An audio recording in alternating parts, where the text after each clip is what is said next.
Greetings from Anna Smith, Louise Hunt and Paul Hand, and welcome tennis fans to day 4 from the Nottingham home of the British Open Wheelchair Tennis Championships. Action unfolding at pace all around this generous multi-courted East Midland facility, and this Nottingham Tennis Club is a real hub of development and performance for wheelchair tennis. Semi-final Friday, and we've a loaded order of play for you. All 4 semi-finals on centre court today for your viewing pleasure. First up, the quad singles semi-final. At the top of the draw, Andy Lapthorn as top seed, taking on the Canadian Robert Shaw. And you can see their pathway through these guys. Lapthorn with a win yesterday, 6-2, 7-6 over Donald Rampady of South Africa. And the Canadian with a good win over the 4th seed, Koji Sugeno of Japan, 6-4 in the 3rd set. Down below, Heath Davidson, the Australian, will be taking on David Wagner, the 2nd seed. And yeah, it's a little bit cooler today. 20 degrees, 21 I think is the high anticipated. But we are looking forward to this one very much as we take a look at Andy Lapthorn. 31 years of age, born in Hammersmith, London, lives in Eastcote, Middlesex, and trains at the National Tennis Centre. He's left-hander, as we know, very familiar face. He opened proceedings on centre yesterday, and he's been up to the pinnacle in the world rankings at number 1. That was back in January of 2020. Here's the current world number 4, 5 times British Open quad singles finalist and former British Open quad doubles champion. Sets his sights on a 2nd title of the year following success at the British Grass Court Wheelchair Tennis Tournament in Birmingham. And Lapthorn's a 15 times Grand Slam champion. 13 of those Slam titles have come in doubles.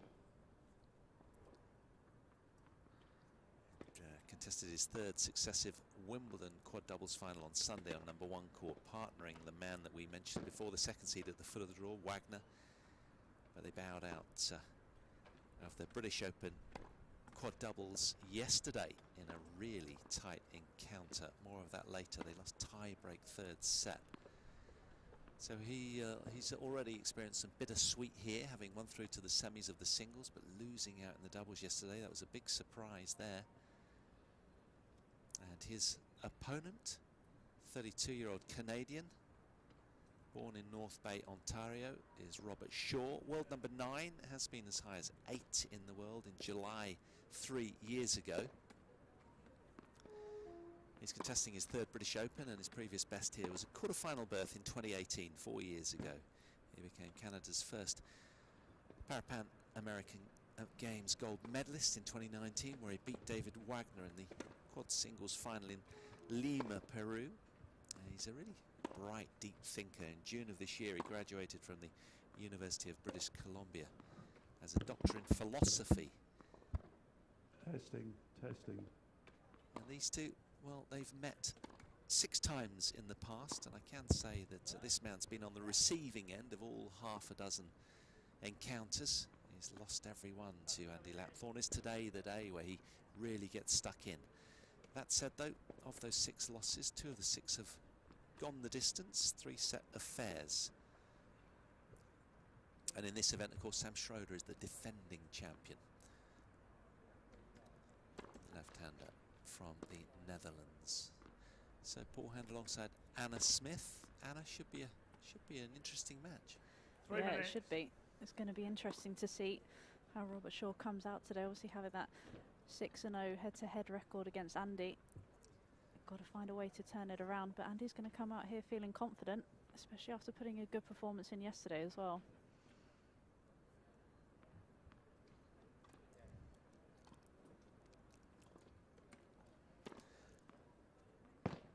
Yeah, so Robert Shaw, he said being the Canadian, being an able-bodied player and coach, he said I had a very clear memory of how easy the sport was when I was standing up and how good I was at it. So I was not able to sort of hit the ball like I used to when I got into the chair for the first time after a diving accident when he was 21. And that sort of played into my mentality, he suggested, disliking the sport for a while and being a little frustrated and angry, you know, because I couldn't do what I used to. So he had a bit of a 2-year break from wheelchair tennis. 2 minutes.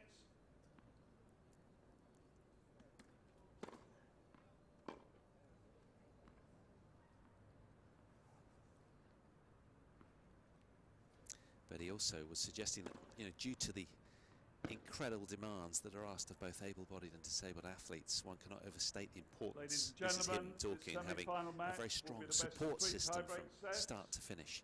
No matter where your sport comes from, it has to be stable and very strong. Family, friends, coaches. He talks of that a lot. Lapthorn won the toss and chose to serve. Yes, so Lapthorn won the toss, selected to serve. Now this man's interesting. This is Graham Liddle, very experienced umpire, and he's retiring at the end of the year.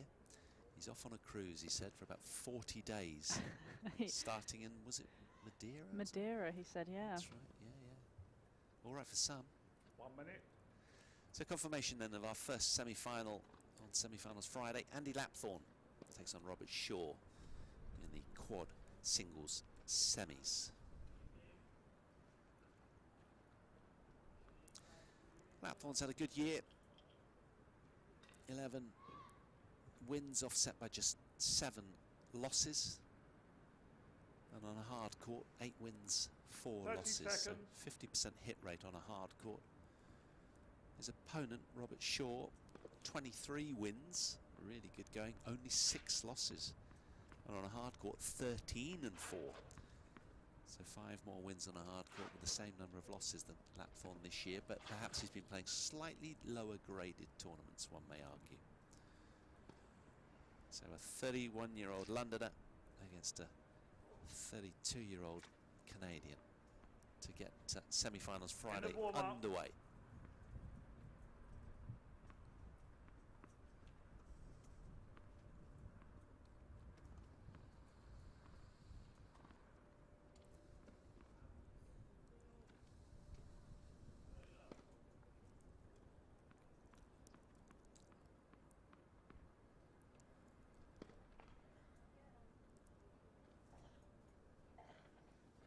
Andy Lapthorn to serve.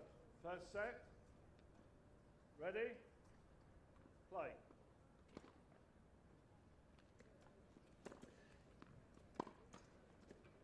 Up.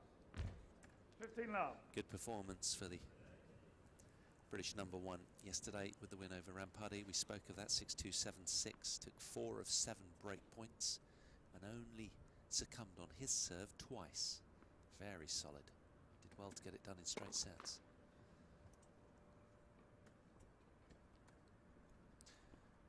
Robert Shaw was detained for far longer with the rough task of downing Koji Sugeno, the #4 seed from Japan, 6-4 in the third.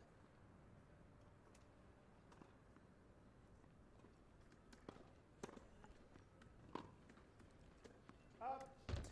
And he's been enjoying the golf on his smartphone as he's been wandering around. Sky Go, he tells me, that's his go-to. Really enjoys the golf. Avid player himself, plays off around 20 handicap. Says he drives 220 yards. I don't believe him. Maybe you're just jealous. He Yeah, drives it. Drives me mad saying that.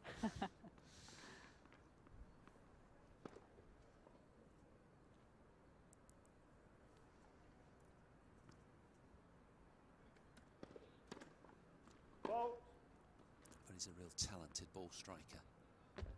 Easy, soft-handed skills. Makes all ball sports look easy. Most of the time. 15.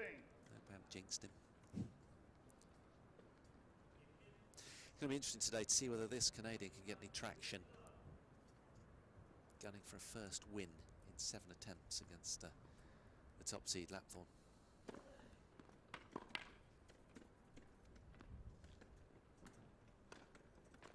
Be interesting to see what he can hurt him today, especially with that 6-0 record. He's going to have to try something different because obviously his tactics that he's been using in previous matches just haven't quite been working.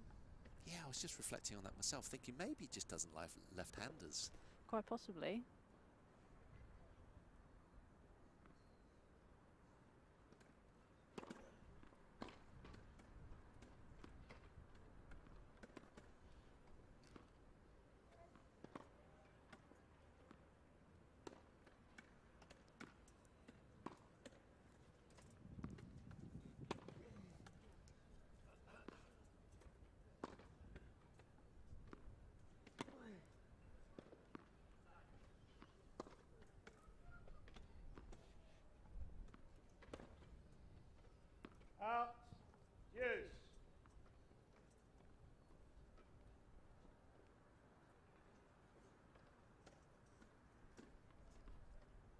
from 40 love, pegged back to deuce then.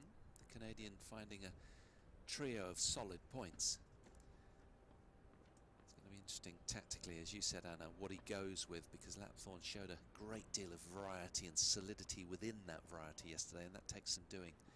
A bit less blustery so far today, though. Nice, calmer playing conditions.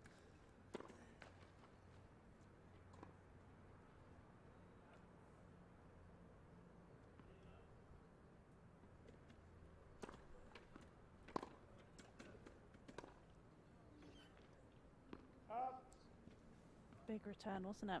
Advantage Shaw. Maybe he's just looking to try and take the ball on a little bit more, be more aggressive. Realises that Andy's going to just be really solid. So, from nowhere, a breakpoint opportunity then for Robert Shaw.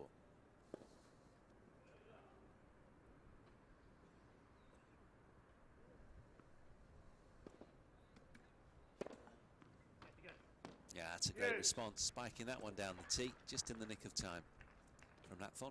Mixing up well, wasn't he? He's hit a couple of body serves and wide serves on this due side, but keeping him honest by going down the tee.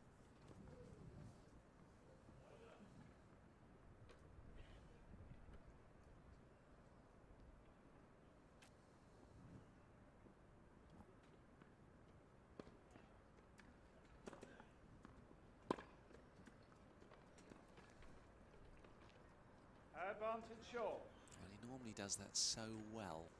Couldn't quite manipulate his chair into the best of positions there, Lapthorn.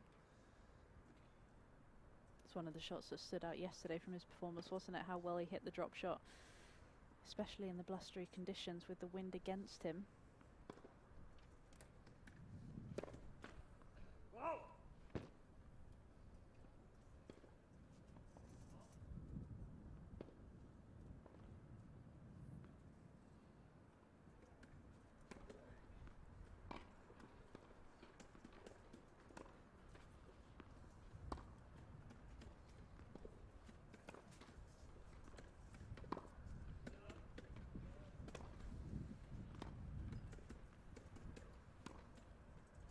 Oh, he's overcooked that as well, and the breeze just tugging it along, and well, Rob Shaw commendably, the Canadian breaks the Lapthorn serve, which will be unsettling for the British number one. That's a great game though for the 32-year-old from Ontario. He'll be delighted with that as he rolls around and will attempt to consolidate. Really good game from him, very solid. And the wind just picked up, didn't it, in the last couple of points as well. It's going to be awkward conditions for both players out here.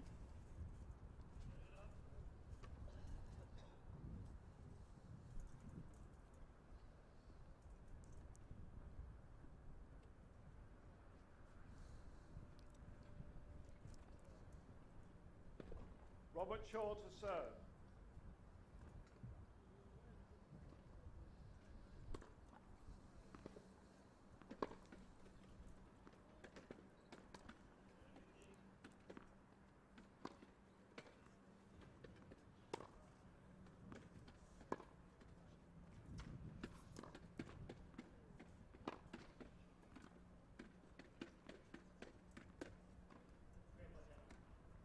Yeah, great get there from Andy Lapthorn. Good first push, very good perception skills. Got en route quickly to that shorter ball. And I'll tell you what, immediately I can see the Canadian's going to have some issues because he sets himself quite deep behind the baseline. And I think what's going to happen, Anna, you know it. Those drop shots are going to come out. Especially from this end that Lapthorn is at.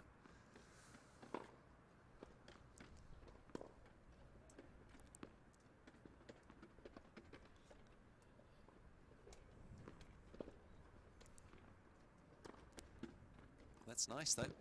Great finishing forehand from the Canadian, who looks very smooth and up together, buoyed by that early break of serve. He looks calm and composed and assured right now.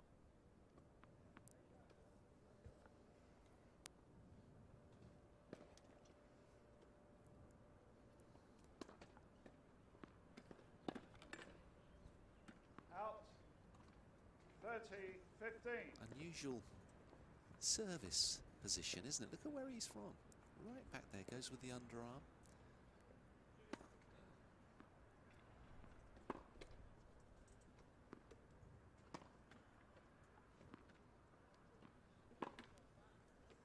Out. 40-15. Lapthorn just a little slow to settle. There's been far more unforced errors already from pretty much his entire performance yesterday from the British number 1. Yeah, serve slightly wide.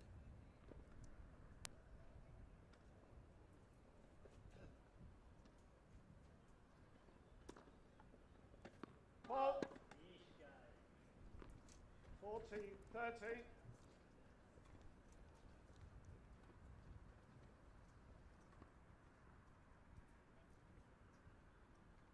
All gifts gratefully received, he'll be thinking.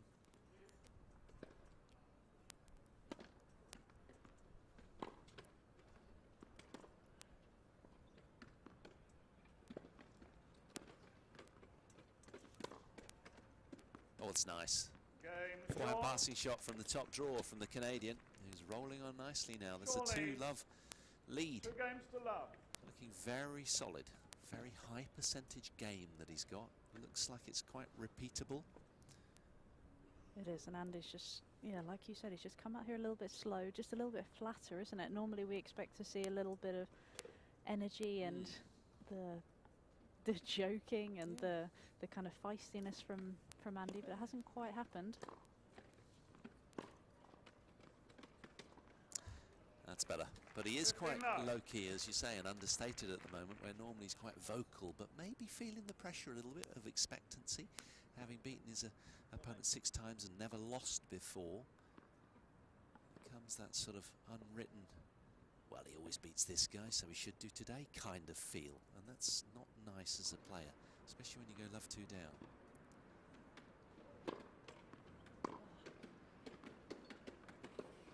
That's another good return.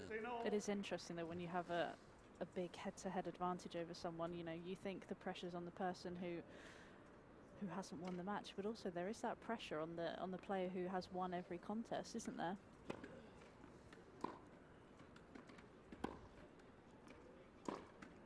That's big and clunky. He's enjoying that forehand.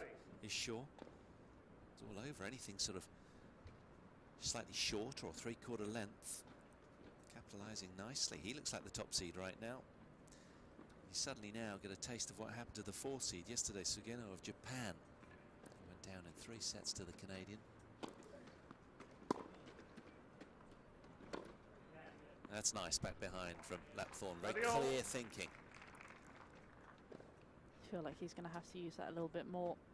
Use that lefty forehand to his advantage, really pull him out wide into the backhand corner. Open up the space a little bit more.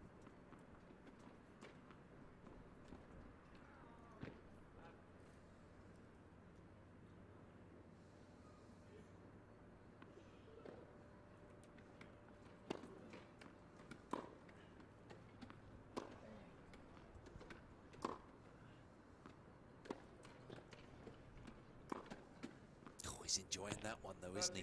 When it's in the strike zone, the Canadian very, very dangerous. He's barely missed a forehand, and he's flattening it out with such authority, but yet it still looks very consistent and smooth.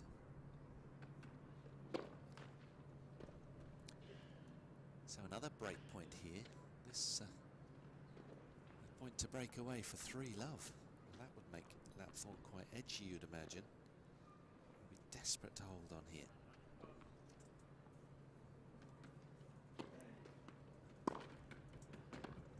It's another buckling forehand return, and it's Robert Shaw, who is absolutely wheel spinning from the start line here. What a start from him. 3-love lead in the blink of an eye, and he can do no wrong.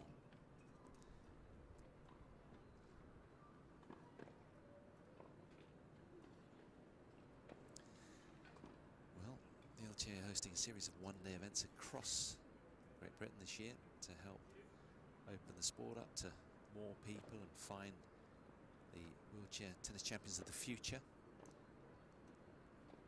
And whether you're a full-time wheelchair user, ambulant or new to tennis, never picked up a racket, why not give it a try? You can sign up at the LTA.org.uk and just search the LTA Wheelchair Tennis Initiatives, complete your registration form and select a date and venue that you want to attend.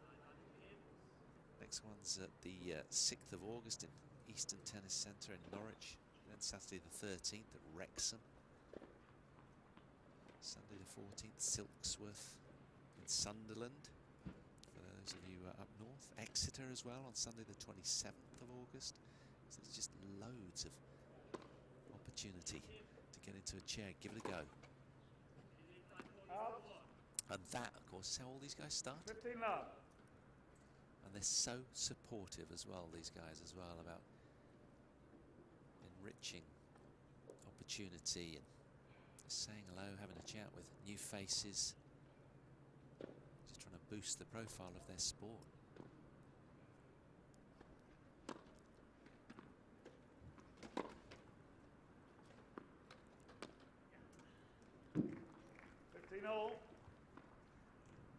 Well, he's got to get some traction about now, Anna, hasn't he?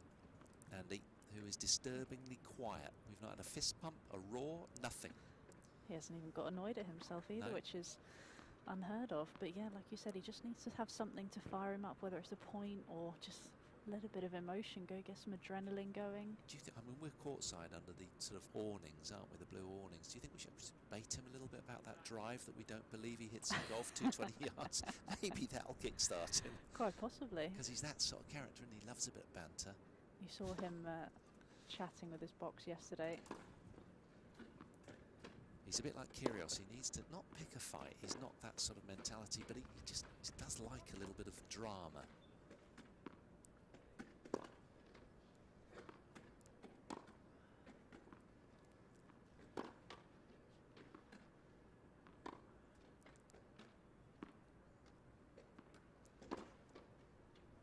I think the trouble he's got as well is he sees Robert Shaw in that deep court position. He thinks, right, I've got to hit it deeper and harder. But in effect, I think his drop shots would be a good ploy. But the Canadian's going so high that it's hard to hit drop shots when it's around your head. You want to be inside the court to do that, and he's not got the opportunity.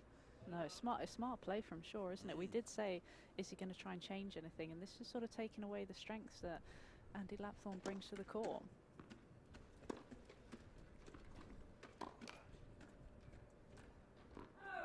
But this is where the onus is on Andy, isn't it? You know, he's got to try and bring his game style to the court, and at the moment he's just letting Rob do exactly what he wants. Yeah, he's kind of playing second fiddle, isn't he? Tactics-wise, he's literally being bossed at the moment.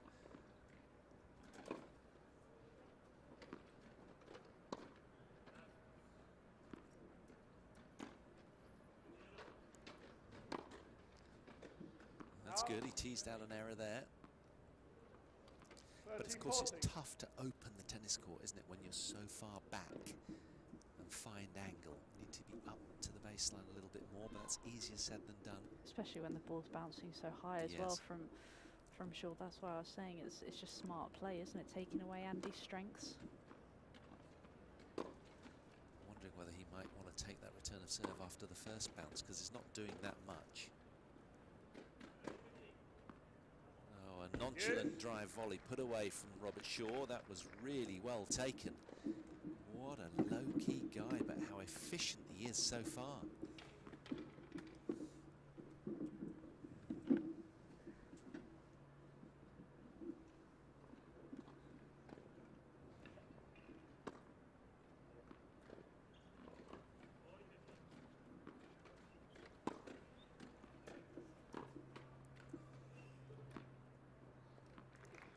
Well played for Lapthorn, who just found his spot. And now another opportunity then to get on the board here and let the handbrake off. Can he just get a bit of a foothold in this opening set? You don't want to go down 4-love. The set's pretty much done.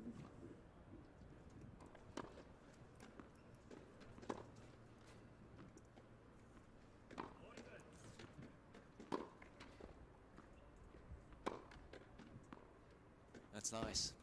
Yes. Clever from the Canadian, who's mixing sort of high loops and then suddenly big forehand hits. It's tough to get rhythm against this. I'd love to see Andy look to step up the court a little bit more. It just feels as if every shot he hits, body weight's going backwards, not getting as much spin and work on the ball as he was yesterday. Yeah, the match has been playing on Canadian terms so far.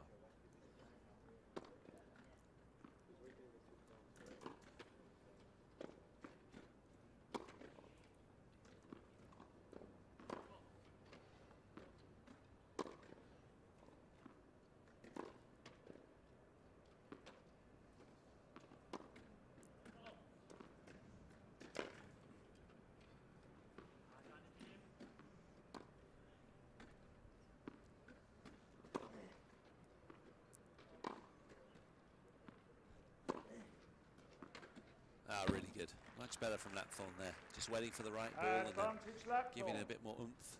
Body weight went through the ball a little bit more, didn't it? It did. More aggressive with the racket head speed and got the ball kicking through the court a little bit more. That's something he's got to do, isn't it? And the Canadians not giving him much pace to play with either. So to generate your own pace is really fatiguing as a quad player, I would imagine. 3 limbs disabled as well, or partially able, sort of thing. It's tricky, very physical contest. Here he goes, can he have a good go at this?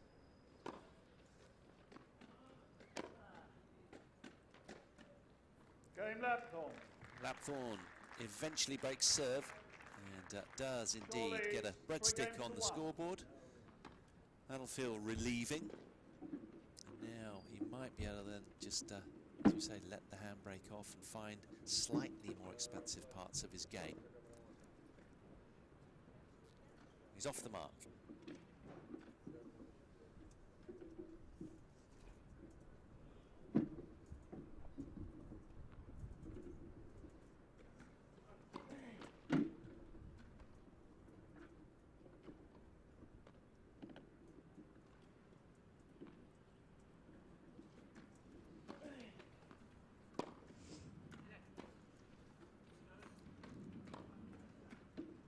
Yeah, did well there, the Canadian, got that up and down very quickly. Of course, he's from the same place in Ontario as Bianca Andreescu, so seeing her do well would have been a real kick to him to infuse him, no doubt. Leylah Fernandez, another one from those kind of parts. US Open runner-up to Raducanu.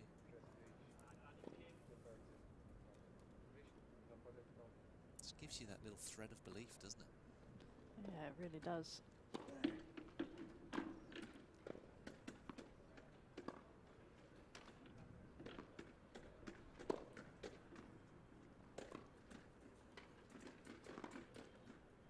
He's missed out.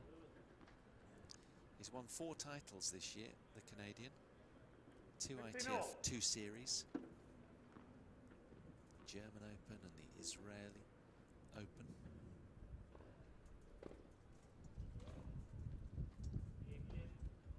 But this man far more decorated. But he'll need to dig into this well of experience, will Lapthorn. Oh.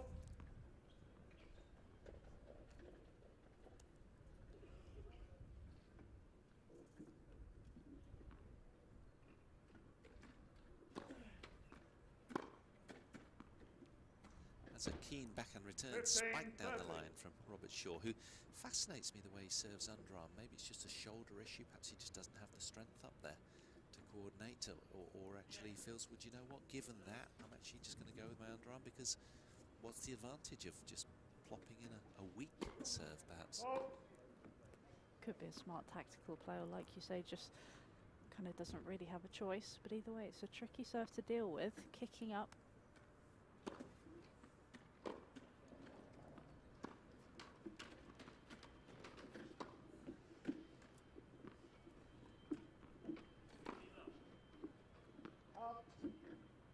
15-40.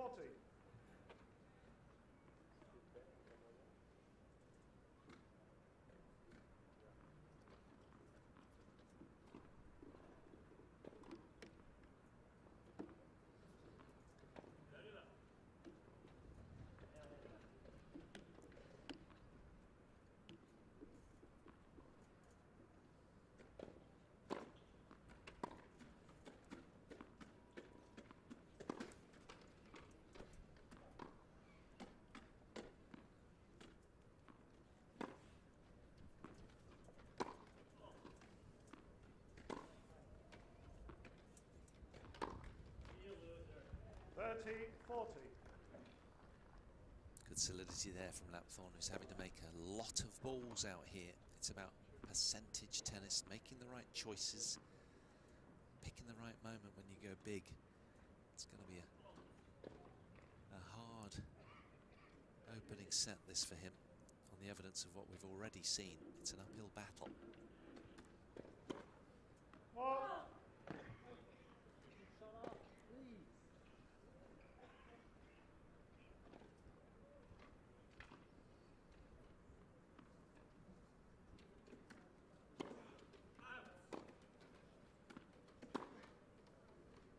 Be quiet, please.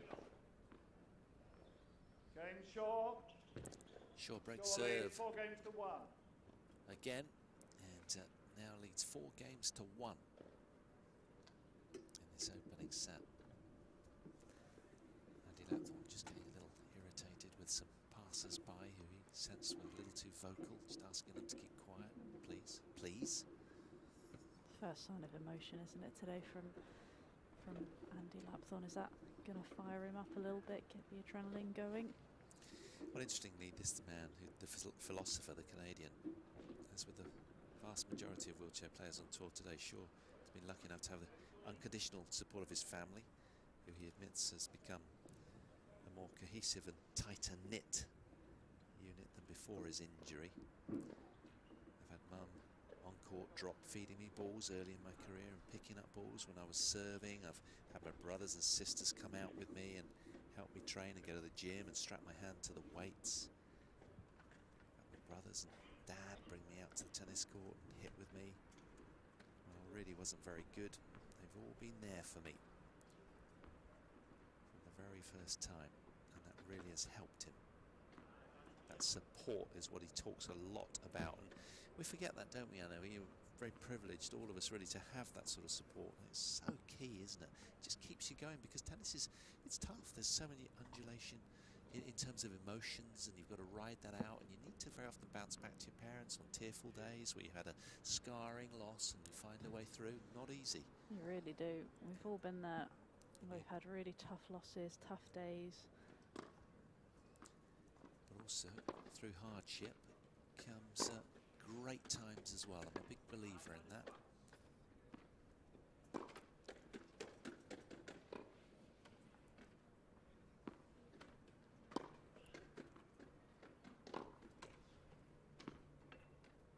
Yeah, that one reared up nicely, just kicking off the paint from Lapthorn.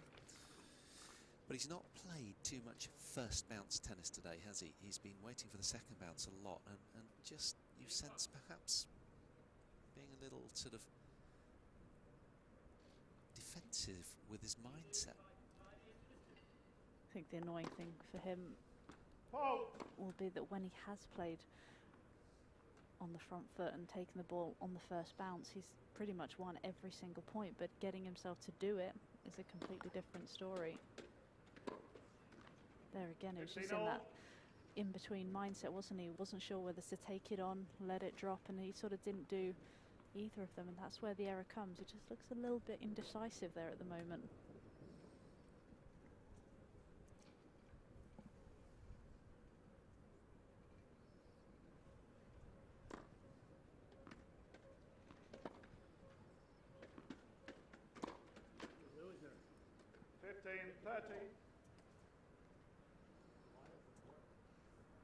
Deep thinker, so I realised just how important it was to have other outlets in my life that I really enjoyed, and making sure that I really took time to enjoy all of it, not just, you know, the hanging out with our friends and family, enjoying work, having hobbies, making sure that his whole life wasn't just centred around tennis. He needs that balance, he says.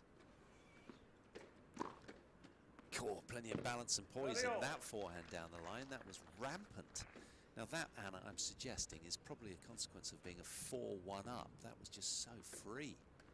Just looking full of confidence, isn't he? He is. That win yesterday, coming through a tight 3-setter. Sometimes that's just what you need, the weights lifted off the shoulders. Just a little bit freer with the swing. And it's that forehand that's really done the damage, isn't it, in these opening 5 games.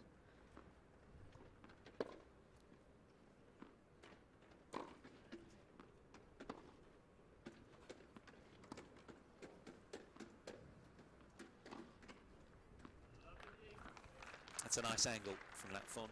A rare moment of creativity.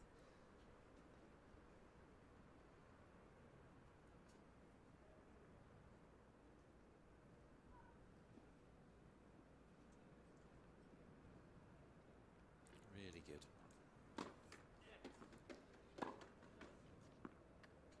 Game Lapthorn. Lapthorn breaks back, and there's a ripple of applause out here at the Nottingham Tennis Centre. Fans delighted with that response. They've been looking for more, 4 games to 2. and he certainly gave them that then. But he's still got plenty of work to do in this lopsided opening set right now.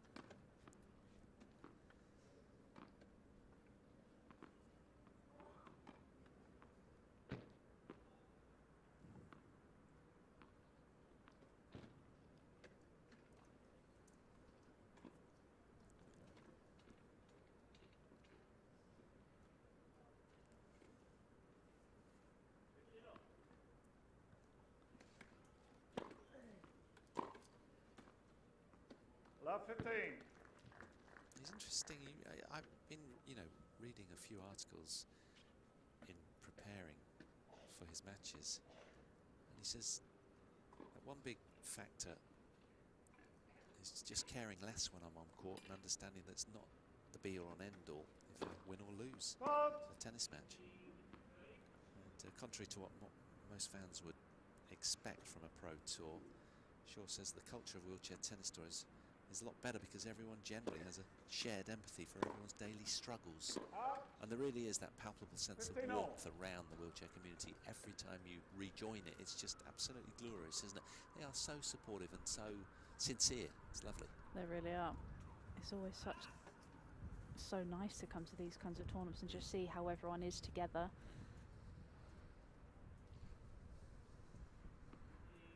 Wait, please.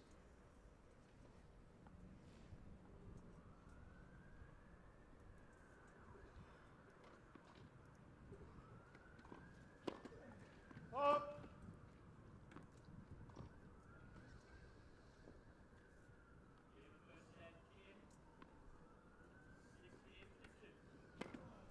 Up. If you're Andy Lapthorn, are you thinking 15, maybe, 30. well, why am I serving overarm then if I'm double faulting? Why don't I just go underarm as well? I think it's actually harder than it looks, to be fair.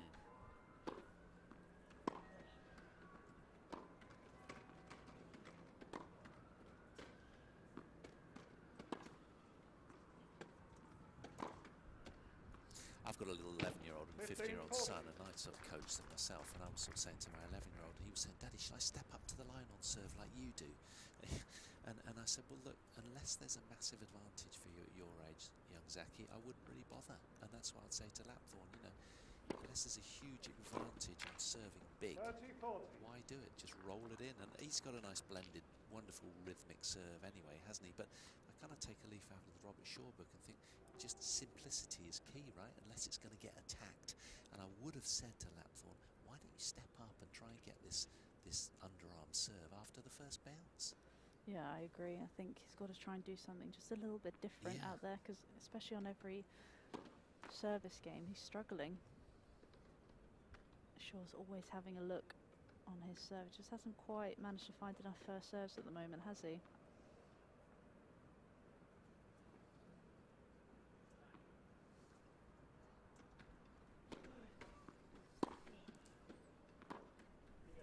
That's nice. Wonderful hand skills, and that's when he's at his very best, isn't it? When he thinks least and just responds like that. He's just got so much talent. Instinctive tennis, isn't it? That's where you think Andy's at his best. It just hasn't felt like it has been. He's almost been like overthinking, just not quite picking the right shots.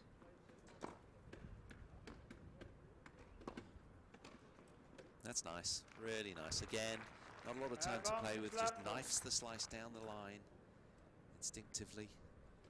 But again, he's using that variety, isn't he? That's what Andy's strengths are, rather, that the slice, the drop shots, and that's really not quite what he's been using so far. Oh.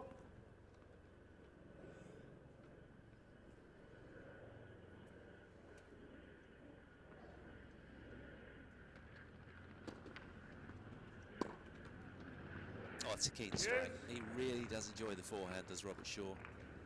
Pulls the game back to deuce. He's got to be careful here because he's seeing his lead dissipate. And this is a very key game then through the belly of this opening set here, and it has been a tight set despite the lopsided score look. Lapthorn's been knocking on the door on a few occasions.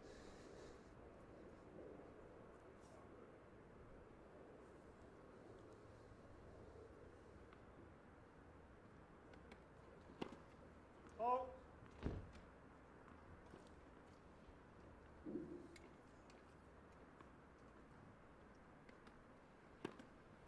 Oh.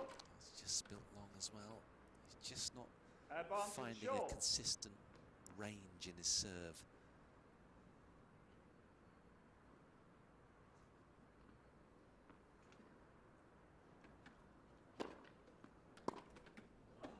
That's a lovely chair jammer there. That was timely from the British number one. Nice to get a couple of free points as well, isn't it? He's been made to work hard by Shaw out here.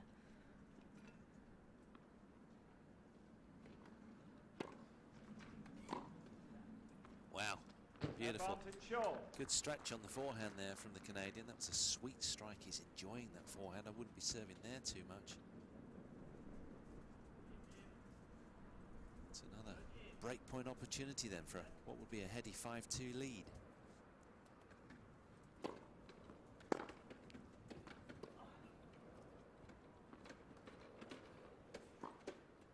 Yeah, he's all over that as well. Another barrage of beautiful forehands, and it's Shaw that extends his lead. He's now got a 3-game cushion in this opening set. Shaw leads 5 games to 2.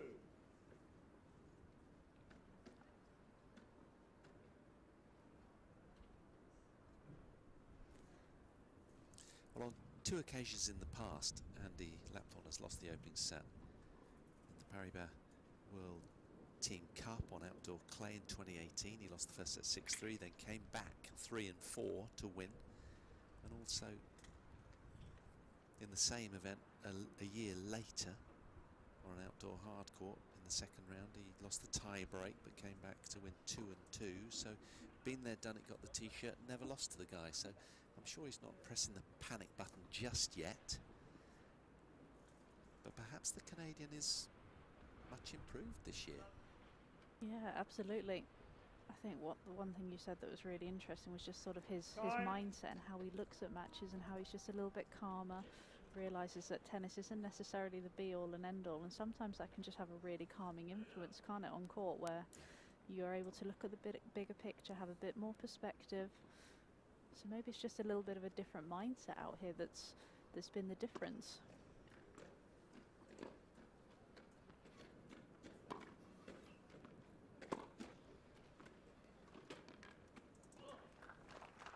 Love 15. It feels to me as if the match has been played on the terms of Shaw throughout this whole opening set. He's just, you know, he just looks so calm and chilled.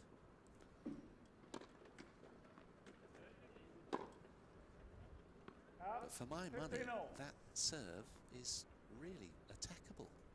Is it not? I'm really surprised I've not seen Andy come right up and give that a good old thump after the first bounce. It is, but if you're not used to playing against it, it's... That's it. Where's the follow-up? Let's sting this ball.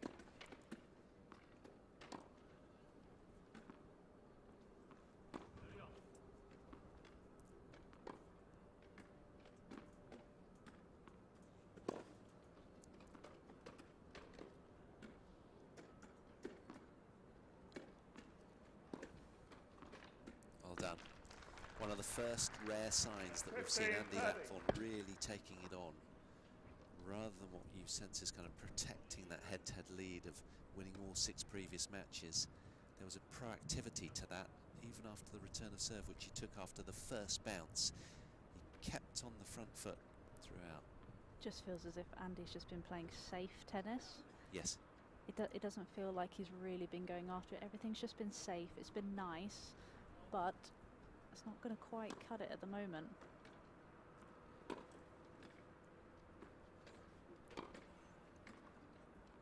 Cardio.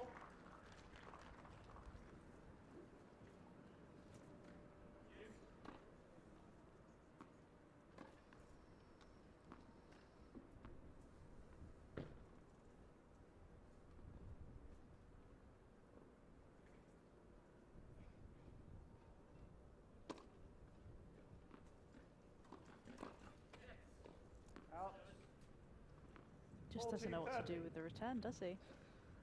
No, you can sense that his head right now will be spinning like a washing machine. He's trying everything, but he's just coming up short. So for the Canadian, Rob Shaw, it's set point.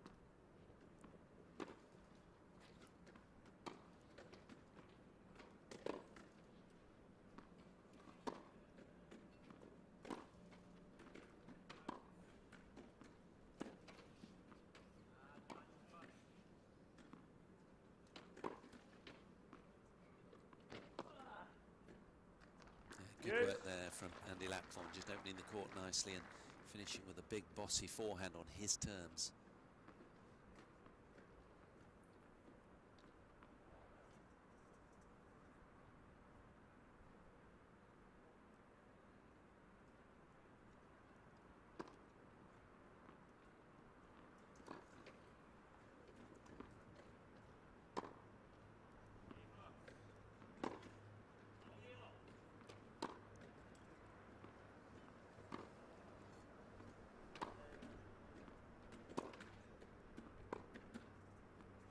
Very nice, very early, assured, smooth, nothing too fancy, playing well within himself. That's the type of tennis that you almost want to see Lapthorn doing, playing on the front foot, taking it on the first bounce, being a little bit more aggressive. Second set point, for sure.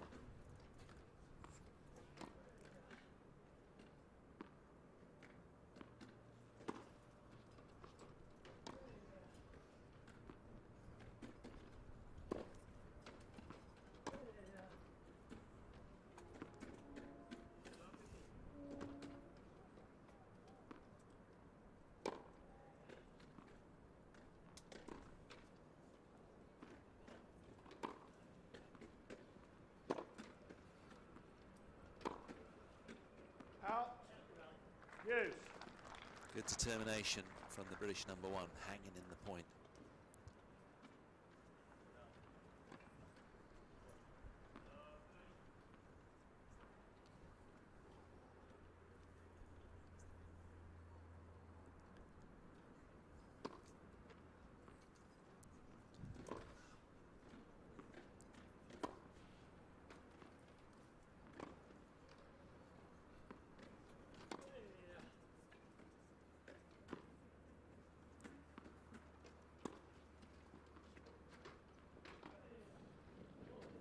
Well, there's a saying, isn't there, in fishing, a fish fights hardest when it gets to the boat, and actually Lapthorn right now is freeing off and hitting the ball with a little bit more aggression. Almost as if to suggest, well, this set's pretty much gone, so I'm just going to go lights out at it. And that's often when a player can be at their very best, kind of wounded bear syndrome. And they're most dangerous. Yeah.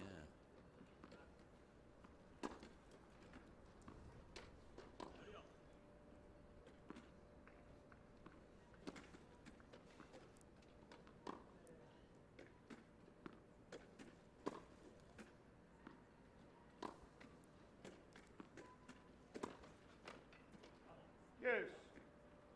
But even after that miss, which was routine, no shout from Lapthorn, no frustration. He's just been not quite himself today, has he? No, it's just a little bit of a sort of slump of the shoulders and an acceptance. Yeah, a resignation, isn't it? Normally we get a comment or an expletive or something, but today there's just not been anything. Maybe there's a bit of fatigue or tension. Maybe he knows something we don't. Perhaps he's struggling in some way. Advantage short. Same again there, isn't it? Just this, the little slump of the shoulders, a shadow of the shot that he should have hit, but normally we get it, you know, come on Andy or something, but you know, nothing today so far. So it's the third set point then for the 32-year-old Canadian.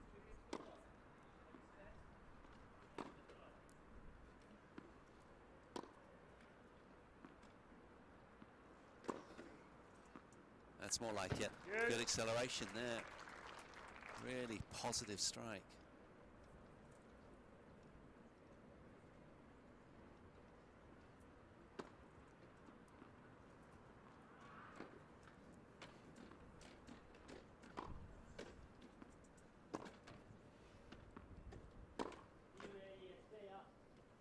Advantage, Lapthorn.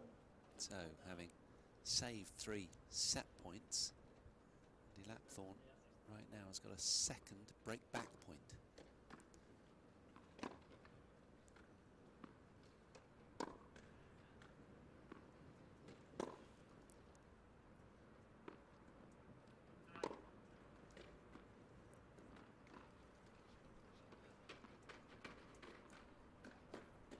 Oh, what a dig that was. Fantastic work from Robert Shaw. Nobody around the court thought he was going to get there. The drop shot quality was very, very high and nice and short. That was terrific work. I did not think he was going to get there, but the acceleration that he showed and also the hand skills to be able to deal with that and hit a drop shot back off it and to save set point. Unbelievable skills. Longest game of the match.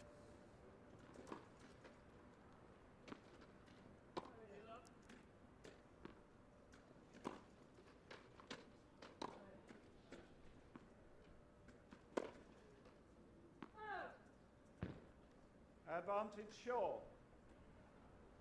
So is it going to be 4th time lucky then for Rob Shaw?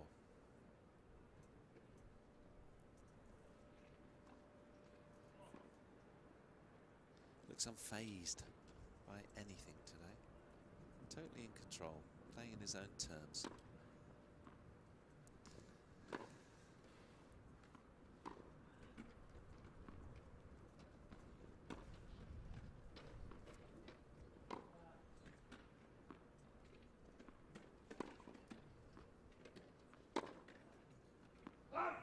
Yes.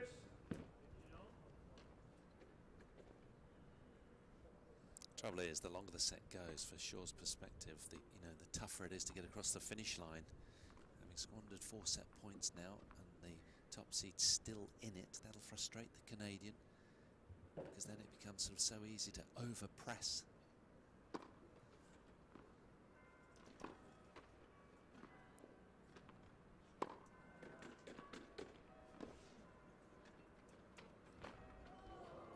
Oh, a little trickle off a dead net cord. And it was such a good forehand from Shaw as well, wasn't it? Yeah. And no expression at the end of it from either man. No sorry or anything like that. Watch this. Air traffic control needed on that one, and it just teetered the right side for British fans, not for Canadians. 3rd break point for Lapthorn.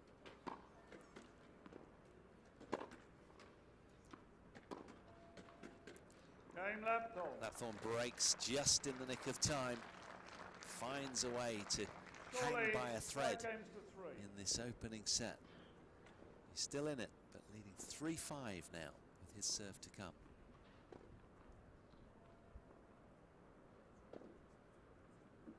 And perhaps that head-to-head tally of 6 losses for the Canadian might have been just nibbling away at his psyche.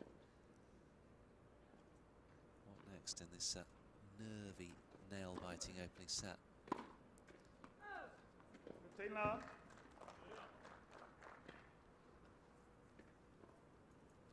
This is where Andy's going to want to try and get through the service game pretty quickly. Put the pressure straight back on Shaw, make him serve out this first set rather. Oh.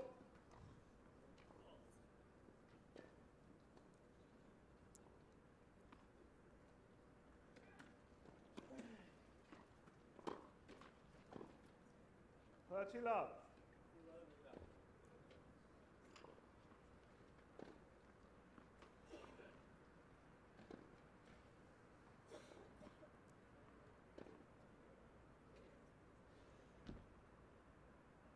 Now will the Canadian be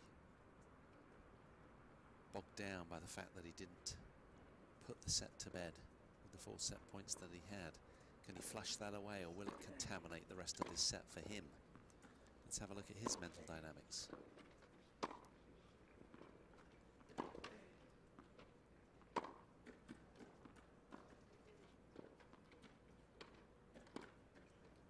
Oh, what a clever response that was. 30-15. Really good. He's only been caught out once by the Lapthorn drop shot, and that was off a dead net cord, to be fair. He's been quick up to these, and from that deep court position that he plays from, that is really commendable.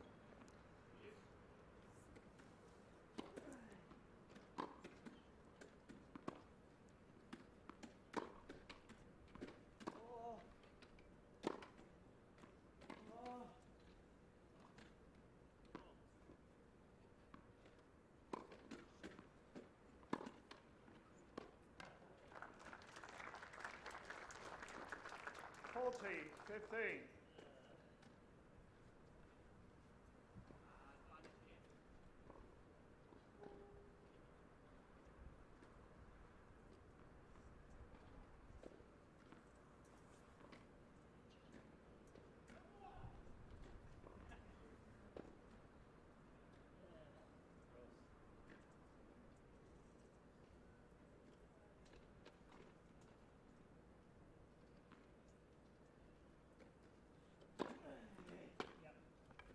Game Lapthorn. What a terrific game from Lapthorn, secured with a rocket first serve.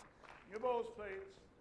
Nibbling away, not just at the lead, but at the psyche of the Canadian Surely, right now. 5 games to 4. He's holding on, but it's still Rob Shaw, who has a 5-4 lead now.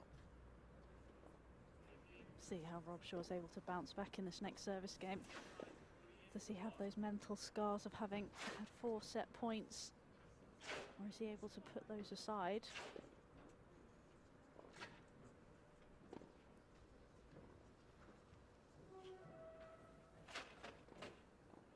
It's been a fascinating set, hasn't it? Andy Lapthorn, far from convincing, but scrapping with all of his might. And he's done well from Wimbledon to manage to nab one of those towels. They're in households all around the world, aren't they, those Wimbledon towels? I bought 2 for my boys for a Christmas present. The centenary towel, £40 each. It's got the architecture of the original drawings of the centre court on the towel. Glorious. My kids love that.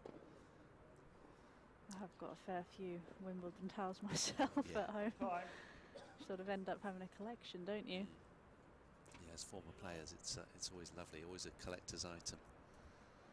I'm not sure we're meant to take them though. They always say we have to give them back, but I'm not sure there's ever been a tennis player who's ever given them back. I think you always got one as a gift, didn't you? One sort of every year, and then a couple would slip into the bag after a shower from the changing rooms. Or in your case, more like a dozen or so, Anna? I mean, I genuinely do have a closet full of them. If anyone wants one. Let's serve here.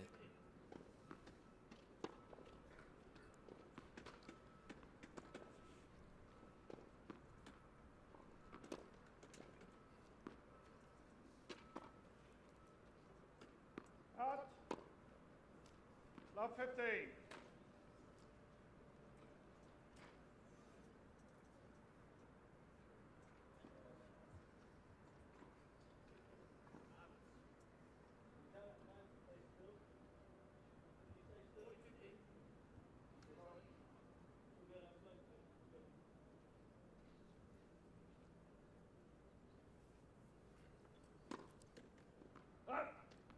So what's he got to do, the Canadian? Keep reminding himself that he's still leading in this set?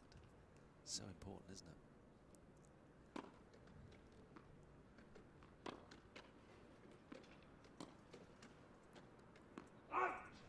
I'm sure if you asked him before the match, if you said to him he could have been 5-4 up serving for the set, he would have chewed your hand off for it. So again, it just comes back to that, having a bit of perspective, understanding the position you're in. And yes, he didn't serve it out at 5-2, but still, it's on his racket. And though he doesn't look like the sort of person who flaps, you do wonder what's going on between the ears. Out. 15-30. Well, he'll take that.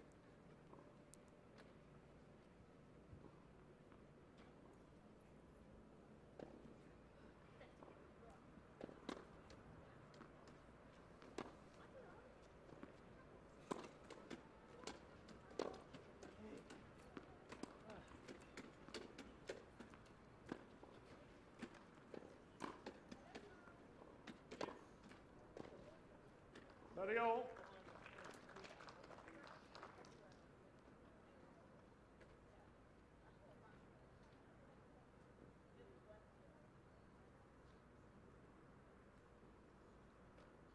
Quietly going about his business.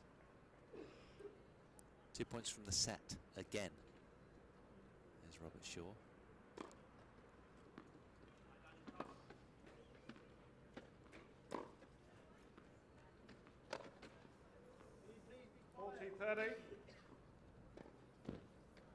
Still barely a word from Andy Lapthorn. So quiet, so almost resigned and submissive. It's just not like him. So it's a 5th set point then for the world number 9 from Canada.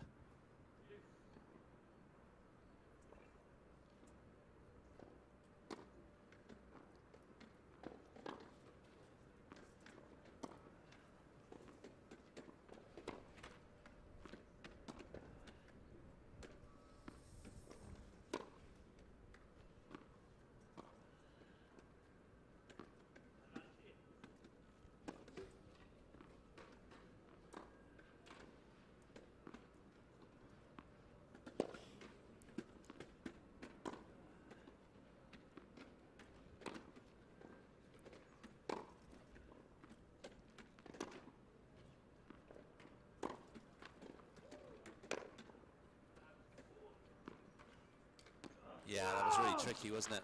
A little roar there from Lapthorn. First time we've heard one of those for a while. Yes. It's a well-contested rally. He's now saved 5 set points, the British number 1. First roar of the day, isn't it? And picked a big moment to do it.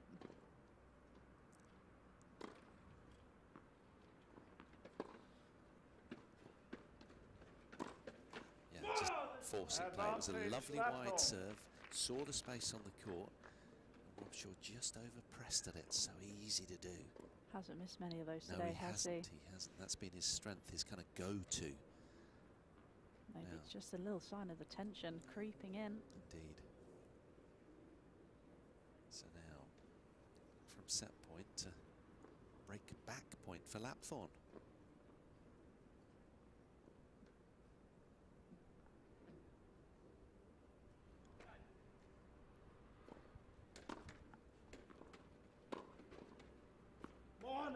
That's a terrific forehand return from Lapthorn, who has started to make his presence felt, and commendably, having been under the cosh throughout this opening set, 5-2 down, he hauls it back to parity. We go on in set 1. A set that's been going for, I would imagine, around about an hour now.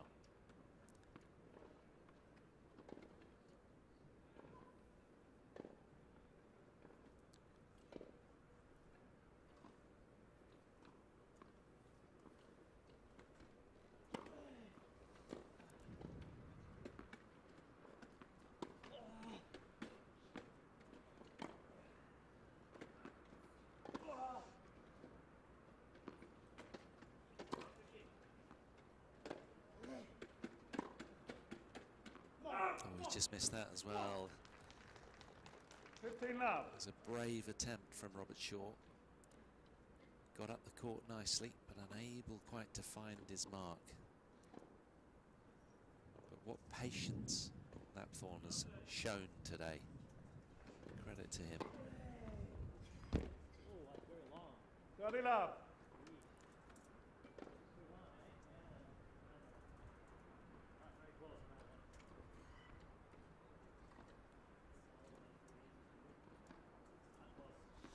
Well, he feels a little aggrieved there. He felt that was long and wide. I think it was definitely long. We're sat pretty much in line with the service line. And unless I need my eyes tested, I think it's a good couple of inches long. There is no service judge on this. We're just in the hands of Graham Little, the chair umpire, on that call.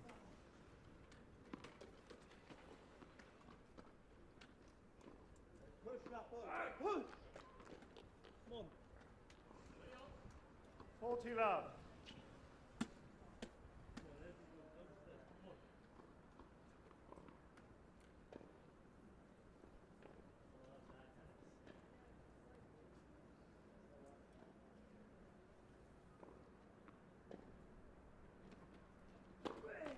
Let. First serve.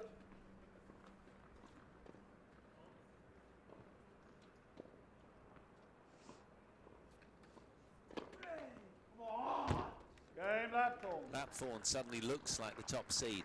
He roars as he spikes that ace down the tee. Lapthorn leads 6 games to 5. And even the way he's rolling his chair around now is with a lot more authority. He's grown in stature from what was a very tepid start to set 1. And now he's, for the first time, broken to the front. Canadian unhappy, he's rolled around immediately, wants to get on with things.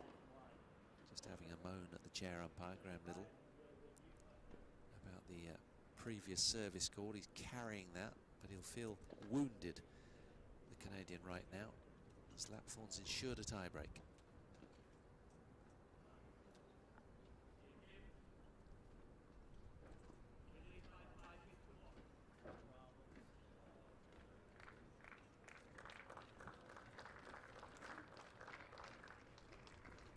Time.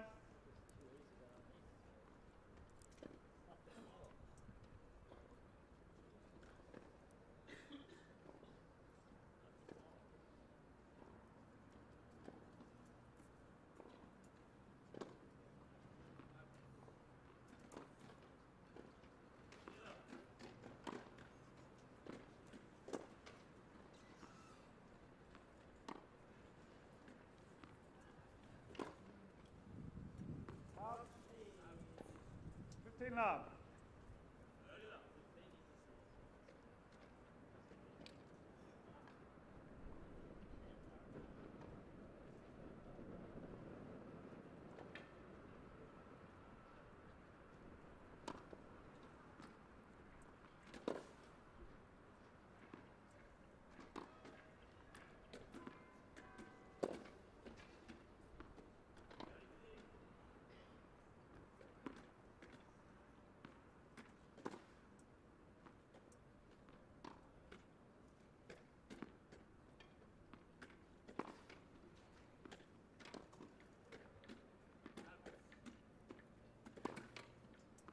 There's a lot more acceleration coming off the racket head now of Andy Lapthorn, who's growing every moment this set passes. He's got better and better. Pushing onto the ball a lot more, isn't he? Yeah. Not waiting for the ball as much, using the speed that's on the ball. It's been a massive difference in these last couple of games. 30-15. Even with the world's best number one player in the quad singles, you see the odd sort of disparity with where to get the chair to, don't you? When the wind blows, it must be so tricky.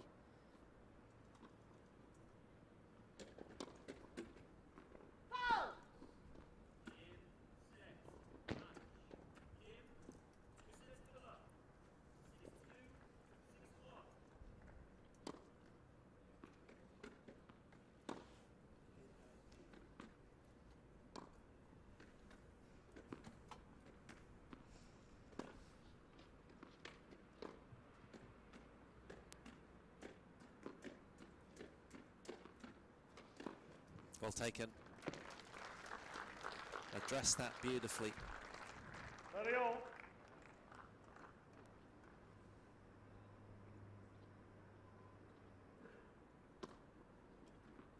Had a lot of hang time, that one.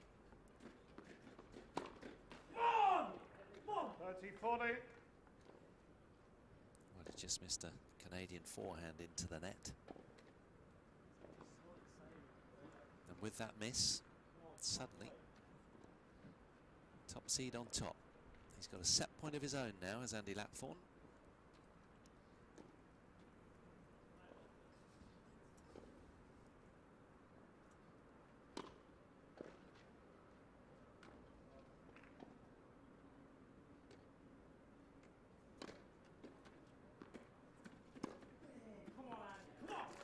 And that is some comeback 7 games to win 5 in the opening set for Andy Lapthorn from 2-5 down.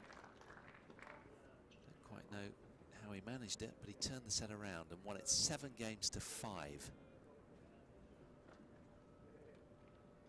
In the end, breaking serve himself 5 times, and yielding just 4 times on his own serve. Let's take a look at the numbers. been such a topsy-turvy set, hasn't it? I mean, you look at that first serve percentage, 91% for short, 49 points won on the first serve, and he still lost the first set, didn't he? Such a strange way, topsy-turvy, both players creating so many chances on each other's serves, but just came down to a few points here and there. Shaw just not taking his chances when he had them. Yeah, 5 set points, remarkable, isn't it? And it's going to be interesting now to see how he responds to that, whether there'll be a complete collapse, because of course he was, you know, he's not going to have much more opportunity than that. That was completely in his favour, wasn't it? Really lost his way. It was. It just feels like he stepped off the gas a little bit. Andy stepped up. Yeah, and it'll be interesting to see, because you feel as if Andy's sort of coming into his own a little bit more. We're starting to see that fieriness come out, a few more come-ons. See adrenaline starting to kick in a little bit more.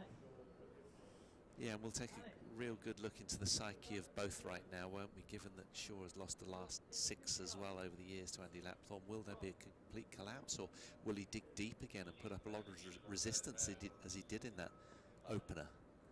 And for Lapthorn, where will he go from here? Will he start to really look bossy and the shackles will be off, free swinging? Ladies and gentlemen, the physio has been called to court. Okay, so Graham Little, the umpire, just announcing the physio's been called to court. I don't quite know who it's for, but that'll be interesting. For Robert Shaw, I'm told. So we'll wait to see what that's all about, and whether he'll need, after an assessment, a medical timeout. But perhaps he's impeded in some way.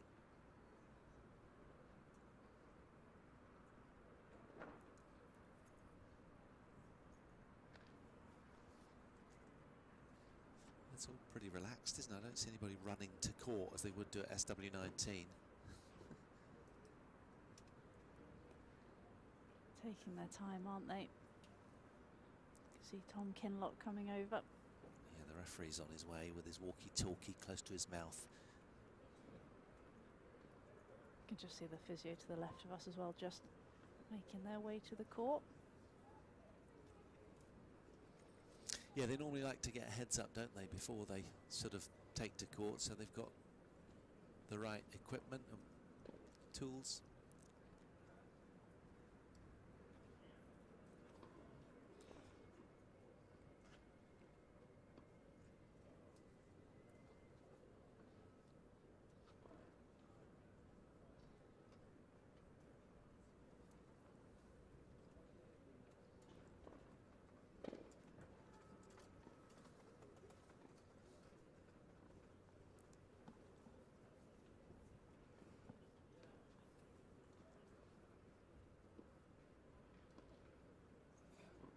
Perhaps the chair is pinching him in some way. You just don't know, do you? We couldn't hear what was being said. Let's see.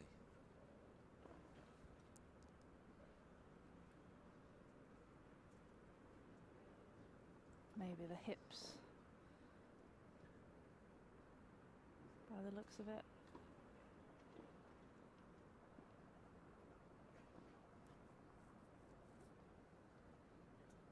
There's a little bit of grimacing going on there on the face of the Canadian.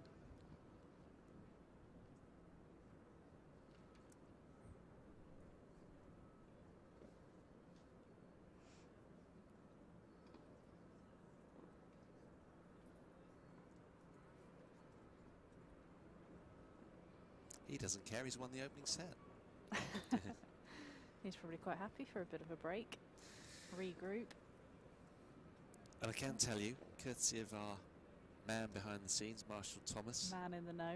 He's great, isn't he? Winner of this semi-final will play Heath Davidson of Australia after he beat 3 times British Open champion David Wagner. Tell me the score, go and have a guess. Oh, put me on the spot here. Gonna go... Bear in mind, David was out here practicing like crazy as well earlier this morning, wasn't he?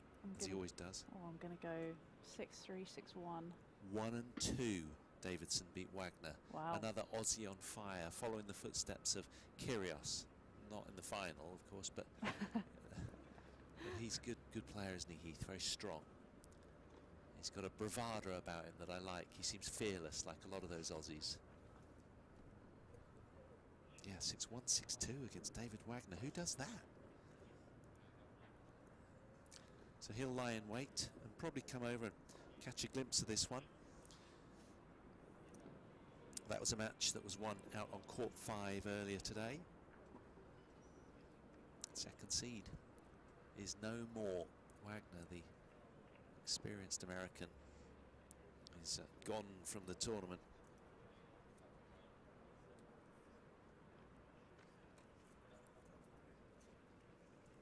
So we know he's in the final then. Still no real insight as to what the injury is. We can't hear what's being said. And I didn't hear an MTO being called by the umpire either, so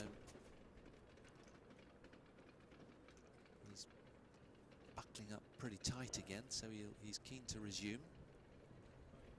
Let's hope he's unhampered. Time.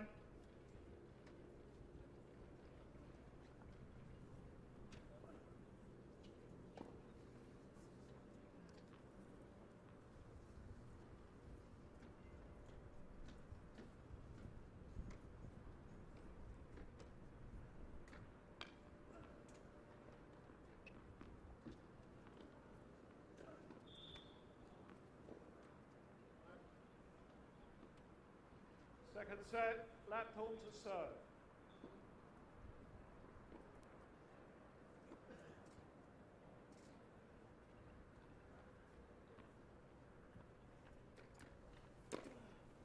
Fault.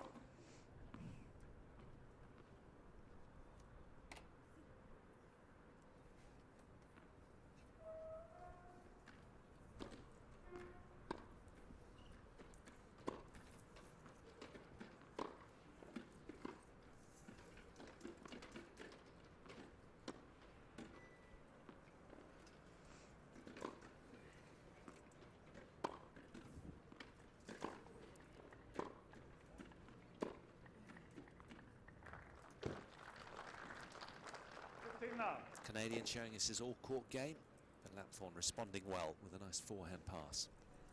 Just a little bit of a grimace on that last point as well. You wonder if that's still affecting him, whatever the physio was looking at.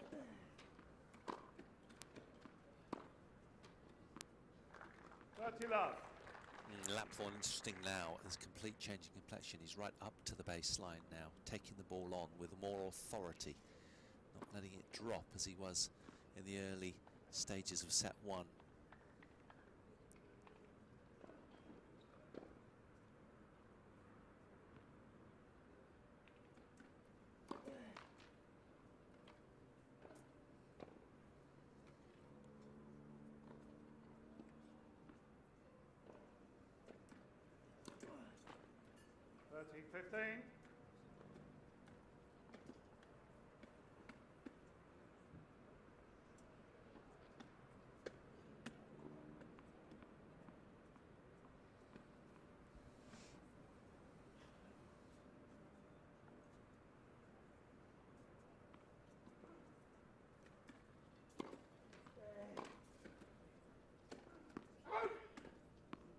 T15.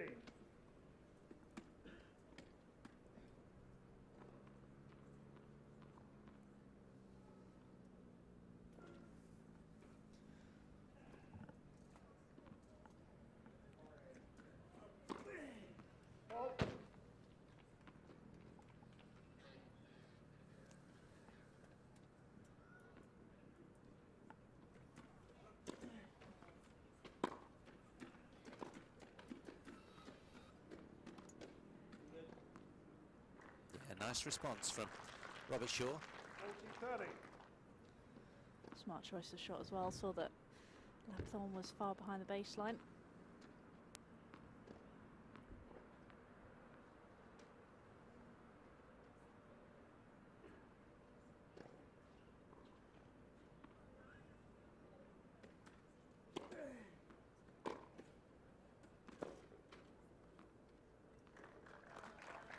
Lapthorn, first game, second set. Off service hold for Andy Lapthorn. That's more like it.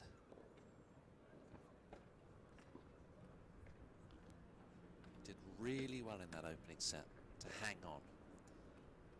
turned things around, showing a lot of character. And now he's wheeling with a lot more authority. He just seems much more relaxed. Everything's flowing, looks more expressive, and he's himself again. What now for the Canadian? How much resistance will there be?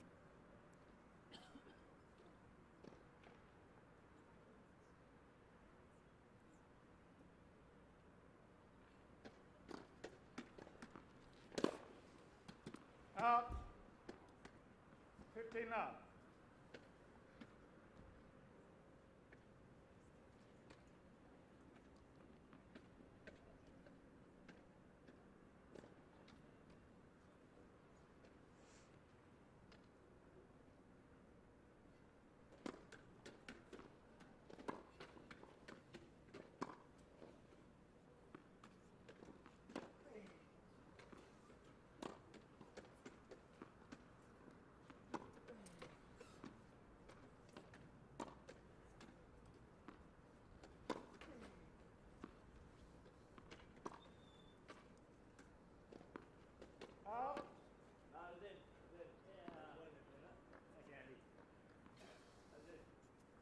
Replay the point. Okay, they were very kind of the British number one to just suggest that that ball was actually in. I think Graham Little thought it was marginally out, but overruled by Andy Lapthorn. Nice gesture of fair play. We've seen a lot of that on centre court, commendably. Really good spirit here at the British Open. Ball.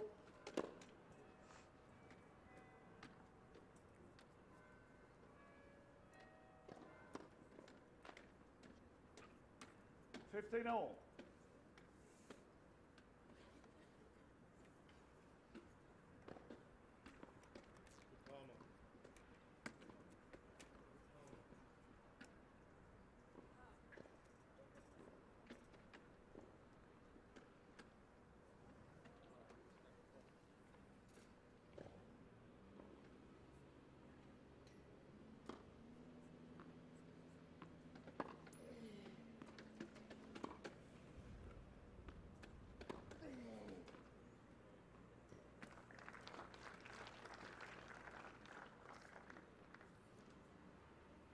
$15.30.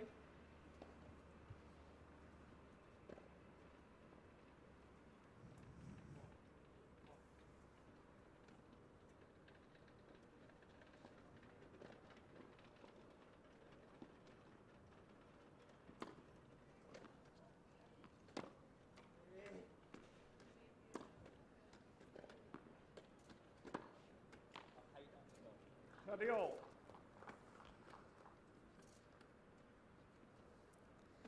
Andy's being a bit more like Andy right now, chuntering away at the odd miss. That's how we know and love him. You can tell he's a lot more relaxed. Important game for the Canadian.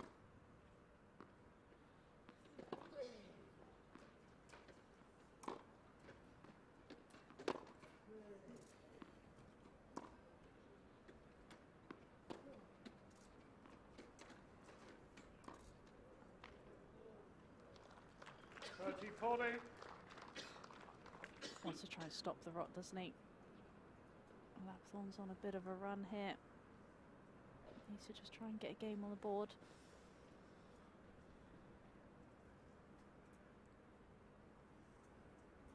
It's a point for 2 love then for Lapthorn.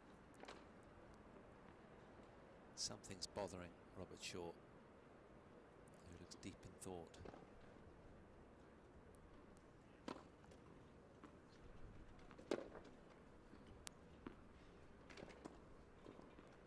Game Lapthorn.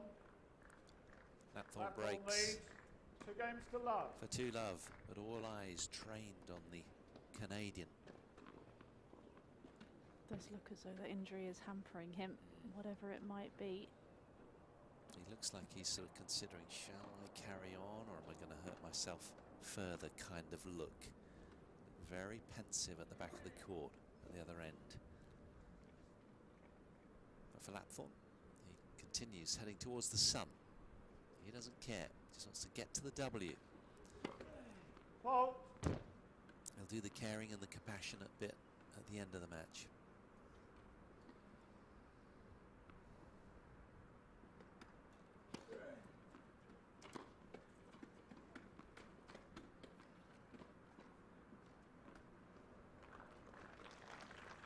Love.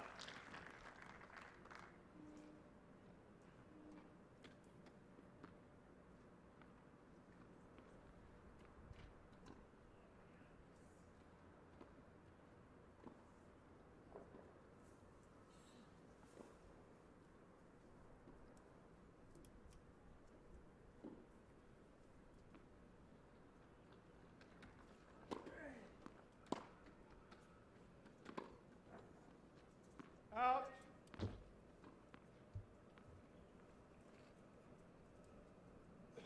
In all.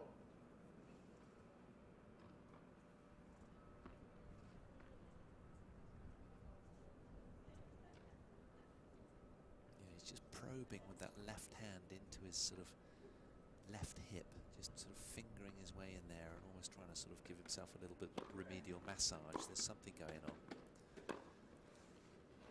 Out. And there's the odd grimace as he wheels around at the back of the court that looks rather unpleasant.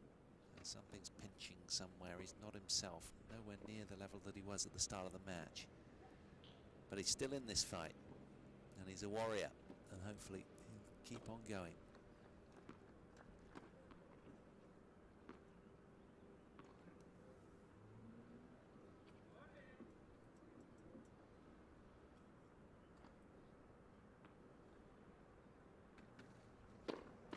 Let. First serve.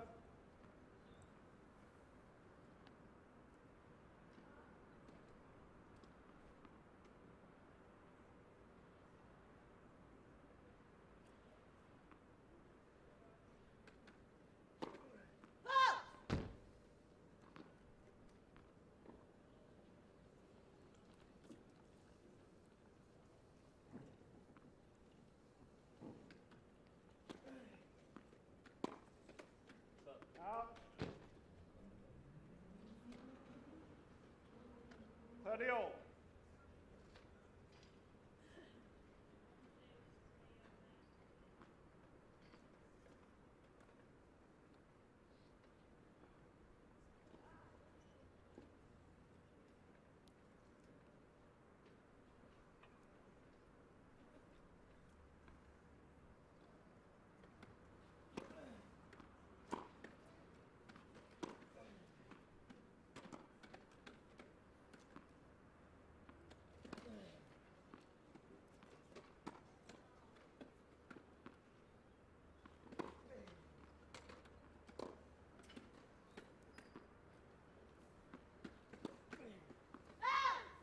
You melt.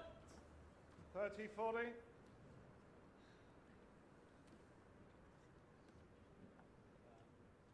So he's still in this fight, and the Canadian 32-year-old has got a break back point here,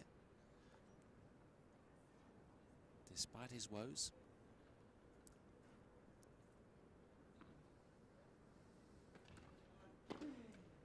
Oh.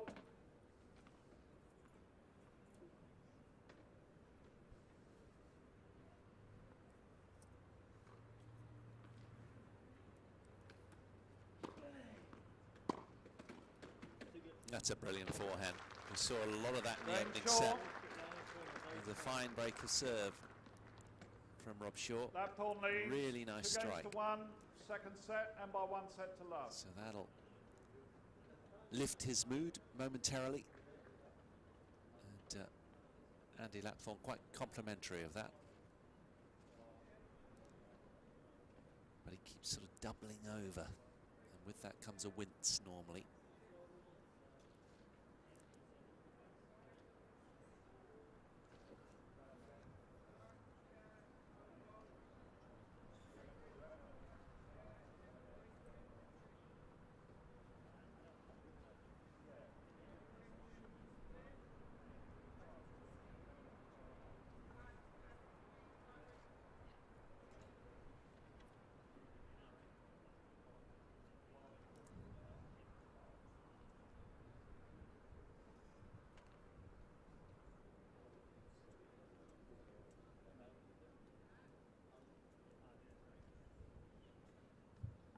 Seems he needs the physio for more medical support.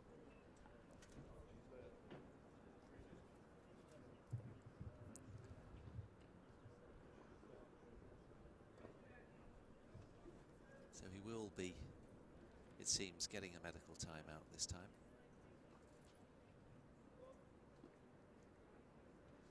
This is the area that he's been probing at over the last 3 games or so.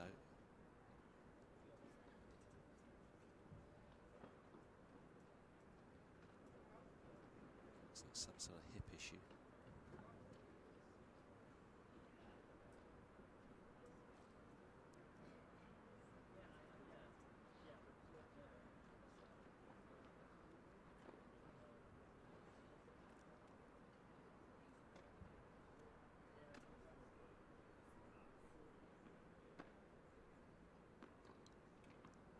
Tough moments for Andy Lapthorn, isn't it? He's got to keep warm, keep rolling around, keep his momentum.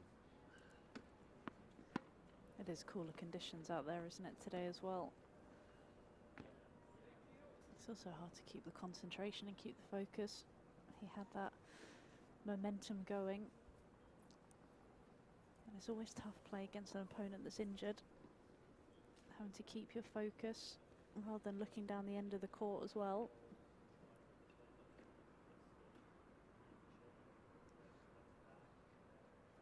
An interesting, some reflections on his serve, Rob Shaw. He's always served underarm. He feels it's more efficient and versatile, given that he doesn't have the core strength to execute a consistent and effective overhead serve. And it bothers his opponents. So he feels he just wants to go with the underarm because it gets it done.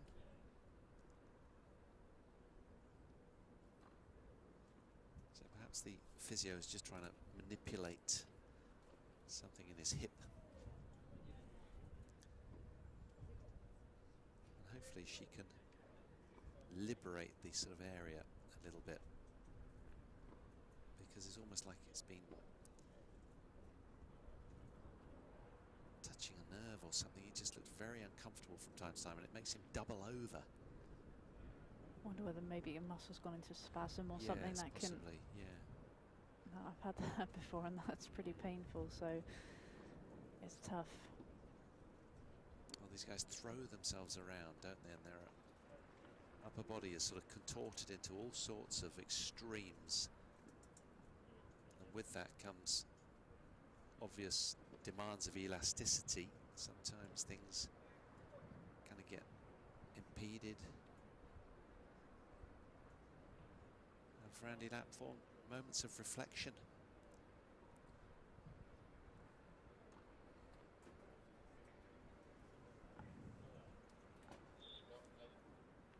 Support staff craning their necks over the side there just to hear what's going on and how the physio's handling this medical timeout. Cameraman right in the face there.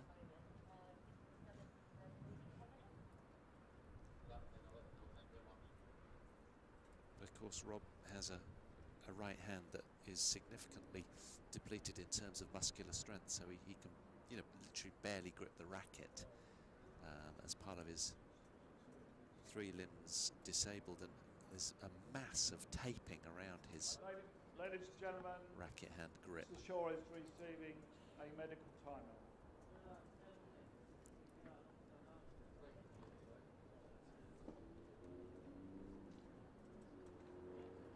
This must be tough on the fingers of the physio as well.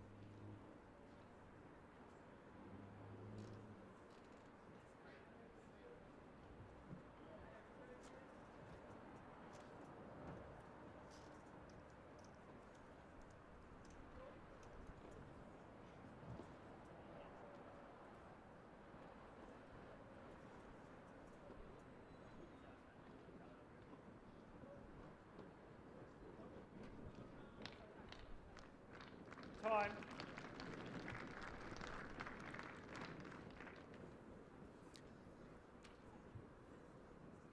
So there's a cool breeze blowing through right now, and things have just got a little bit darker overhead at Nottingham. I didn't see any rain in the forecast. I think the clouds are quite high, but the temperature has dropped. What about this man's temperature? How will he go from here? Trailing 1-2 and a set now.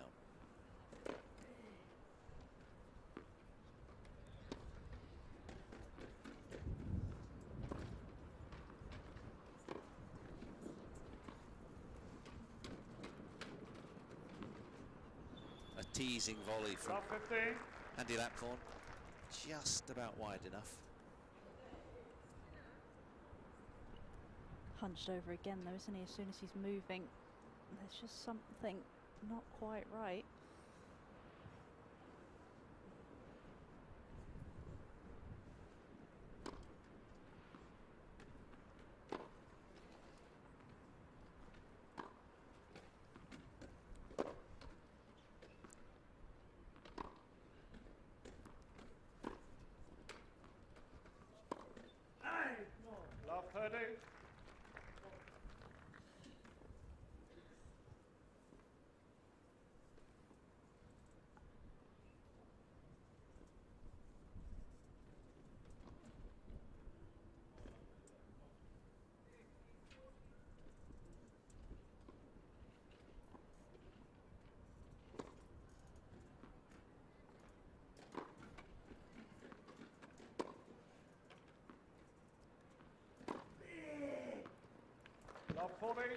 A lot of purchase on that one.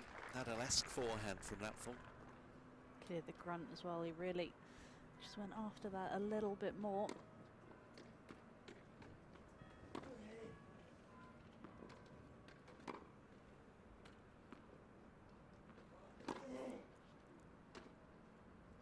Game Lapthorn. Really solid game there from Lapthorn leads 3 games to Andy 1. Lapthorn, who now has his serve to come.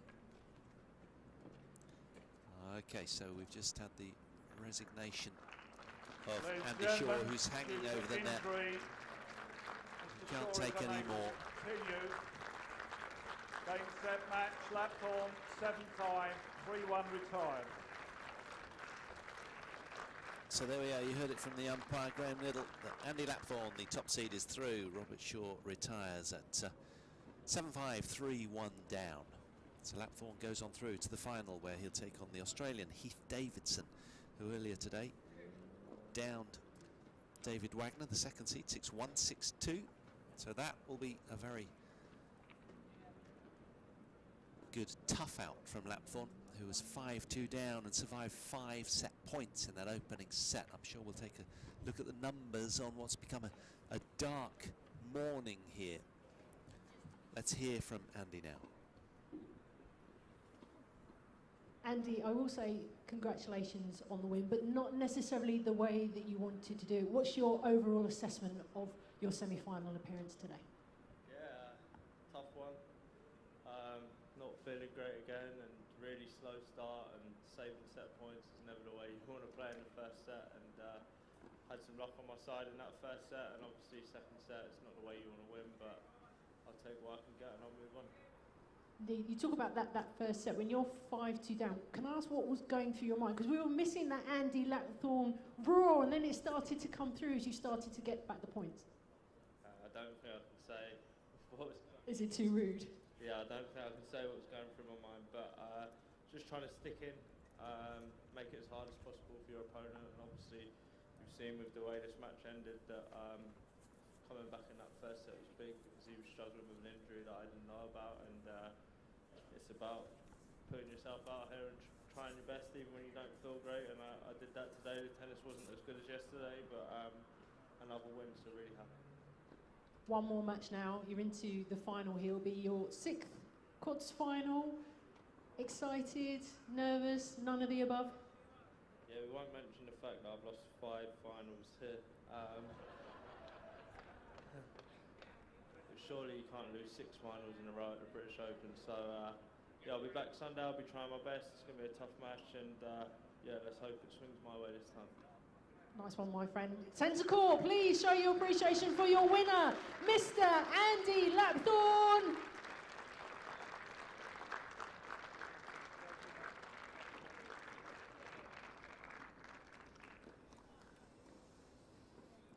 He did well, didn't he? survived a stern test in that opening set. As I say, surviving 5 set points really was the standout there. Good win for Andy Lapthorn, and maybe we'll get a look at the numbers. But next up, we have got an all-women's singles semi-final from the top of the draw. And Koot, as the top seed, takes on Zhu Zhenjian from China, the 4th seed. So all singles seeded clash in the women's event up next for you. You'll be in the company of Louise Hunt and Anna Smith for that one. Don't go too far.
Next here on centre court, we have the first of today's women's singles semi-finals as top seed Aniek van Koot of the Netherlands takes on the fourth seed Zhu Zhenzhen of China. World number 3 Aniek van Koot is a multiple women's singles finalist here at the British Open and is aiming to win her first British Open single title this week. Van Koot is a 24 Grand Slam champion whose 3 Grand Slam titles include the Wimbledon crown in 2019. World number 6, Zhu Zhenzhen, is China's highest ranked women's wheelchair tennis player of all time, having reached a career best number 5 singles ranking in November 2019.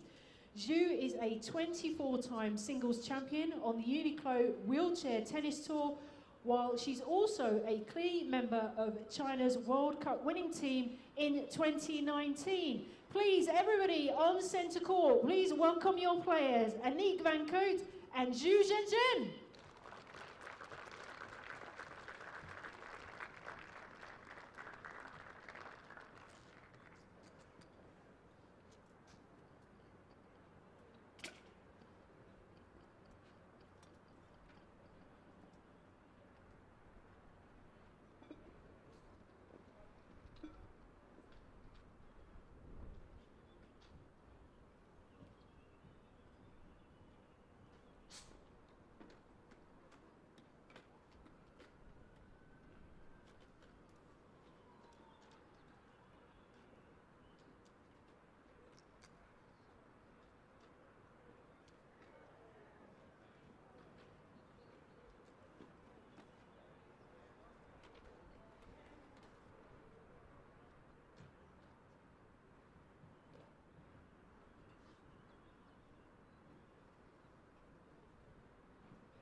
So welcome back to day 4 of the British Open Wheelchair Tennis Championships. We're back on centre court for the second match of today. This match follows on from the quad semi-finals where we saw Andrew Lapthorn and Robert Shaw in a really, really good match. But unfortunately ended in a walkover. We're not quite sure what the injury is at this point, are we? We're not quite sure what's going on. I should introduce... Tell you what, introduce yourself. Usually we introduce somebody else, but I feel like you should introduce yourself and who's here today. No, I don't know about that. I think you should do it. Go on. Push yourself out your comfort zone. Go on. I'm Anna Smith, and you are? Louise Hunt. So you've got myself, Louise Hunt, and Anna Smith alongside me. First time we've worked together today, so we're really excited. Should be really interesting. But yeah, we'll be with you to take you through this match today. So we've got our first of our women's semi-finals. Aniek van Koot from the Netherlands versus Zhen Zhu from China. As you can see, Aniek's had an interesting lead into this match, hasn't she? She's not actually played a match yet this tournament. She had a bye, and then unfortunately her opponent, Dana Mathewson from America, who she should have played yesterday, has had to withdraw due to illness. And similarly, in the doubles, her doubles partner withdrew because of illness. So poor Aniek actually hasn't played a match yet this week. So she's been itching to get on court. So I did speak to her earlier, and she was excited to actually finally get playing. But yeah, quite an unusual event. There's been several withdrawals due to illness and injury. So, but nice to see Aniek finally on court. And of course, the other side of the net, we've got Zhen from China, who has played a match this tournament. In her match prior to this, she beat Britain's Cornelia Oosthuizen. I always struggle to say her surname. In a real nail-biter, actually. Fantastic performance from Cornelia. Both players played fantastic. Two really, really close nail-biting sets. So quite a different introduction into this semi-final. So it should be interesting, shouldn't it? I mean, you couldn't get more of a different kind of lead-up into a match, could you? No, not really.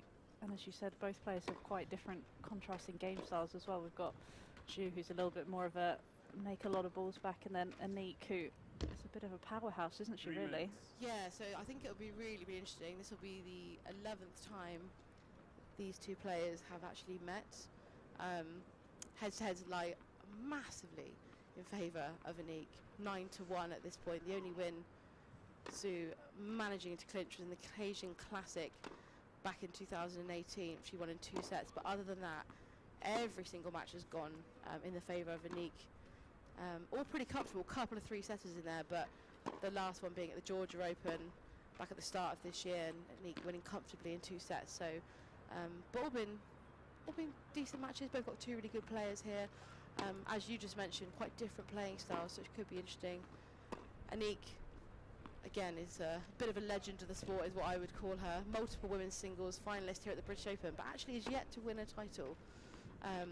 She's obviously come here following on from Wimbledon last week, where she reached the doubles final, but actually lost to brand new scratch pairing from the event. We had Yui Kimiji from Japan and Dana Mathewson from America, who had never played together before, had the tournament of their life. I don't know if you saw any of that, but it was actually phenomenal, incredible tennis, and actually took out Aniek and her partner Didi de Groot, world number 1, in 2 sets, which was an incredible result. So she's come off the back of Wimbledon. And she's a 9-time British Open Women's Doubles champion here, so yet to clinch the singles title, but has had great success in doubles.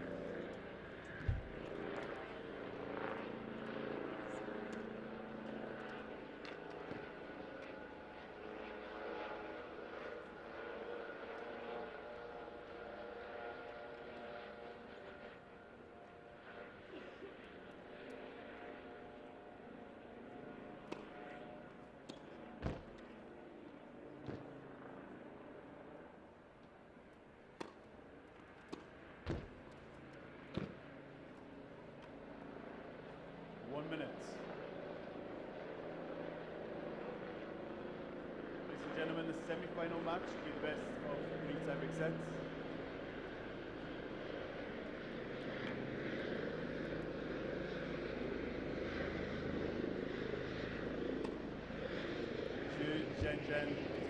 And in the chair for today's match, we have Ben Anderson from Scotland again. A familiar face on the wheelchair tennis tour scene. I think he's umpired quite a few of my matches before in the past as well. I think I've given him plenty of grief over the years. And what we say, a good umpire, or do we like him? You say giving him grief, it makes me question how good he was. I think I was probably just a little bit sassy in my time, but no, very good umpire, and both ladies are in good hands here. So just getting the balls to the right end of the court to get this match underway. The first of our 2 women's semi-final singles matches.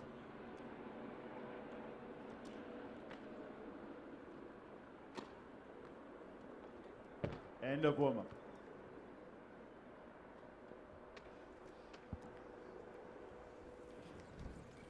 So I think an exciting match ahead of us, although we did hear before this match that Zenzen actually has been having a bit of trouble with her chair. A couple of issues like that across this tournament actually. We saw Donald from South Africa having issues with his chair too. One of the biggest challenges of being a wheelchair athlete is those chairs go through a hard time on those airplanes. Often players arrive at tournaments, there's issues there, but something that we know Zenzen was struggling with before the match, but it looks like she's managed to sort it out and she's ready to go today, so fingers crossed we won't have any technical issues. I'm hoping I haven't just jinxed that. 100% you have jinxed. Commentator's curse always happens, doesn't That's it? the story of my life, commentator's curse. Every time you'll see it happen today.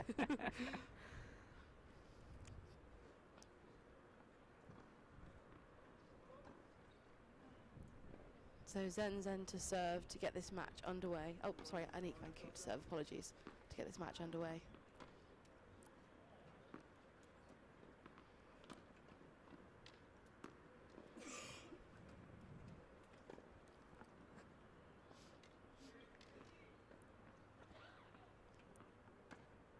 First set. Aniek van Koot to serve. Ready? Play.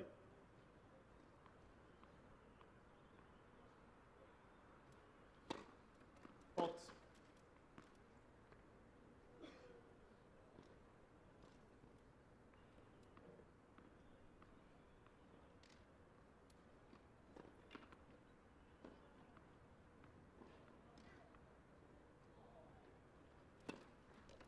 Pot.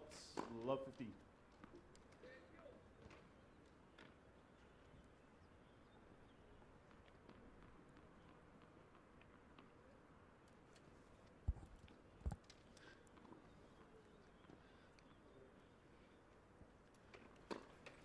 Pot.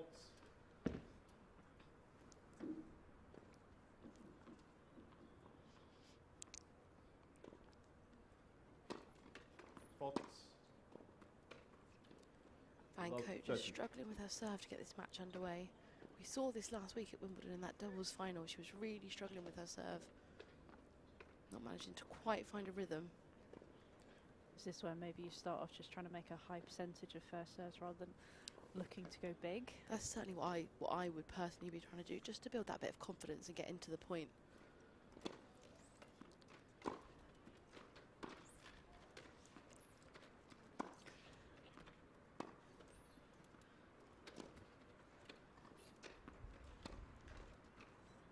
Oh, and there's that slice, that classic slice from Van Koot. That definitely her signature shot. Lethal. 15-30. That's what you were talking to me about before we came on air, wasn't it? That slice that she has and that aggressive game style that she brings to the court. It's incredibly aggressive and it just falls so low. It's so tricky just to get underneath. And the angle that she's able to create as well, especially with that lefty slice, it's tricky.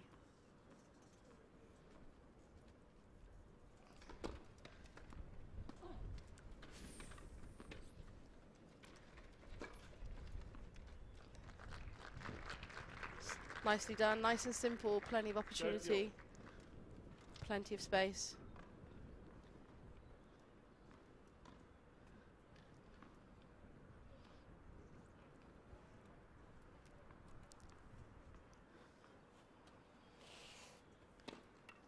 Pot.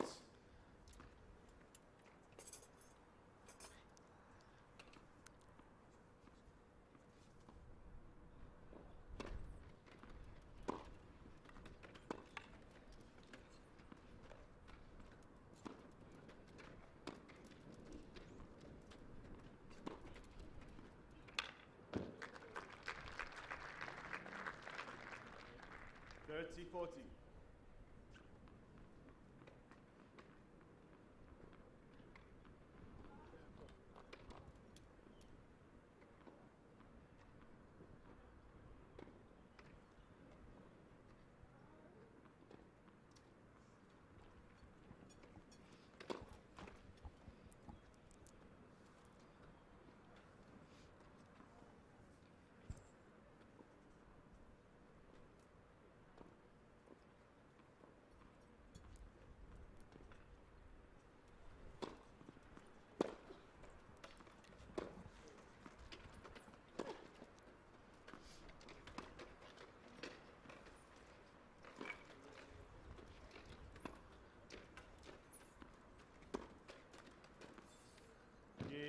Zhu. That's great depth from Zhu. First game. This is the danger with Zhu. If Van Koot gives her the opportunity to get deep into a point, she can manipulate that court really, really well. She actually likes these long, tough, drawn-out battles. That seems to be how she creates spaces a lot better. Whereas in contrast, Van Koot wants to seize that a little bit earlier in the point. Use the power. Use the power, open it up that little bit earlier. She doesn't want to get into those long battles, whereas Zhu really thrives upon that. It's going to be interesting to see who wins that kind of battle, isn't it? Who's able to impose their game style on the court. Definitely.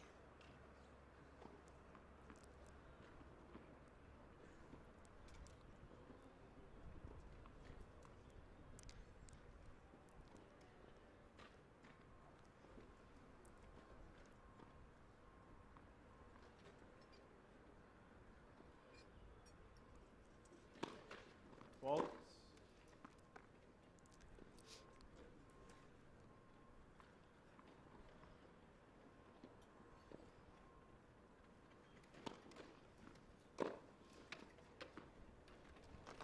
Incredible return from Van Koot. Love. You can see she 50. liked that one. Nice early finish in the point, taking control.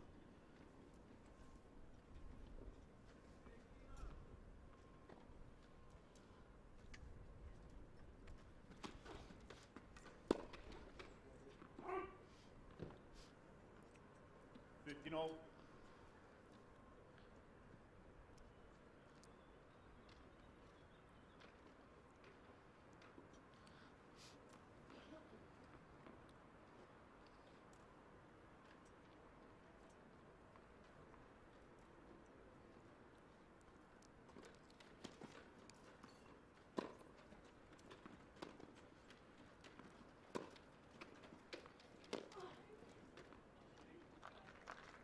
Yeah, you can just see how effective it is when Van Koot gets that depth and that spin.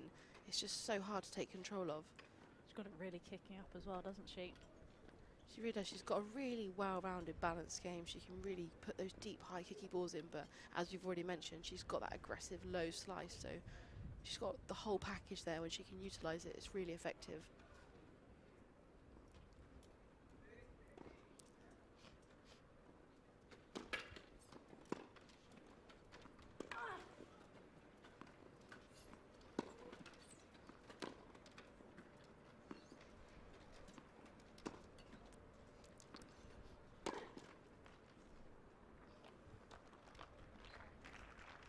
And it does seem that 15, this 40. matchup is a matchup that does suit Anik.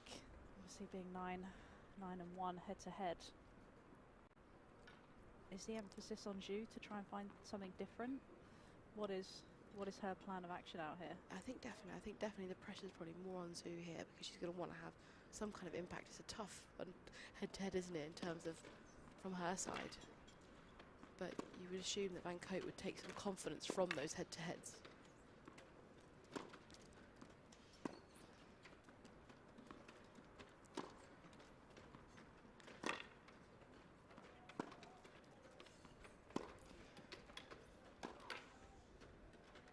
Out.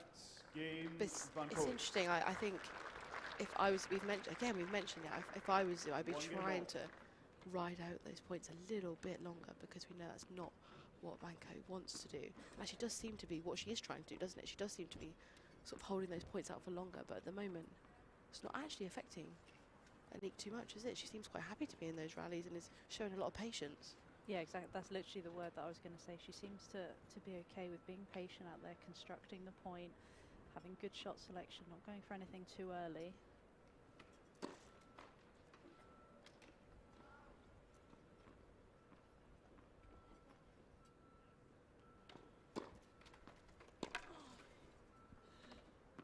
Out. 15 love. Nice strong serve out wide.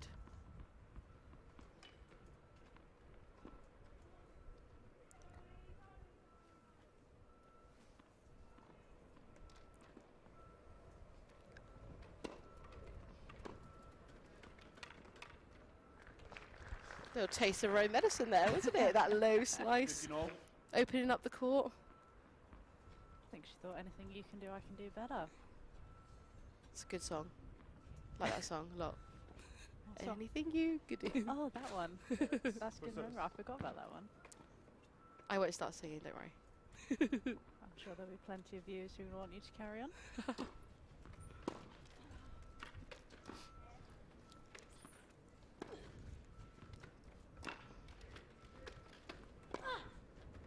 And there it is, that low slice. Just opening up the court is so low. 30-15. It's just so impressive the way she just knifes through the ball, isn't it? Just the racket head speed that she has, the low trajectory over the net as well. So hard to deal with.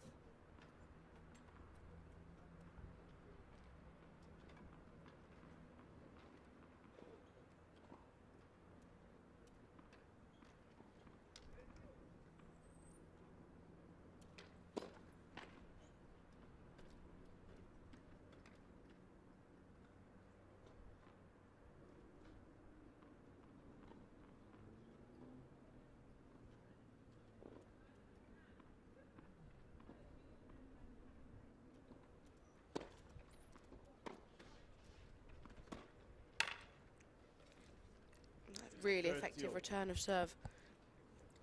And obviously the body game, but especially in the wheelchair game, if you can return back into the body, it's so difficult to get that movement, that momentum going in the chair, and to dig those out. Not many players are. Gordon Reid, I always think, is super talented at that, just digging those balls out. He's got incredible hands, but a tough shot to master.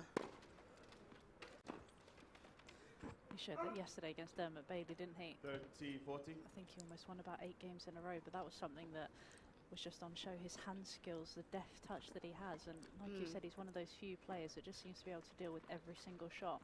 Yeah, it's really amazing to watch, especially actually when he moves into the net. He can have balls firing at him, but the way he digs out and manoeuvres his chair is exceptional. I think he's the best in the game at it.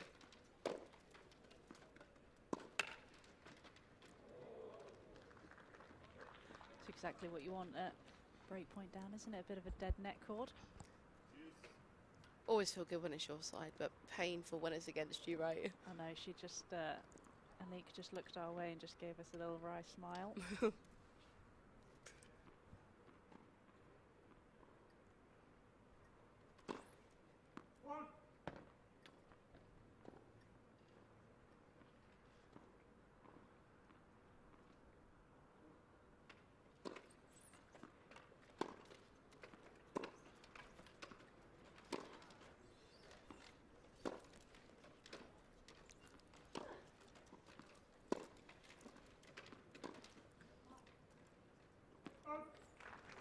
It's a strong point from Van Koot. Advantage, Van Koot. Definitely demonstrating patience today. She's looking a lot more relaxed. She's slowed down on her serve a bit, hasn't she, as well in this game? I think she heard you when you suggested just rolling him in. Well, Take a bit more time. I'm going to take some coaching credit for that. if this wins Absolutely, her I the would. match, 100%.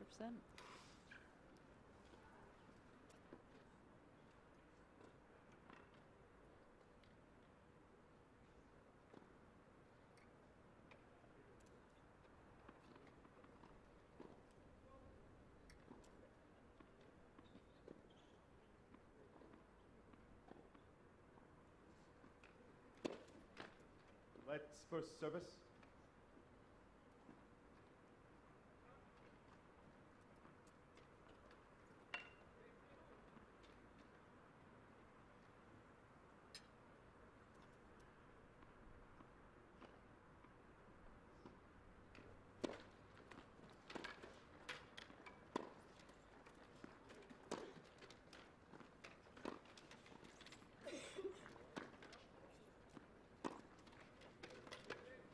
Game, Van Koot.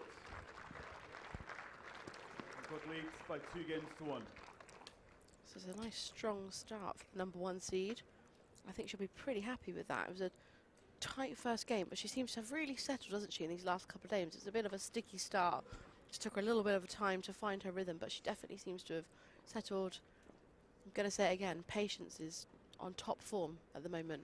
I think there's maybe a little bit of nerves at the start of the match. Like you said, she's sort of had a walkover and hasn't actually got any time on the match court. So sometimes those nerves can just cause a little bit of tension. But I think that game where she broke back in that second game was big, and she's sort of just relaxing into it now, isn't she?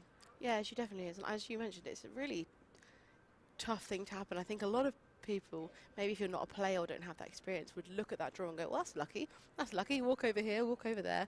But actually, as a player, you want those earlier matches to find your rhythm, to get into the tournament. You know, and the reason they're seeded is because in theory, your match should get tougher. You get time to get used to the conditions, the court. Yes, she's played here before, but you know, she's just come off the back of Wimbledon. It's massive contrast, right? Yeah, conditions here are completely different. I always remember from when I played at Wimbledon, when everything was, you know, pretty calm, there wasn't too much breeze, and then coming to Nottingham, and all of a sudden you think, oh, you know, it'll be fine. But it's such a swirly wind and deceptively windy. Definitely.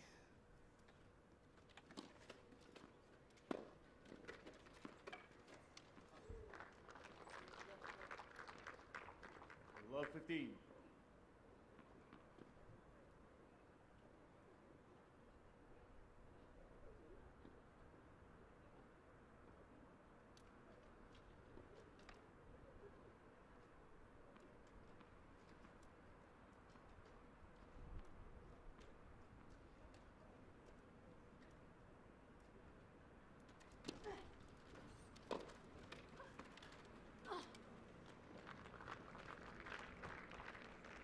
Love 30.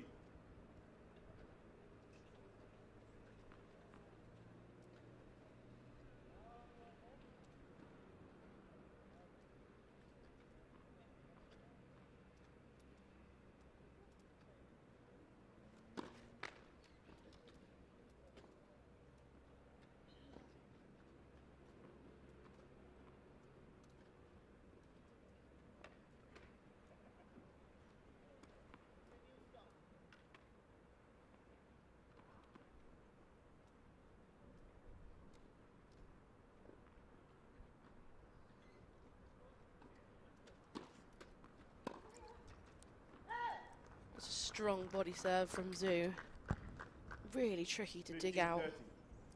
We mentioned that on the returner serve earlier, but actually if you can serve into your opponent's body in the wheelchair game, again, it's so incredibly effective.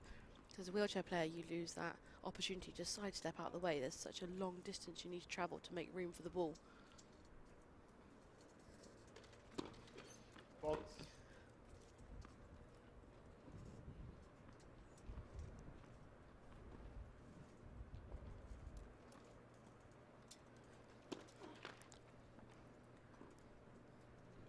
$15-40. Frustration on the face of Zhu. Especially after the prior serve that was so strong.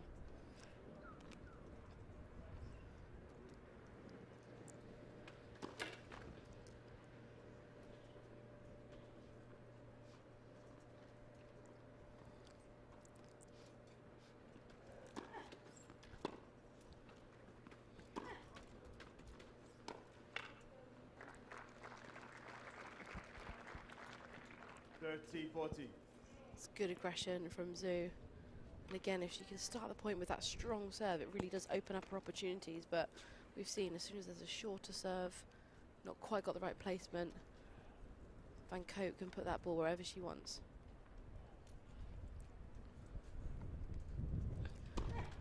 Faults.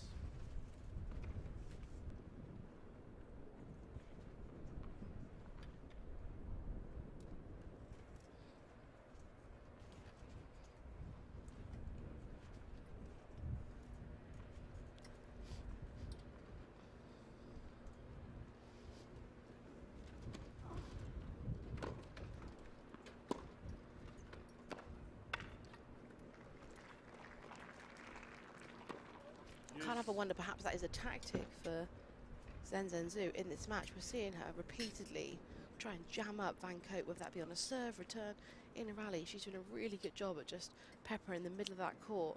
And Van Koot just can't quite dig them out and get back into the point.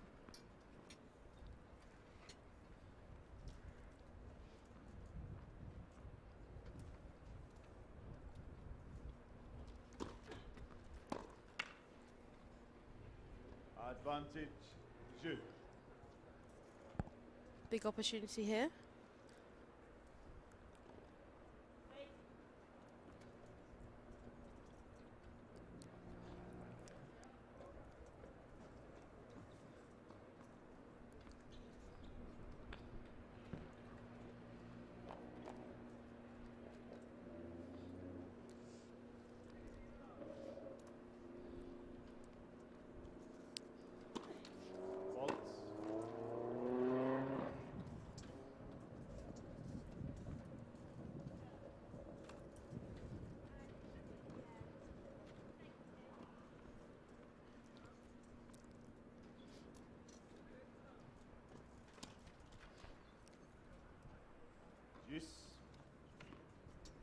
quite what you want in that moment. Opportunity there to pull it back even, but we're back to juice. Just decelerated a little bit with the racket head speed there, didn't she, on the serve? Yeah, she uncharacteristically looked quite tight there, didn't she? She was really holding back.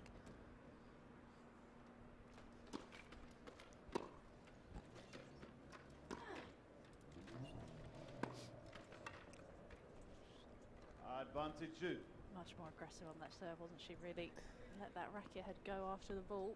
And you can see the difference in the impact it has. You know, we've seen that when she really going for that serve, and Koot's on the back foot straight away. I think there's a misconception, isn't there, that the slower you hit it, the safer it is. But actually, the faster you are with the racket, it's safer because it tends to drop in the court more.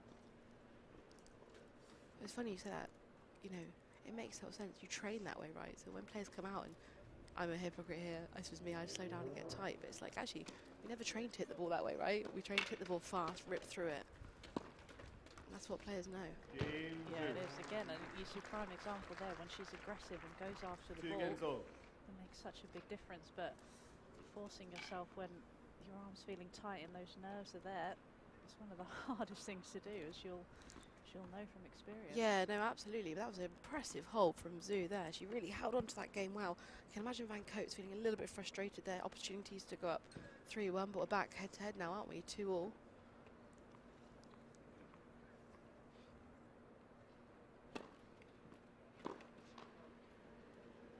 Love.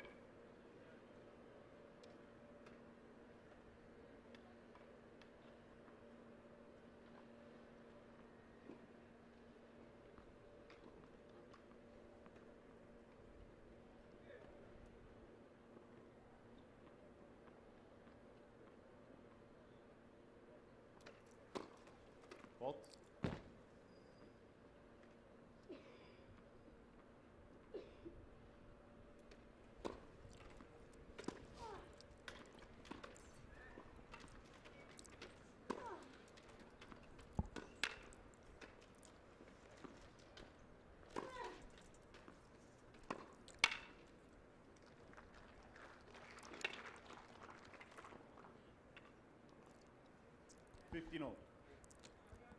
Frustration from Van Koot. Couple of unforced errors we've seen there, haven't we? Creep in on that backhand.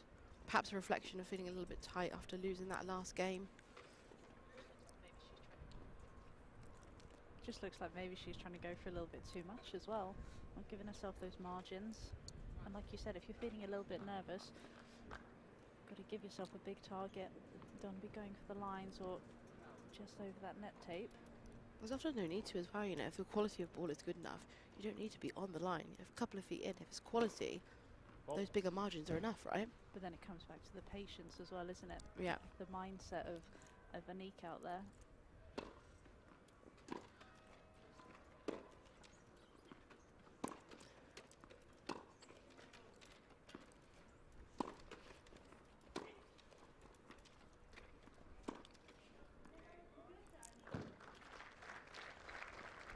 I feel like we've almost had a role reversal here. It's almost like Anik's trying to make the points last longer, but Zhu is coming in, isn't she? Taking balls earlier, trying to wrap up that point a little bit sooner. I feel like we've literally switched. It has, but it's also really interesting in that last rally, just the way that Zhu was just using the middle balls, trying to jam Anik, and then all of a sudden when she got the chance, that's when she opened the court. It was just really smart play.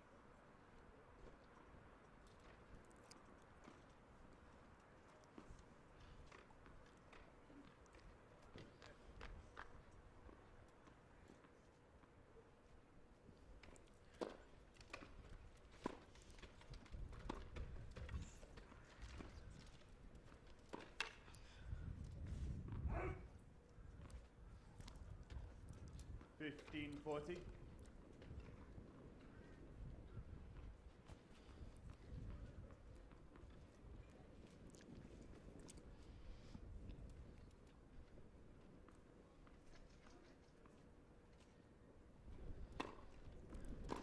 Fault.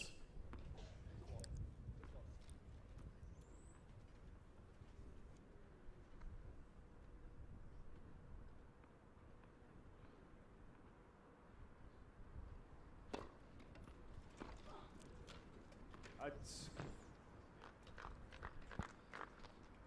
30-40. Sue's got another opportunity here to break the serve of Van Koot.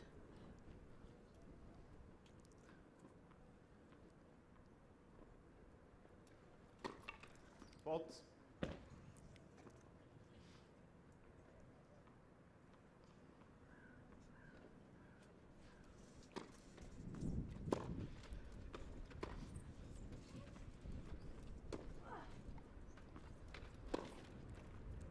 Oh, incredible angle there. And that's the one thing I find so amazing about watching Anique is, especially her forehand, it's so deceiving. It's really, really tricky to read, and she hits that inside-out forehand so effectively. To be honest, I wasn't sure that that forehand angle was on. It didn't really look like you, with physics, that you could actually hit that, but she found a way to just cut inside the ball.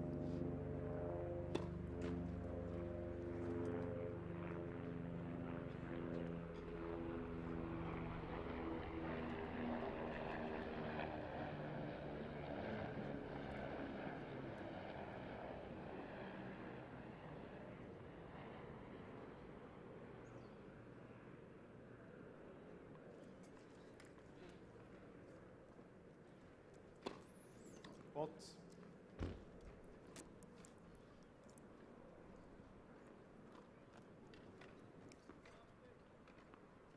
Advantage, jeu.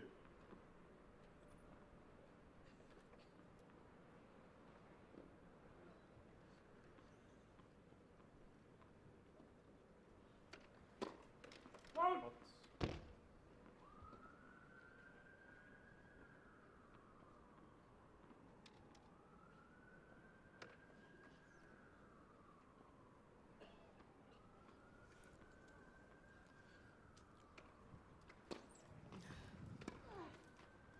Yes. It's a real battle to hold on to this game. I feel like this is a really pinnacle, important moment of this match.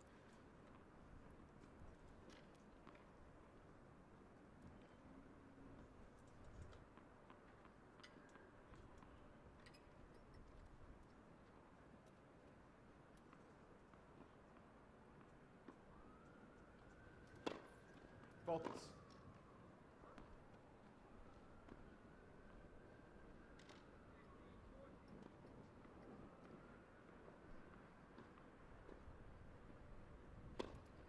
Fault.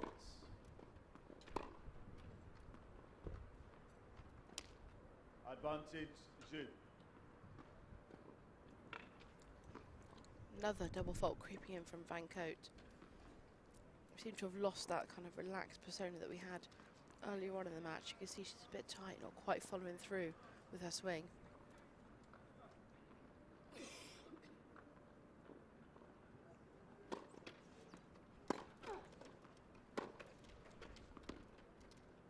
Much better on that forehand, though, wasn't she? Much more aggressive. Superb depth as well. It was.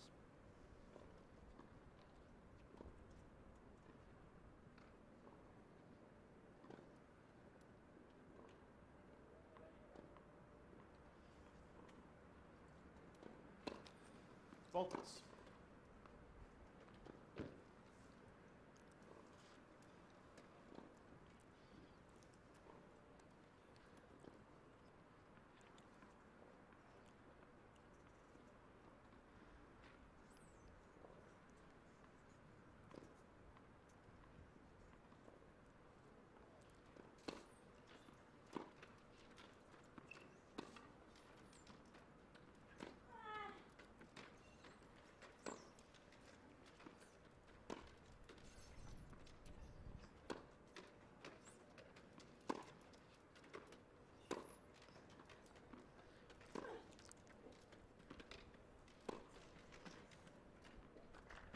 Great placement from Van Koot there.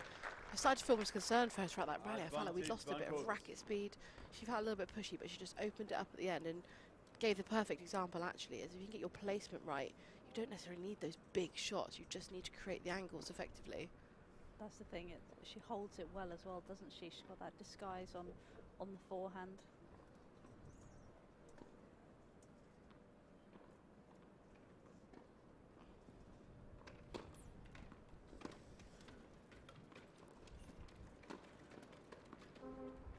Van Koot. Van Koot leads by 3 games to 2. Impressive hold there, wasn't it, from Van Koot? That was a real nail-biter of a game. She did really, really well to stay into that, keep hold of it and gain her 3-2 lead. You just wonder whether that is going to make her be able to just relax into it, ease into it. I think so, because that was a really, really big moment in this match, actually. That was a really important game. But we've already had a bit of a roller coaster, haven't we, from Van Koot before? We felt sort of a little bit tight at the start. Then we saw a lot of relaxed. She was really relaxed. Then we got a bit tight again. But those last couple of points felt like we saw a bit more of her usual ability, her usual game style. So it was nice to see. It absolutely is. And Marshall Thomas, our guy in the stats room, favourite guy, he just told me that if Anique wins this match, this will be her 6th British Open women's singles final that she's made, and she's reached the final every year from 2012 through to 2016, but is yet to take home the title. I'm sure that is something she's going to want to look to rectify. Well, definitely, 'cause as we mentioned earlier, she's had so much, you know, success in the doubles at this event. She's won the doubles 9 times. Really impressive, and to get to that many finals, to be fair, we've got to give credit, haven't we? But actually, I'm sure she'd be really looking to hopefully clinch the title this year, because after that amount, I think you'd want to go that extra step, wouldn't you? You And really would. come away with the trophy and have your picture on the windows here. Yeah. Something I love that each year they've got those, I would say life size, they're bigger than life size, aren't they? Those huge images of the previous year's winners. So I'm sure she's looking to have her face up there for the singles as well as the doubles as she has in previous years. Do you think it'll be something that plays on her mind, that she's made the final so many times and hasn't quite been able to just get over the line? I think, interesting, they plays on her mind. I think she's probably very aware of it, but I'm not sure if in a match she's probably thinking about it. I think she's sort of has enough experience to put that to the back of her mind. But yeah, I'm sure that that is a title she's thinking, I've not quite had that one yet. And we've seen so much success with Anique. You know, she's won multiple Grand Slams, Super Series, so she's had so much success, but for some reason this tournament's not quite been hers. Just eluded her, hasn't it? Yeah, but maybe this is the year. Maybe it's I'm sure she's hoping that as well.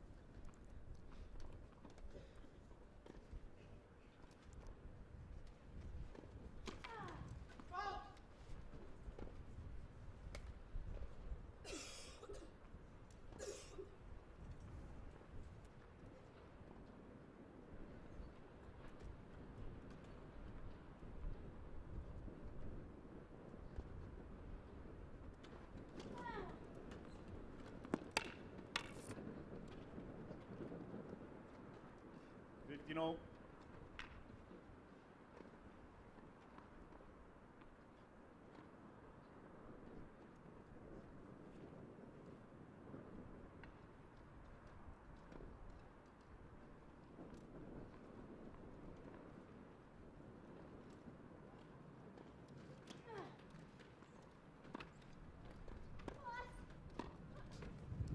at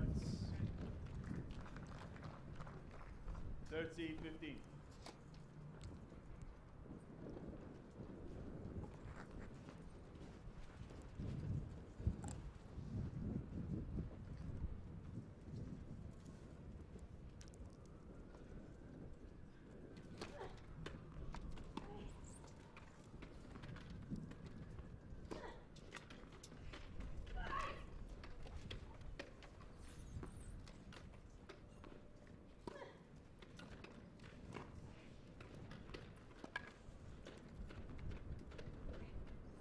Oh, just run out of steam there for that last ball. Impressive movement from Van Koot. 40-15.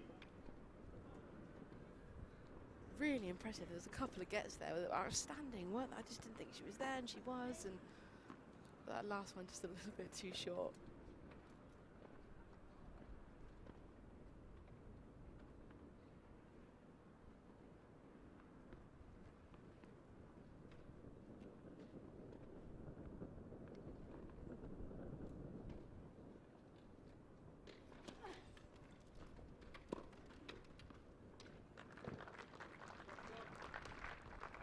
Forty 30.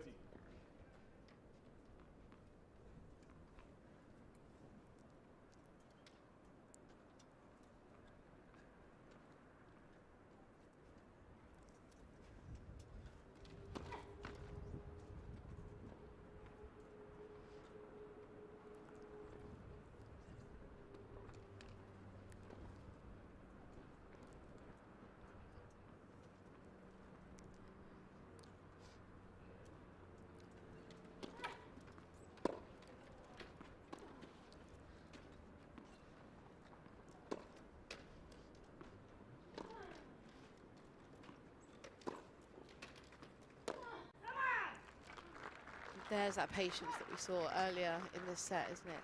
There's that patience, waiting for the right ball. Starting to get pumped up as well, isn't she? Just trying to get the adrenaline going a little bit. It's been a bit subdued out here up until now.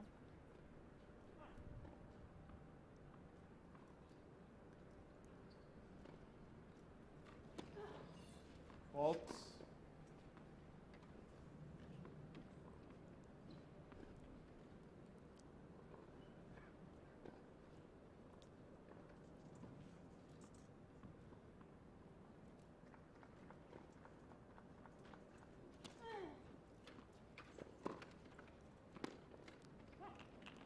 Strong, penetrating return there from Van Koot. Advantage, Van Koot. Right back into the chair of Zhu.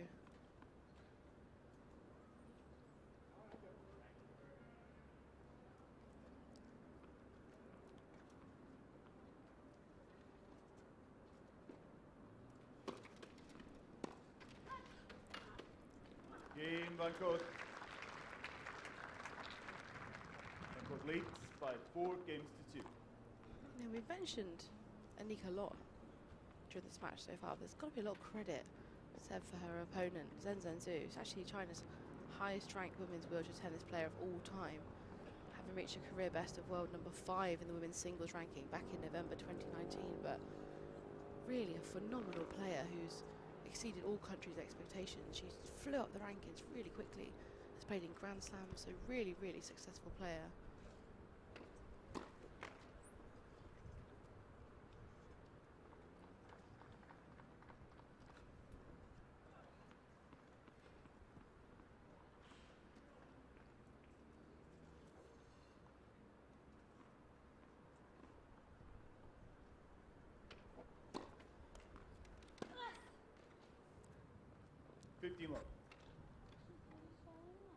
Effective body serve. Again, it's not necessarily, is it, about ripping it, not too much pace, it's the accuracy, the placement can be so much more effective. It always is, especially using that lefty, just sliding into the chair, isn't it? So hard to manoeuvre out of the way. Such a smart play, especially if you're feeling a little bit tight. That's a danger if you don't hit your spots, isn't it? It just goes right into the slot. 15-all. I think she knows it as well. I think that facial expression towards us Yeah. gave it away.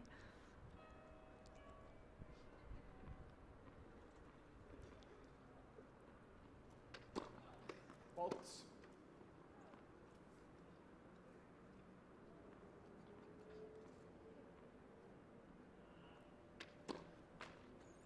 $15-30. It's not what she's looking for. Another double fault to add to her tally. A little bit frustrating. We saw her struggle with that in Wimbledon last week. Can't help but wonder if that little bit of time away from the court and the lead up, she unfortunately was really poorly, so didn't have much time to prepare for the recent couple of tournaments, and perhaps that's playing a slight effect on the consistency. 15-40.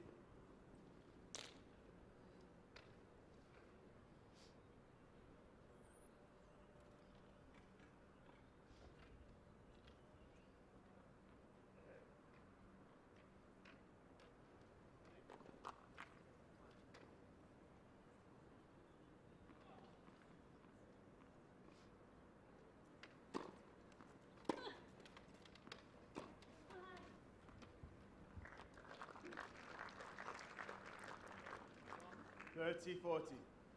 Van Koot's executing her favourite shot there, this time down the line. Again, not as common as a usual slice cross court, but really effective, unreadable.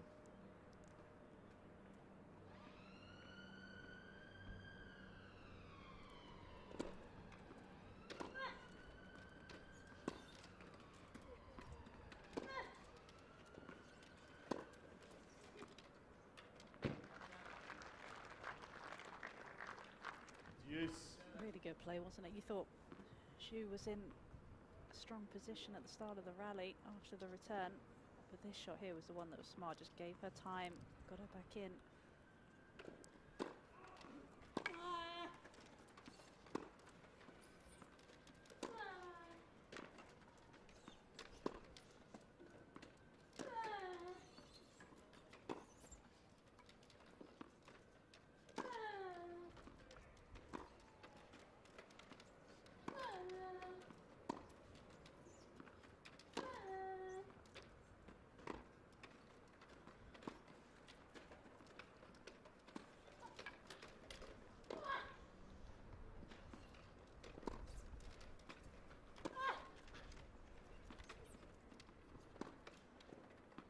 Out.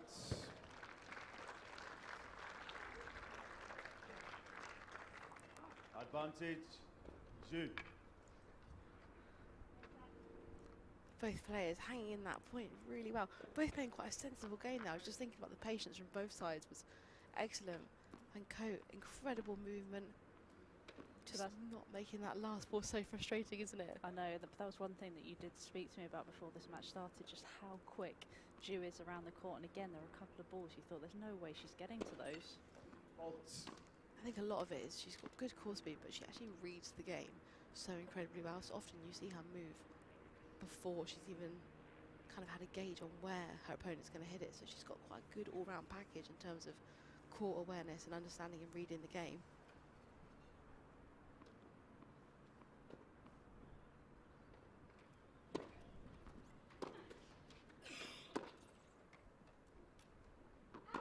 Game, Zhu. And you can see the frustration already from Monique Van Koot there, just not able to hold her serve, and she gets the break back again and Van Koot leads by 4 games to 3. back on serve. No one can seem to hold serve in this opening set, can they? No, I know, it's really interesting, isn't it? But although there's a really impressive head-to-head lead for Van Koot here, 9-1 at the moment.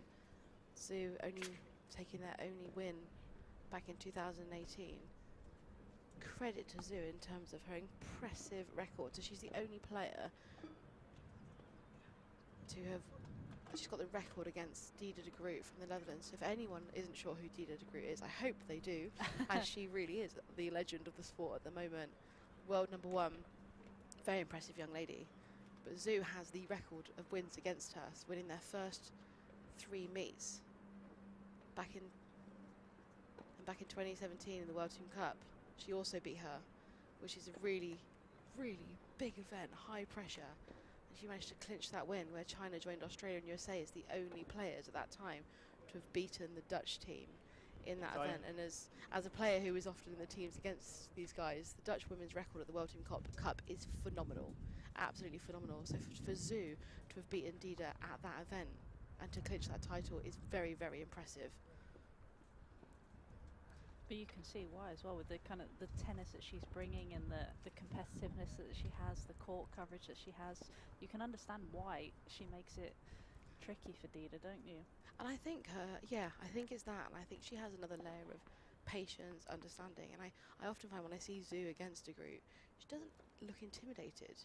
So she seems really up for the challenge, whereas often players come against Dida and you can see that they're already a little bit on the back foot, like, oh my goodness, it's, you know, world #1, this incredible record holder. Her reputation precedes her almost. Yeah, it certainly does. And rightly so, actually. Impressive young woman.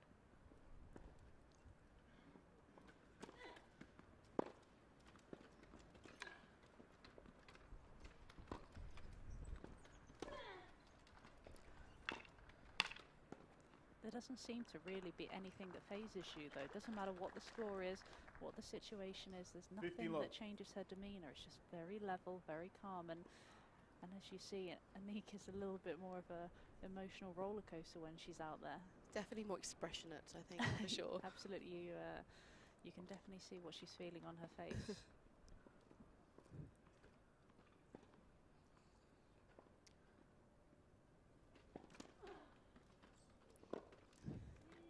What was your preference in terms of an opponent? Do you like to see someone who's showing every emotion, or do you prefer if you've got an opponent that's calmer?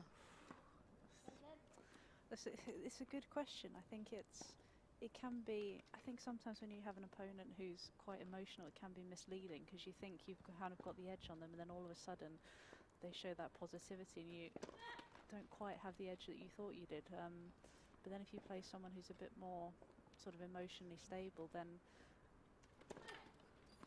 it can get a little bit frustrating as well, can't you? Because you want them to show a bit of anger. And yeah. So Which one were you? Which one was Were you calm? I was the cool as a cucumber, sort of probably got annoyed that I didn't show any emotion, but probably my coach got annoyed that I didn't show too much emotion either. So I'm with you on that. That was me as well. My opponent, she said, it's really annoying. You don't show anything. The ice queen on the court. Yeah, you just have to focus, guys. Focus. You know? That's a good way of putting it. Yeah, definitely.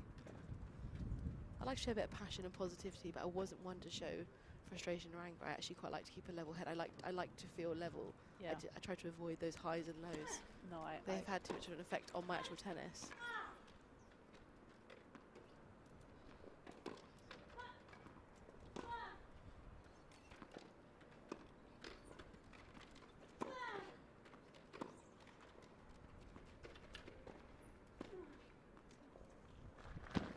But I think it's also kind of how you are as a personality. You look at someone like 30. Andy, who's in our previous match, the type of character that he is. You'd say he's pretty emotional out on court, but when he is emotional, that probably brings out the best in him. And then you was like how he was today. He was a lot more calm and relaxed, and you kind of feel like that's not where he's going to bring out his best tennis. So it is interesting how it varies from player to player.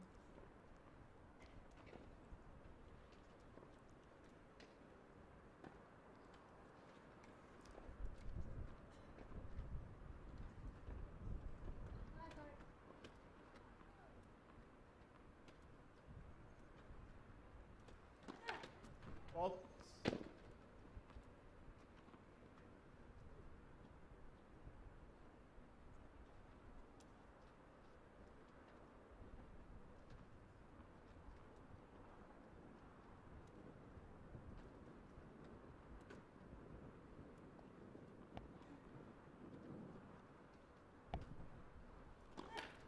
Fault.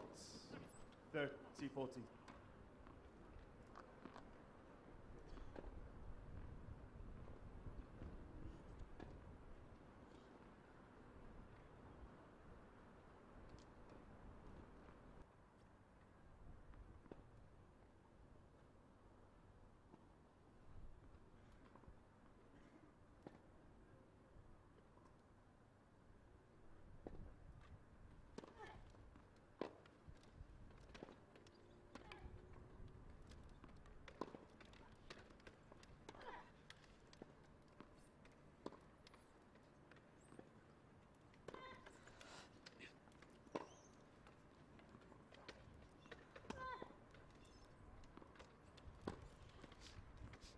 Game Van Koot.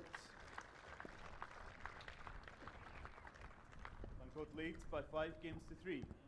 Some positive emotion now from Van Koot. We like that fist pump. Do I dare say there was a glimmer of a smile after that shot? Wow, I don't know if I'd go that far. We'll see how that goes after this service game, but is she going to go after this service game, or is she going to step off a little bit? I think this couple of game lead will definitely have fueled her with a little bit of confidence and a bit more comfort. And hopefully she'll thrive upon that to clinch the first Fault. set. Going to be looking for some first serves here though. Missed that first serve.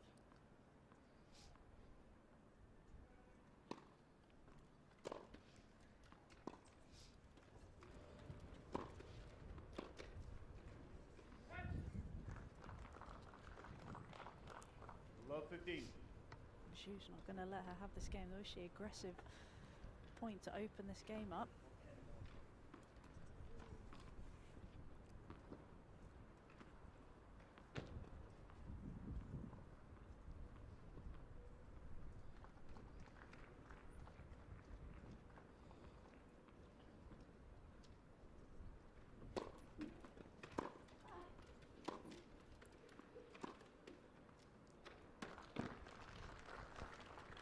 Impressive backhand from Love Zhu, 30. taking it on the rise.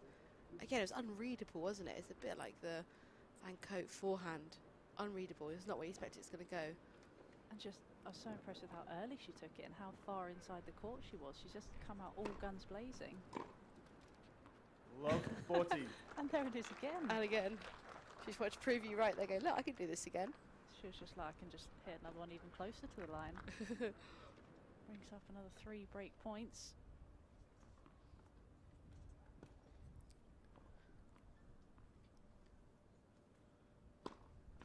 Let for service.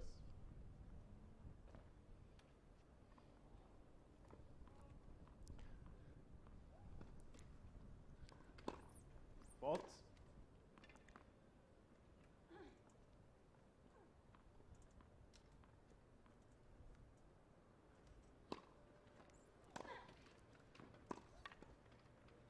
Out. Game Zhu. New balls, please. I can imagine there's a sense of Van Koot leads frustration by there 5 from games to 4. Aniek van Koot, because it felt like she gained a bit of confidence and momentum after having that 2-game lead, but we're back at 5-4, just a game between them. I wouldn't say that, that Aniek did too much wrong there in that game. I think that was all down to Zhu returning incredibly well. And taking the ball so early. I know. I wonder what sort of changed in the mindset, because like you say, she literally took every ball on the rise, took it early, just didn't give Aniek a chance at all. Is it potentially, I sometimes think, you know, back against the ball when that pressure's against you, but it forces you actually to step up, because actually did she have a choice really? You know, Van Koot, 1 game away from taking that set. She almost didn't have a choice but to step it up again and make a difference, and she certainly had an impact. But now the challenge is, can she then replicate it in this next game? Obviously it's very different serving to returning, Time. but can she just keep that mentality of taking it on, taking the ball early? Because that seems to be really effective in this opening set against Aniek. Yeah, I think, and just taking that time away from Aniek is crucial as well, because when she's got time and opportunities, Aniek can really pick her spots, and actually Zhu taking those balls a little bit earlier, it's amazing. It's split seconds, but actually you'll know as a tennis player, they make all the difference. Yeah. And especially when you're in a wheelchair, because the time that takes away from you in terms of your travel distance is huge. I think sometimes people have the misconception that it's actually probably more effective to hit the ball harder, but actually I always found, because as a player I never hit the ball that hard, for me it was always, can I take the ball earlier? Fault. Take time away from your opponent.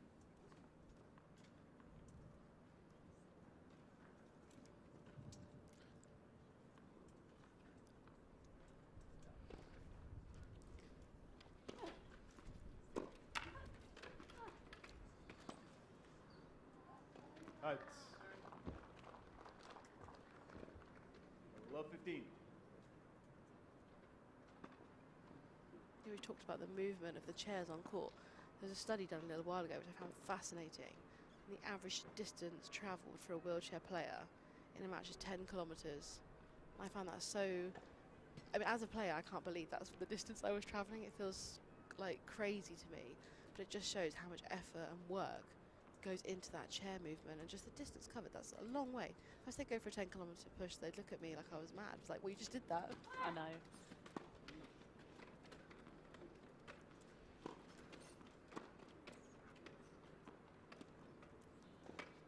Paul did mention that stat earlier as well, and I was completely shocked by it as well. You actually just don't even realise. I think, like you say, if you're just going to go on a 10 kilometre push, you'd be like, I'm not sure that's for me. But you know, if you're doing it in a match, it just sort of happens. It's chuck a few forehands and backhands in there. It's not too bad, is it? No, absolutely not. That's like me. If you asked me to go on a 10 kilometre run, I'd be shooting you down. No chance.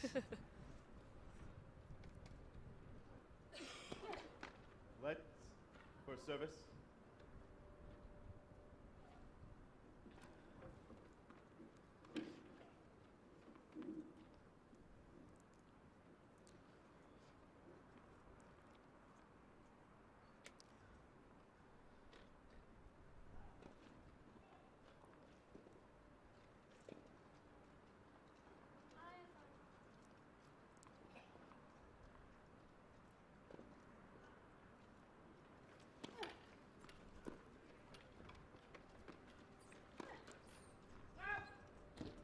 Van Koot doing really well Love to dig out that return. 40. But can't help but fish. Got a little bit lucky there.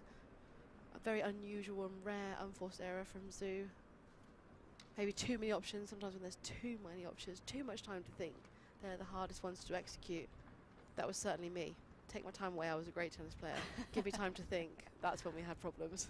I think that's the bane of all evil, isn't it? Just the overthinking part. Out. Tennis always much easier, I found, 15, when I was 40. playing instinctively. Like you say, you take time away, or you just sort of manage to switch your brain off, and then tennis comes so easily. But the moment you start thinking, that's when it all goes horribly wrong. I really understand. You feel my pain? I really feel your pain. Really do. Sounds like we had the same issues.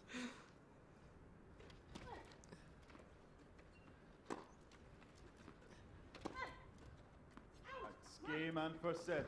Van Koot. By 6 games to 4. good hold on to that first set from the former world #1. It should be said that Aniek van Koot was the first player to succeed the legendary Esther Vergeer as world #1 when she retired at the end of January 2013. Just 2 weeks later, Aniek moved into that world #1 spot, became world #1 for the first time. But it's interesting, she's written a book, I don't know if you know, it's called Panique, one of my favourite names of a book ever. I think it's brilliant. Panique, amazing. Wish I could read it, but it's only in Dutch at the moment. But it documents all her mental struggles and things like that which she faced in terms of becoming world #1. So really interesting. I hope it gets translated one day for me to read. I know, I would definitely be interested in reading that as well. Let's just have a look at these stats of this first set. Yeah, it's really interesting because I look at the double faults there, and for some reason it felt like Aniek was making more. I don't know if it's almost her reaction to it, as we mentioned, the emotion, but actually double faults were pretty equal there. First serving percentage actually weighing in the favour of Zhu. But we look at the total points won, few more in the favour of Van Koot, but there's not any huge discrepancies there, is there? Nothing massively stands out. Pretty even, but that's reflected in the score. I mean, 6-4, it was a really close first set. And the one stat that kind of stood out for me there was just the amount of opportunities that Zhu created to break. 10 breakpoint opportunities, yet she managed to lose the set 6-4. So it is funny, it's just such small margins, isn't it? You did feel through a lot of that set that Zhu was on top, but Aniek found a way to get through, didn't she? She did, and she did well there, because as you can see, it was a little bit of a roller coaster, as we almost predicted. Historically with Aniek, we do often see that bit of a roller coaster, those up and downs, but she did really well to hang in there. And it should be said that if anybody's watching the wheelchair tennis this week and is enjoying it, you can come down and watch it for free, the bit that everybody loves, for free. You can head over to the LTA website where you can get your tickets, because they're free. For free. And come on down, we're at Nottingham Tennis Centre. But yeah, come on in, it's a great atmosphere here, we've got lovely weather, you'll be happy to know. But you can come and watch multiple matches, as I said, without spending a penny. And we've got a lot of players here who were here in Wimbledon last week, so you've got some of the best players in the world here.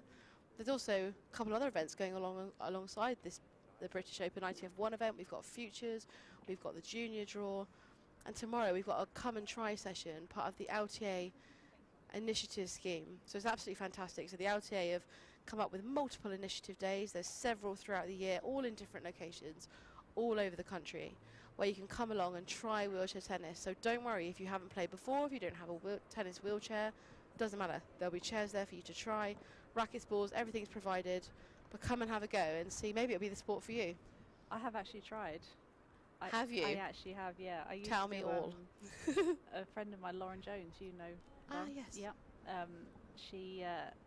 She did get me in a wheelchair on a couple of occasions. She even got me trying to do fitness with her, and she tried to make me do hill sprints with her, which obviously she put me to the sword, but she did give me about a 20-metre head start. Yeah, I still finished about 20 metres behind her. 20-metre head start. I also feel like that's really thrown you into the deep end, though, starting with hill sprints, and that's tough. Yeah, I mean, she, you know, I sort of, you know, landed myself in it. I did say I would happily join her for a fitness session, so she got excited, and you got yourself to blame. And yeah, the one she picked though was a hill sprint session, so therefore I was a little bit like, well, you could have sort of helped me out here, but yeah, no, our friendship was put to the test. Brilliant. Did you find it hard? Did you enjoy it? Do you know what? I really did enjoy it. I have to say my arms were in pieces the next day. However, no, it was a lot of fun, and I did get on court a couple of times with her as well. And I did find that I sort of wheeled the wrong way. It was almost like counterintuitive to me. So I could get to the ball, but then the manoeuvring, I sort of ended up going the wrong way and then just completely missing the ball. So that was, I think, probably the hardest part for me. But it was, yeah, I really, really enjoyed it. What I've often found is when an able-bodied person gets into a tennis wheelchair, is they almost forget. This sounds strange. It's hard to explain. They forget to move to the ball because obviously they're used to the legs taking you there, and the brain doesn't go to, right, you've got to need to move the wheels to get there. So they sort of do one push and think they're going to arrive. It's like you have to keep pushing to get there. But I'm actually really, really keen on not just obviously people who need wheelchairs for everyday or sport to have a go, but actually able-bodied people like yourself, jump in and have a try. We've had a couple of really good days here. We've had a schools festival yesterday morning and the day before as well, and we had 90 children yesterday, 52 the day before, coming down from a local primary, and we had so many tennis chairs out there, and let all these kids have a go. And it's really interesting, like, hearing their feedback, because you sort of start, oh, this is really cool, this is really fun, and then you put a racket in the hand, it's like, this is really hard, how are you doing this? And actually it's a really great way to almost break down some stereotypes and some stigma, and actually, yeah, show that it is a cool thing, exciting thing, but actually it is hard, and you have to train really hard to get to that level. Actually, you can't just jump in a chair and grab a racket and play to this level. This takes years of practice. It really does, and that was the one thing that I kind of found the hardest, was when I was trying to do it. You know, obviously pushing the chair was fine, but having the racket in the hand and then, you know, pushing as well. This is so not how you do it, but I actually ended up having to. I pushed. Don't say on your lap. I put my racket on my lap, Oh, and then I picked up the racket. Kids, don't listen to that. That was the advice I didn't give you yesterday. Please don't do as I But it do. probably feels more natural to you to do that, like you say, because you're not used to combining those things, and that is what most people do. Okay, you're in the majority. Okay, don't that worry. makes me feel a little bit better. But it is interesting. I often have, especially young people, ask me, like, you know, is it hard playing tennis in a wheelchair? So I personally, as someone who was born with their disability, find that quite hard to answer in many ways, because I've only ever used a wheelchair. So actually, no, I didn't find it hard to learn how to use a tennis wheelchair. I had to learn how to play tennis. I already had those chair skills. But actually, if you think about individuals who have an accident, it would be like yourself when you tried for the first time. They're going into a chair, they're trying to learn the sports skills as well as the chair skills, and it's a massive undertaking. You know, most athletes, if they're able-bodied, are just learning the sports stuff, and that's hard enough. Those skills are hard enough. Absolutely. You know, and then you shuck a chair in there as well, and you're learning a whole new way to manoeuvre. It's a really big challenge. So I have an awful lot of respect for athletes that have had accidents and, you know, make that impact in whatever disability sport they're doing, because it is a really strong skill set to have. Yeah, it is, and also the kind of, if you don't have that core strength as well, I can't imagine how much harder it must be to be able to not kind of have that ability to sort of rock back and forth as well. That's just a whole new level. No, exactly, and that does make a huge difference when you've got different players playing each other. The type of disability has a massive impact in terms of multiple things, in terms of their shots, type of shots they can hit, how much spin, how much weight they can put behind the ball, and that's obviously part of the reason we have the quad division. So the quad division is there for players who have more limbs affected from the waist up than the players in the main draw, as we're seeing in this match, would have. So a lot of those players need to tape their hands because they don't have full grip strength. They have, as you've mentioned, not a full, complete set of muscles in their core. So there is a division there within our sport, but there are athletes that don't quite fall under the quad category that are playing in the main draw that really come up against tough opponents. Like Anika's a great example. You know, she's a single amputee, so physically she's an able body, effectively. We look at somebody like Lucy Shuker, you know, our #1 British female. She's a great example of this. She's a T4 paraplegic, which means that her injury is really high, which means she's got no core at all. So she wears straps around her waist, and that effectively provides a fake core in many ways, if that makes sense. She sits a lot lower in her chair as well, so she's also got that kind of height disadvantage as well. And that's such a good point. So the height is massive. So we look at somebody like Anik, she actually sits slightly in what we call a reverse bucket. So basically her hips are slightly higher than her knee. Whereas for someone like Lucy, as you've mentioned, she's low, she sits in a bucket, so her waist is lower than her knees. And that's the way that she gains a bit of extra strength and core support. So absolutely right. There's probably about a foot difference between the two, which is huge. I remember watching Stefan Houdet as well, and he is so tall with the way his chair is. He's almost sort of kneeling up. Well, that's a really good example, because he's created a chair from scratch because he was trying to replicate as close as he could to standing in a chair, because he wanted that height and that rotation and not feeling strapped in. So yeah, he's sort of the extreme the other end.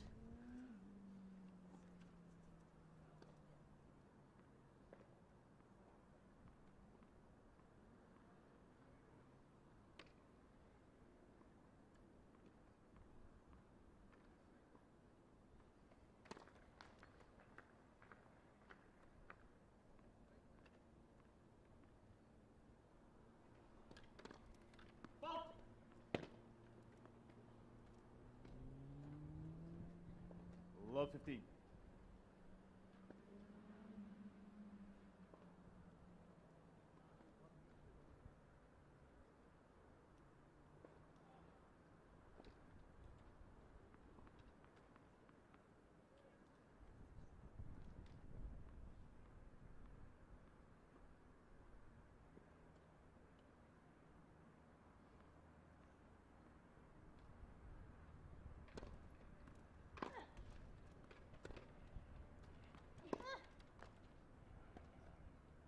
15-0.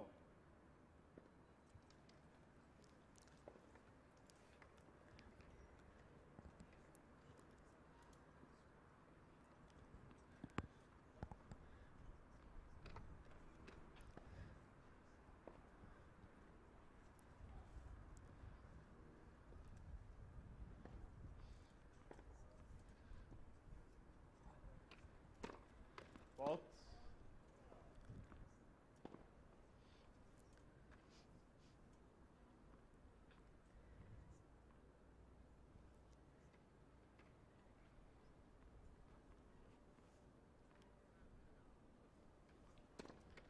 Fault. 15-30.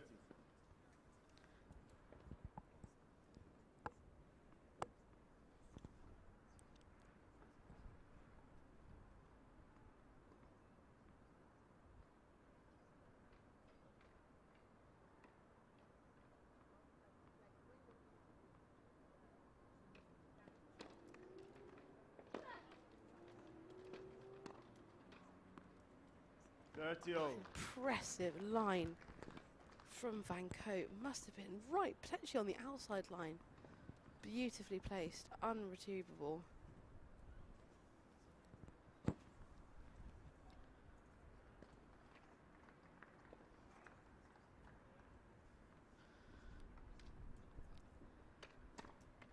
Fault.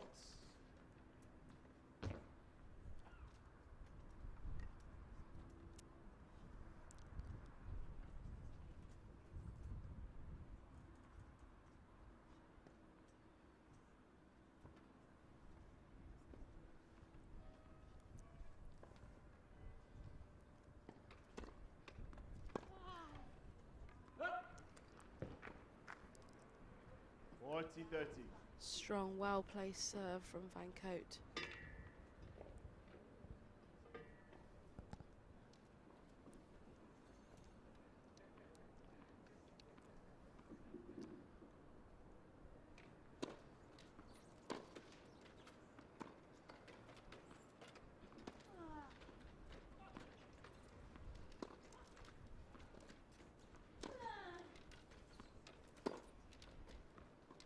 Game Van Koot. First game, second set. A strong start to the second set from the former #1 in the world. I'm sure she's happy with that. Pleased to hold serve early on in this second set. Exactly what she'd have wanted, just to keep the momentum up. Put the pressure on Zhu.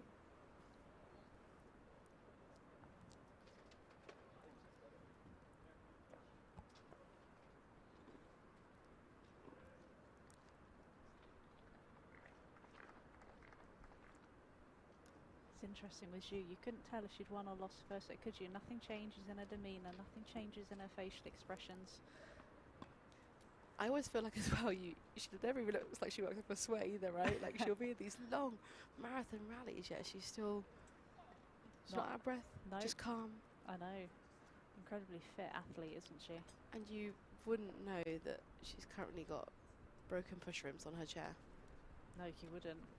Impressive. Let's hope they don't fall off. Yeah, I hope they haven't jinxed that either.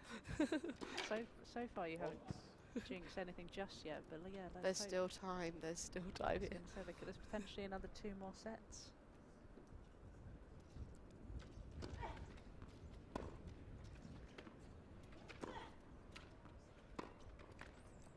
So what would happen if, 15 love. worst case scenario, something happened to the wheels? What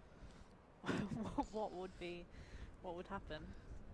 Well, obviously quick call to the repair guy to see what can be done. So it's actually her push rim, so the connectors between the push rim and the part of the wheel where you can see the tyre there. There's 2 of those that have broken on each side. I believe through travelling over, so aeroplane issues, not being treated with respect the chairs deserve. So yeah, it would be, can it be fixed? But if not, I'm not sure. She might try and push on a tyre. It's not completely out of the question, but it would be very, very challenging. Let's hope we don't have to find out what would happen.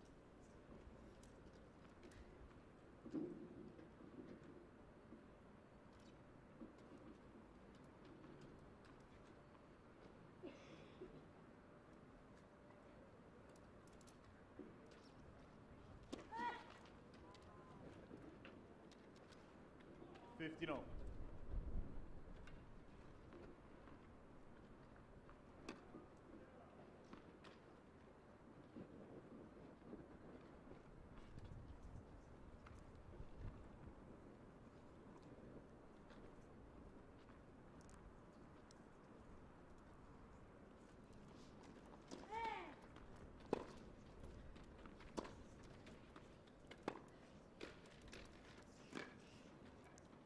And there's that slice. 15-30. As you've said, that lefty spin with it as well just makes it that a little bit more trickier to return. How did you get on with left-handed players? Yeah, I kind of struggled a little bit. I found the lefty serve that sort of kicked and slid away really tricky to deal with. And obviously I only played doubles towards the end of my career, so trying to avoid that net person with a slidey lefty serve was just the bane of my life. Yeah. No, I feel the same, but there's some lefty players that I struggle with more, Anique being one of them, because of the amount of pace she has on the ball as well. So she's a hard hitter, plus the spin. I found it really tricky. Yeah, absolutely. I think you kind of hit the nail on the head there. The more spin and the more width that they're able to hit makes it trickier. If you hit against someone who's a little bit flatter, I think like Zhu, I think I would have found it a lot easier. Yeah, I definitely preferred returning 14. Zhu's shots than I did Anique's. With the greatest of love and respect. We like Anique. She was hard to play against, We really do. hard. I think she'll take that as a I compliment. hope so. I think she would.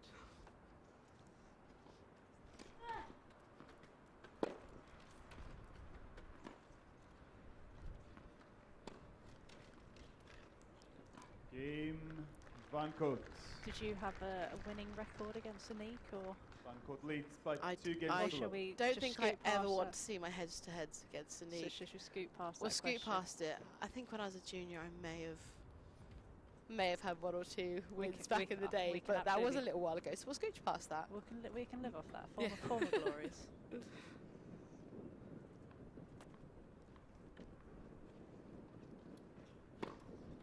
Faults.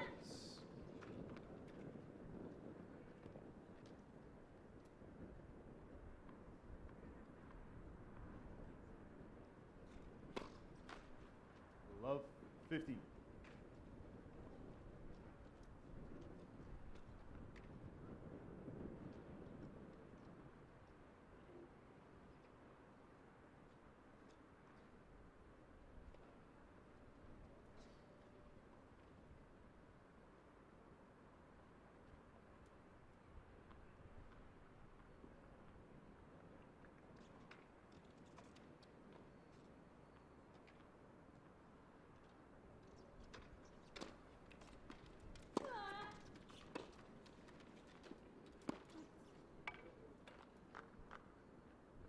All.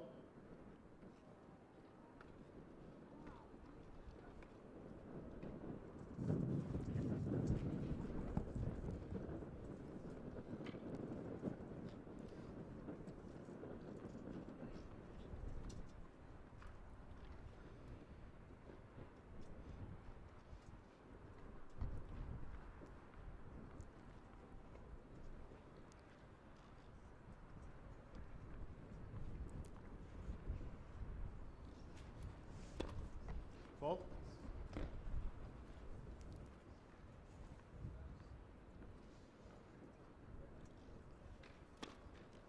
Faults. 15-30.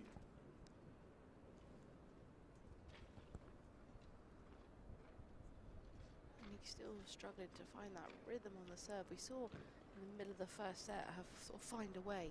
She was hitting those nice spinny, kicky serves, finding her placement, but not quite settling in this set just yet.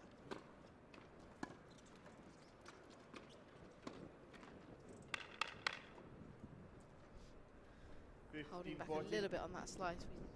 We know that when she really rips it and lets goes, that's when the effective ball comes out, but holding back just doesn't work.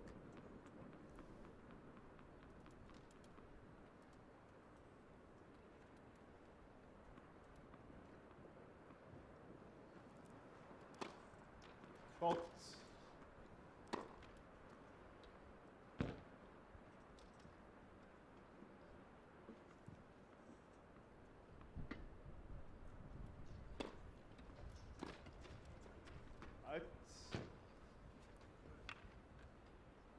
30-40.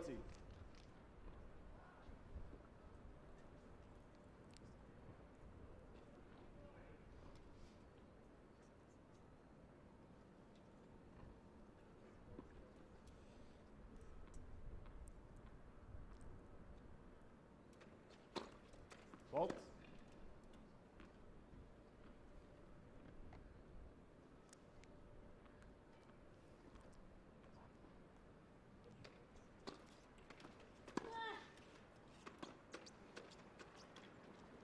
Juice.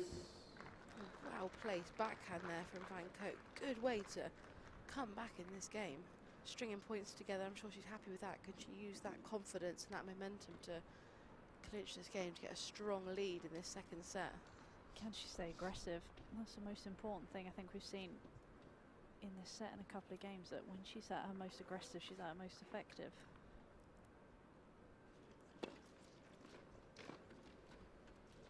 Out. Advantage Van Koot. A nice cheap point there, which I'm sure she'll grab with both hands. We love the cheap points. We- They're my favourite ones. We absolutely do.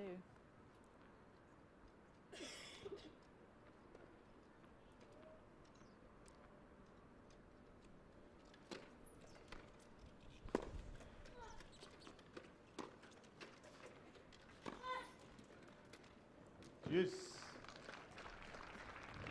Impressive backhand, right on the line. Again, unreadable.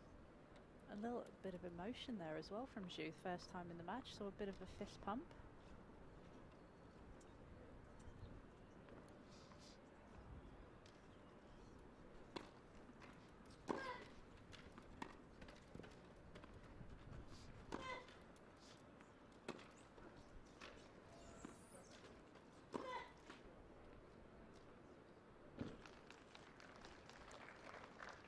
Advantage Juice. Sometimes the net's your friend and sometimes it's not, hey? Exactly. She seems to really be utilising that angle, doesn't she, at the moment? Anique not quite covering that part of the court as much, opening up for Zhu.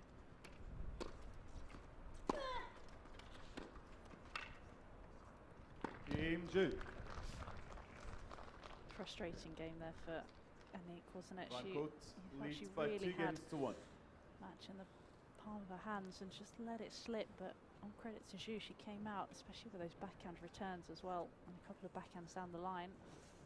Yeah, it was a real battle of a game, wasn't it? A bit like yourself, I kind of feel for Anique there. You know, she did really well to make that comeback, had a game point, but then it turned around really quickly, didn't it? And Zhu managed to keep hold of that game, and she's going to be hungry to send the point. The one thing Zhu does not do ever is give up. You know, she's relentless. She will stay out here. Her resilience is exceptional, leaps and bounds above many other wheelchair players, in my personal opinion. So she's not going to give up without a fight. And you know, as you said, she's such an interesting player, because although she's only had 1 win out of her 10 matches with Anique, she's the only player to have that impressive win against Dida de Groot. You know, the unbeatable Dida de Groot that no one seems to manage to beat, but actually Zhu is the player who has that the best record against her and has beaten her in those big moments. So she's a really interesting player and has demonstrated her level of talent and skill. I know, it'd be interesting to know or hear from Dida what it is that she finds so hard when she plays against you, isn't it? Because obviously Anique has got such an impressive record. Yeah, you're right. It would be really interesting to have that conversation. And again, you wonder how much of it is mental, or is it the way those game styles match up against each other? Because that's kind of the thing that I love about tennis, is that the combination of game styles and how they work against each other, it can really contrast, can't it?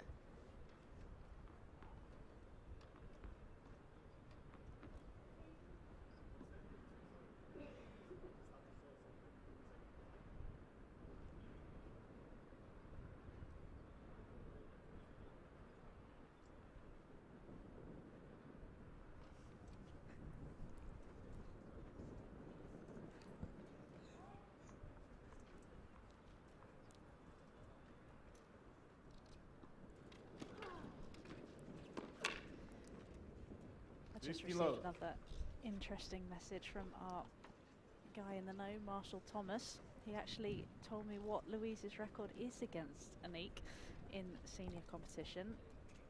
Do you want to John, take a guess what it was. I don't think I do. And I'm not sure if me and Marshall are going to be friends after this. Out. He has kindly let me know that 15-0. you are unfortunately an 0-5, and the two most recent meetings came in the second round of the British Open in 2014 and 2015. Do you remember those encounters? No, I've clearly erased them from my memory because they were probably so bad. Repress them from your memory. Thanks, Marshall. That's made me feel really good today. I appreciate that. Actually, you know, interestingly, I felt like I'd played her a lot more than that. Perhaps I'm maybe done rules, maybe I'm thinking, but no, thank you, Marshall. It's always good to know my career stats. Keep them coming. We're trying to encourage her, Marshall, to come back to the commentary box. Yes, like, yeah, you're not having me to come back to the old player 15-30. scene. Maybe the commentary box for sure.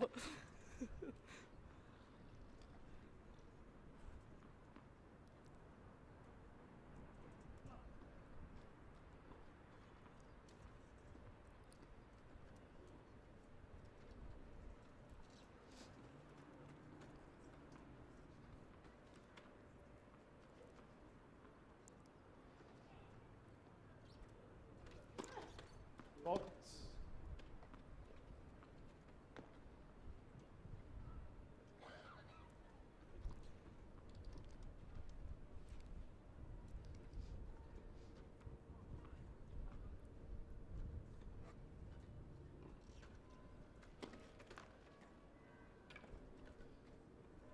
$15-40.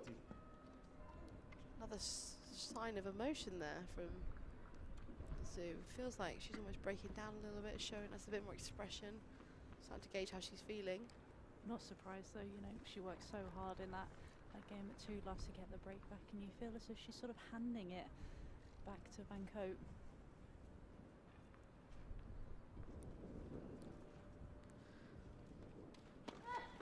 Let for service.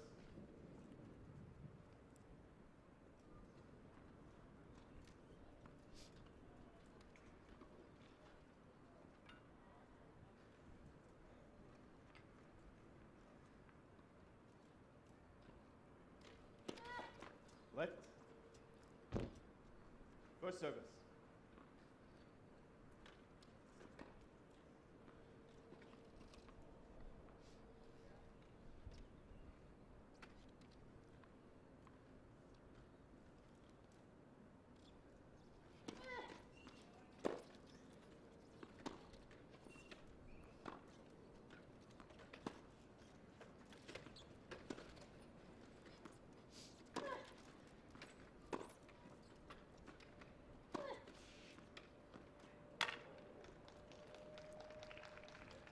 Again, it's just so effective, 30-40. that ball into the body, but if you can do that in the middle of a rally, down the middle, it's really, really impressive. Especially with the way she hits it, just flatter, especially on courts like this as well. It skids through, doesn't it? It's not bouncing, they're pretty quick courts.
Out.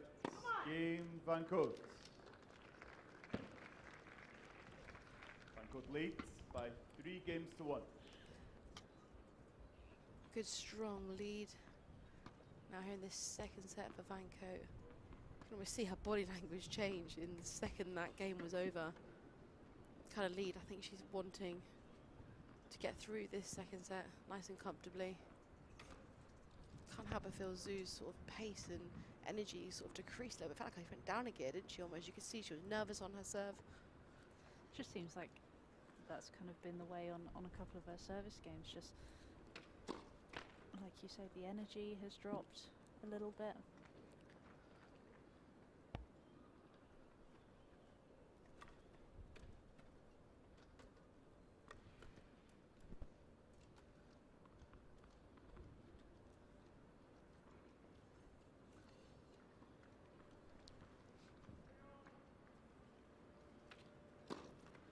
Faults.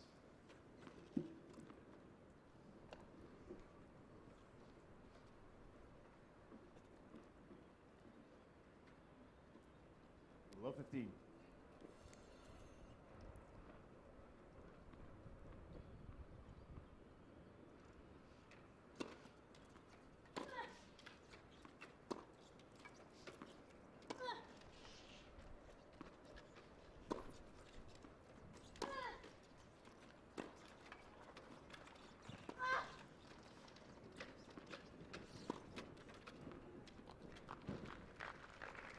Great placement from Van Koot there. Good patience again. Felt like got their patience back. 15 all. She's relaxing a little bit more, making smart decisions. It's just like controlled aggression, isn't it? Just still being aggressive, but like you say, just being patient, giving herself big margins. Fault.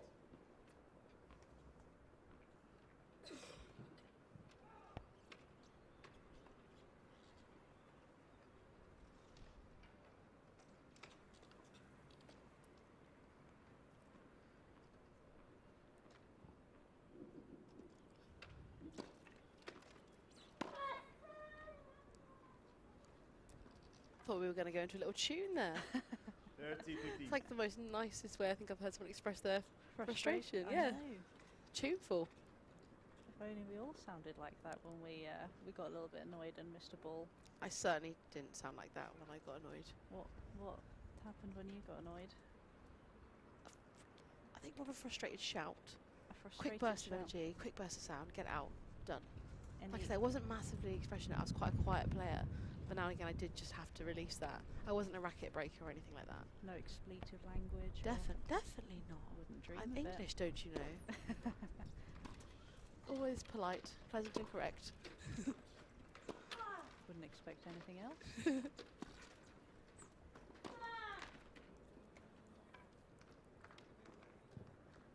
40-15. Van Koot recognising that was a little bit of a gift there. I'm sure she's going to want to capitalise on.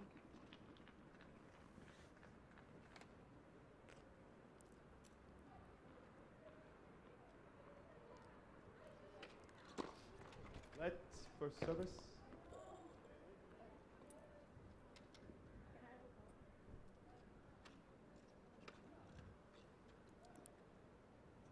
Frustrating for sure, hey? Got to Louise, trust the umpire there. Louise has got her head in her hands in the commentary box here. I'm not sure she agrees with the umpire's call. Carefully, might be able to hear you.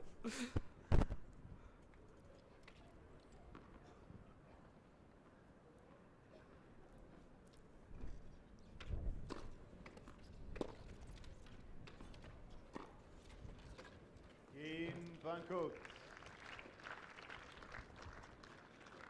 Van Koot leads by 4 games to 1. That's the way to respond, isn't it? To a frustrating situation like that. I find points like that, it can really have an effect on a match, on an individual, because actually it can go one way or the other. It can be absolute frustration, they've not regrouped in time, play that next point too soon, and then it can easily run away with you. Or you can come back like that and show them how it's done and go, okay, I'll do it this way instead. You absolutely can. But do you think it touched the net? That's the question.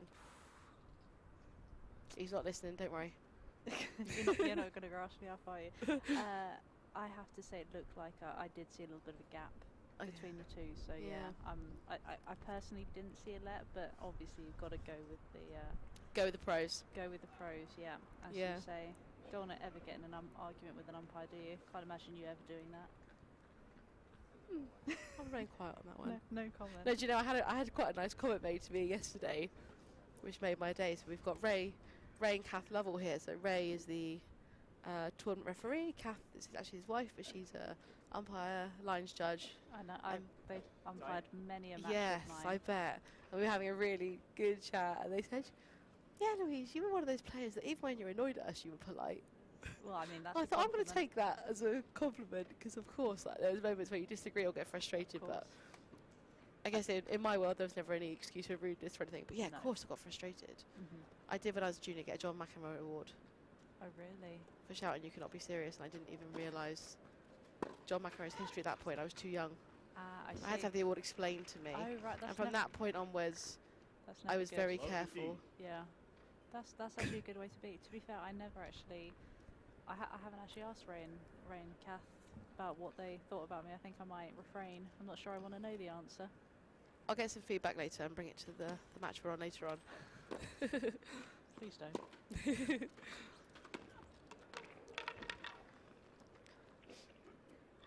Can't say there wasn't 59. enough effort in that shot.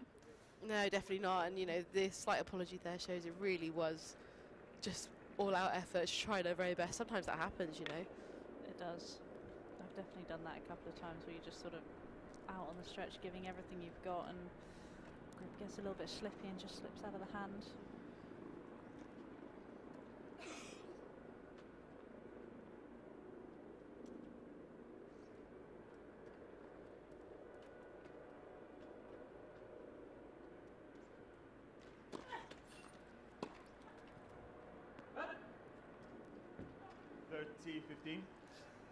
Big game here for Shu though, isn't it?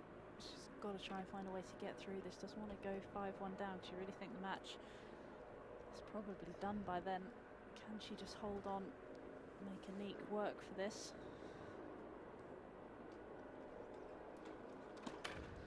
Fault.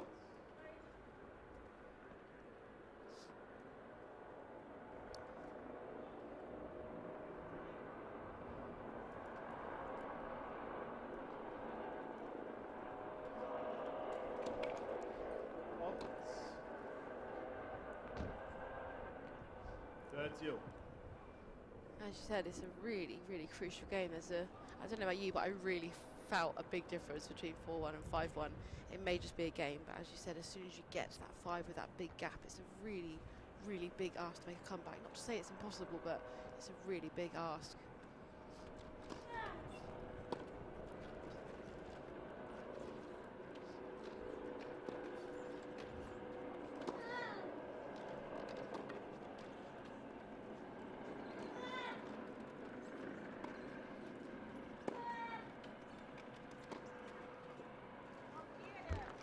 But what you're talking about is right. It kind of comes back to tennis being such a mental sport, isn't it? And 30-40. you know, 5-1, like you say, you still can come back. But if you somehow find a way to get to 4-2, it's just such a difference mentally. But great point here for Anique van Koot to get that 5-1 advantage in the second set.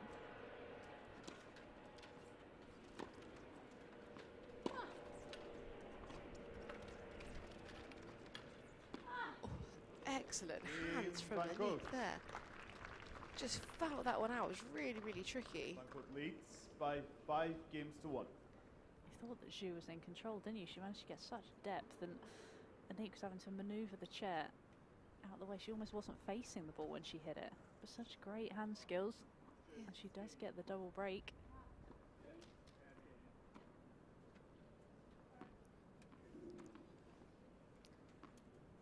A little bit confusion over score there.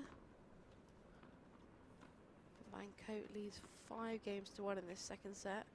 Can she hold to reach another British Open singles final?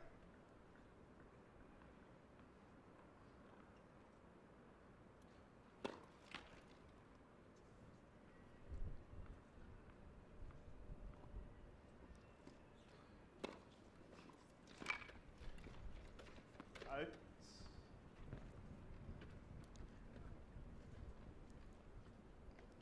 15 love.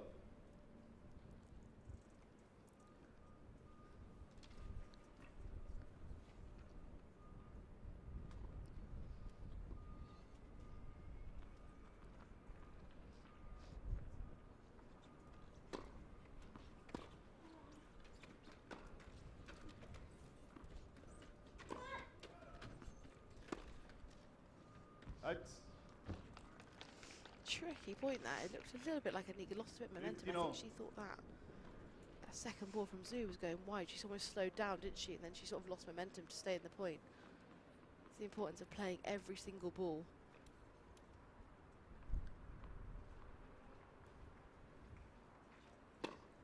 Ball.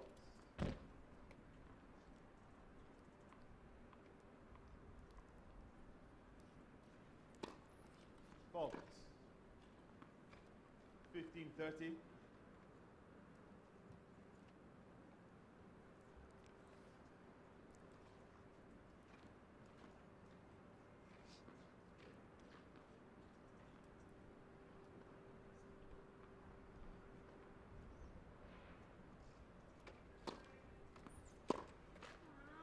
Teal. Another little gift from Zoo. You can always see the relief in Anique's face there. Bring it back to 30 all. Just 2 points away from reaching the women's singles final.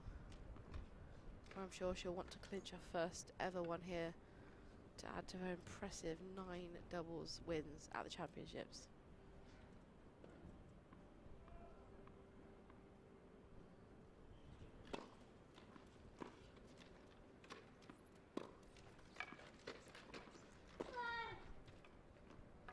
Good placement from Van Koot. Bring her first match point. 40-30.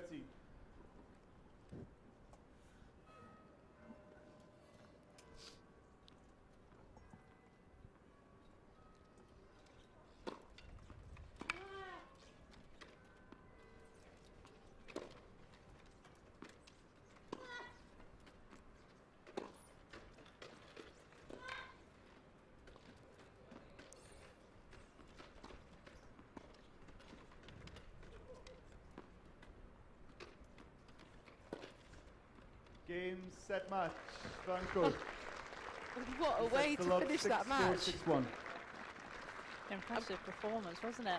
I'm going to say best point of the match, save for match point. Well, as you know, they always say save the best till last, and I think she did that. Definitely. No, it was exciting. Great to see the players moving forward. Absolutely brilliant. And you can see the smile on her face, the relief that's brought. And actually really impressive. We mentioned it earlier, but, you know, for Anique to come into a semi-final of an ITF 1 without playing a match, you know, through no fault of her own, through having a bye, through having a walkover, and then come up against an opponent like Zoo, such a good player, such a tough opponent who has had matches in this tournament, so has had that time to prepare and lead in.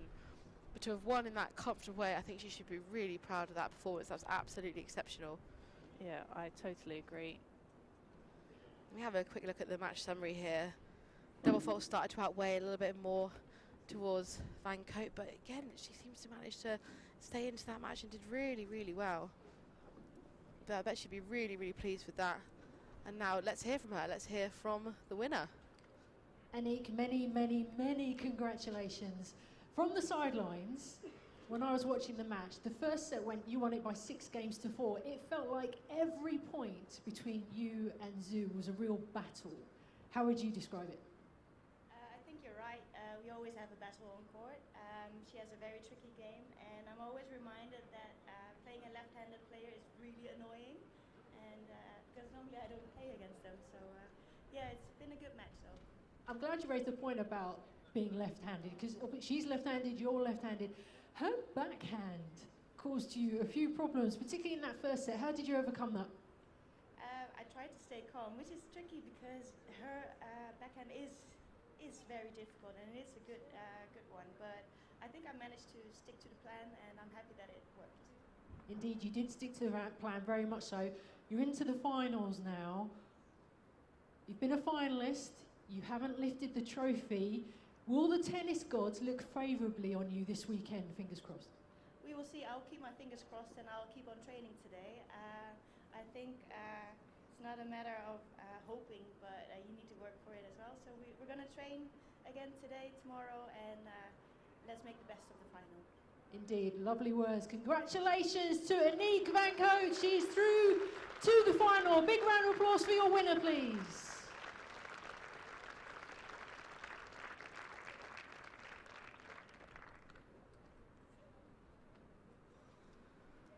And like you say, she was a happy lady there, said she's going to go and practice a little bit more.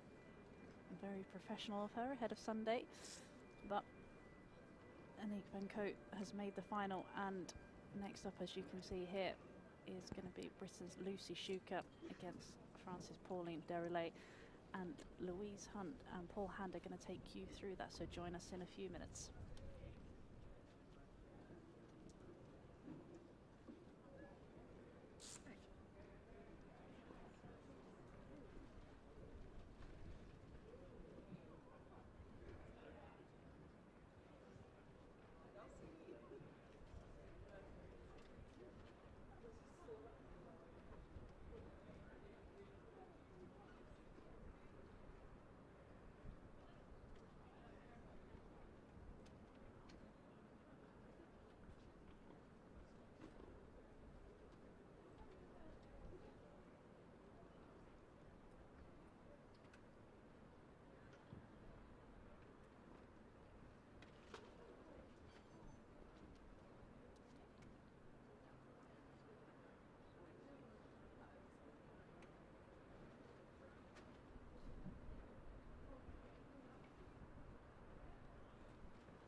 Okay, everybody, our next match here on centre court is the second of today's women's semi-finals, as Britain's Lucy Shuker takes on Pauline Deralail of France. World number 7 Lucy Shuker from Dorset is British number 1 and has played in every British Open since 2003, and is a multiple doubles finalist and mixed doubles champion here in Nottingham. While Lucy is bidding to reach her first British Open women's singles final, she has over 100 titles on the wheelchair tennis tour, 30 of them coming in the singles. World number 20, Pauline Deralail, hails from Paris and is playing in her second British Open after bowing out in the last 16 of the women's singles last year. Since taking up wheelchair tennis in 2019, Deralail is the French number 2 and has reached her career best world ranking of 19 last month. Centre court crowd, please give a very warm welcome to your semi-finalists, Lucy Shuker and Pauline Deralail.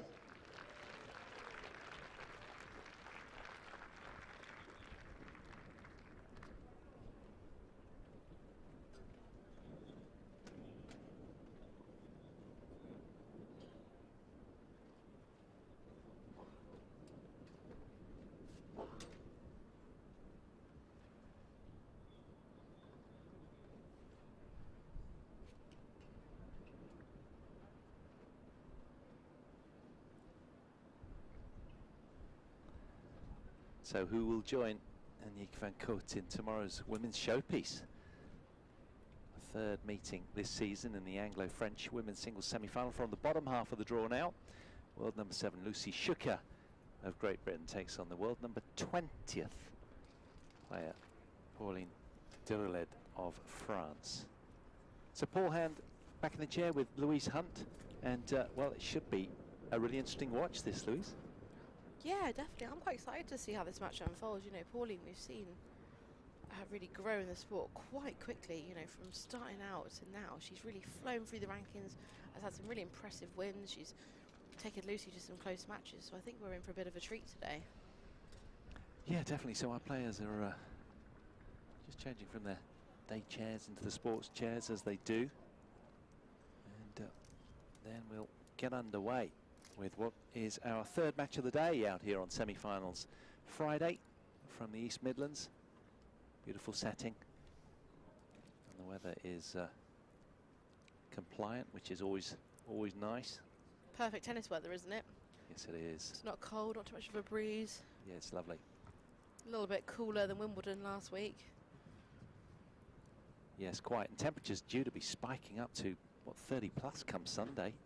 34 on Tuesday around Nottingham. Can you believe that? 34, I didn't realise that. I knew over the weekend it was meant to be nice and warm, but I didn't realise we were going to peak that high. Although I quite like the sun though, Paul. Yeah, I'm not one to moan about it too much, Smoking to be honest. hot. We can't complain, can we, as Yeah, Brits? hotter the better for me, but yeah, no, well, as Brits though, it's either too hot, too cold, isn't it? I'm not sure what we're looking for, but exactly. I definitely prefer the sunshine. And what do you know of this young lady? Well, so interestingly, I actually never got a chance to play Pauline when I was playing, and I actually really wanted to, but she always started on the scene as I sort of left, to be honest. But I've really enjoyed kind of seeing her results over the past couple of years, and actually she's a great player. She's really improved in terms of her movement around the court. When she first started, she struggled with her chair skills, but now she's pretty quick. I've noticed that she started to sit a little bit higher too, which has given her a lot more sort of pace and options on her serve. So she's really interesting. I'm quite excited to see what she's going to do in the future. Yeah, there's quite a disparity, isn't there, the way that they sit in their tailored chairs? Yeah, it's actually a perfect angle, really, Yeah. to kind of see the difference. We were actually chatting about this in the previous match, and how actually it's the athletes' disabilities that make the biggest difference to how they sit in their chairs. And for Pauline, you know, as an amputee, she can afford to sit high. She's not lacking in terms of any core strength or any muscle sort of deficiencies. Whereas for Lucy, again, you've got the other end of the spectrum here. She's a T4 paraplegic, which means her injury level is much higher. It means she needs to sit bucketed, so she's a little bit lower. So, you know, there's falls and against Stephanie for both ways. Yeah, it's a sort of Stefan Houdet look, isn't it, that Pauline Deralail has in her chair. Is it a French thing, maybe? Yeah, maybe it is. Like to sit tall in there and be bossy. It's an assured look. Lucy Shuker takes on Pauline Deralail then in this Anglo-French clash for a spot in tomorrow's title decider to take on Aniek van Koot, the top seed who went through just now, 6-4, 6-1 against Zhu Zhenzhen. So there's the draw, and you can see just that one semi-final match left, bidding for a spot in tomorrow's final. So taking a look at Lucy Shuker first, the 42-year-old, born in Doha, Qatar, lives in Fleet, but now lives in Three-Legged Cross in Dorset. Recent move for Lucy and her partner. And well, she trains at the shares time, doesn't she? National Tennis Centre and then West Hants Tennis Club down at Bournemouth, which isn't too far now from where she lives. She's the British #1, world #7. Has been as high as 5 in the world. That was back in March 2013. And she's 116 ITF titles. Wonder if how many of those she could name. Yes, quite. Be a good quiz question, wouldn't it? How Wouldn't many of these titles do you remember? There we are. And that was her last title win, the Bolton Indoor, which I'm sure she'll remember that one. ITF 2 level event, that was. But she's played every British Open since 2003, with this being her first semi-final after reaching 8 previous quarterfinals. She's the, as I say, the current British #1 and former multiple British Open women's doubles finalist with former British #1 herself, Jordan Wiley. Shuker's almost is also a former mixed doubles champion here. And, have you seen the mixed doubles in wheelchair tennis before, Paul? It's not that often. I actually haven't. No. Yeah, it's not that often that it's that's sort of been on offer at tournaments. Yeah. I think British Open several years ago was one of the first ones to offer it. Really? I actually played it the first time it was here. Absolutely loved it. Not bad. So fun, but it hasn't been in many. That's why I was curious whether you've seen it, because it's actually not around very much. But yes. There's definitely an interest from players. The only challenge being it's a busy week. It's a busy week, and that's the thing, is if you get deep into a tournament, you're then in 3 draws. It makes for a very long week. But yeah, of course. maybe you know, in the future we'll see it as an option. Maybe you can choose whether you'd have your women's and men's or mixed. But yeah, it's pretty cool. I loved it. I found it really, really fun. And Pauline Deralail, well, 11 years junior to Lucy at 31 years of age, currently ranked 20th and has been as high as 19 back in June, playing her second British Open after bowing out in the last 16 of the women's singles here last year. And she was declared at the age of 30 just last year as the French wheelchair tennis champion after only 2 years of competing in a chair. She's lifted 3 Futures Series singles titles last year, 2 of those coming on hard court, so she enjoys the hard court underfoot. Tall and imposing in her chair. Of 3 tie-break sets. And she's a former tennis player and coach. Pauline Deralail from France. Before taking up wheelchair tennis, she began left of the chair from Great Britain in 2019. She was run over by a little old lady in 2018 in a car which mounted the pavement in Paris, resulting in her having to have her left leg amputated. What a wound that is. And since the accident, she's campaigned for compulsory medical checks for drivers throughout their lifetime to test for their aptitude to drive thereafter. Well, I'm not surprised. That's an absolutely brilliant thing to campaign for, isn't it? Like, and what a great, I always like that when someone brings some positivity and change out of a trauma. So something that every country needs, I think, really. So that's really good to hear that she's doing that. It is really proactive, nice to see, getting stuck in, making the world a better place for others. 1 minute. And her focus, she suggests, Pauline, is the earning qualification for the Paris 2024 Paralympics. And she's well on track to achieve that, currently being the French number 2 and having reached a career world best ranking at 19 last month. So that sets the scene, gives us a little sort of sense of perspective. And head-to-head wise, I'm pretty sure they've met twice before. Lucy Shuker leads on both those occasions. They met at the Bolton Indoor ITF 3 event on indoor hard, where Lucy won 6-3, 6-3. That was this year, but also in the Can Una Turkish tournament on outdoor clay, round of 16. Shuker came through 6-1 in the decider, so she was taking the distance back then. And what do you anticipate, Louise, coming into this? Any thoughts in terms of their levels? Yeah, well, it'd be really interesting to see. I mean, obviously, in terms of Lucy, in her favour, she's got experience, knowledge, she knows this venue well. She had a really good match yesterday, which she really had to fight through, which I think often puts you in good stead because you've had that battle, you've got that energy and that momentum. So I think she's got those things in her favour. But then, you know, you look at Pauline, and actually, often being the underdog really does weigh in your favour, doesn't it? No pressure. She's really flying through the rankings, as I mentioned earlier. You know, she's very much in a place in her career where there's not a lot to lose, which is a lovely place to be. But then, as you mentioned, Paris is very much around the corner. This cycle's odd, isn't it? Just 3 years between the two, it feels so odd. Just gets there so quickly, doesn't it? It's round the corner, and trust me, as someone who had the privilege to compete at home Paralympics, you don't want to miss that opportunity. So I'm sure that's in the back of her mind always. But interesting, her route here, the Parisian, 6-love, 6-love. She downed Helen Bond in her opening match, and then, well, got a walkover because Yiski Griffin, the second seed, tested COVID positive. So she hasn't yet dropped a single game here. You know, and she's kind of under tennis because she's just had that one win, which was a lopsided one as well. So she's not really had a stern test. Yeah. So that could prove quite interesting. If Lucy gets a good start, that could be key. Definitely. Unusual kind of way to come into the tournament.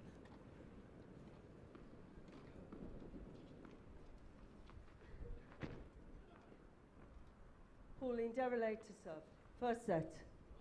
Ready? Play.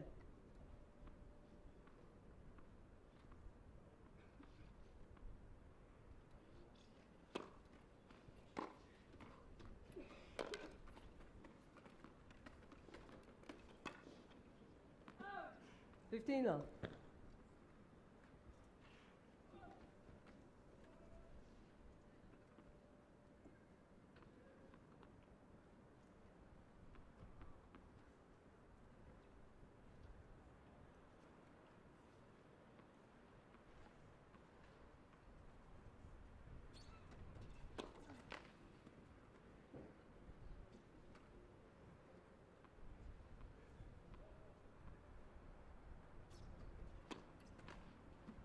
All. Kind of decelerated on that serve, unusually. Guess that comes with sort of, you know, having just come in here a little under tennis, so to speak.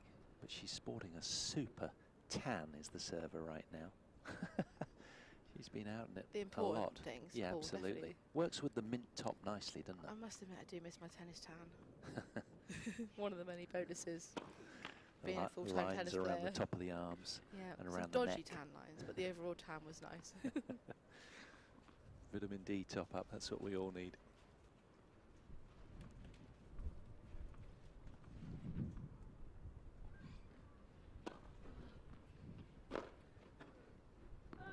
I think there's a little bit of a tug of wind coming down our main camera position, and Lucy Shuker unable quite to get the chair up to that one. It kind of blew away from her a little. It feels like Coming onto the face of Pauline, the server, right now a bit. Yeah, it feels like that wind's just picked up actually in the last few minutes. It was a bit calmer earlier, but you can really feel it now. Takes a little bit of adjusting. Out. And that's just missed as well. So these are nervous moments, both sort of bedding in really. It always takes a little while.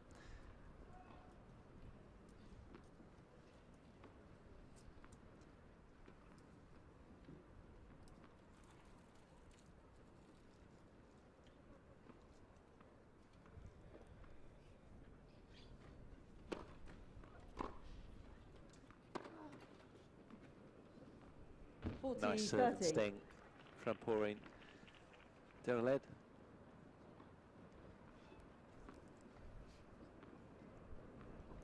And that brings game point.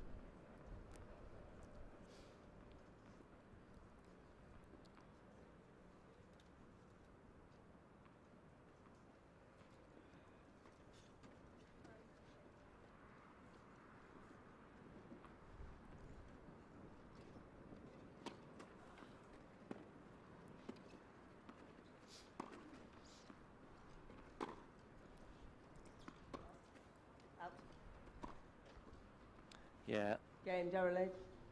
The Shuker baseline shot just spilling over the French baseline. So Pauline Deralail hangs on to her opening service game to 30. And that'll prove quite settling, I'm sure, after having just won the one match to get here. She'll be delighted that she's got some traction already in this match. She's imposing, isn't she? Cuts an imposing figure, moving around vigorously, loaded with energy. Sits tall in her chair. Lucy Shuker to serve.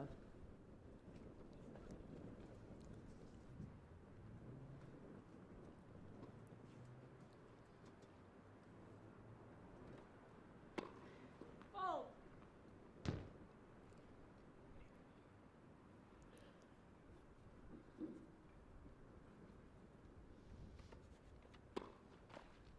Love 15. Well, Lucy, as you implied in our sort of intro, Louise has sort of really earned her stripes here with that win, 6-4-7-6, tight win over Mayan Zikri, where she found herself right down in set 2. It's a terrific comeback win.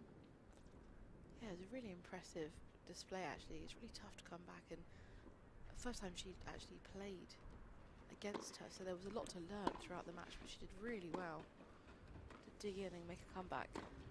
Yeah, and the Israeli proved really talented, didn't she? Some good ball strikes, long swings at the ball.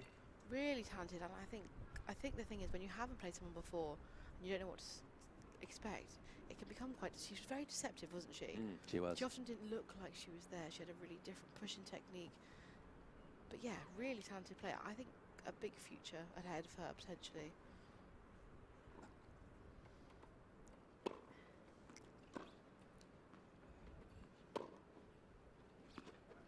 That's nice. Just kind of borrowed the wind a little and moved from left to right on our TV screens there. Really nice strike from Lucy, who's very, very aware of these little factors at 42 years of age. She's an experienced campaigner that's wily. She's a smart match player. I'm sure she'll be pleased to hear that. She's a lovely, warm personality as well. Very easy to get along with. Good fun. Always up for a prank. Yes, definitely. But she's got her business face on right now.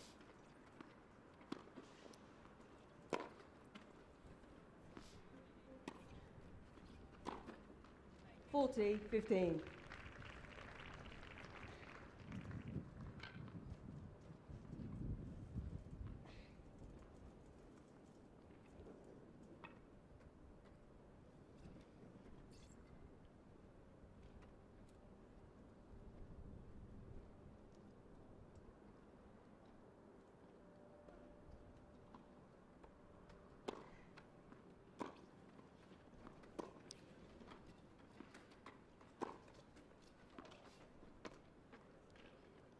40-30. Telling length from the French woman there. Lucy did about to even get a racket onto that ball, to be honest with you. It's impressive court speed.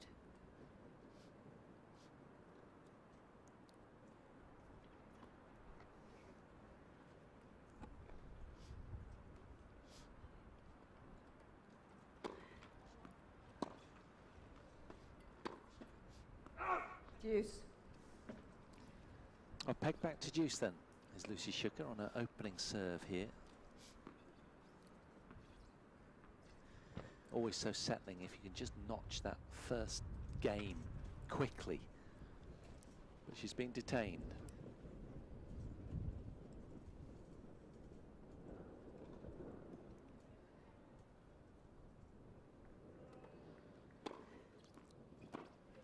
Advantage. Shuker.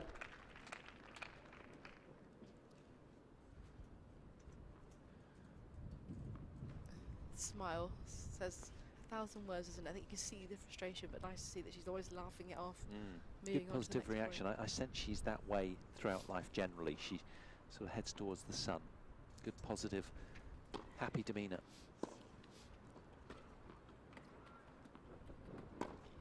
Oh, lovely.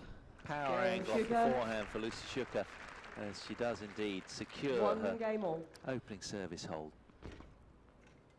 It's a bit of a message, isn't it, to Deralail in terms of you give Shuker time, you give her those options, she really will take them. She'll choose her angles, she can hit those spots. What you don't want to do is give Shuker time.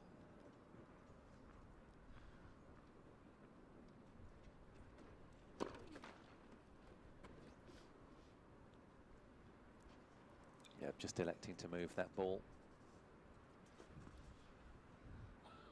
Yeah, never the way you want to potentially lose a point, is it? Always worth moving the ball. It's a seed of doubt in your mind, isn't it? If you leave it there and then if you hit double fault, you're just seeding. Why didn't I move it?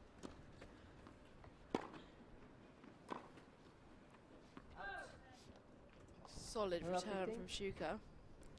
And something she's definitely got on her side is that patience, that experience.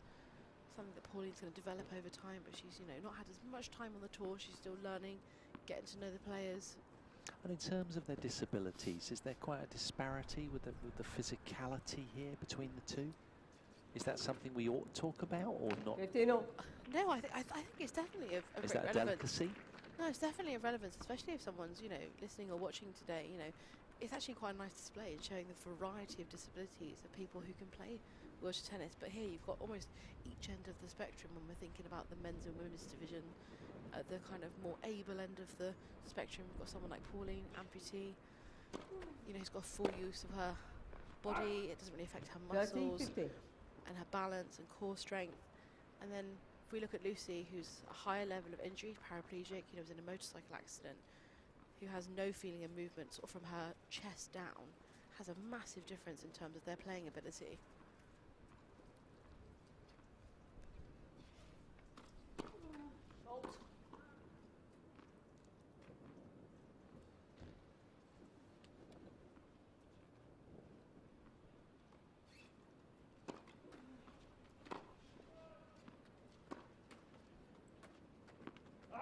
That's all. Just lost control on the backhand there, the French woman.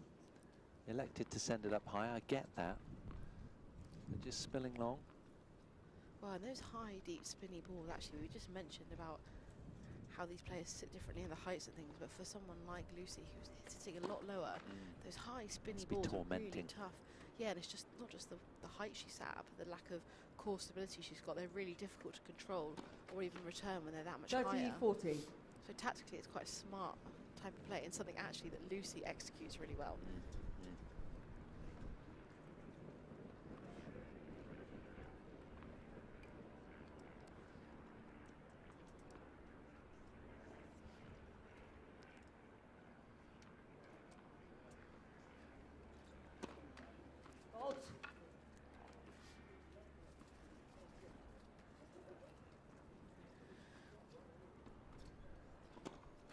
Fault. Game. Shuker. Well, a couple of unforced errors in there and a shake of the head from Pauline Deralail. She didn't like that one. A concession on her own serve. Lucy Shuker manages to break them and heads out to a 2-1 lead in the early passages of set one.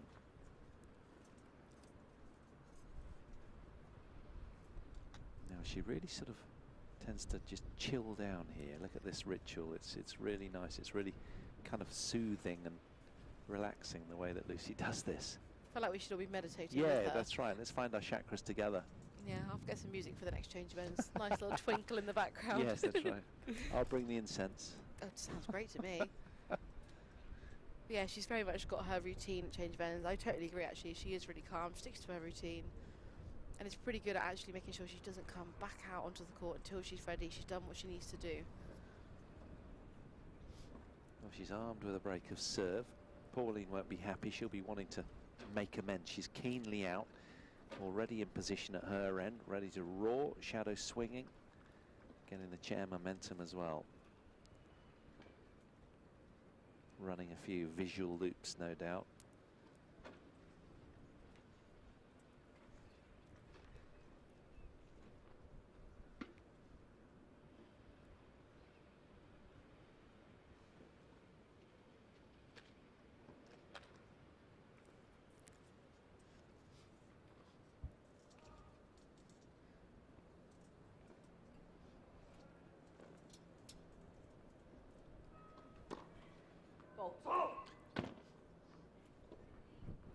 Ball toss aligning with the church bells chiming.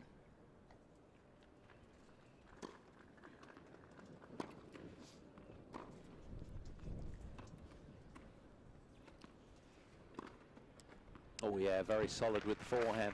She did this early passages of play against her Israeli opponent yesterday as well. Sweet timing off that wing. Yeah, great control. And you know, that first ball, the way that she redirected the angle of the ball was impressive.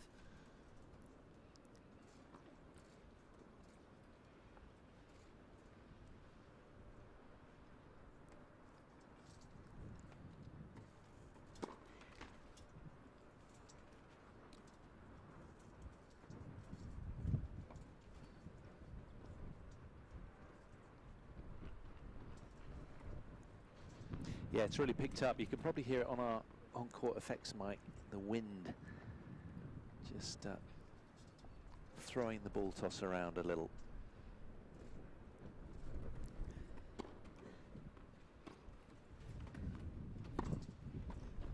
Very assured backhand this time from Lucy Shuker. It's interesting though, you know, you mentioned the wind, and in her post-match interview yesterday, Lucy was asked how she coped with the wind, but actually she doesn't really mind it. She's used to it. Maybe it's the joy of training in Great Britain. Yeah, we all get a bit used to it, but as she mentioned, she doesn't really mind it. She feels like she can use it to her advantage. Again, probably testament to her experience in the game. Yeah, she's given away, what is it, 11 years here to her opponent at 31 years of age.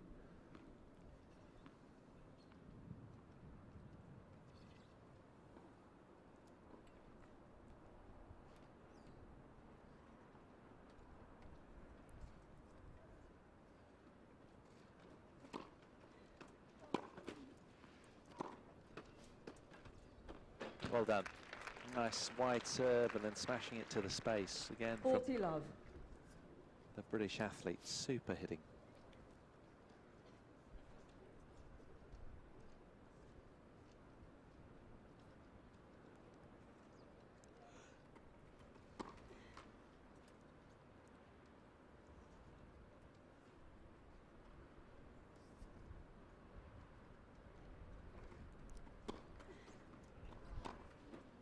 Nice. It's just been an array of winners this game, hasn't it? Really good tennis. 40-50. It's quite nice to see though, isn't it? It's you know, obviously those long lengthy rallies are obviously quite entertaining, but it's nice to see that both players are actually taking control, and you know, that's how you want to be winning points. We don't want to I don't want to jinx it, Paul. So you don't want to see those unforced errors of those kind of things, but they will come. It's great to see on both sides really.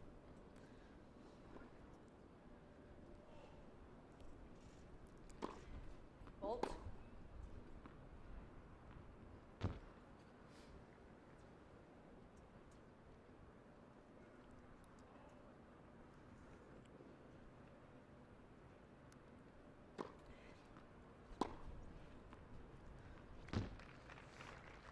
(40-30).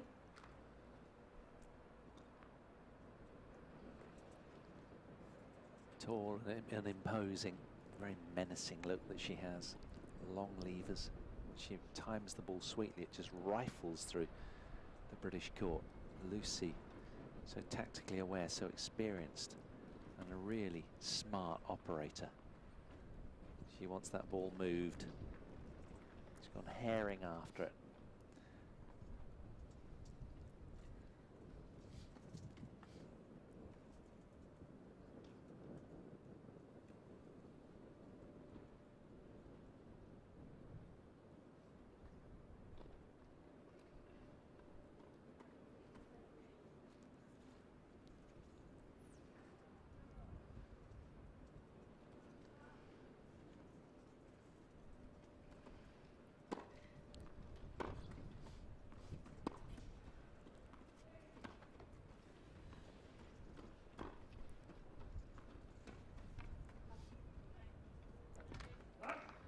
Spreading the court beautifully.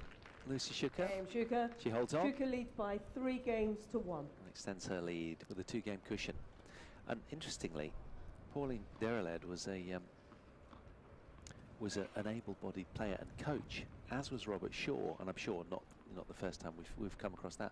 But Robert was saying in an article I was reading that he was a little frustrated that he couldn't do, you know, what he did when he was, you know, an able-bodied player, and he got frustrated and stepped away from the wheelchair game for a couple of years simply because he just got down about it all. You know, he couldn't, the skill level wasn't the same, and because he had to, you know, throw the chair around and what have you, it was just a very different feel, and he took him a long time to come to terms with that.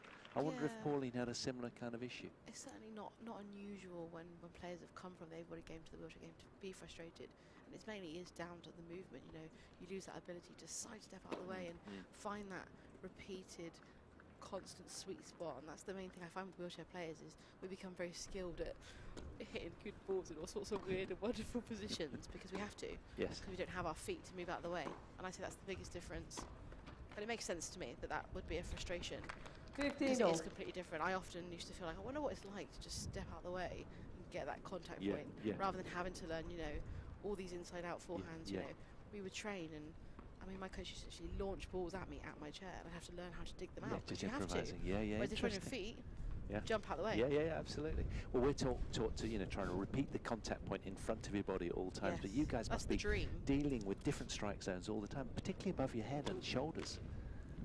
That must be quite grueling in itself, particularly on a clay court, you know, when the bounce is even higher. Yeah, definitely. There's definitely more variety in the wheelchair game. Yeah.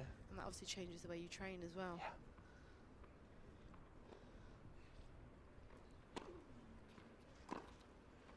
Yeah. Nice, keen return. Lucy just rolling into that nicely, contacting a couple of meters or so inside the baseline on that one. Really imposing herself nicely, reading the plays. Yeah, imposing herself, but also opening the court beautifully. We're not seeing many get in the middle at all. She's opening up, using those angles, using the space. Just slid across that one a little. But the intent was positive. She's gunning for a double break of serve here is the British #1. Doesn't want to allow her opponent any room to settle or time. It's the big thing, isn't it, as a tennis player? If you can strike the ball well, that's one thing, but if you can strip your opponent of time as well, that's a real wounder for them. By taking it earlier, of course.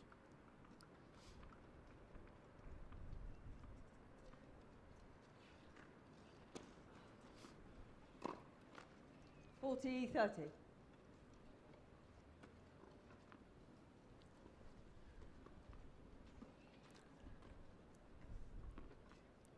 Well, we've had a really good turnout at this tournament. Loads of people have come along. It's been really good. Free tickets. So the stands are busy, and there'll be many more to come over the weekend as well, I'm sure. Out. Game, Deralail. Pauline Deralail holds on to her serve commendably and just stays in touch. 3 games to 2. But trails 2-3 to the British #1, Lucy Shuker. So early signs, we see some good positive tennis from both, haven't we? And not many long rallies. It's all been fairly punchy. Very good, high quality. Yeah, it's been interesting to see, isn't it? But I think it's testament to the players that they're trying to get that control nice and early within the points. and recognising that actually you've got both players here that actually, they're both quick, but they're not the strongest movers. So actually getting into those lengthy rallies might be a bit of a challenge on both sides. So actually it's better to win those points earlier, get hold of it as soon as you possibly can. But like I say, what I'm enjoying seeing is actually, especially from Shuker, the way she's opening up the court and really using the whole court. We're not seeing that relentless down the middle, hoping for an error. Actually, we're going for winners, we're going for those spaces, and it's paying off. Yeah, the third seed. Impressing into the subconscious of her underranked opponent the other end, at 20th in the world. Shuker is getting into her head already, I'd imagine. But this is a big opportunity for the French woman in a high-level tournament to really make a mark. It was the last 16 showing last year that Deralail fell. But now, into a semi-final, this is quite a coup. Could she go one better today?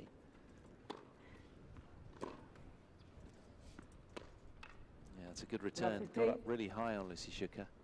There's a good example, isn't it, of what we were talking about earlier in terms of wheelchair players needing to have a rounded skill set, because actually always receiving balls at different heights, different places. That one just a little bit too tricky to dig out.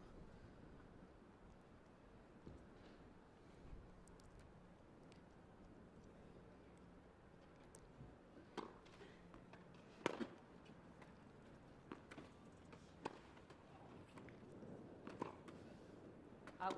Well, the idea was right. 15-all. But that's always got to be a tough ask, hasn't it, off that high kind of ball, to take that on as early as she did.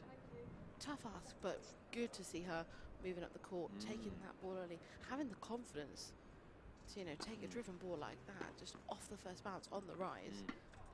And for me, it's that kind of exciting, because the level that Pauline's at, actually, that is the way she's going to need to play to progress, move up the rankings, potentially break the top 10 at some point. So I quite like seeing a player ranked around where she is, playing like that. And It's not very being visionary, afraid. isn't it? Positive, yeah. Good to see her not afraid to do that against a top 10 player.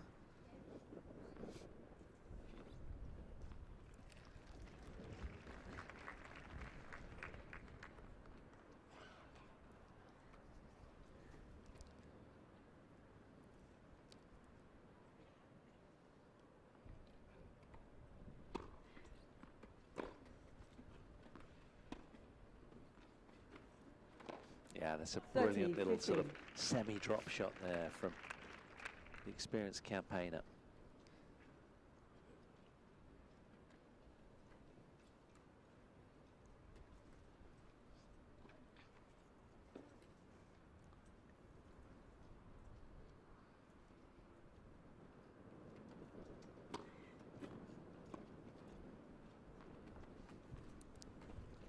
Nicely done.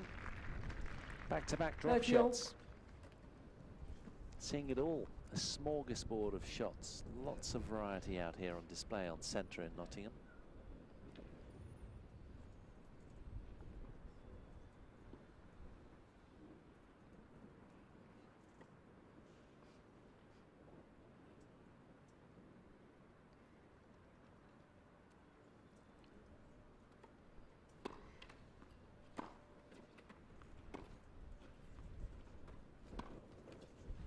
Out.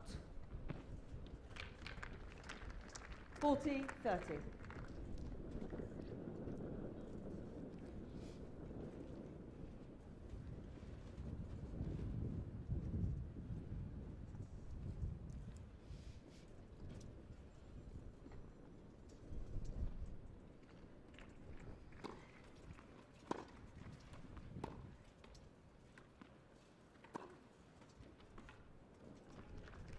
Didn't have enough on the approach shot, did she? Lucy Shuker looking a little frustrated after that one. Knew what was going to happen, but unable to make much thereafter. It was a little bit of a gift, wasn't it, there to Pauline, just right into her hitting zone, giving her multiple choices.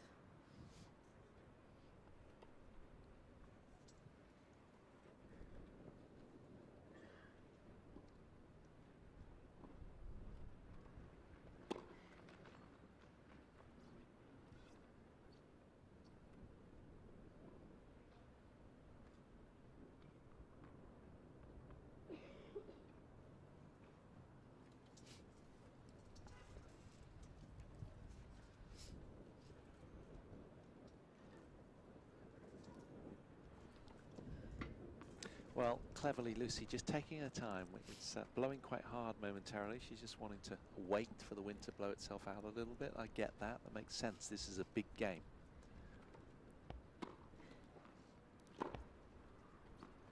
That's a keen strike from Pauline. Deralail really got hold of that forehand cross-court return. And she's causing issues here, isn't she? She's found a sense that Lucy's under siege.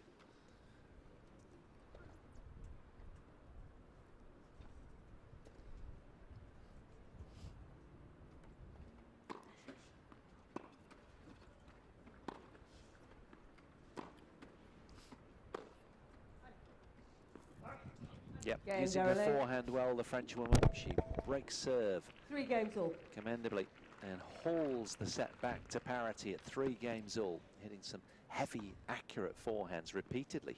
It's as I said earlier, isn't it? I think sometimes being in that position, you know, effectively being the underdog, not being the one that's expected to win, not having that pressure, is actually a really nice position to be in. And she doesn't liberating, look like isn't it? Yeah, it is. It doesn't look like she's feeling the pressure. It looks like she's really relaxed, enjoying her tennis.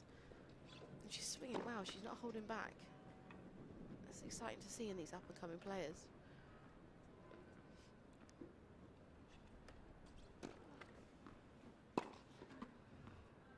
Telling return, great length from Lucy Shuker, and again one of those positive early strikes off the forehand side. That's her sort of favourite. She's most effective. She's doing that well.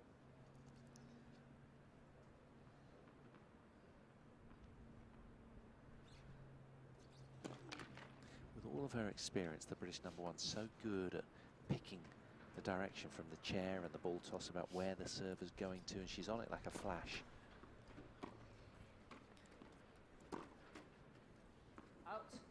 Love 30.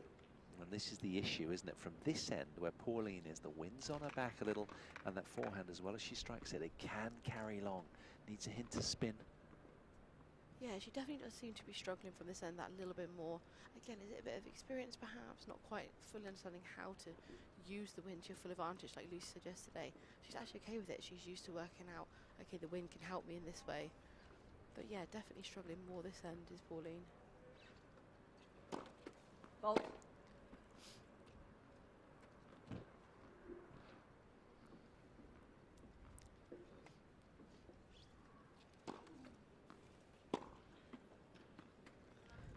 Again, the forehand return, Love very 40. dangerous from Lucy Shuker. She'll do that all day long. You've got to get it wide out of the strike zone. She really will. It was where I avoided as much as possible as I could, especially on that serve, hitting it into Lucy's forehand, because she can just manipulate the direction so well. But what a response. Pauline Deralail loving that serve. First ace from her. I suppose that's the easiest way to do it, isn't it? Absolutely, no nonsense. Biff one down.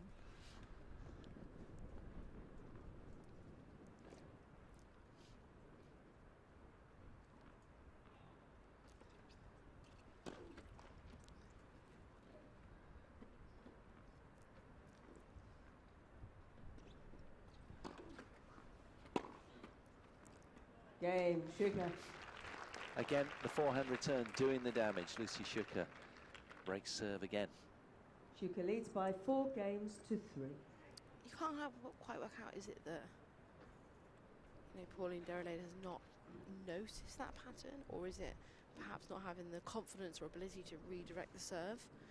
But it's been a pattern, and you think by now she may have recognised it, might have been trying to change things up, but is that a little bit of an experience? I'm not quite sure. Yeah, I'm with you there. I was wondering the same thing, because, you know, we were seeing repeated winners off that forehand wing from Lucy Shuker, but Pauline must surely be aware of it. But I think maybe she's just a little insecure with serving in the wind. It just looks odd that she keeps going that way. Yeah, like, and as we said before, especially towards this end, the wind, this end does seem to be affecting her that little bit more. So is it a case of, I just want to get a good serve in here so I can get into the point? But as we've seen, you know, you can have as good a serve as you like, but you hit into the hitting zone of a good player, someone like Lucy, they're going to take full advantage of that. I think it's because she probably has that little extra distance going cross court into the wide part of the service box, you know, more length to hit to, and that's quite comforting for the French woman. That's perhaps what it is, but she's got to change that up, because she's instantly back pedaling, putting her chair into reverse. And that Shuker forehand, which has been a standout feature of this one. You can see how gloriously this venue's dressed at the British Open Wheelchair Tennis Championships. It's quite a picture. They're so experienced at staging this event. It's done really nicely, isn't it? Very tastefully. I absolutely love how they dress this event. I love how colourful it is, and actually everywhere you turn, I'm sure you've noticed as well, there's sort of amazing graphics and blown up images of previous winners, and it's really, really well done. I think it's really, really magical, but like I say, I love how colourful it is. Another forehand winner. Yeah, and the support teams, you know, back of house, the referee, tournament director, all the umpires, lines judges, and volunteers, the beating heart of an organisation like this. There's so many of them as well, aren't there? Helping with the transport, through inviting people in on arrival, serving the meals. Special mention always to the volunteers, because if it's not for volunteers, events like this just simply don't run. And we certainly have an exceptional group of volunteers here this week.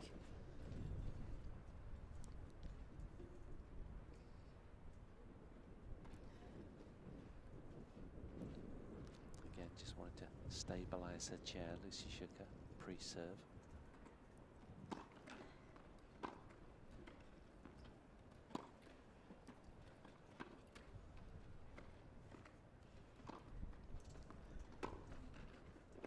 Oh, nice try. Love the way she engineered the point, unable quite to make the backhand volley.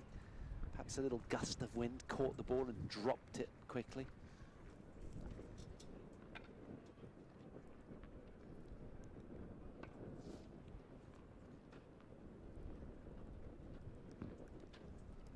Deralail so keenly fist pumping and rolling around ambitiously, wanting to stay with Lucy Shuker right now, having just yielded on her own serve again.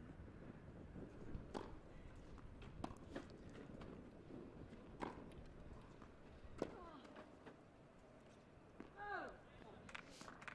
30-15. Again, it's a standout forehand that does the damage. She keeps putting it there though, doesn't she? She keeps giving her that opportunity, and Lucy takes it every time.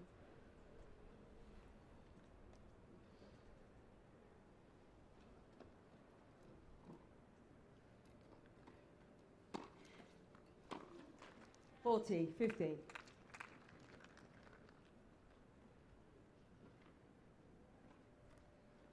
And now, really, you get a good glimpse of why Lucy Shuker has 2-love up in their overall sort of career meetings over the last couple of years.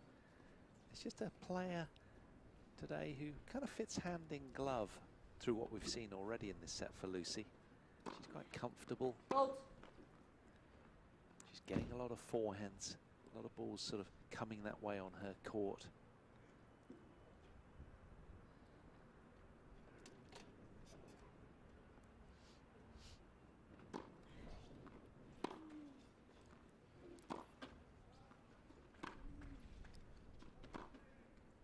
Yeah, telling length from Deralail.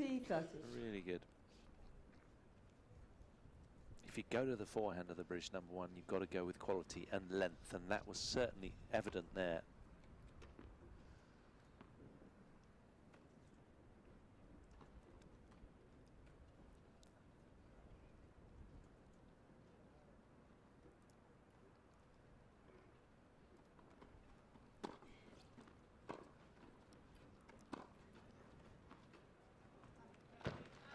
And another familiar look finish. Game, Shuker.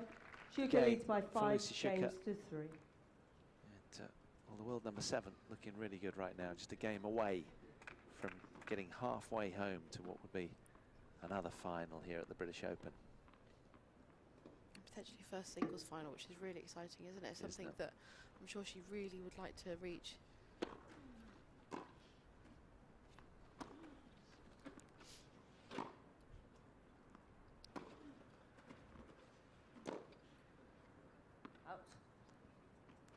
Just got behind her a bit, that ball, didn't it? Had to sort of hoik it. Used a bit of that Rafa Nadal spin up the back.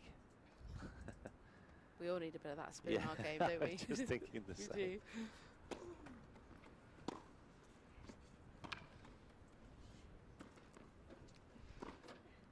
Well, that's fantastic skill, because the wind was blowing across the court and Lucy Shuker seemed to just manage to get her chair in the right position exactly allowing for the breeze incoming as well. It's a tricky angle to find as well, that sort of inside-out forehand, opening up the court, really high level of skill.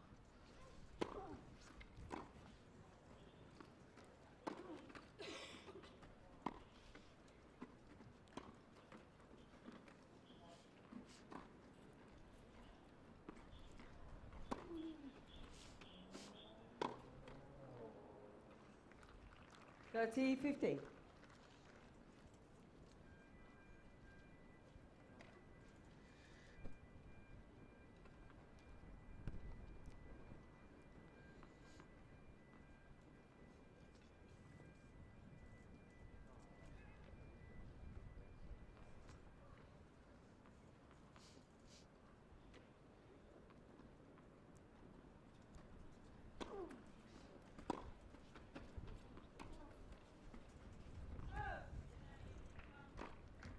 That's all. Can't help but feel this is a really crucial game in this first set, isn't it? It is.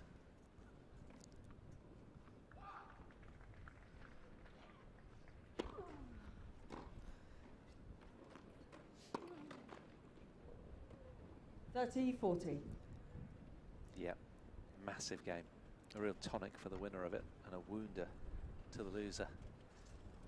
It's a bit of a gift to give Shuker her first set point. Yeah, a bit of a lame forehand. We don't see many of those from Pauline Deralail. She'll be upset with that, but can she make amends here then?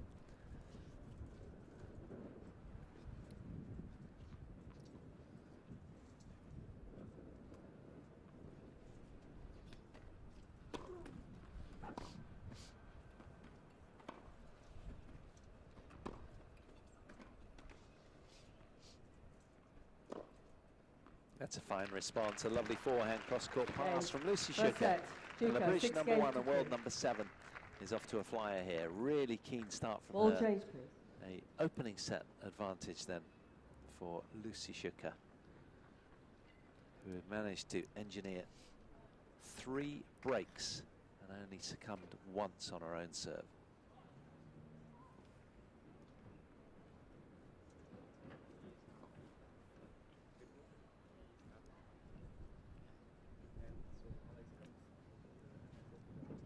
So she'll be feeling pretty good about what's unfolded. Yeah, I think Lucy, she actually seemed quite relaxed throughout that whole first set, even when it was a lot closer. She was pretty comfortable, wasn't she? If you have a little look at the stats, I think the first serve in percentage is actually something that really does weigh heavily in the favour of Shuker. She's been serving pretty comfortably. She's looking pretty relaxed, isn't she? Yeah, and just the forehand's been weighty, accurate. She's been finding a spot somewhere where she's been finding them. Pauline Deralail has just, with all the imposing game that she brings, just been sort of lacking that sort of precision at the moment. But of course, this is a huge moment for her, and hopefully she'll settle more and more as the match unfolds. But it's all been a little bit sporadic from French fans' perspective. But what an athlete she is. She's got so much power, and as you say, so much upside to her game. Enjoying the obligatory banana, as many do. Always obligatory banana in tennis. Yeah. Time. But yeah, it's interesting, and it's interesting to see, you know, obviously, as we mentioned before, she played a body tennis, and you can see that kind of transfer into her game. Largely because of the height she sits, she is able to get all that rotation, but you can see that perhaps she may still even be adapting a little bit from going from the standing game to the sitting game. I'd like to know actually how high she is sat in measurements, especially in terms of her serve. I'd like to know her full reach, because she is really high. She is. I reckon she's the highest sat on the tour, potentially even higher than Dida de Groot, and she sits incredibly high. Yes, I'd say she is. And she's tall with it. She's got a long back. Always helpful in tennis. Fault.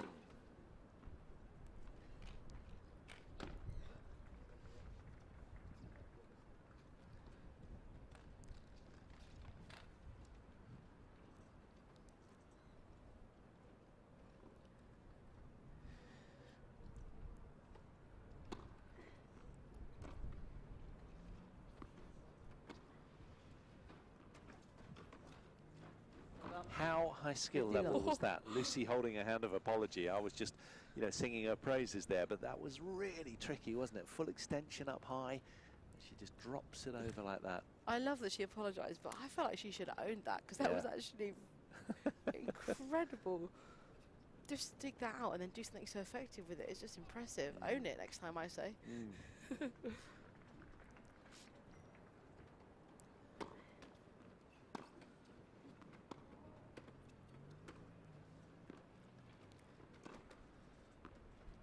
Well done. 15-all. Good response.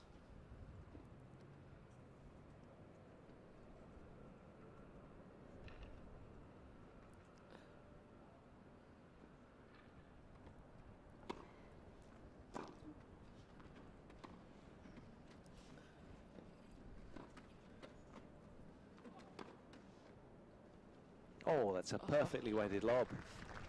So calm and collected in the delivery of that shot as well. Pauline saw instantly, as soon as that left Lucy's racket, you could just see she was like, I'm not going to get there.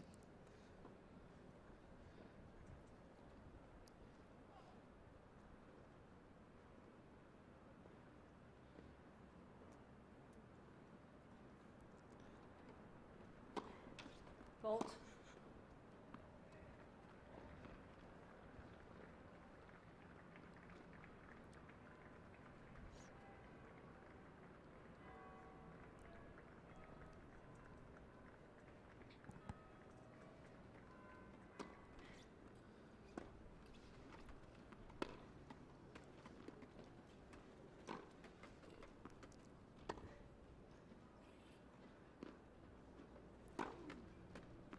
Oh yes, what a heavy strike that was. Rainbow-like in its flight path. 30-all. Loaded with spin and pace. Just felt up, like up a gear, didn't it? Yes, it did. That was kind of like Dita de Groot kind of tempo, wasn't it, That off that was. forehand?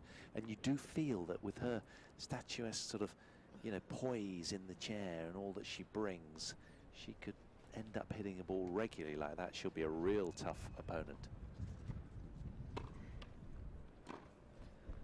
And again, finding a 13-40. groove on that forehand as well.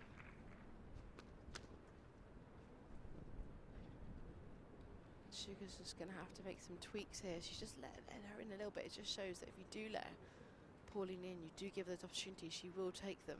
Got to serve to the backhand, you'd sense, ideally. Similar for both players, isn't Yeah, it? yeah, it is.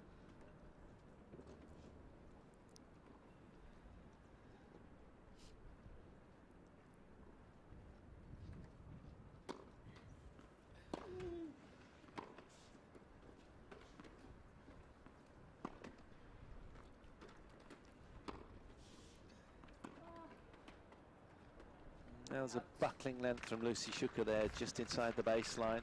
Deuce.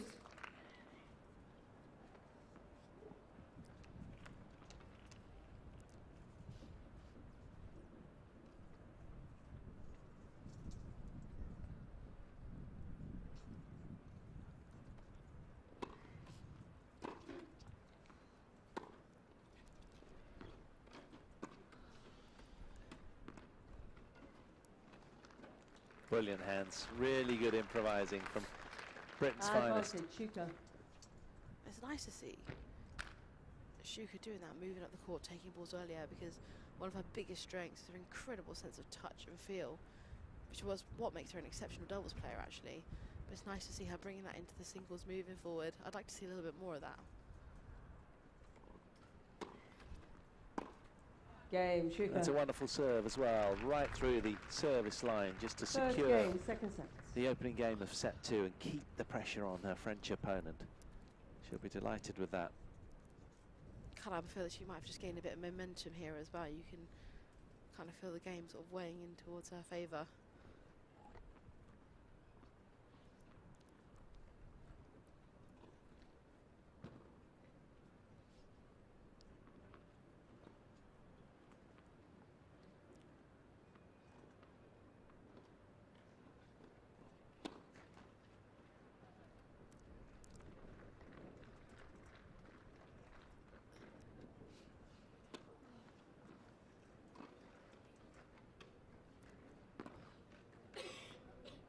Yeah, that's never easy, that one, is it? No Lovely pace too. on it. Coming from such a high return. As actually really effective, isn't it, though, to mix up the pace. Both these players do like their pace. They like to kind of work off their opponent's power, but actually mixing that up gives Pauline something different to look at.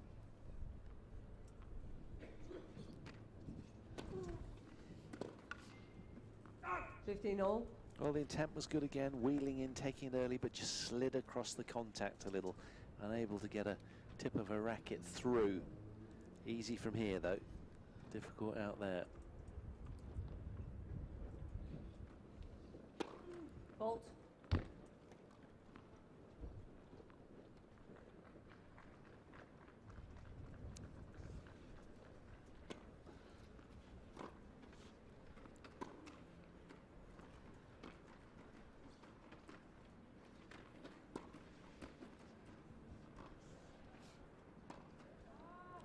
Out.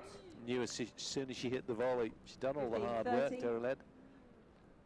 I always say it, as soon as you're given too much time to think, that's when it can all Yeah. go wrong. Yeah. Actually, that instinctive way of playing, to be reactive when you've not got too much time to think, often brings the best results. Suddenly you've got Quite. all these options, it's too comfortable, too much time to think. We just saw, didn't we? You can just overcook it.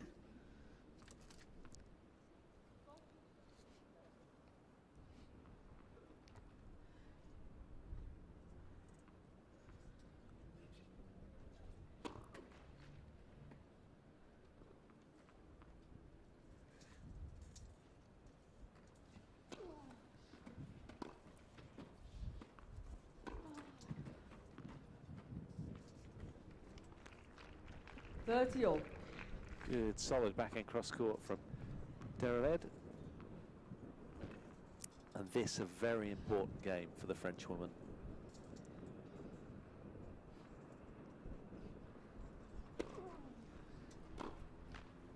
40-30.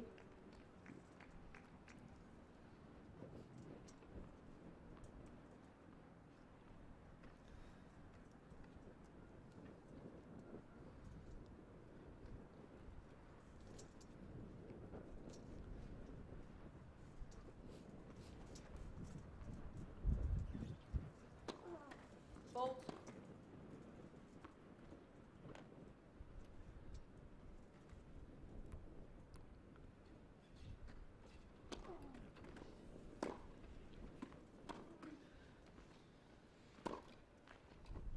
Game. Deralail. Good hold from Pauline Deralail. 1 game all. She'll be Second pleased with that. She stays in touch. And that's really important at this stage.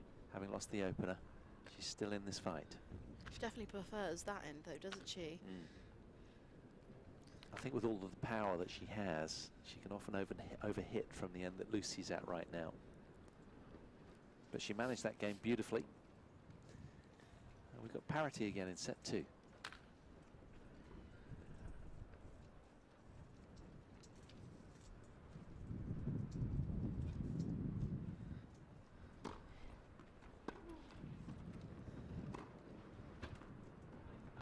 Well, we've seen a fair few of those today. Really nice. Nonchalant ease, but there's a lot of chair work going on behind that decent contact point. Yeah, the thing with Lucy, she works really, really hard to get in the best possible position to get the ideal contact point. And in this match, she's executing that really, really well, as you said, especially on that forehand side.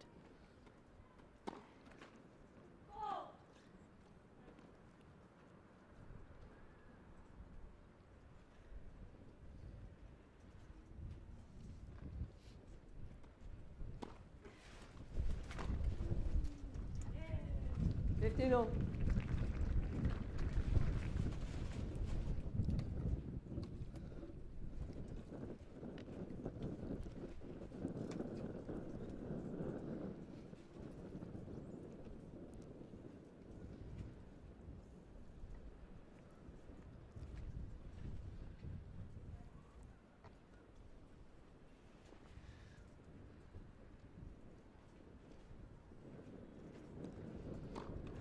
Fault.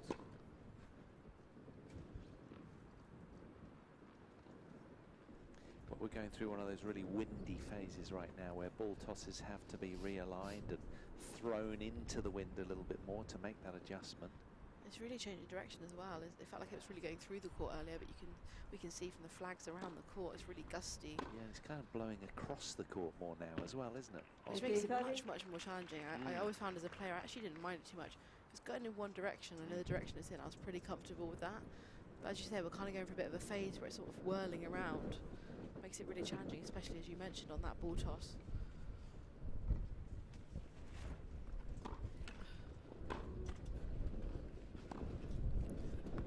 Just got away from her, didn't it? Sort of jammed her up, not easy. So, a couple of break points then for Pauline Deralail, who's only contesting her second ever British Open. Big opportunity here.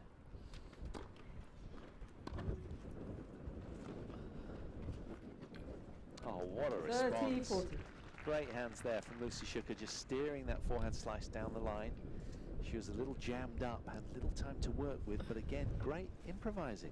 Incredible improvising, and that's what I was referring to earlier. Is Lucy's ability to create those angles, those soft touches, actually in any position is exceptional, which is why I was kind of eager to see it more, because I think it's great to watch. As I say, we're creeping in a little bit more in this second set. It's great to see.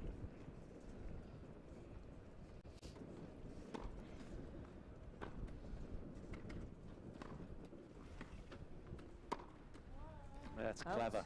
Wonderful skills on the drive volley as well, because the high return from the French woman was really challenging. She's asking a lot more questions now, is Pauline Deralail.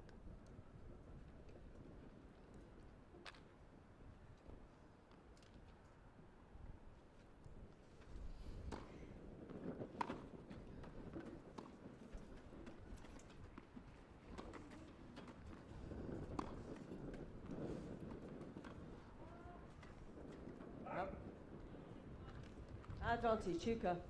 3 British points in a row then for Lucy Shuker.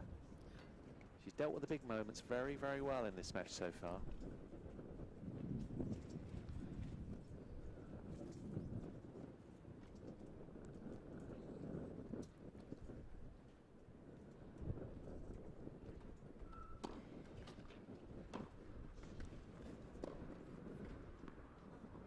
Game, Shuker.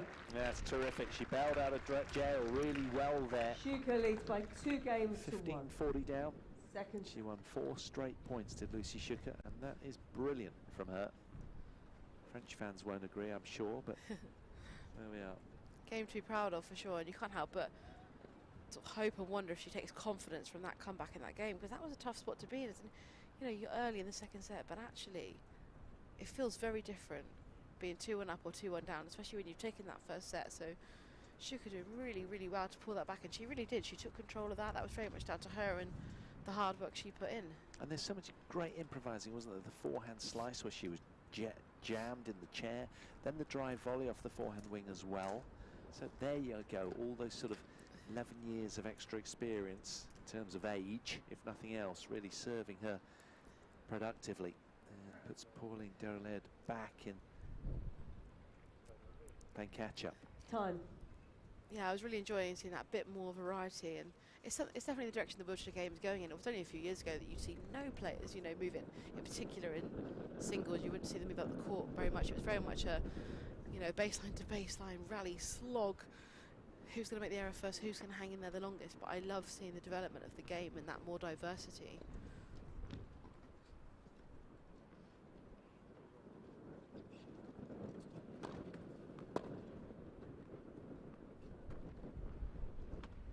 Right place.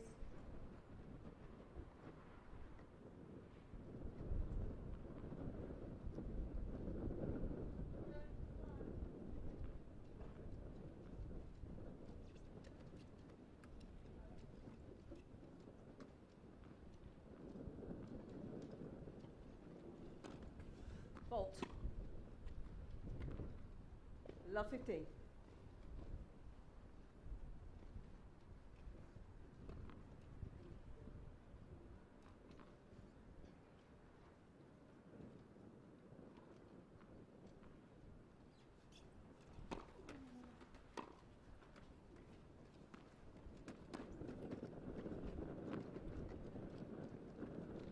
All.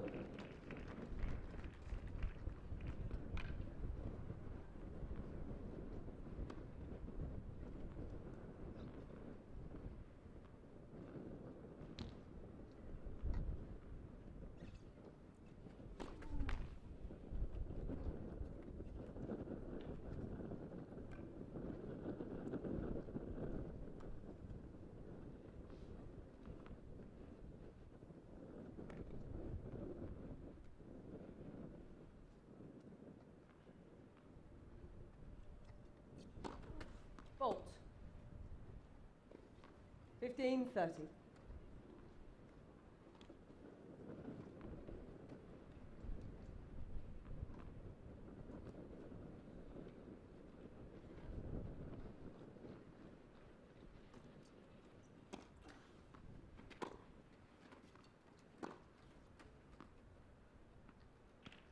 Wonderful.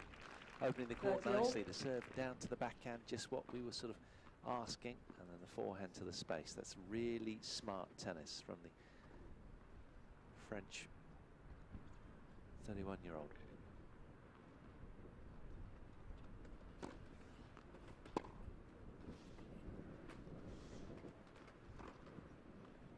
Yeah, again, cleverly blended 40-30. attack, full of focus and intent.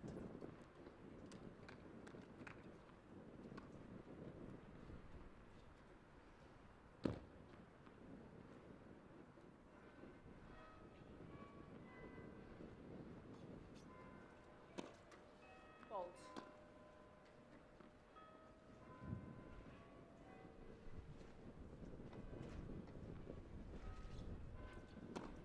Fault. Deuce.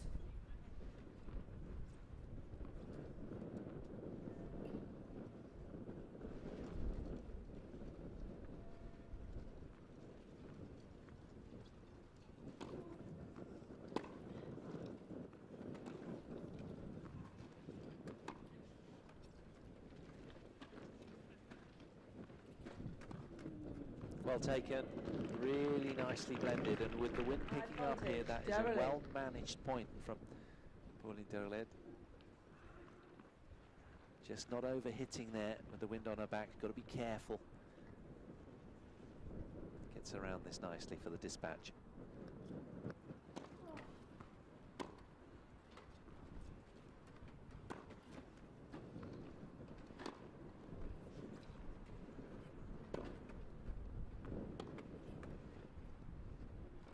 Oh, a little hesitancy Yes. there. Couldn't quite figure out what to do. And it cost her. So back to deuce we go. Lucy banging the balls down.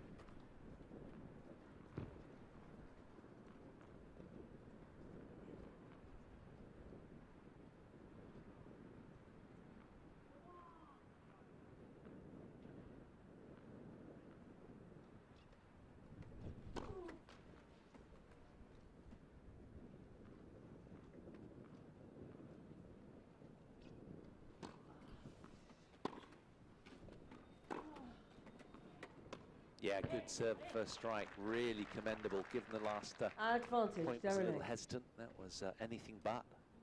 Really positive ball striking and lovely reactions as well.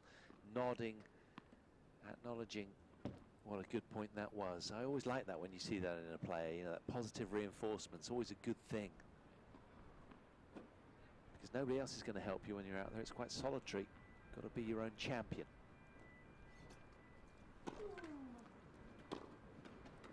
Out. Good leave. Game. Deralail. And a well-played service game from Pauline Deralail to draw level early 2 stages games of all. set 2. Some really good tennis, high skills on offer out here on centre court from the British Open.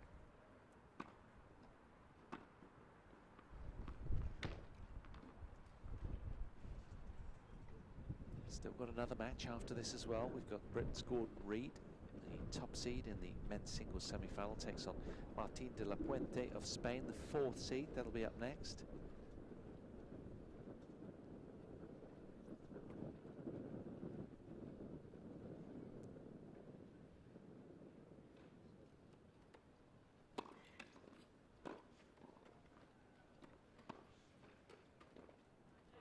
Yeah. Nice little slice down the line from Lucy 15 Shuker. love.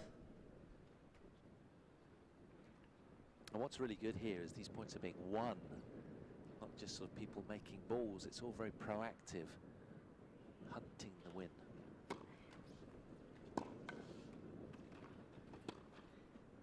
Oh, well taken. 30 love. Such a rich variety of skills.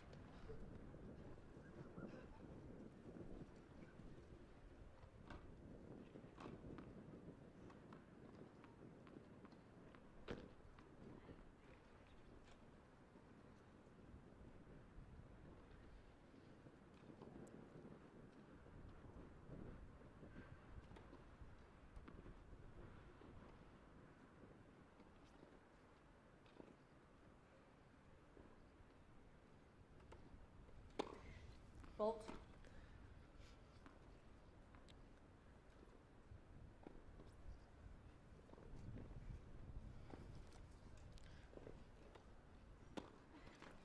Net, second serve. It's been terrific, positive ball striking from both women.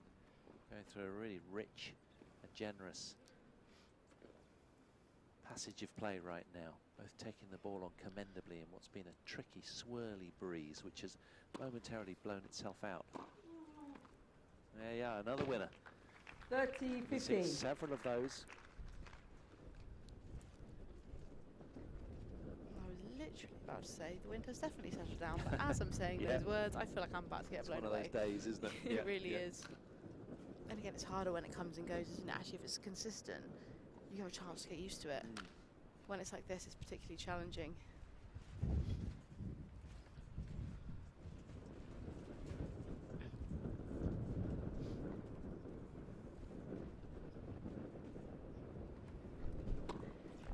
Reminds me of family camping holidays when I was younger. And the tent would sort of like wobble around in the breeze. It was quite sort of unnerving at times. As long as it didn't blow away with you in it. No, that's right. I suppose it's not too bad. Yeah.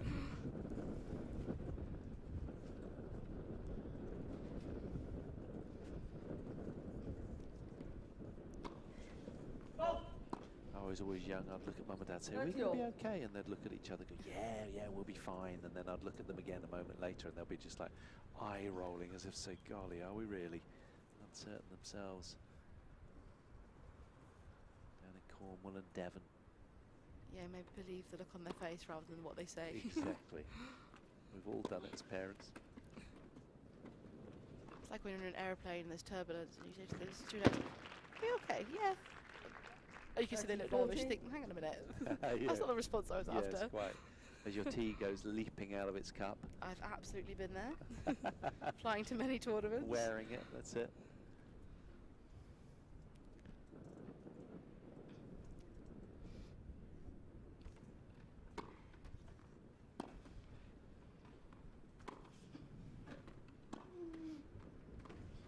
Oh, that's gorgeous. Absolutely. What a choice from Lucy Shuker.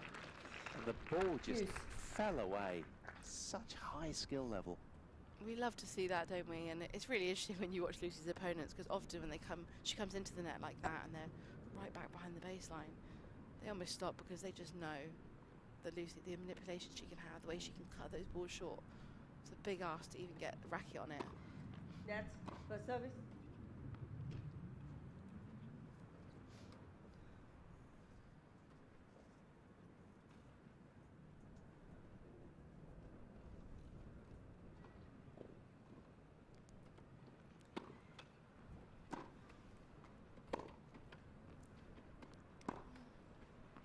Oh yes, there's a fine laser-like path of the Advantage, backhand Deralail. pass from Pauline Deralail. Beautiful strike. And now she's got a break point here.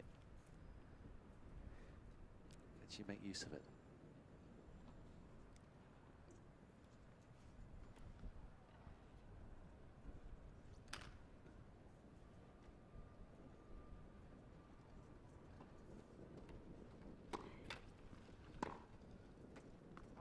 No, just a little bit more spin.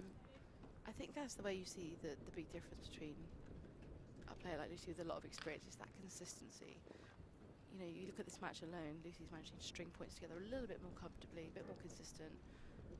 Whereas with Pauline, we're seeing those big shots within a bit of an error, aren't we? We're not getting that flow quite as much as Lucy. It's the subtle skills for me, the unwritten things, the things that you don't see to the untrained eye, which is good having you here, Louise, to explain it. That's a great bit of work, though. Off the floor sort of ball there, Deralail. not easy. Controlled nicely. And impressive, actually, because it was really low to the ground. And when you think about how high she sits, it's quite a stretch, actually. But you can really see that because the nature of Pauline's disability, she's got all that core strength. She has the ability, I mentioned earlier, a bit like Dida de Groot, the ability to reach right out of the chair, hit balls right out of the comfort zone, but still get up and get back into the point nice and quickly, which many wheelchair players don't have that advantage. So it's definitely a strength which she has in her favour.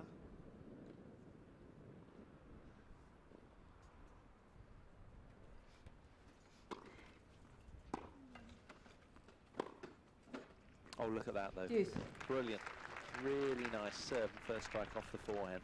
Perfectly weighted, didn't overplay it. Given the pressure of the situation, credit to Lucy Shuker there to haul this game back to the sanctuary of deuce. Got a lovely calm on-court demeanour that I like. High quality, both sides of the net. Yeah, finding that Deralail is definitely finding the rhythm on her backhand, isn't she? She's hitting those nice, flat, solid returns. Yeah. Maybe these guys were watching the men's singles final the other day where Cunyader and Hewitt were backhand returning from the top draw throughout.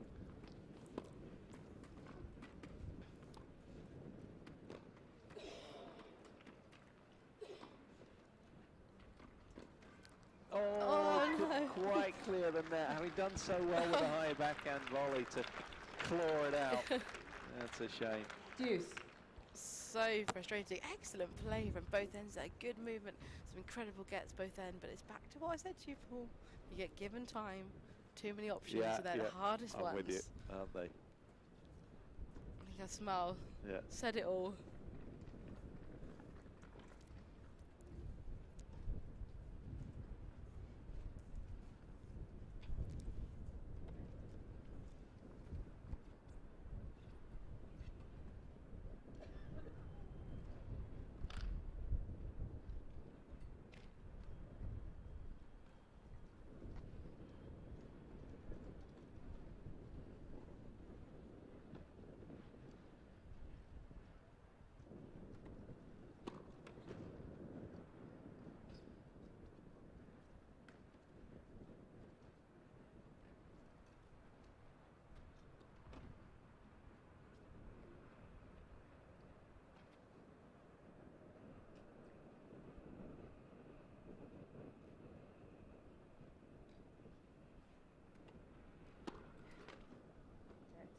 Second serve.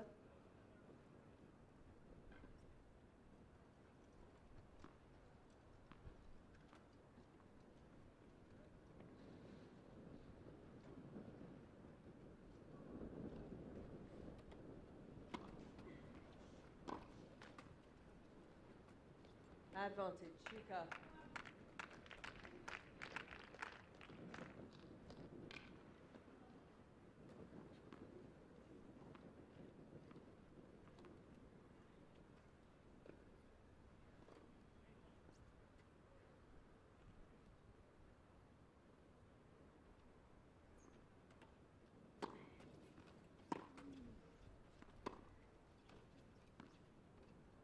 Game, Shuker. So Lucy Shuker Shuker notches leads another by 3 games to 2. Second game set. and holds on to a lead, 3-2 in the second set. Really good work from her there, showing a lot of courage and calm under pressure. Because Pauline Deralail was played a really good game there on return. But we're seeing a lot of high-level tennis. It's so enjoyable.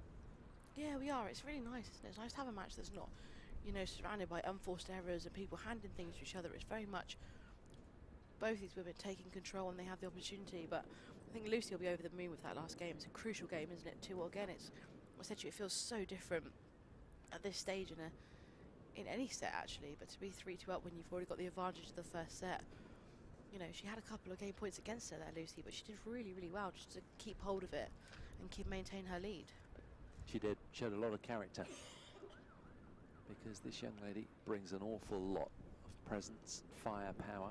Time. And I think she's kind of growing into wheelchair tennis more and more, and she'll get better and better. As you say, she's just into the top 20 now, and I don't think it's going to be too long before she knocks on the door of top 15 and top 10 thereafter. But look at that. That really does tell you the story, doesn't it, on this windy Friday that was so calm from the start, but not now. But that's what these guys love, and you've got to be challenged by these situations, not threatened. And that's a real mindset thing.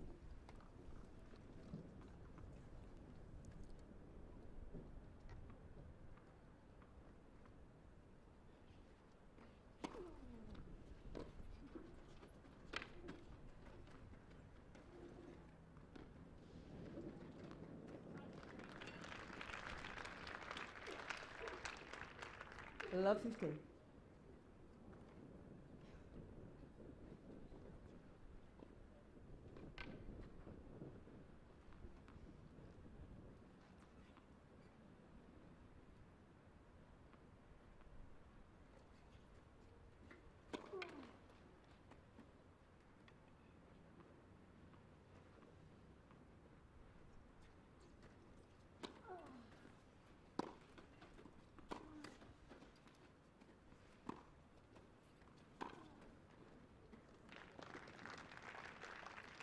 Love 30.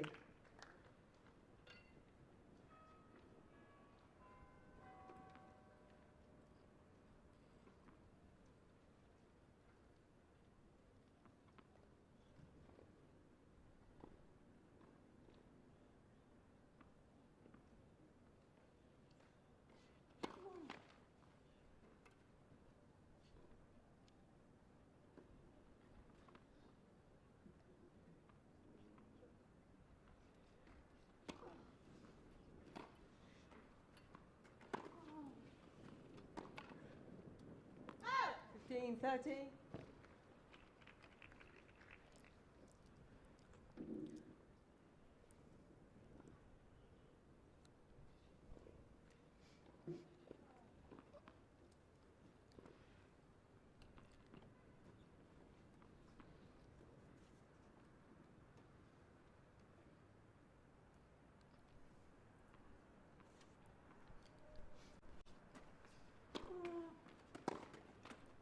Thirty all.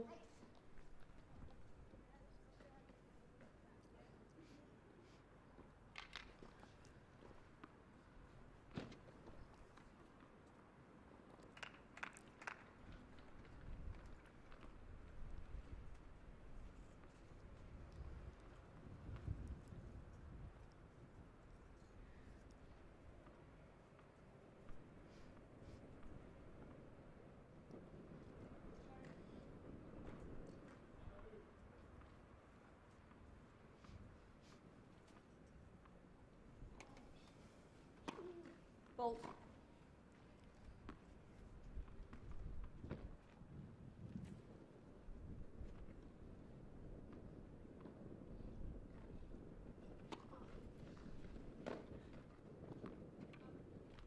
Found it.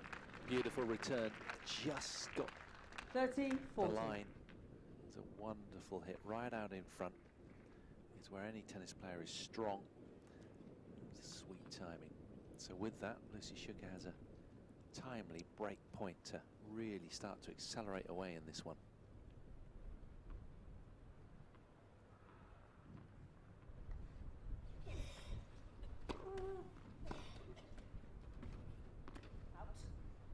Deuce. Lucy didn't miss by much there.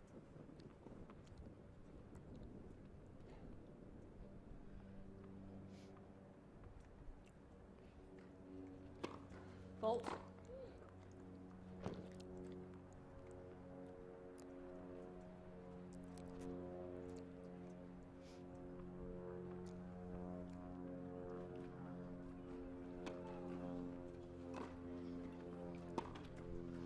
Out. Another nice Advantage early forehand Shuker. return from the British number one, just forcing the French woman into error. And again, she's compounding pressure on French shoulders here is Shuker. Second break point of this game.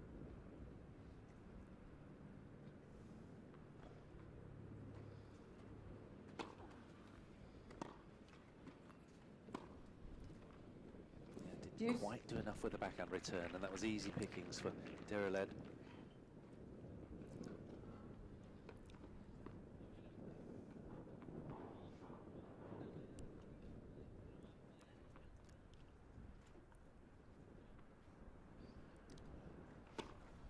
Bolt.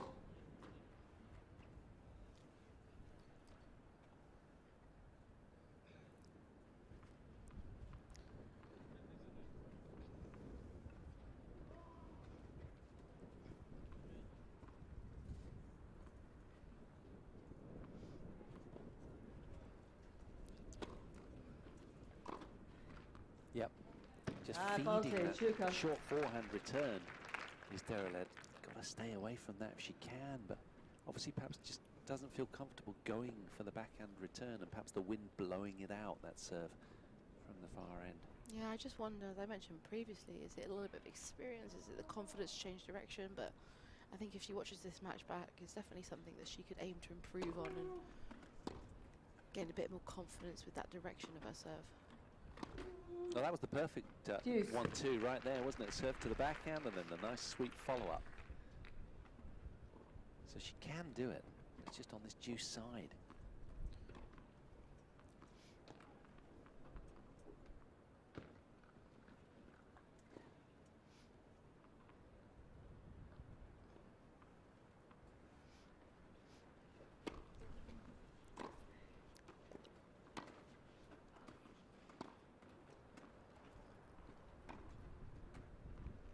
Oh yes, knifed right into the corner with a timely slice Advantage backhand for Deralail. Deralail. Yeah, great use of the core, opening up the space.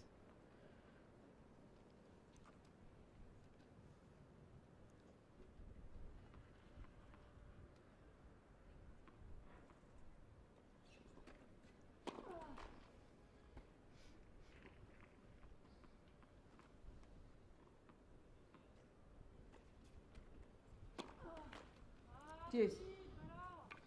Just can't get across the line in this very tight game.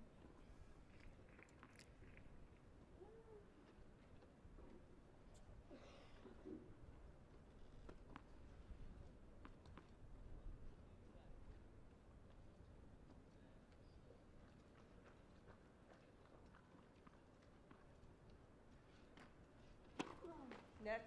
The service.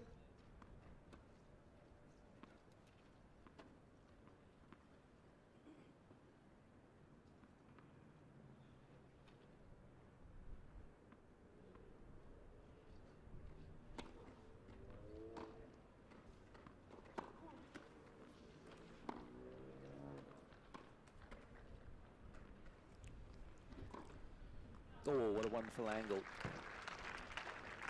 You see Paulina Advantage, attempting Shuker. to bring Shuker in, give us something different to look at, which was good to see. Good to see her using a bit of touch. But it just wasn't quite enough and giving Shuker plenty of opportunities to pass her quite comfortably.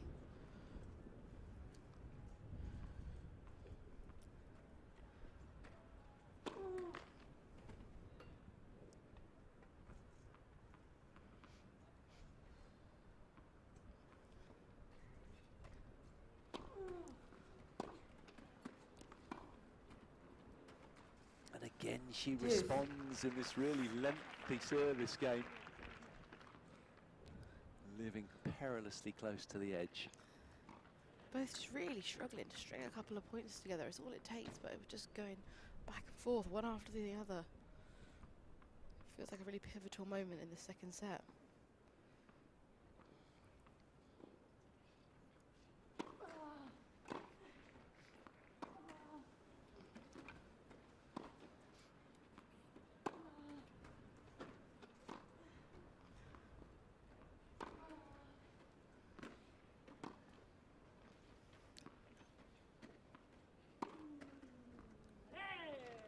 Oh yes, a little roar of delight from Advantage Crawley. Deralail. She enjoyed that one.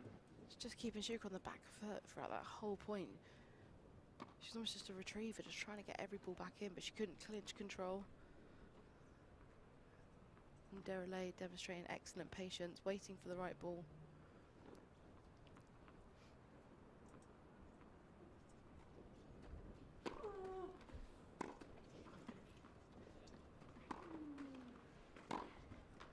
Game Deralail. Delight one side of the net, 3 frustration games the all, other. second Deralail set. draws level in set 2.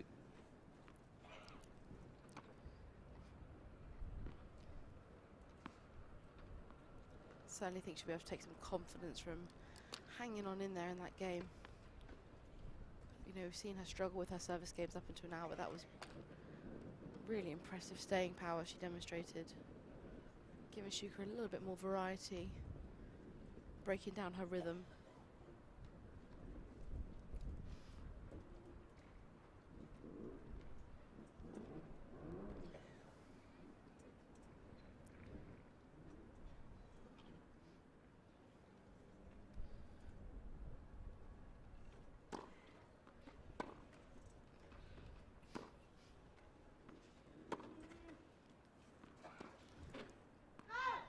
12-15.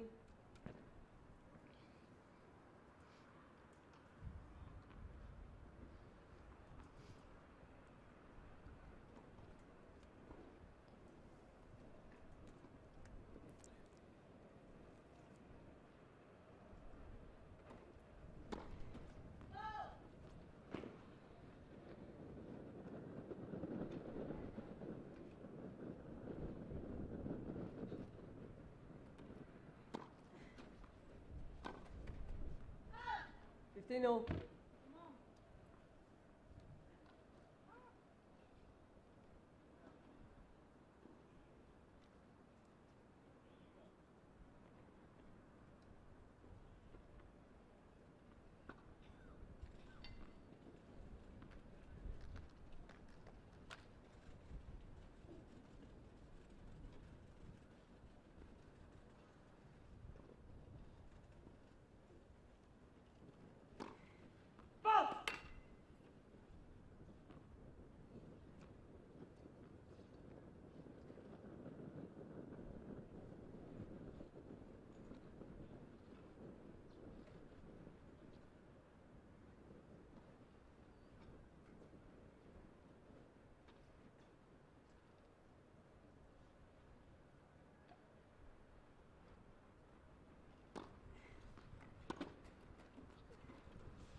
I thought it was an exceptional 13-15 from the Frenchwoman, but Shuker was there with a superb response.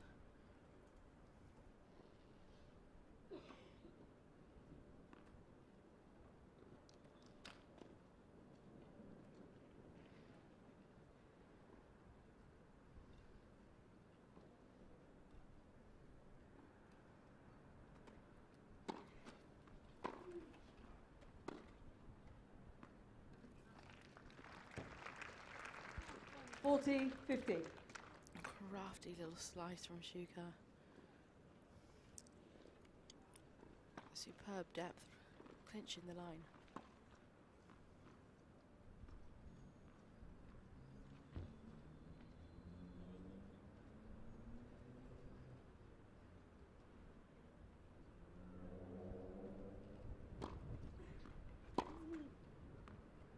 $40-30.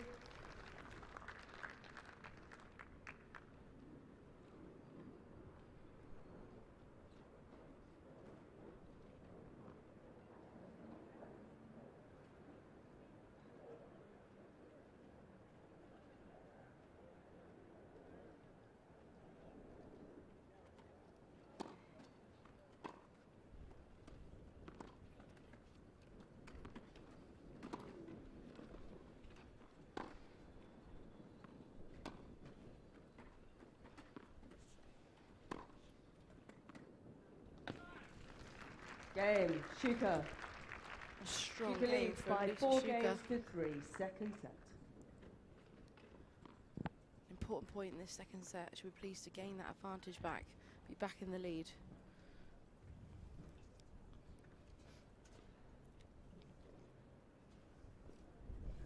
It's been kind of swaying around all over the place, hasn't it, this? And it's difficult to keep ahead. So Lucy Shuker there showing a lot of character. But it's a set that you sense could slip either way really quickly. Yeah, it's interesting because although that first set, you know, was 6-3, it felt a bit more tooth and nail than that, didn't it? I mean, every game was close. There's lots of great stuff from both players in every point in every game. It's one of those scores, isn't it? 4-3. You're so close, yet you're so far still. Yeah, quite. You can say it was just 2 games away, but we both know what can happen at this point in a match. Yeah, it can just swing, can't it? A moment of sort of overplaying, overpressing, or just sort of not quite giving it enough. It's really tough on a windy day to, any calm day to play tempered aggression, but on a windy day, even more tricky to just blend it up right. And this kind of environment as well, that for some players it can very much get in your head. It can become actually a distraction, a frustration. But these players so far handling it really well.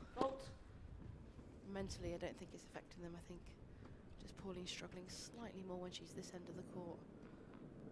But is maintaining her focus and calm demeanour, which we've seen throughout this match. Yeah, she's been through a couple of bananas as well. Bananas always staying help. fueled. If in doubt, have a banana. That's the key word for tennis players. Keep the magnesium, potassium going in. Fault. Love 15. All good for calming under pressure.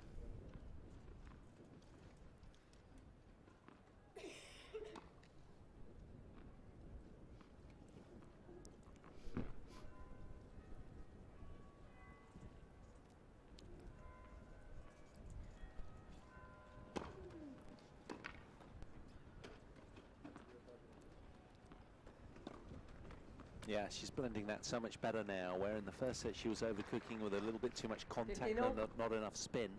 She's just got just the right amount there.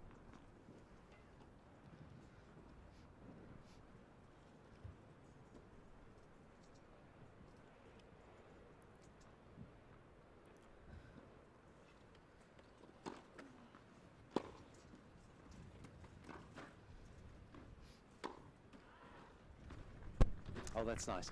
And here's one for you, Louise. This is interesting. They say about Nadal, his biggest strength that he quotes is his acceptance. You know, on a difficult day like this, oh, gee, you know, I'm missing so many balls. He just accepts it, deals with it, and then sort of engages, becomes, you know, aware of where the ball went. Yes, it went long, right, and you just need a little bit more spin, rather than beating yourself up. Oh, I missed another forehand, I'm rubbish, I want to give up, like the way a few of us react every now and then. Nice sense of calm and just acceptance of problems and how to put the wheels back on. Best tennis players in the world, though, have got the best mental strength, haven't they? Best mental awareness. I've said it before, but obviously your quality of your shots and your talent and your skill and your work ethic, of course, are absolutely crucial. But actually, the best players in the world are the ones that play the best mental game against their opponent, but especially within themselves. And I think you're right. If you can accept those, you're only human at the end of the day. Beat the person in the mirror, right? Yeah, if you can accept those errors and be like, okay, that's what's going wrong there. How can we adjust? And self-correct. 40, 30. That's all. What a lovely serve that was as well, and timely at 30 all. Yeah. Just enjoying this service game. It's some of the best serves of the match.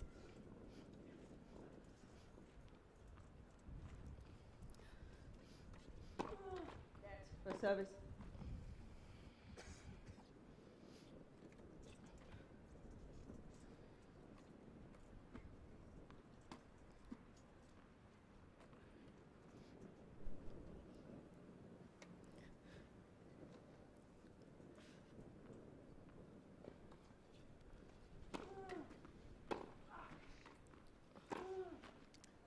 Just overplayed it a little.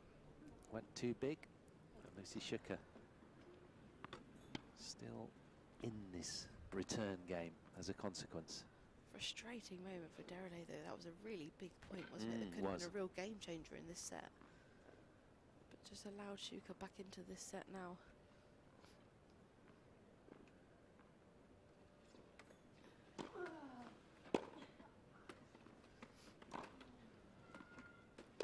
Yeah, wonderfully blended again. Advantage, Deralail.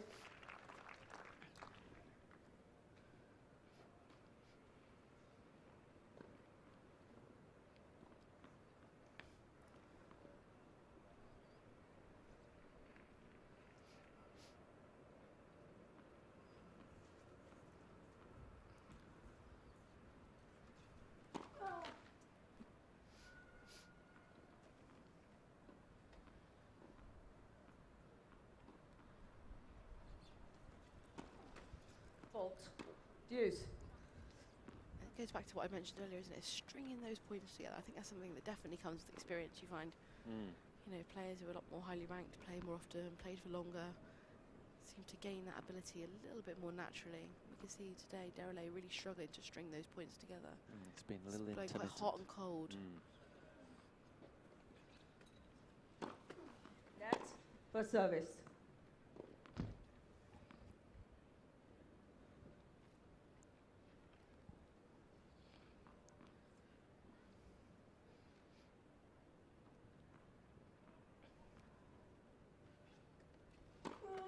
Net.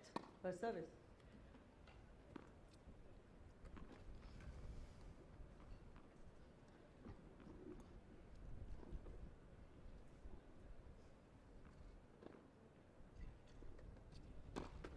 Fault.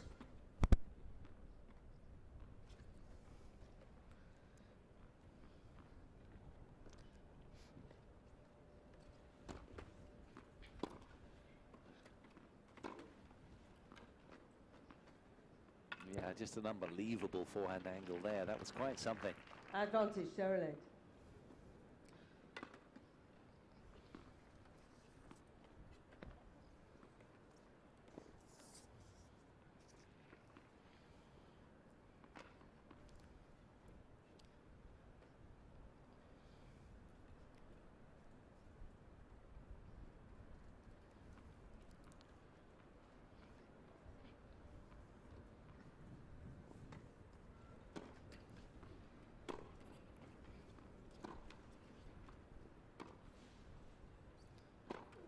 Yeah, he got behind her. Deuce.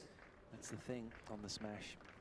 It's so hard when the ball gets behind you. You've got to somehow find a way of getting behind the ball. It was a really craftily weighted lob from Lucy Shuker.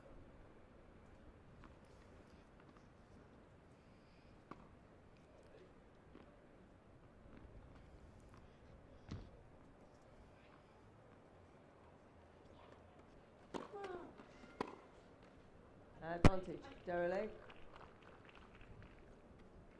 still we go on in this service game. Yo-yoing all over the place, this one. Who's going to grab it by the horns?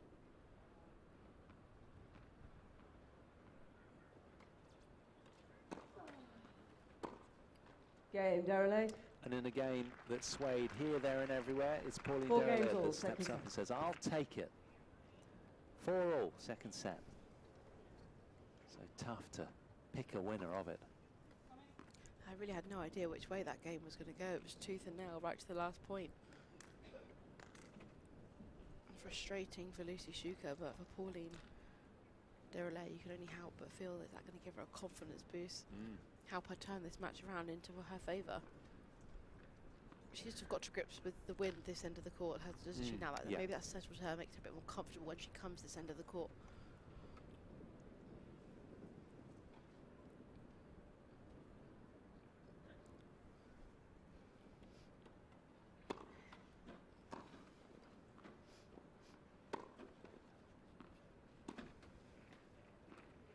Love. Needed a stronger return there. Lucy Shuker didn't even need to move for her second shot.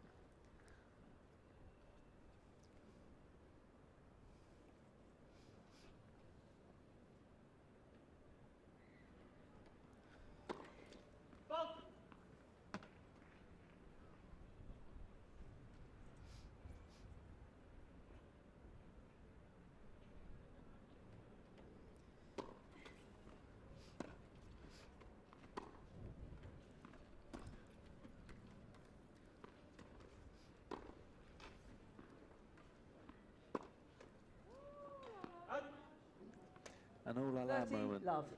from the French woman. You can understand why, can't you? It's a bit of a stray backhand there. That's 2 in a row that she's missed that both look quite pushy. They weren't quite driven. Kind of decelerating through them a little. Yeah, wasn't finishing her swing like we saw in the earlier games of the second set.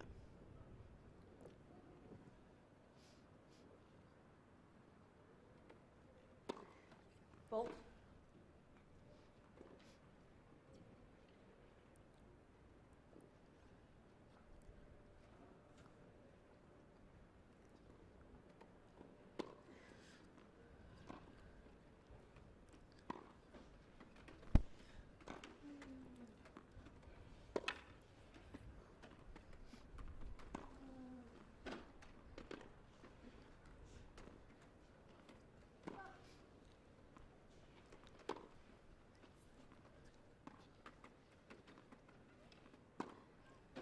That's how to turn a point around right there. What defensive prowess from Britain's Lucy Shuker. And then getting on the front foot and bashing that one away nicely to the space. Yeah, she had great movement throughout, didn't she? Moving well, getting some really tough balls there, but waited her time. Excellent patience, and then choosing her opportunity at the right time.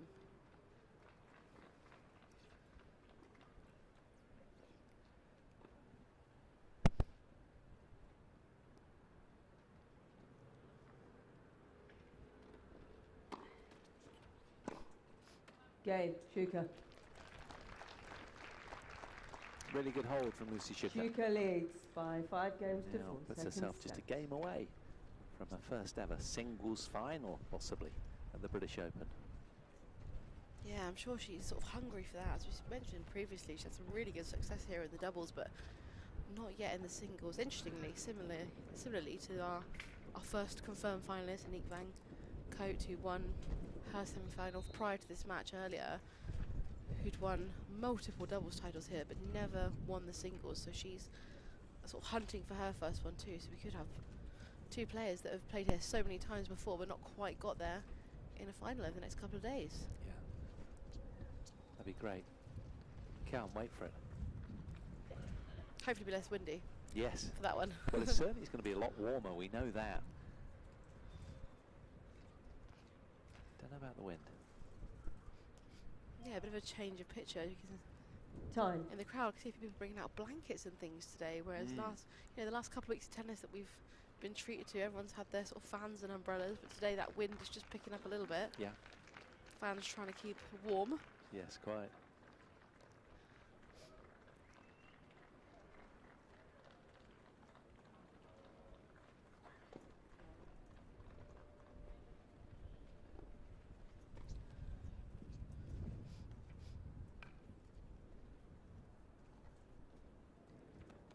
So now then, it's a must-win game for Pauline Deralail to hang on in there, serving for her survival here.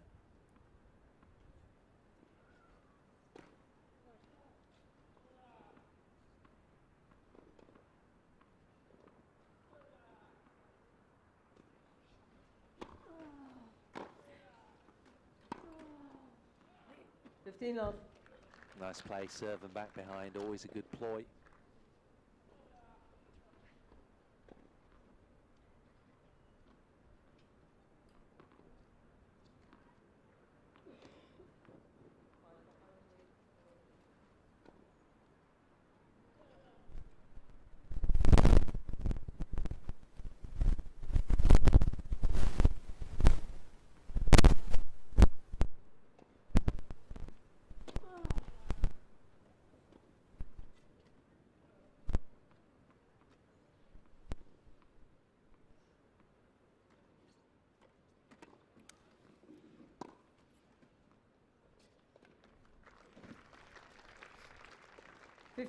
Exceptional return from Shuker.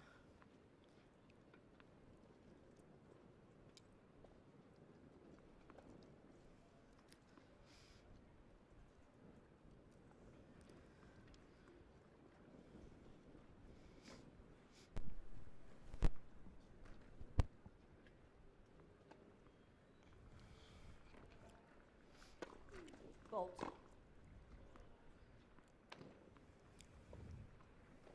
French woman, very aware she's got to keep it away from the Shuker forehand.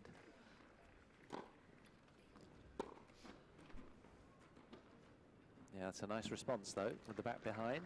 Forehand return wasn't quite as good as many that we've seen so far. It was an example though, wasn't it, where actually her serve was had a bit more quality to it, so wasn't as good of a response from Shuker, but equally the serve was that little bit better.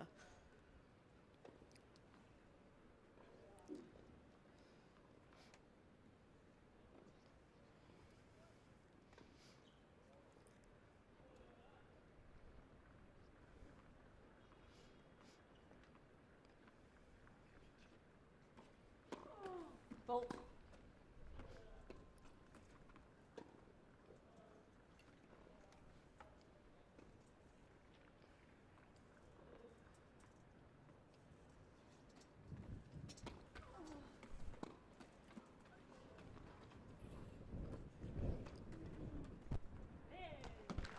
Super response from the French woman again. 40-15.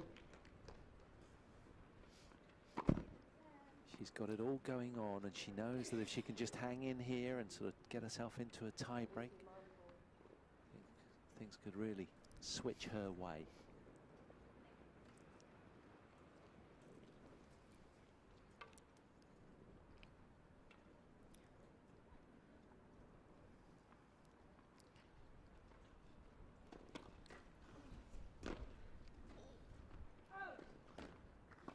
Game. Deralail. 5 Good games game all, from second set. Pauline Deralail. Lucy Shuker just a little frustrated at the end of that game, just almost hitting her strings with the palm of her hand. She was angry. She has a lofty work ethic and not quite living up to her performance standard there. Hopefully she can regroup now. So, deadlock again in this tight second set. 5 games all. Seems only fitting, really, that we're going to be possibly heading towards a tie-break. Yeah, it certainly feels like we could potentially be going in that direction, but it'll be interesting to see how Lucy manages to hold her serve here on the trickier end of the court as we've seen so far.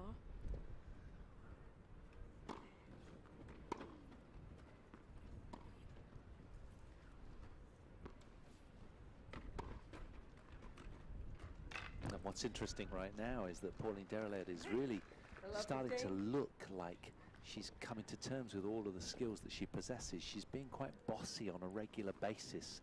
Her consistency of attacks have gone up. It feels it's really changed, that she's managed to clinch a couple of her service games more comfortably, doesn't it? That seems to have been the turning point for me. 15-all. Timely first serve from Lucy Shuker.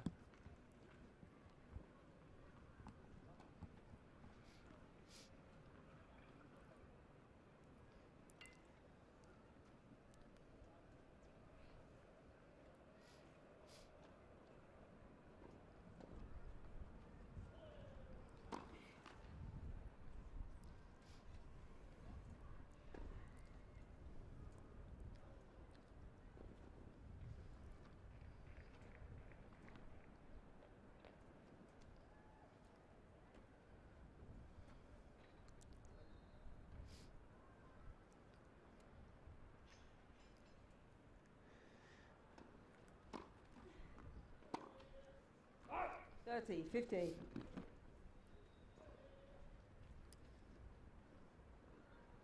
Sun's come out to play again and kiss the scene. It's been gobbled up behind a few clouds for most of the day. It's lovely though, nice and warming. Local Hardy fans will be enjoying this in the stands adjacent to the court.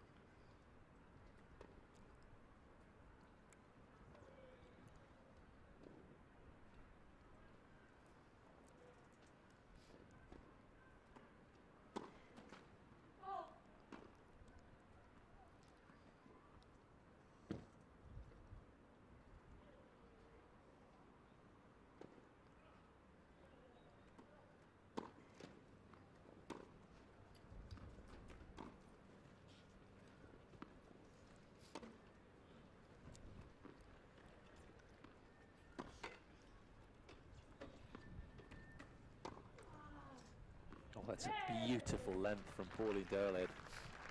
30-all.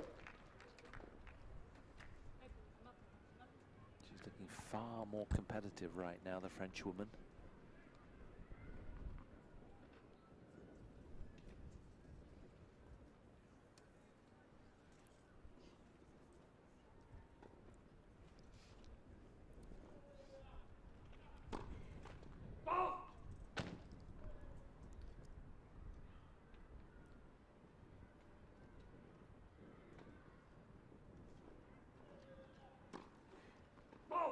Thirty, 40.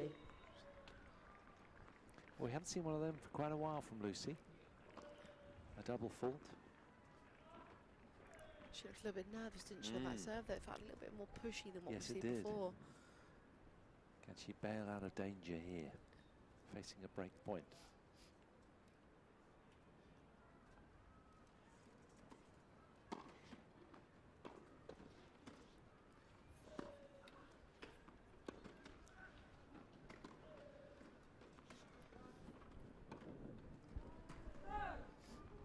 That was a little bit of a let-off. She'll be relieved with that.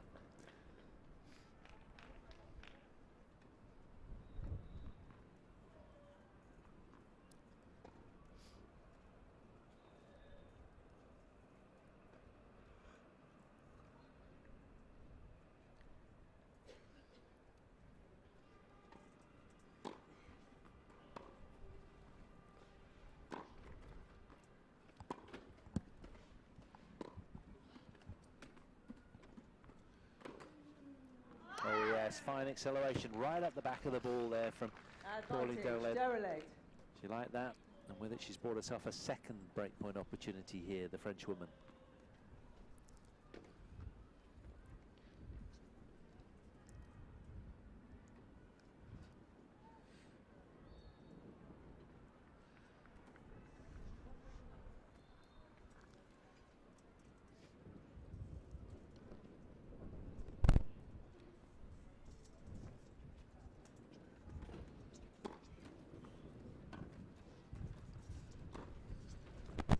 Oh yes, keen strike off the forehand again from Shuker.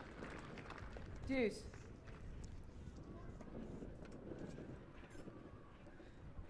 Taking back a little bit of control. Felt like it was running away from her a little bit, didn't it? Mm. And as you said, Deralail seems to have a bit more of a presence, energy about it. She stepped up her tennis a gear.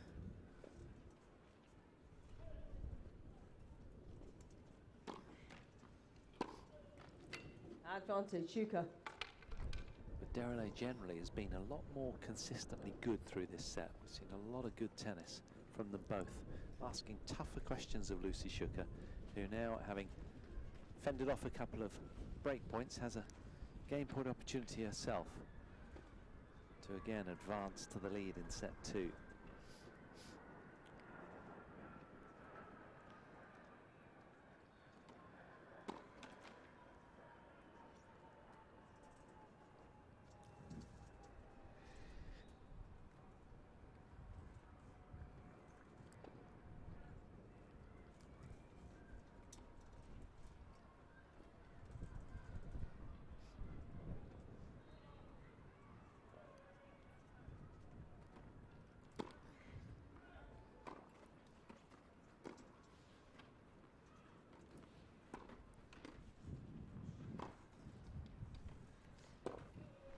Well done. That's a really good tough out from Britain's Lucy Shuker. Somehow she managed to hold on to that service game. Very important. Leads by 6 games. She now ensures herself a tiebreak. And all the weight back on French shoulders momentarily. Yeah, and it's a big ask here, isn't it, for Deralail? Big moment for her, as we've seen in the last few service games. She's really pulled out of the bag. She's managed to up her game, take control, but actually she's not been in this position before at 6-5. Really, really important game for her. So it'll be interesting to see how she handles that and whether she can take control and pull this second set to a tie break.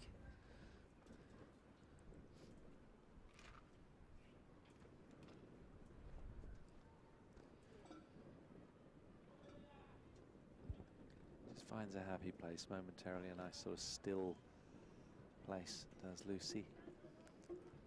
Quick little snack. That wasn't a banana though, Paul. No, I don't know what that was.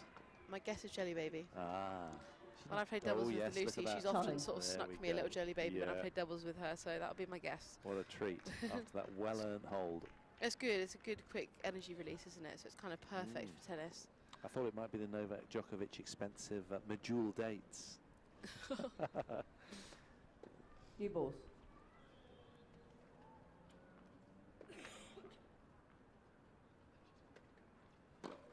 Oh.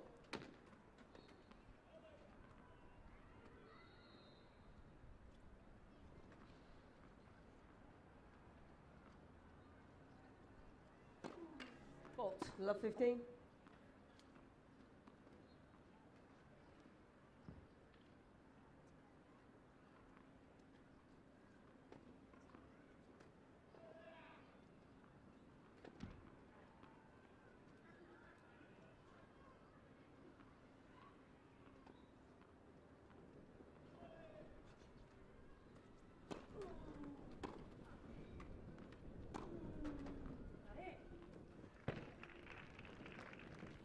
Dino.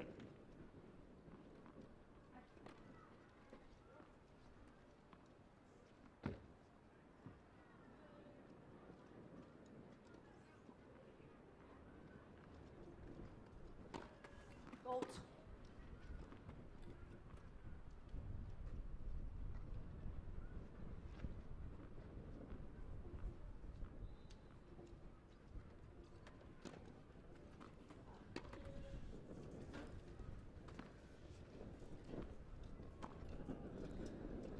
Well, they're often the hardest, aren't they? We spoke of that before, the energyless ball. The just sort of hangs there and descends really slowly down to you. Teased out the error there, did Shuker? Tricky shot to execute though in this sort of conditions with that wind. There's a lot of risk there. That ball can really be dragged away and pushed over the baseline. I think I'd be looking for the more driven and flatter shots in these conditions. It's a big serve. Out.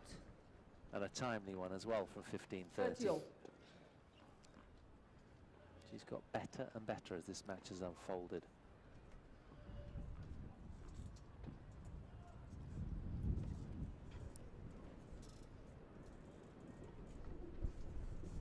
Just looking up as if to say, come on, give me Please a stop break. being windy. Yes. Fault.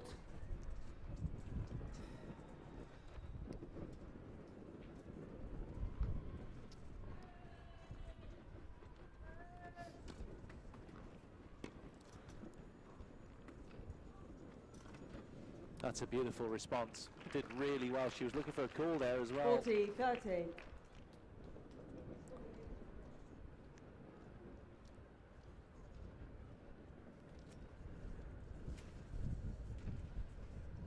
As you always say though, if you don't hear a call, just hit it because you just never know.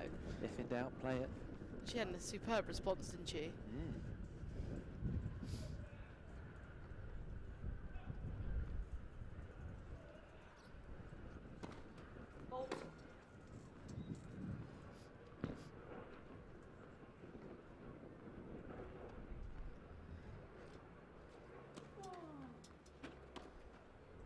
Out.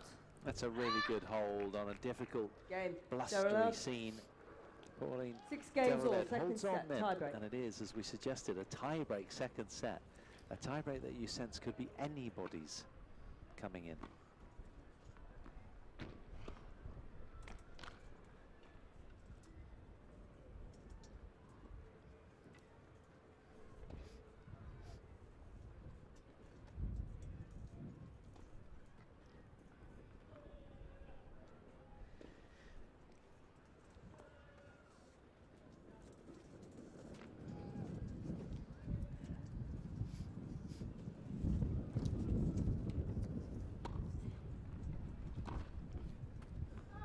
One zero, shoot.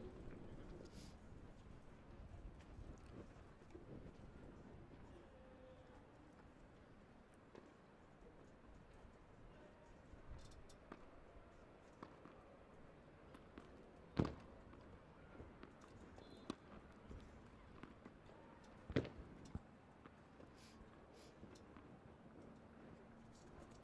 can see how worn these courts are with all the lines across that logo at the back of the court. It's quite artistic, really. Wait, please. Wait, please.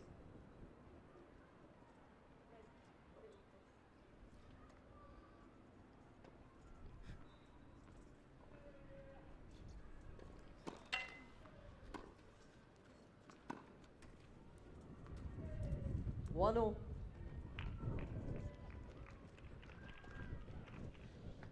I think Shuker thought she'd missed her shot. A little bit hard to understand what happened there, but she actually stopped playing. I seemed surprised when there was no call from the umpire.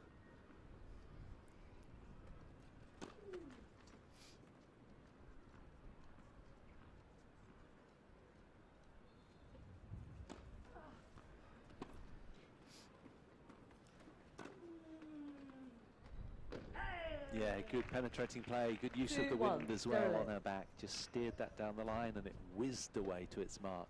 And really nice to see that spinny sort of play serve, wasn't it? Because that's something that she struggled with throughout this match, but actually it was really controlled, placed beautifully. And actually just shows it's not about that powerful, hard-hitting serve into Shuker's forehand. Actually, if you can place it, slow it down, make it more uncomfortable, it's far more effective. And when you take to the court as a pro player, you kind of, half of you wants to really smoke the ball around with authority, but you've actually just got to deal with the conditions, and it's another tricky day. These guys doing very, very well to manage it.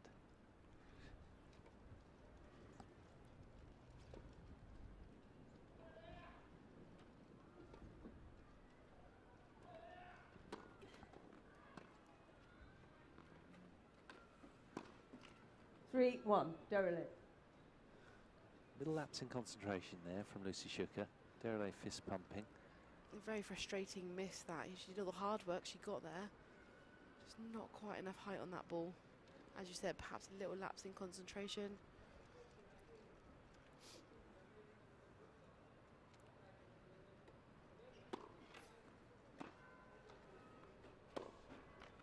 Four, 1, Deralail. Deralail body language looking absolutely supreme. Bossy and assured right now. Her head held high. And Lucy Shuker with plenty to ponder. A couple of points have just slipped past pretty quickly. Can she regroup, or are we going the distance?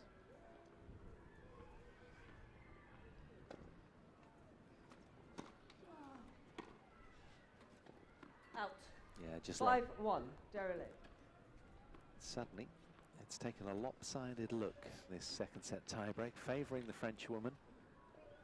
Yeah, it feels like this tiebreak's running away from Shuker. A few unforced errors in it that we've not really been seeing throughout. You can't help but wonder if the pressure is on her shoulders a little bit too much, perhaps overthinking some of those balls.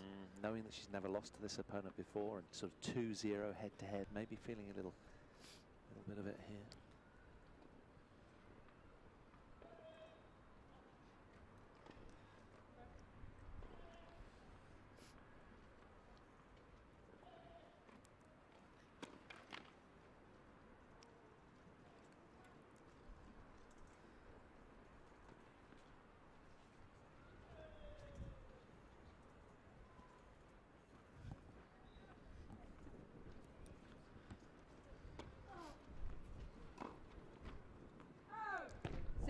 Just missed as well. Such a wonderful middled return of serve.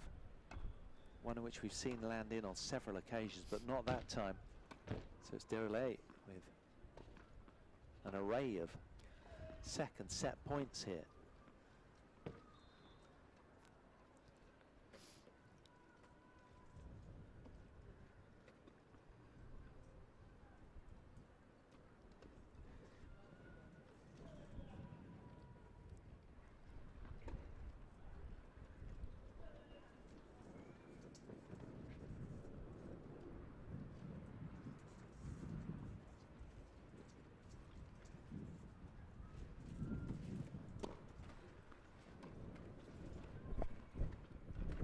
Too good. That's a smoking tiebreak from Pauline Deralail. And second set. Who really got it together nicely there. 7 7 points to 1. She takes it. And so we are going down the finishing stretch then. It's going to be a one-set shootout imminently as Pauline Deralail snatches the second set, stays afloat in this second women's singles semi-finals. Incredibly impressive way to take that second set, you know, to make that comeback. She was down the whole time. I mean, the set point alone was phenomenal, wasn't it? But to take that 7-1, I mean, really impressive. There's a lot to take forward into that third set, confidence-wise. It's quite interesting when you look at the set 2 summary, how many break points were actually available to both players, but none of them achieved. It's interesting, isn't it? Amazing. It really Very is. different to what we saw in the first set. Yeah, 13 shared break points, none taken. It's a lot. Yeah, It's a lot for no one to clinch. And actually a little bit unusual from Wheelchair Tennis. We've talked before about the fact that actually often it's a little bit easier to break the serve in Wheelchair Tennis, a little bit easier. But actually to see none of those out of the 13 opportunities, it's quite interesting. It is. Really is. Yep. I wonder who will be the first to take a break point in the deciding set upcoming. Well, we've seen the tall French woman take leave of the court, and now indeed Lucy Shuker has decided to go for a bathroom break as well. So there's been a mass exodus of court officials as well. All just going for a bit of a breather, but the action will be back with you shortly. It's important to mention, isn't it, Paul, that actually if you're enjoying watching the Wheelchair Tennis this week, you can come down and watch for free. Tickets are available on the LTA website, but it doesn't cost you a penny. You can come down, watch some of the tennis, watch some great matches like the one you're watching now. And there's a couple of other events going on at the same time this week. We've got a really exciting weekend ahead, actually, haven't we? Because we've got this event, we've got the British Future Series as well, so another tournament alongside.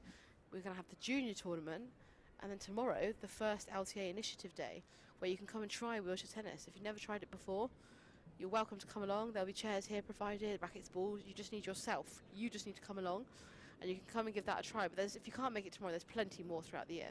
So lots of opportunities that you can have a look at on the LTA website, but tomorrow being the first opportunity. Yeah, well said, Louise. I've been plugging that all week as well. It's really big, isn't it? And I mean, you know, the other dates as well, we might as well wade through them while we've time. Norwich at Eastern Tennis Centre on the 6th of August, Saturday. Saturday the 13th of August at Wrexham. Sunday the 14th at Silksworth in Sunderland. Sunday the 27th of August in Exeter Tennis Centre. Saturday the 10th of September in Leeds, the John Charles Centre for Sport. 25th of September, Edgbaston Priory Club. Sunday the 2nd of October, Scotstoun in Glasgow. Saturday the 9th of October, Hills Road in Cambridge. Saturday the 15th of October, the National Tennis Centre in London. So as Louise is saying, that you worded that so nicely. If you fancy having a go, come on down. There'll be plenty of chairs and rackets provided, and a lot of really engaging, welcoming staff and coaches to get you to have a go and just enjoy yourself and see what it brings. You never know. So it could be a massive opportunity for so many, and that's the whole drive of the LTA Wheelchair Tennis Initiative. And there may even be some pro players around as well to sort of coax you along. They're always very obliging, aren't you, Louise? Yeah, definitely. I thought you signed me up there, Paul.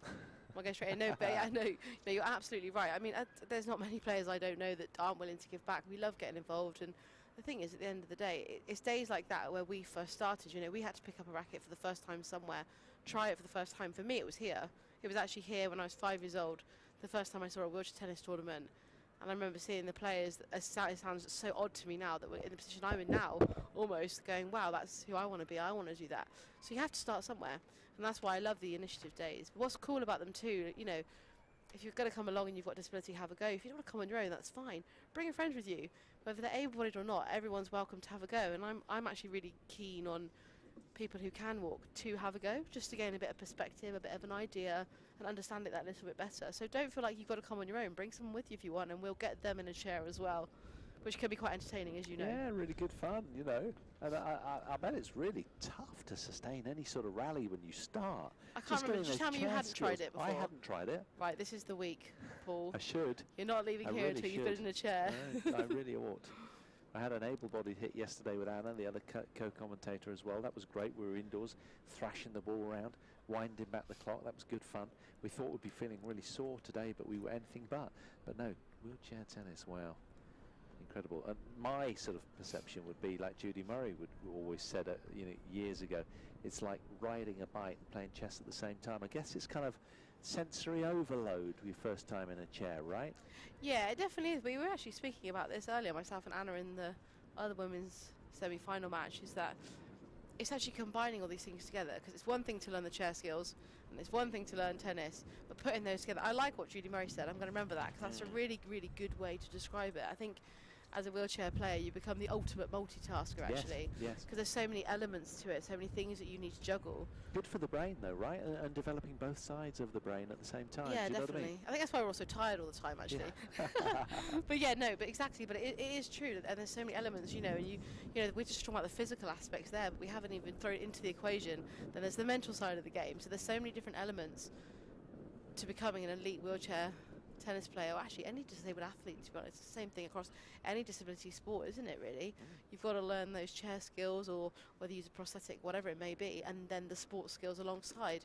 And to get them to work in unison takes a lot of years of practice. Yeah, and a lot of years of support, whether it be family, partner, you know. You do need that support, because it's a long old journey, but it is fun. And just that ability to just sort of get away from the shackles of everyday life and change it up a little bit, do something different. It's just so joyous, so rewarding for so many. And tennis, such a great game for life, isn't it? A sport for life.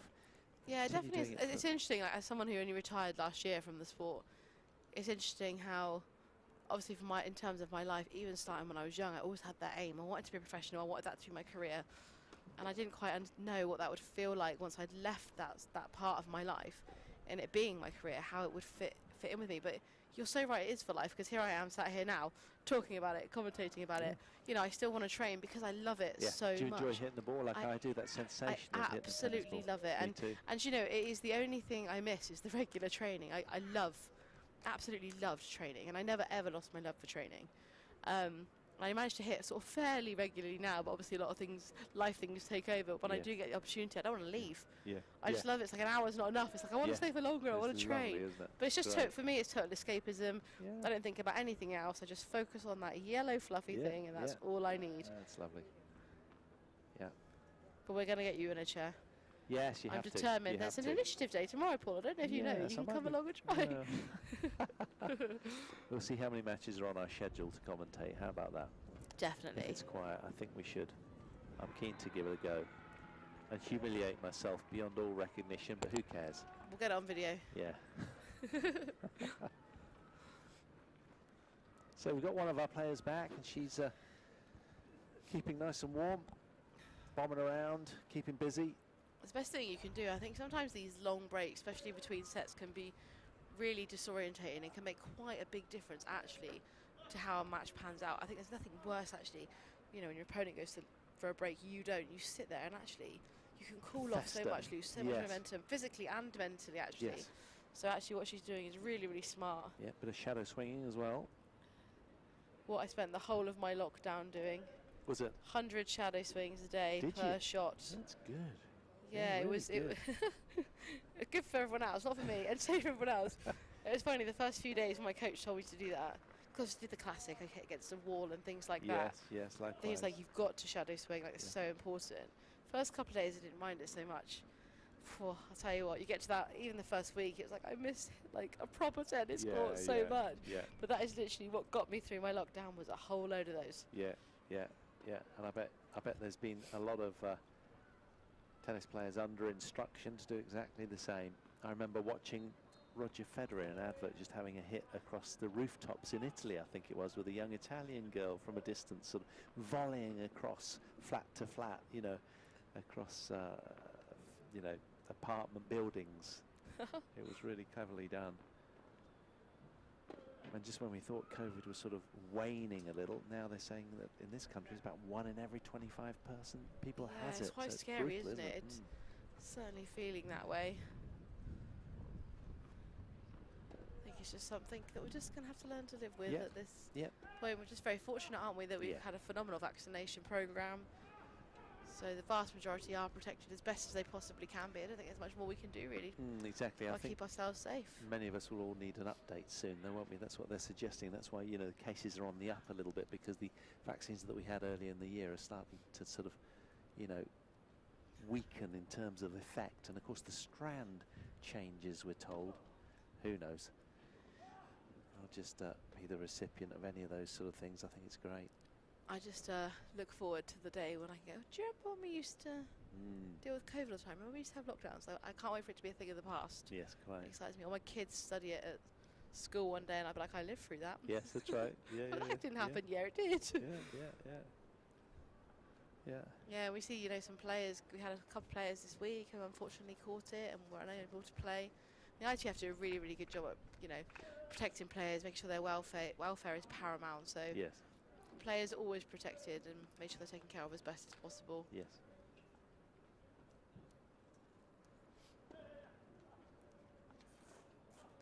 So good. We've both players back now on court, so they'll just make their adjustments, and then we can resume play in what will be a one-set shootout to see who will meet Aniek van Koot in the final. Is that a mouthful of jelly babies? I think it was flapjack. I think it was. Well, the thing is as well that all of these athletes are burning so much, you can load in pretty much whatever you like, because as you said, what is it, 10 miles a 10 kilometres, match, yeah. 10k a match, you know, and this being a three-setter. Per individual as well, so it's the average distance covered is 10 kilometres per athlete per match, which is 800 left and right turns. Yeah, it's incredible, isn't it? And I was only saying earlier to Anna, like, if I said to you, I'll go for a 10k push, 10k run, you'd probably laugh at me. Yet, you know, these players are like, well, you just did that. You know, you're throwing a few forehands, backhand serve in the middle of it. You don't even realise what you're doing. It's brilliant. I mean, as an able-bodied player, tennis has kept me lean because I eat like a horse all the time, 3 meals a day. And even now, you know, because you're still playing a lot, 2, 3, 4, 5 times a week, it's just great. That's good going, getting It that is. many in. Yeah, oh yeah, I'm playing loads. Got 2 young boys that are keen. Oh, nice, amazing. Yeah, really good. I've got Hampshire I'm hoping to get my #5, nephew the 11-year-old. into tennis. That's my aim at the moment. Yeah, it's good. I want to be the cool auntie that introduced him Yes, into yes. tennis. Thing is, my partner's a judo athlete, so he pushes that one, I push tennis. Yes. So his godparents and his auntie and uncle, so we're both like trying to get in there. Like, tennis is the best sport.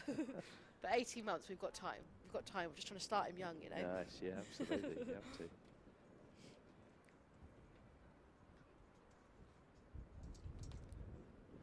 Well, this has been quite a lengthy delay, hasn't it? I would say about 10 minutes or so. So it'll be interesting to see who responds best. And well, you've really sort of doffed your cap to the approach of the Frenchwoman, moving around nicely. She still is. But Lucy, of course, very, very experienced, as 11 years her senior. She knows what she's all about. And it'll be interesting to see, because as you said, it was a set of opportunities squandered, that last one. 9 break points for, I think it was Lucy, didn't take any of them, and 4 for Pauline. Yeah, it's incredible, like, for not one of them to be taken. That is really unusual. And you just think, imagine even if a couple of those were taken, it could look, we could look completely, well, we probably wouldn't be sat here, would we? No, it could look completely different. Yeah. So much on the line. A spot in the British Open women's singles wheelchair final over the next couple of days. An opportunity to make one push for the spoils and take on Aniek van Koot, who'll be delighted to see these two punching each other silly and extending their stay as long as they can. She'll want them to wear themselves out. Deralail to serve. Here we go then, Pauline Deralail to get this deciding set underway.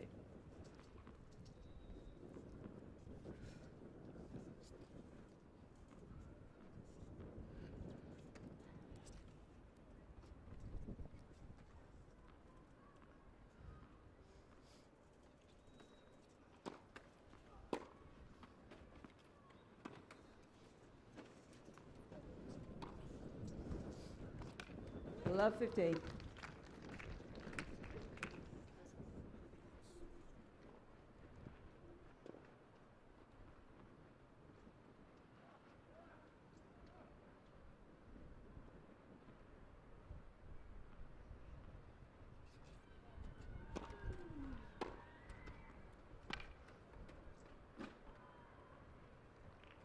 All.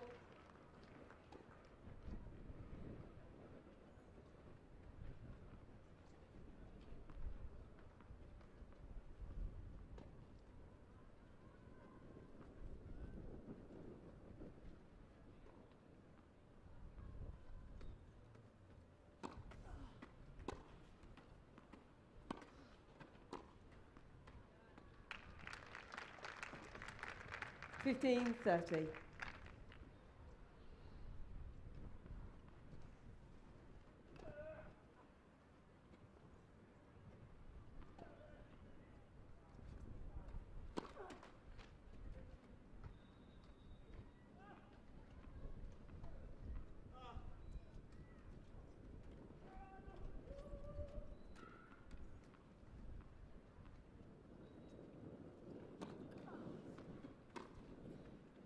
Out.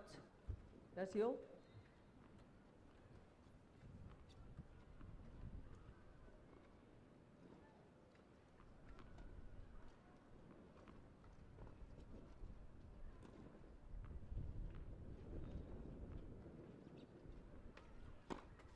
Bolt.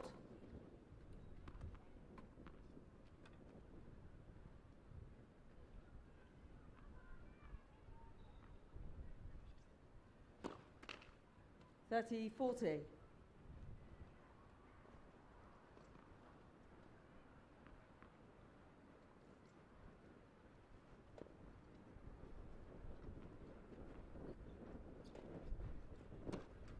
Bolt.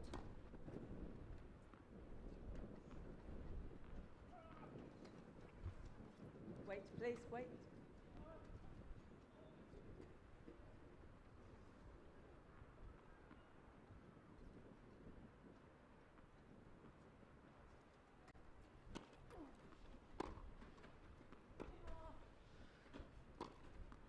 Game, Shuker. It's a fine game from Lucy First Shuker. game, final set.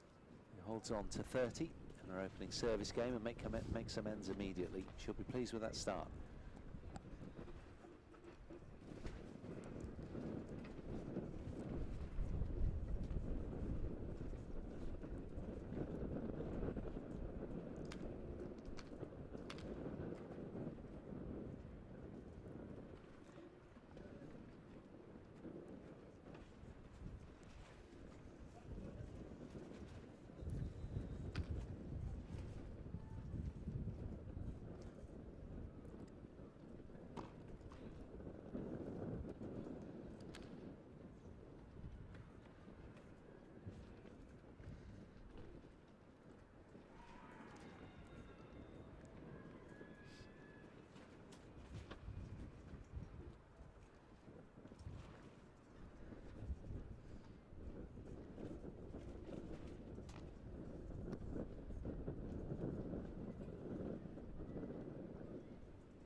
Love 15.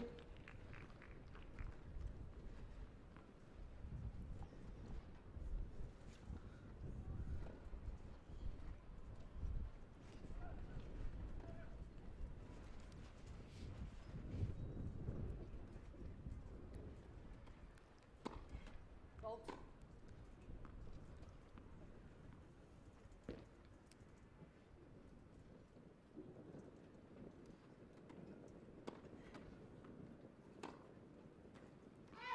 All.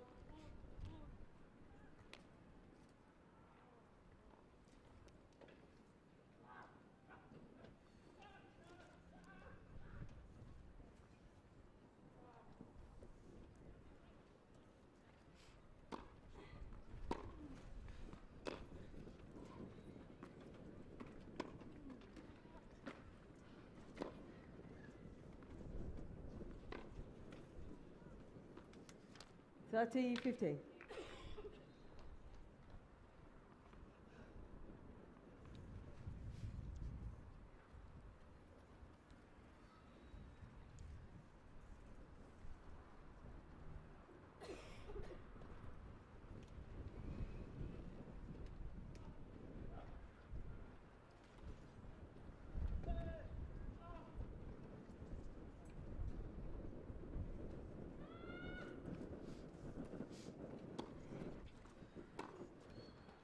Out. 40, 15.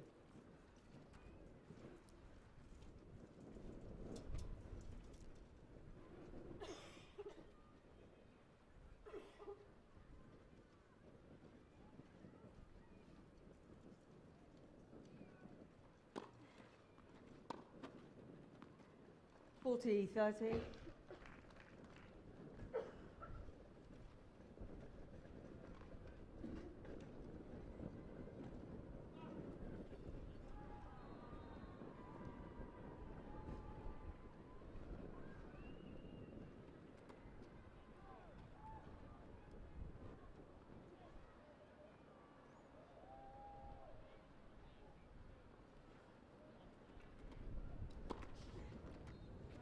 Game. That's a brilliant game from Lucy Shuker. Shuker leads by 2 games Consolidating to after love. the break of serve. It's just been the perfect start to set 3. Bathroom break, serving her really, really well.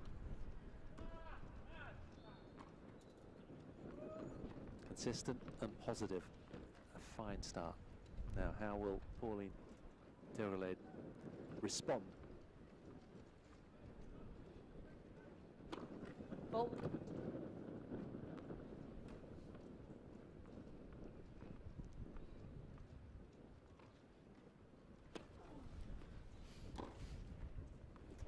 Exceptional forehand from Shuker. That's back to what we were seeing early on in that first set, that control, So early. calm demeanour.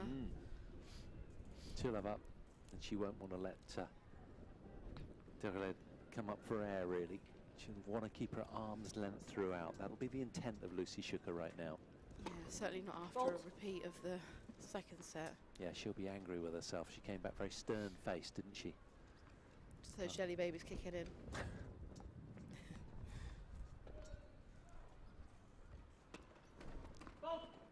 Love 30.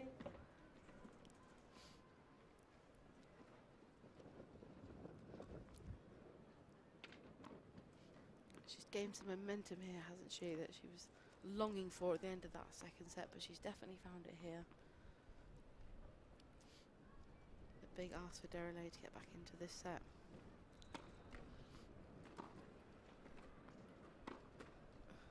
Oh, nicely 15, taken. 30. That's more like it.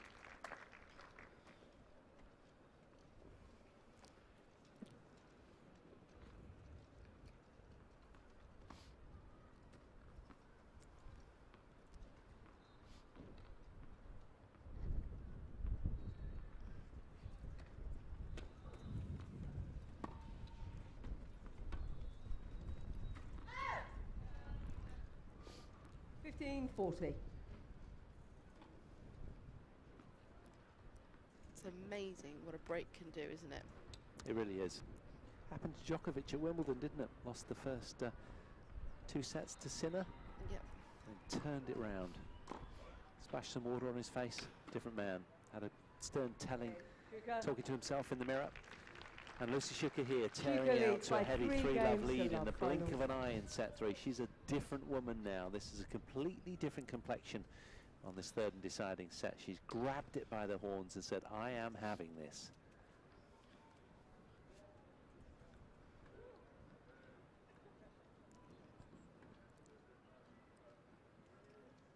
She certainly looks a lot calmer, less frustrated than we saw her not so long ago in that second set. It's not been that long, has it? It was a long break, but actually this set is quickly running away from the French lady, who did so well to retain that second set. An incredible tie break. She did. Which, regardless of the outcome, is definitely something to look back on and take a lot of positives from. Yeah, absolutely. And I like what you're saying, Louise, because you know you have to do that as a player, because in any one tournament there's only one winner. Time. So you know you've always got to be taking positives from losing situations. It's just the way we're wired. Yeah, it's positive, and there's learning opportunities, right? So if you don't win, there was something that could have been done differently. That's the opportunity to learn. Yeah, and there's always another tournament, plenty of chances to put it right, make amends. The beauty of the tennis tour, there really is plenty, isn't there? Over 160 in the wheelchair, on the wheelchair tennis tour. So lots to choose from to make up for it if it doesn't go in your favour.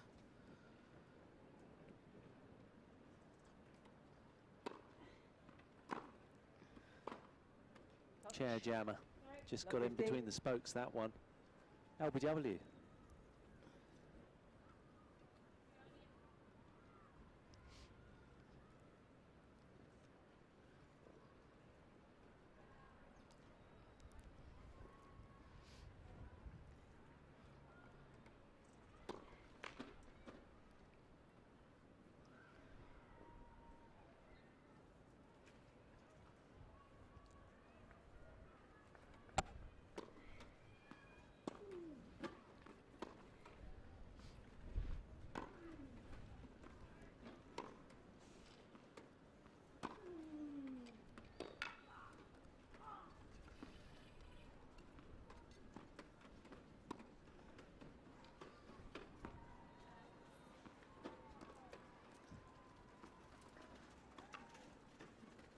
Oh, that's beautifully engineered.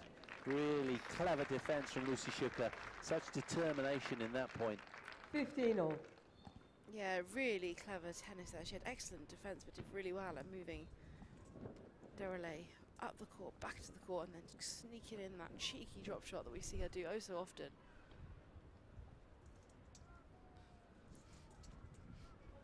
It's 15-all.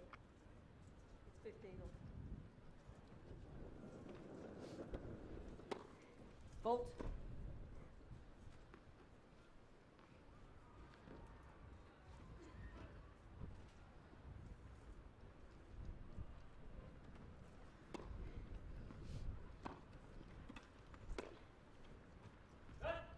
$15.30.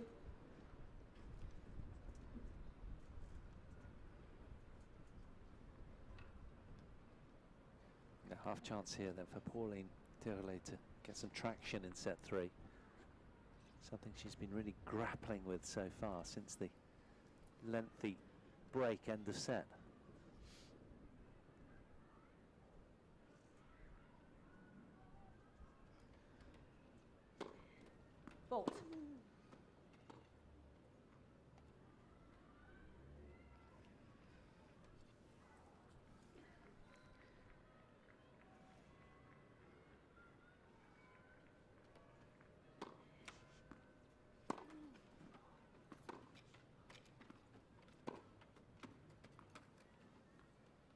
Well taken.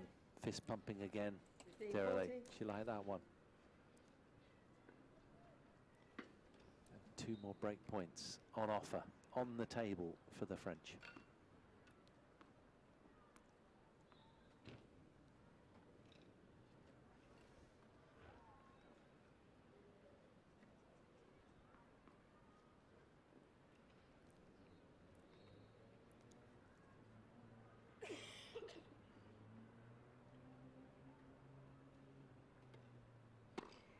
Fault.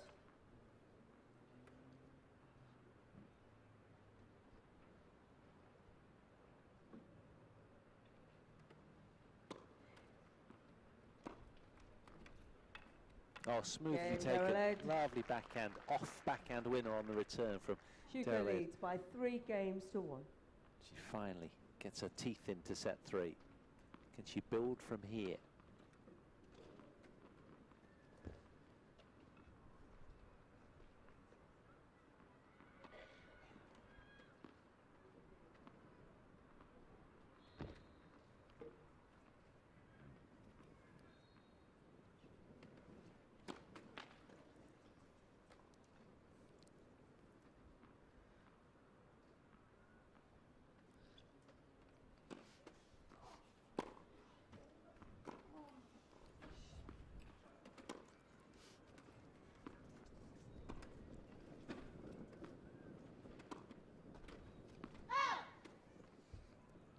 Fifteen love.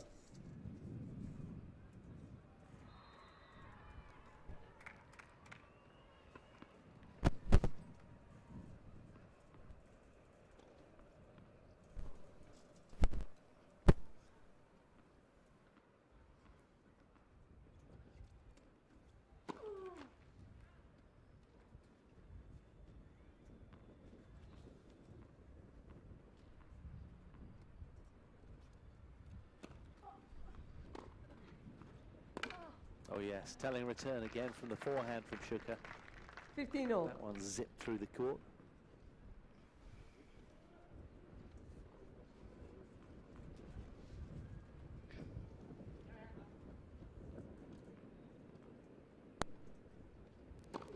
Fault.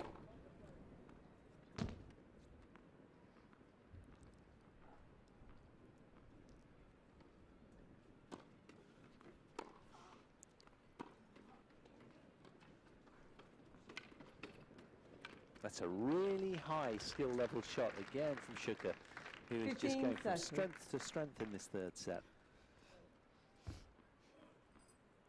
Wonderful, big banging forehand returns and then nice deft touch with the drop shot off the backhand slice. I've seen all the extremities from the British number 1, who's shown a lot of determination out here on this set.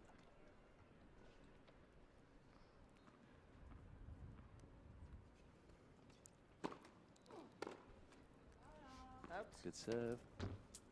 Tricky, 30 just all. into the body of Shuker, not being able to quite dig that one out.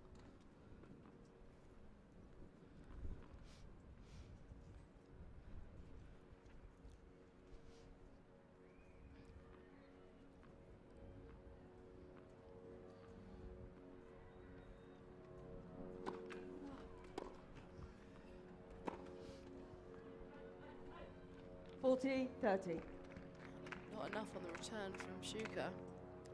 She needs to do a little bit more with that ball. Whereas as we've seen, Deralail can open up that court if she's given that extra bit of time.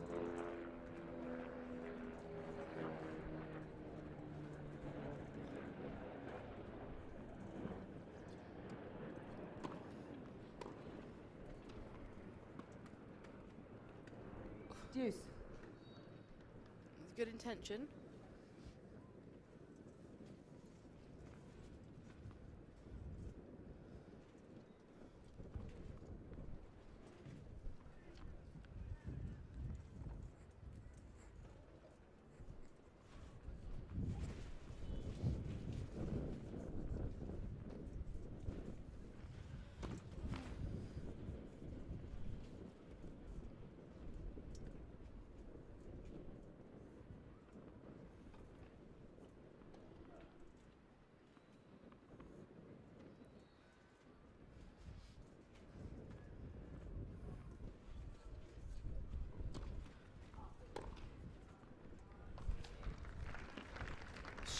forehand from Shuker that we've Advantage, seen Shuker. so often throughout this match.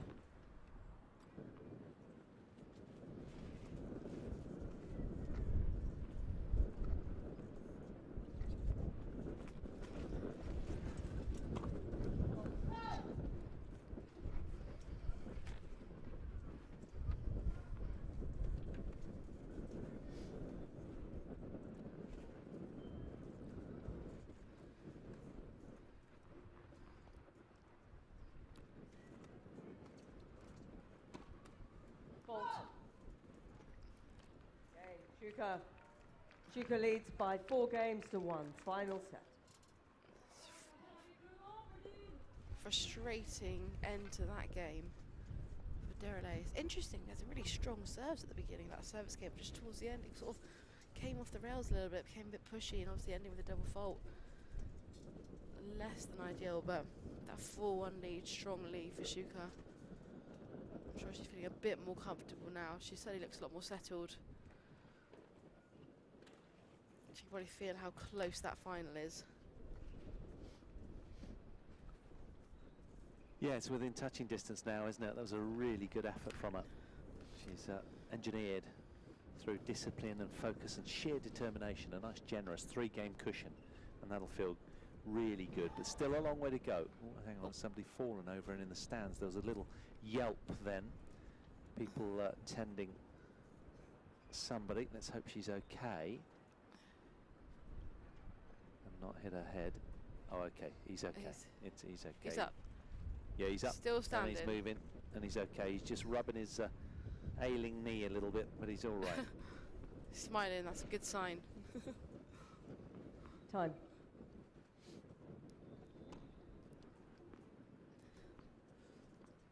It'll be interesting to see how Pauline handles this next game, because that's a tough game to come back from. You know, she had game points there, opportunities to bring the score back to 2-3. But 4-1 is a very, very different picture to what the 3-2 could have been, what could have been.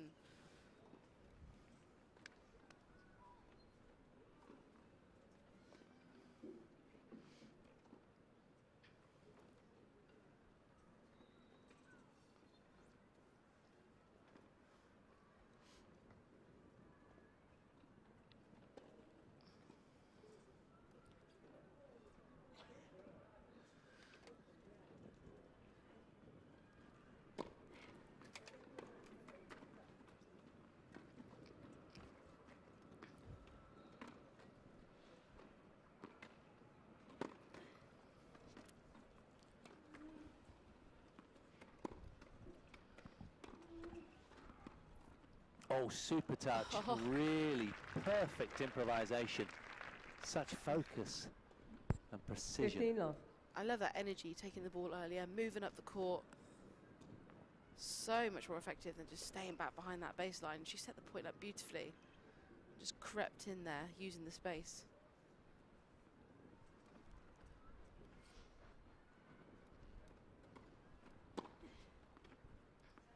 Love. Well, Pauline Deralail just looking a little confused there, staring at Sue Baker, the chair umpire, but getting no joy. Sue Baker, who I earlier read as Sue Barker, and got very confused. Do you know, it crossed my mind as well. And then had I it must admit. clarified. Yes, that's right. It's like, blimey, she's moved into a different career quite quickly. Yeah, from one chair to another.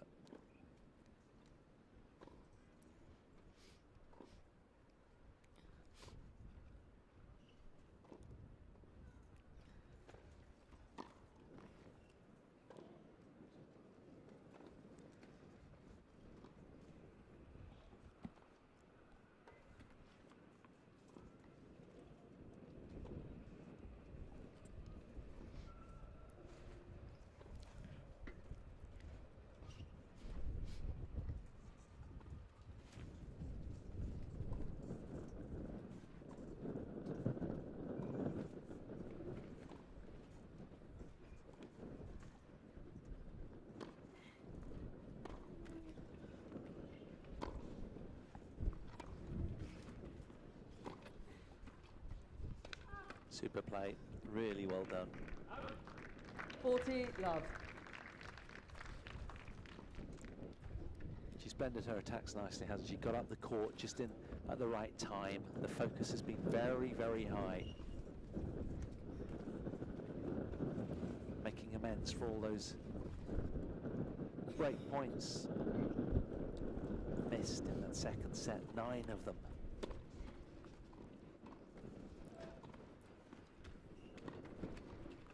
Yeah, another superb put away from Lucy Shuker, extending her lead to 5-1 in the third set now. It's a lopsided deciding set. One-way traffic at the moment. Really strong service game, wasn't it? Setting up the points beautifully with her first serve, creating space for the second. Those, as you mentioned before, those 1-2 dream, you know, points is what every player's ideal scenario is, and she did it perfectly over and over.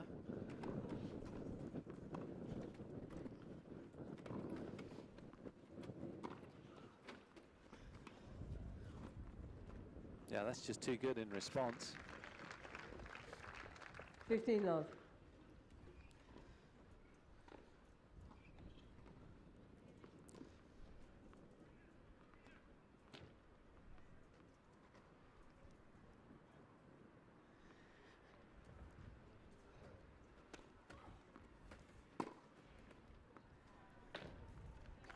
Strong return from Shuker. 15 all. Pauline disagreeing with that call, I think, by the looks of things. Looked bang on the line from here.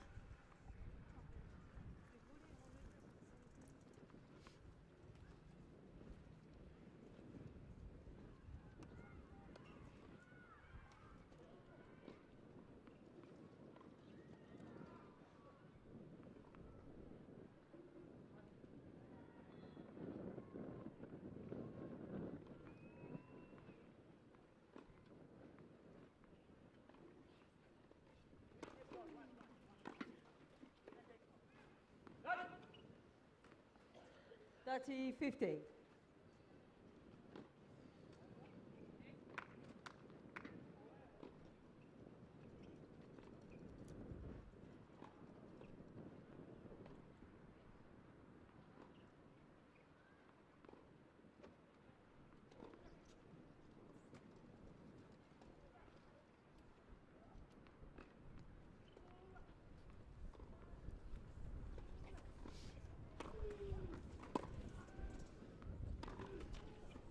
Back to 30 all we go then. 30 all. In what might be a decisive game here.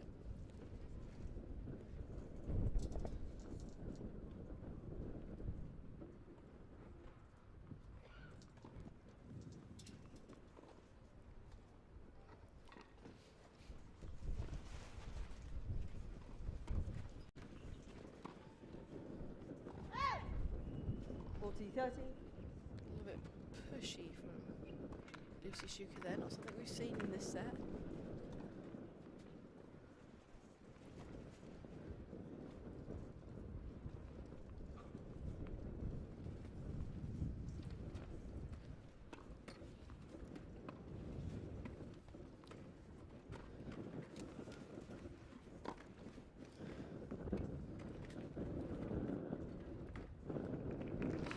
Incredible drop shot.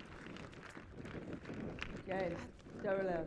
Had so much spin that's rolled back into the net, probably aided a little bit by the wind, but beautiful drop shot. Yeah, really good. She's dangerous, isn't she? Ever dangerous, the French woman, with all that she brings. She liked that finish. She was nodding vigorously.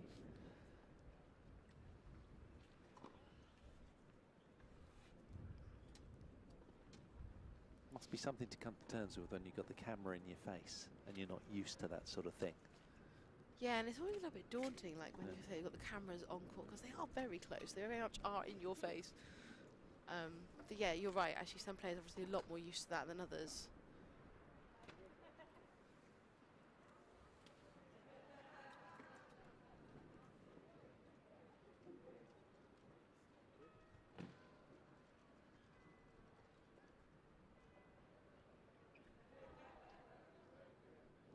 Time.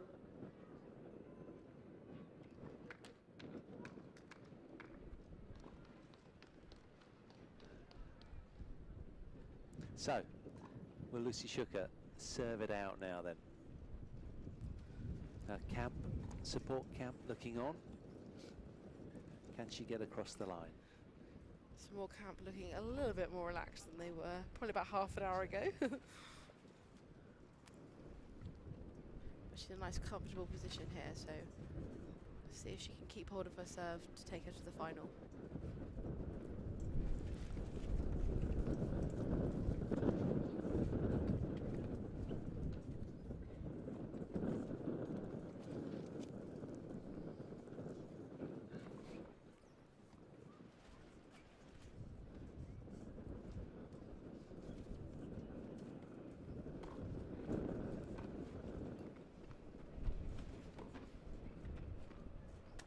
Found it. 15 love. Well placed.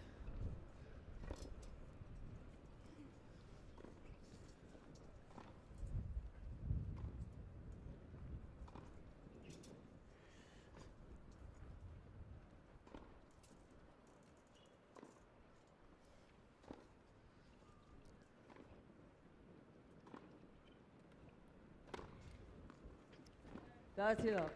Wow. Wanting to finish with a flurry. Bangs down the ace. She saved her best till last.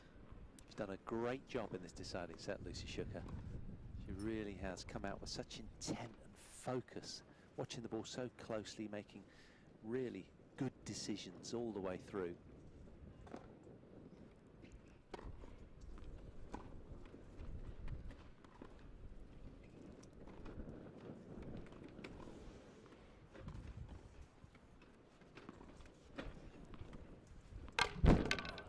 Oh, that's what she thought of that. 40 love. So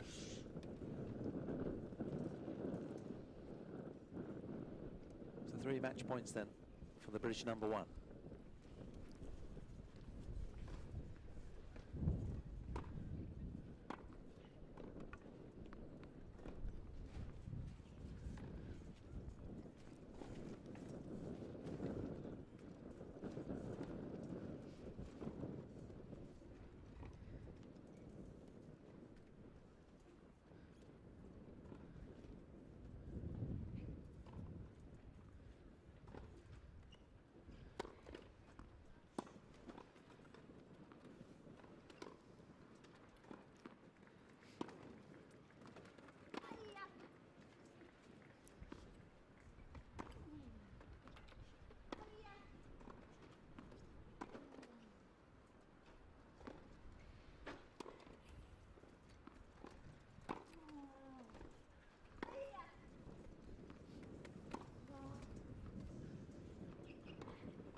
Game, set a match.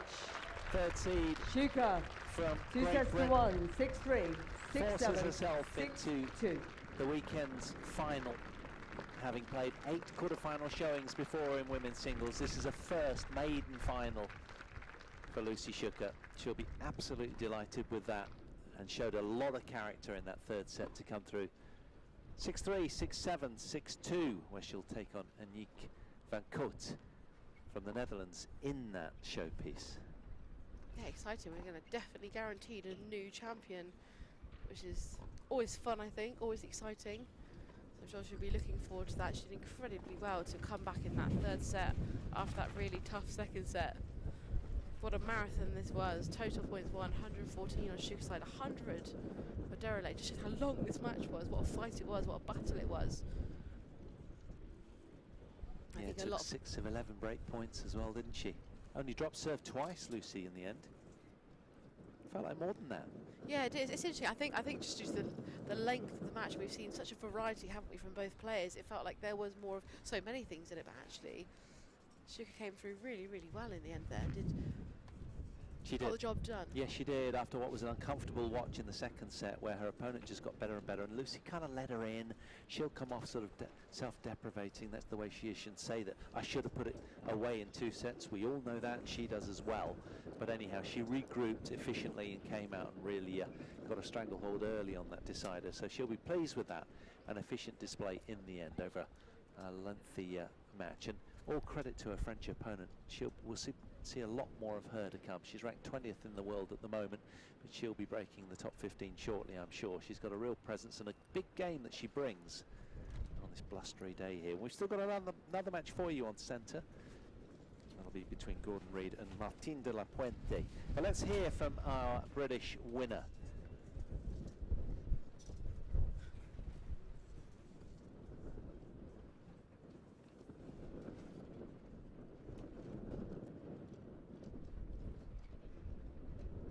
Lucy, Lucy, Lucy. Last couple of days, you've reached two important milestones. The first one, reaching your first semi-final here at the British Open, which you've won in 3 sets. But now you're also into the British Open final for the first time, ladies and gentlemen, everybody. Yes, indeed. Give it a fist pump, girl. Can you describe how you feel right now, this remarkable achievement for you? Yeah, like, I'm chuffed to bits, super happy. It was a tough match, like Pauline played really well, played the conditions well. Yeah, I just had to really kind of like focus up on that third set and just try and not get ahead of myself or get angry with myself and frustrated. But yes, to get to the final is amazing. It's our home tournament, so we always want to do well here. So yeah, happy days. Just like your quarterfinal, you've had to dig deep again. The first set, okay. The second set, Pauline wasn't going anywhere, was she? She kept coming back. You had to save some break points. You were love 40 down at one point. You fought back. Then it went to, what happened in that tie break for us? Can you just describe what happened? And then how you got yourself back into that fighting mode for the final set? I think, to be fair to Pauline, she played the tie-break really solid. My returns were going into a hit zone, and if I can't get it away from her, then she had the upper hand. She returned pretty well as well, my serve. So yeah, it was tough. But yeah, turned it around in the third, which that was a battle. It very much looked like a battle. And I think what was really brilliant, we could just see there was like this fire in your eyes that you just wanted this so much. Do you think that helped you, that gave you that extra energy to get the third set in the bag? I think every player wants to win. Sometimes you can want it too much maybe, and then you put too much pressure on yourself. So I just try to kind of stay calm and just try and execute my game. And I think that happened in the third set. It just almost let it flow. And yeah, that was a really good third set. It was a great third set, well done. So one last one from me. You probably know already who you're going to be meeting in the final. For those who don't know, it's Aniek van Koot, and I was having a look at your head-to-head, which goes back years, which I won't say for how long. But for those who don't know, what does it take to prepare for a big moment like this to play in a home final? What are you going to do, without giving away too many secrets, what are you going to do over the next few hours, days or so to get ready for it? I'm going to get a rub, a massage, get some food. Hopefully Kirsty's got the hotel to put on an awesome dinner to treat us, and then get a bath and get a good night's sleep and just prepare for tomorrow. Your winner for today, everybody on centre court, it is Lucy Shuker, who's going to be appearing in her first British Open final. And if you're thinking about, for everybody in the crowd, if you're thinking about coming down on Sunday and you're thinking about going online to get your tickets, I'm sorry to say all the tickets have gone for Sunday online. However, there are 1 or 2 spare tickets right now at the front entrance at the white tent on a first come, first served basis. So when you're exiting the ground in a little while, if you fancy coming back on Sunday, there's a couple of tickets spare. Like I said, first come, first served. Be polite on all that. Don't all rush at once. Okay, we've got one more match to come on centre court, and I'll be introducing the players shortly.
Welcome everybody to our fourth and last match on centre court today. It is the men's singles semi-final between Gordon Reid of Great Britain and Martin de la Puente of Spain. World number 4, Gordon Reid from Glasgow, is the British number 2 and is bidding to reach his third British Open men's singles final here in Nottingham after finishing runner-up in both 2012 and 2014. Reid was the Wimbledon champion and Paralympic men's singles gold medalist in Rio 2016, while also winning the men's singles bronze medal in Tokyo last year. World number 9, Martin de la Puente, hails from Barcelona. He is contesting his 6th British Open, his previous best result in Nottingham having been a place in the last 16. De la Puente made his world top 10 singles debut in September last year, while this week he's reached his career best world ranking at number 8. Centre court, please give a warm welcome to Gordon Reid and Martin de la Puente.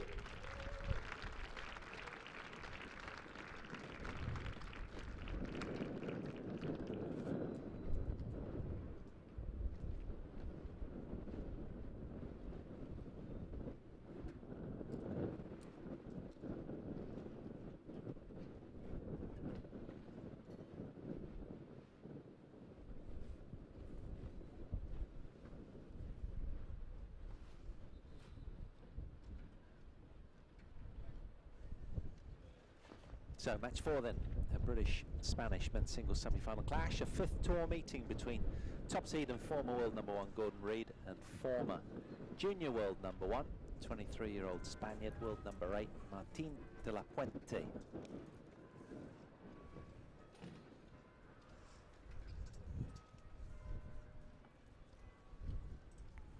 So just waiting for the Spaniard to come to the net. And our umpire for this one, Kath Lovell, is in position.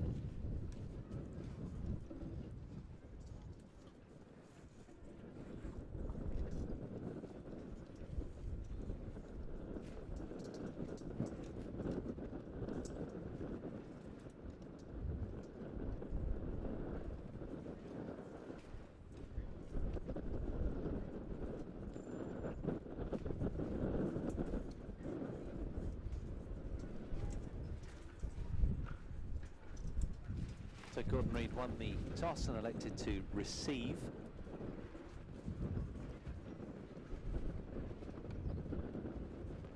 So our last semi-final on centre, our 4th of 4 matches, Gordon Reid taking on Martin de la Puente of Spain. And Gordon Reid, the 30-year-old Glaswegian, British number 2, just behind Alfie Hewitt on the rankings. There he is, right at the top of the draw here, with a emphatic 6-love, 6-3 trouncing of Dermot Bailey yesterday in that all-British clash, and de la Puente with a walkover over the Austrian Hertz Weber. Down below, Mickey and Gerard looking good. So who will it be then to find their way through this one?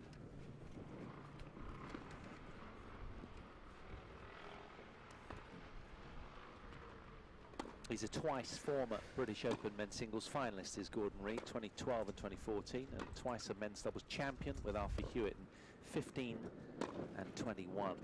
He's 21 times Grand Slam champion, twice in singles, and 19 remarkably in doubles. He was the first British player to win a Paralympic men's singles gold medal at Rio in 2016, where he downed Alfie Hewitt in the gold medal match, partnered Alfie to win the first of their 2 Paralympic men's doubles silver medals.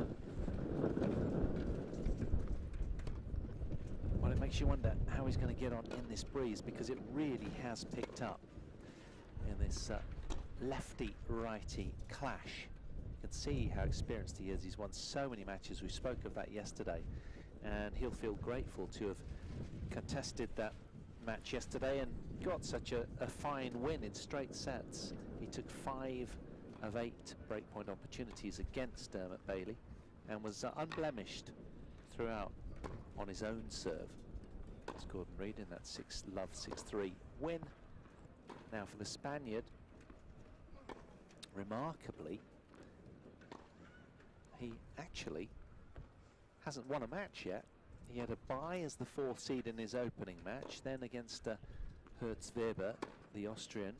He had a walkover yesterday, so this is his first competitive match. And on that basis, Anna, you'd imagine he'd be a little bit nervous, perhaps. Especially in conditions like this as well, with how windy it is, considering how we started the day where it was so calm. Now it's blowing an absolute gale out here, and especially playing someone like Gordon Reid. This type of tennis that he brings, a variety, and the fact that he was able to play yesterday and get used to the conditions, it's going to be tricky. He's a 23-year-old Spaniard off a career high ranking of 8th in the world, so he's sort of breaching new ground. This is really exciting times for him. And he's contesting his 6th British Open. His previous best result here in Nottingham was around a 16 showing. But he made the world top 10 singles debut in September of last year, whilst this week he reached his career best ranking of 8th, as we just said. He made his Grand Slam debut at Roland Garros in the French Open last month. That was quite a moment for him.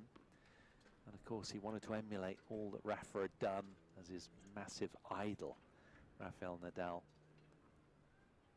But he also is very, very good friends with Gustavo Fernandez.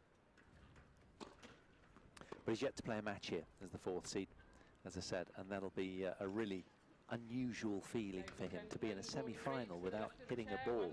It's unheard of, isn't it? No, it isn't. In such a high-level tournament as well. Just down beneath Grand Slam level, really, this one. Very highly thought of, so that's quite something. It's going to be interesting to see. It's all about the start for the Spaniard. You saw yesterday as well, didn't you, against Dermot Bailey, the underdog, the sort of the nerves as well. If Gordon finds a way to get on a roll and just finds a way to kind of put his game on the court, it does make it tough for opponents. It does. He looked super smooth against Dermot yesterday, didn't he, Gordon? Really, really good. And on that basis, you'd imagine that this young man will have his work cut out.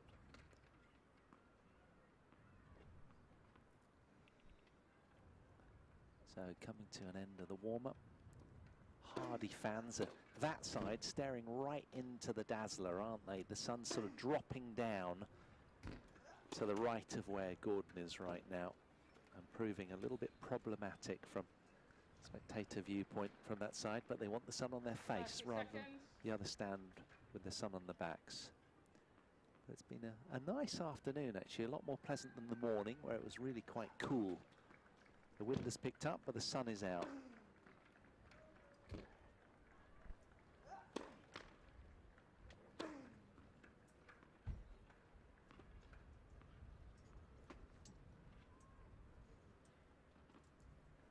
We do know that Gordon's been grappling with a kind of wrist injury over the last few months that was really started in Melbourne Park, the Australian Open. And no indications that he was hampered or impeded in any way yesterday. It'd be interesting to see how the opening passages go here for the British number 2 against an up-and-coming Spaniard, one on the rise. And I'm sure he'll be asked a lot of questions, because Martin de la Puente has got like a sort of pit bull build. He prides himself on his high level of fitness and enjoys making a million balls and asking a lot of questions. But it's a 5th meeting between the two, and Gordon's won all 4 of their previous encounters without dropping any more than 3 games in any one set. Martin de la Puente to serve. Play.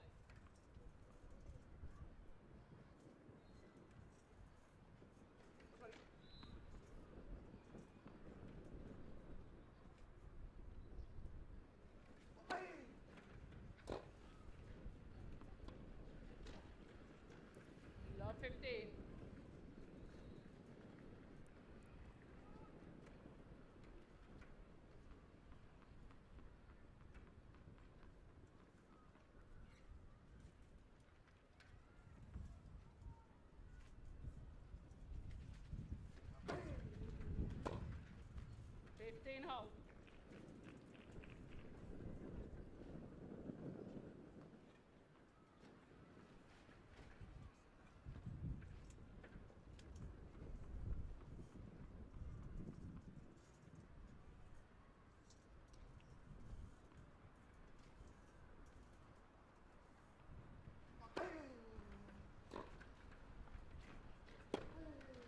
It's a blistering forehand down the line from the Spaniard.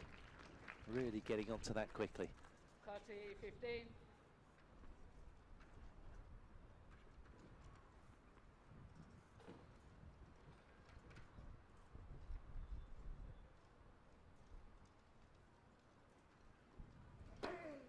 Fault.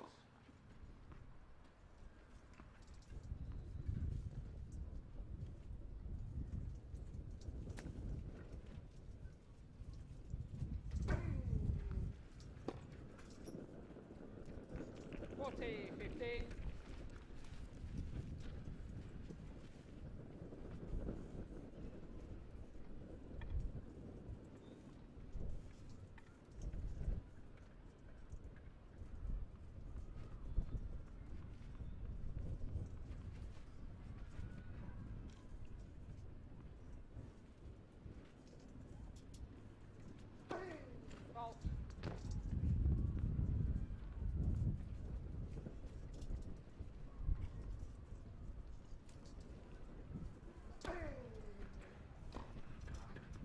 Oh, a lovely off return forehand from the British number 2. 40-30.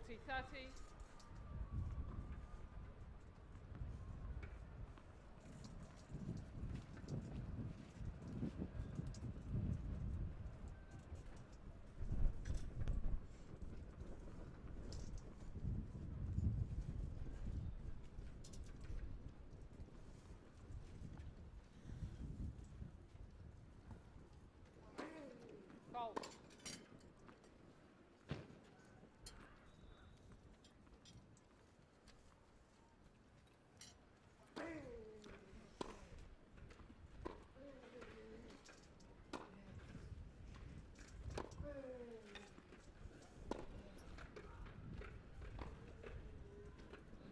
Oh, super defensive lob from Martin de la Puente. De La Puente. He holds on to his Okay. serve, and well, he's won his first game at the tournament. That'll feel good. Impressive hold, wasn't it? You thought Gordon was in charge of that last point. He was hitting such a heavy ball, and to be able to find that lob, especially in the wind, great start.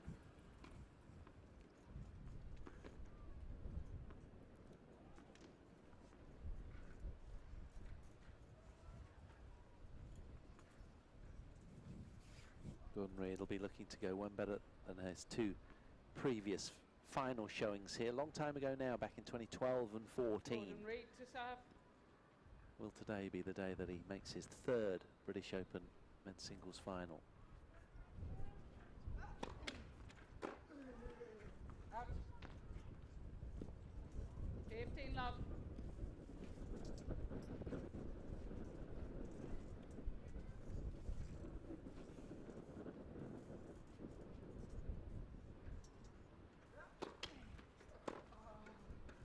Out. 30 love.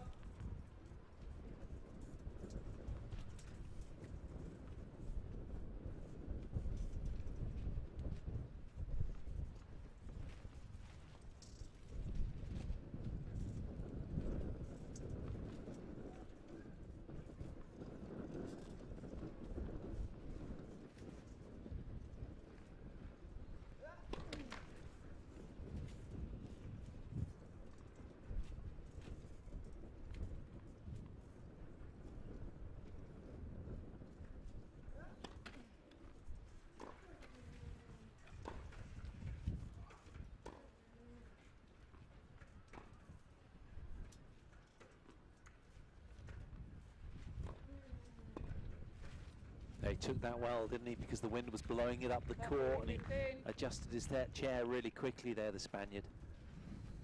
It's so hard as well playing from the side that Gordon Reid's playing from as well. It's just hitting into the wind, and especially if you're defending, you've got to be so aggressive.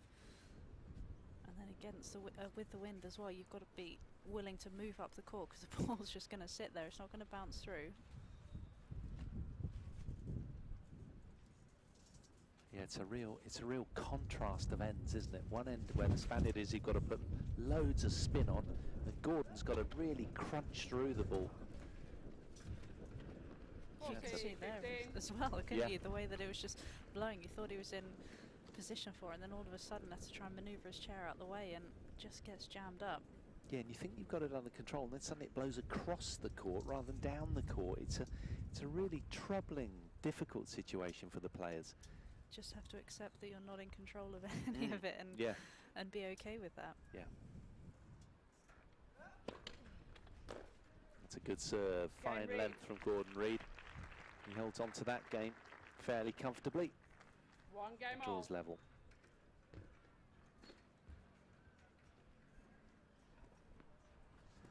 He's got a lovely poise, hasn't he, the British number 2. He carries himself so well. He's very balanced as an athlete and good use of his opposite arm. He always looks smooth on the ball. You never feel like there's any tension, do you? Especially on that forehand wing. It's just very relaxed, that good racket head speed.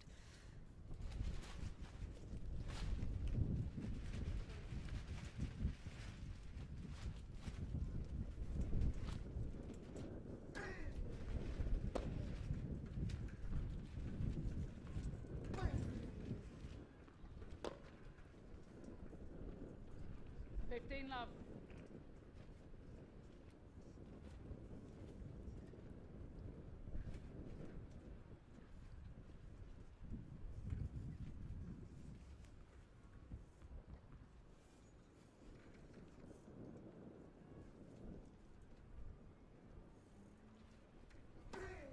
Fault.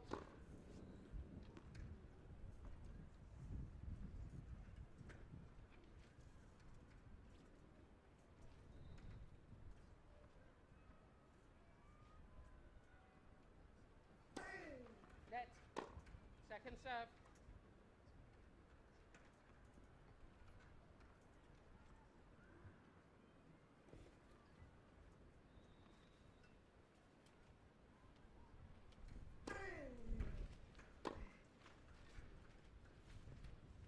Love.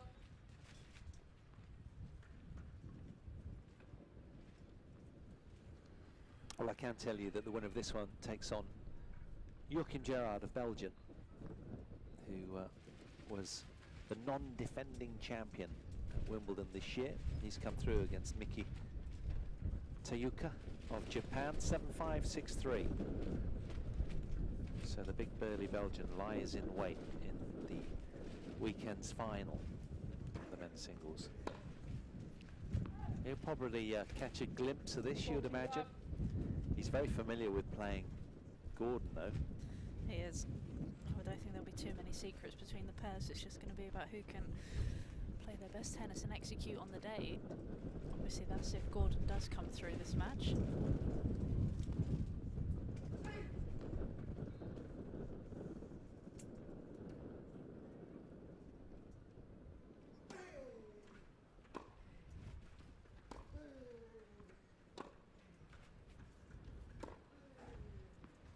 It's a fine length off the backhand of the Spaniard, who holds on to Love that time, emphatically just bullying the ball with the breeze on his back. He leads 2-1 in this opening set. And incidentally, back to that Gerard win in straight sets against Miki of Japan. It was 2 hours and 1 minute that one lasted, out on court 5 earlier today.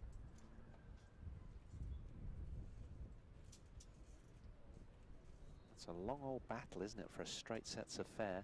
Gerard has banged down a couple of aces, couple of double faults. His opponent served 9 double faults.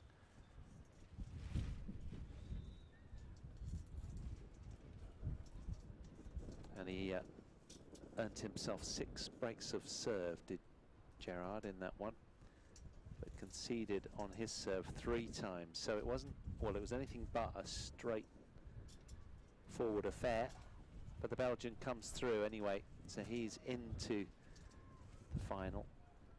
Who will he contest it against over the weekend? Time. The other winners today, of course, Anique van Koot, we brought you that.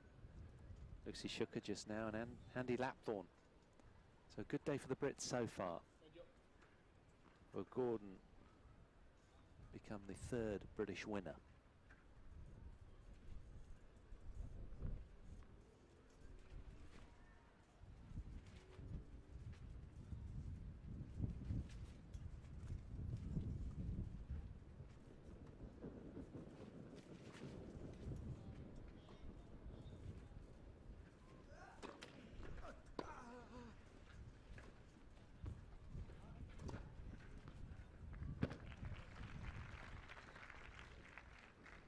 15 love.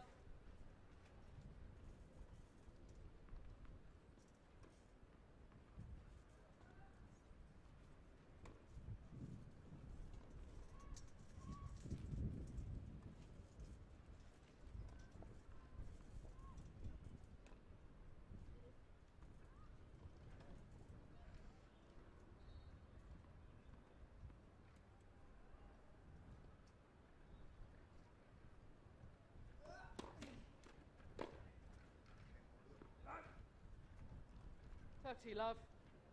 So nice having the facility of getting a cheap point or two off your own serve, isn't it? It's just such a luxury, particularly in the wind as well. And Gordon's got a lovely rich array of spin speeds, and he can find his spots fairly comfortably normally, but today is kind of quite exceptional weather, quite tricky.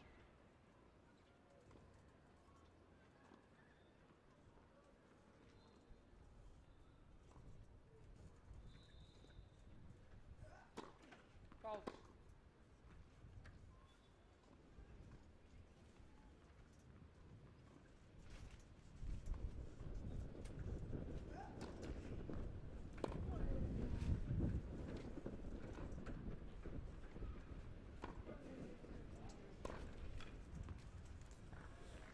Days like today, though, it's about just accepting the fact that it's not going to be perfect tennis. 40 love. Whether it be with the serve or the ground strokes, you're going to have to give yourself big margins and big targets and just accept that a few errors are going to come, but that wasn't one of those points. Great finish with that forehand from Gordon Reid.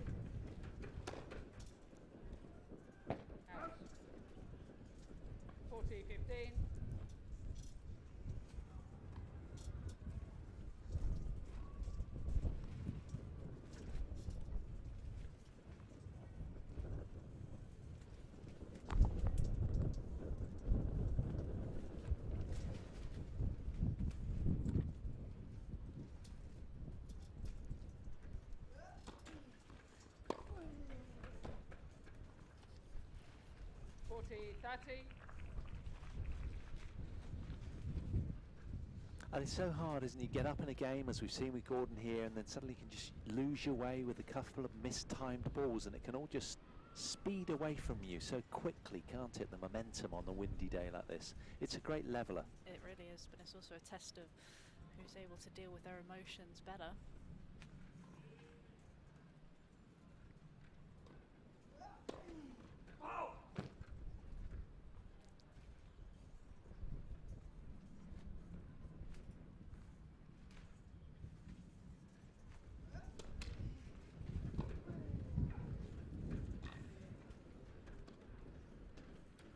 That is a 10 out of 10 drop shot. No two ways about it. That was impressive, wasn't it?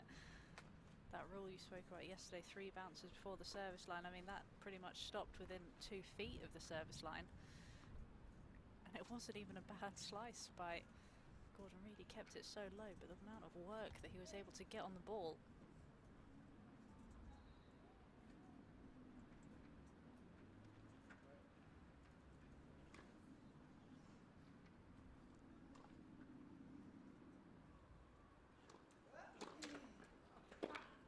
That's a good serve.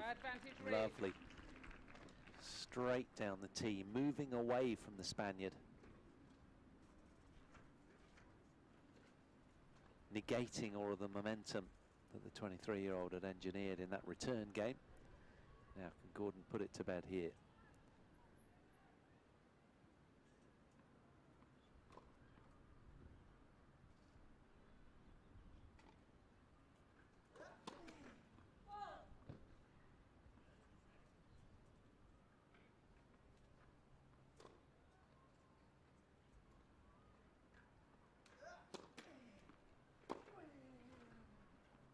It's a brilliant return, though. Well, early impressions are that we're really going to be treated here to some keen ball striking. We are. Both players are pretty flamboyant in the way they play their game. Both bring every shot to the table here.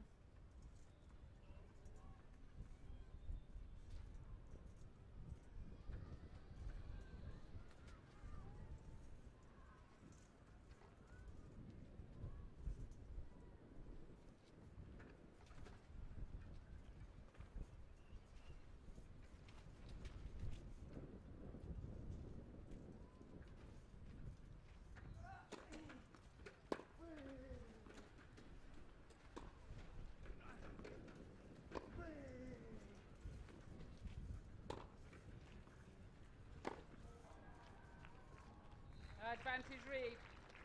Well, it's got a little bit sticky, this game, hasn't it? Gordon Reed will just be keen to see it off any way he can. Will he go with his sliding wide serve here, the typical lefty into the fence, or bang the big one down the tee?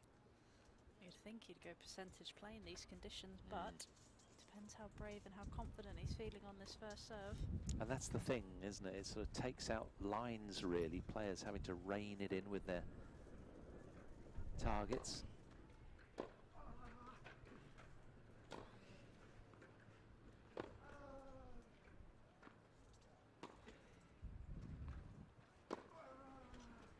That's a beautiful shot from the Spaniard again. The off forehand winner. He's liking going that way despite the wind possibly tugging it out. It's a brave option. And also just shows how strong he is, being able to hit through the wind from that end. Yeah. And he's so far behind the baseline as well. Yeah, still being able to hit a winner. Yeah, covered his doubles semi-final in the French Open. He's a strong unit, is De La Puente. He plays with a lad called Cavadashi as well. Yeah, also Gustavo Fernandez, just the strength and the power that he has, and that fiery Latin personality that he brings to the court. Yeah. Both of them strong like bull.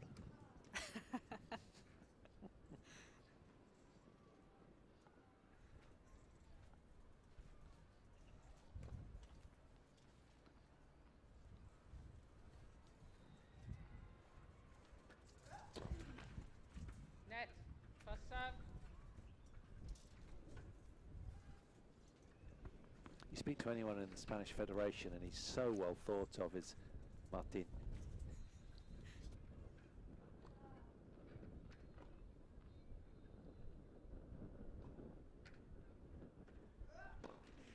Fault.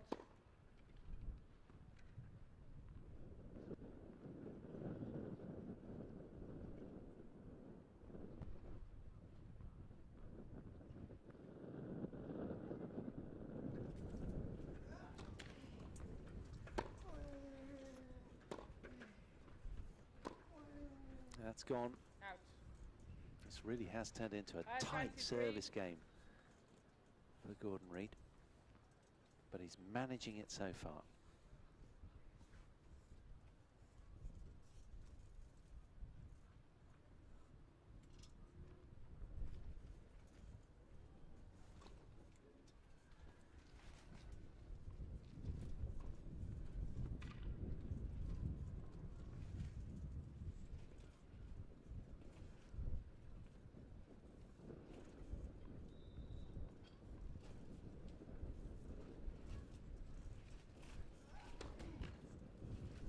Wind just hauling the ball toss forward too much, out of the parameters of Gordon's comfort zone.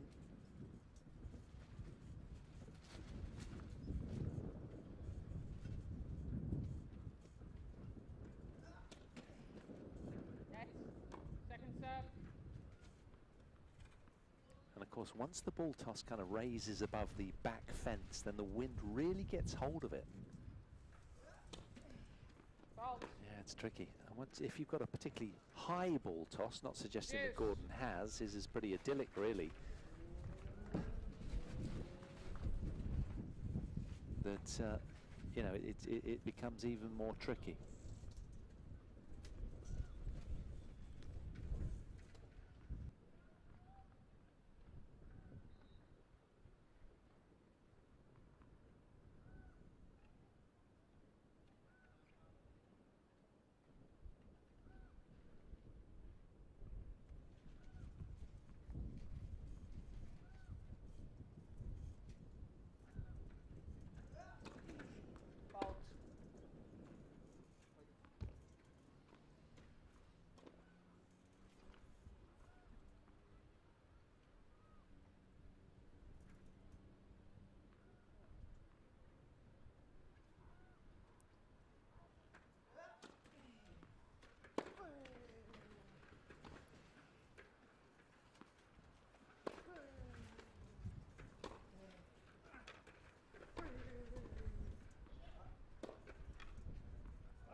Oh, having done so well to defend the point, got back to neutral and missed the routine one.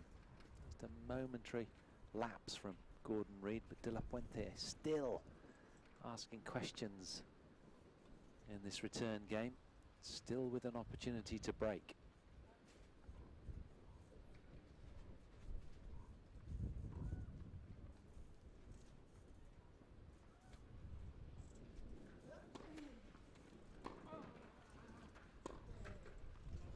That's more like it. Very decisive down the line there. Yes. I mean, the wind is just picking up so much, isn't it? It is. It is such tricky conditions out there. Gordon made that point look easy, though.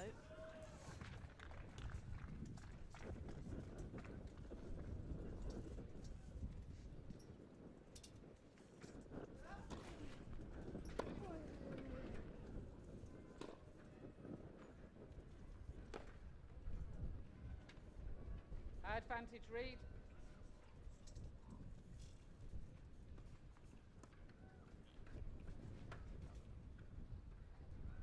Longest game of the match by quite a margin, this one.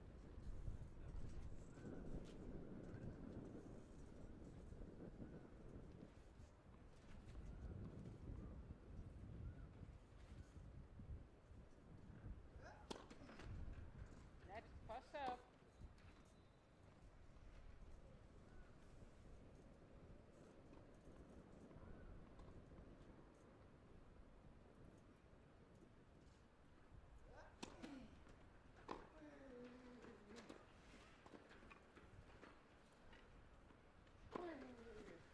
Yeah, he'll do that all day long. We've seen a lot of signs that off forehand is very high quality. He's decisive and manoeuvres his chair so keenly around that. It's just relentless as well, isn't it? There's just such intensity for him to get around the ball. He could easily have hit a backhand from here, but nope, manoeuvred around it, and I can't remember him actually missing one yet.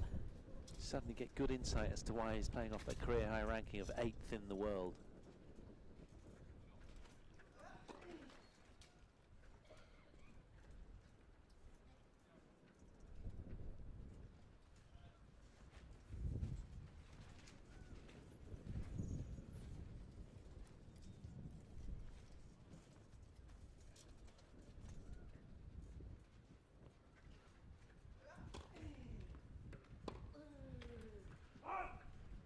Well, this game feels like a set, doesn't it, in itself?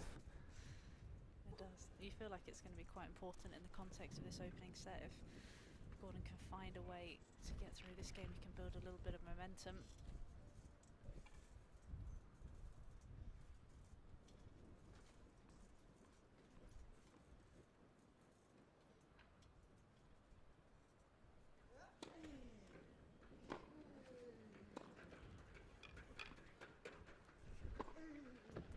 Super get out of jail.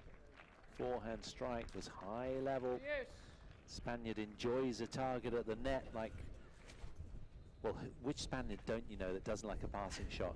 I think Gordon might be kicking himself. Yeah, it's I'm going pretty out, sure wasn't it? that volley on the baseline was going out. We're just slightly in front of the baseline. It looked to me like it might have been going long.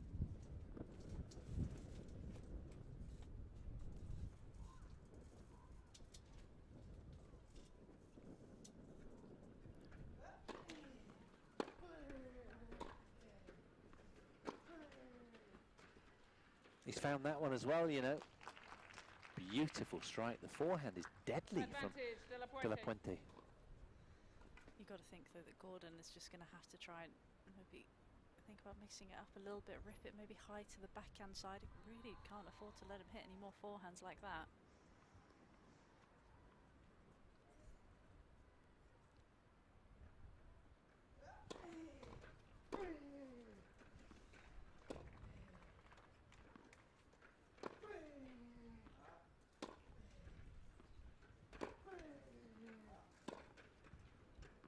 That sailed long, and Gordon succumbs for the first time in the match to his frustration, having had a generous lead at the very start of the game. He lost his way.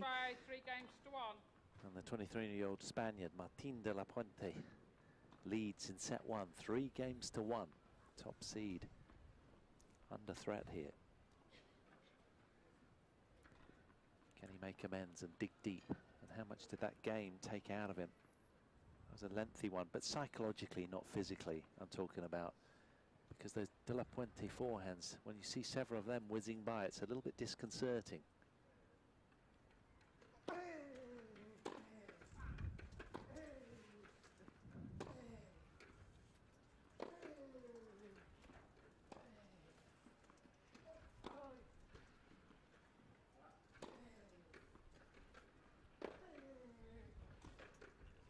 Oh, the idea was perfect, but not the execution. He's normally so silky-handed around the net. Didn't need to be that good. No. He'd done all the hard work, and that's sometimes something that Gordon can be a little bit guilty of. Almost tries to be a little bit too fancy when he's actually done the hard work. Yeah, he's normally very sound around the net. It was the perfect opportunity. He got himself in the right position.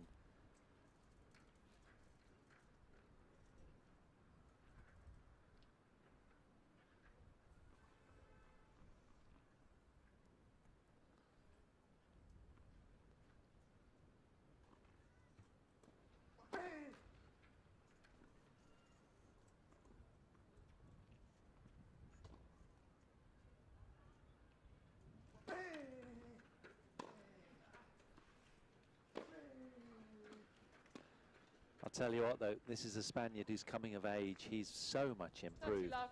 When you bear in mind that Gordon Reid has beaten him 4 times in the past and he's yet to drop a set.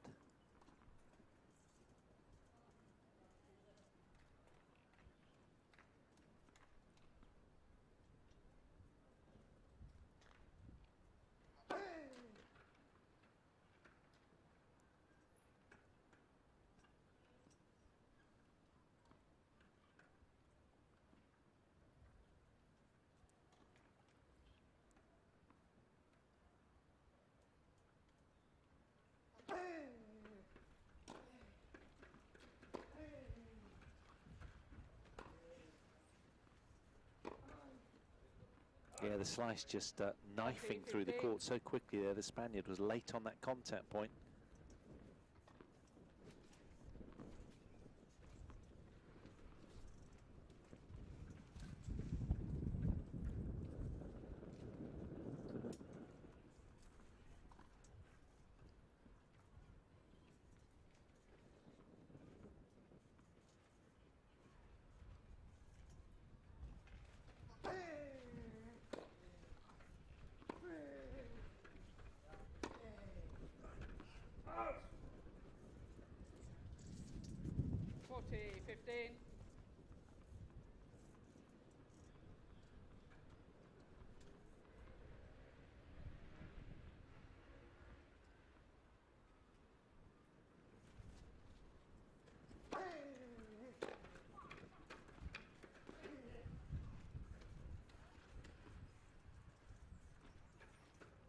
Oh, nonchalantly dispatched. Nice sense of calm there from the British number 2, who's right up against it right now.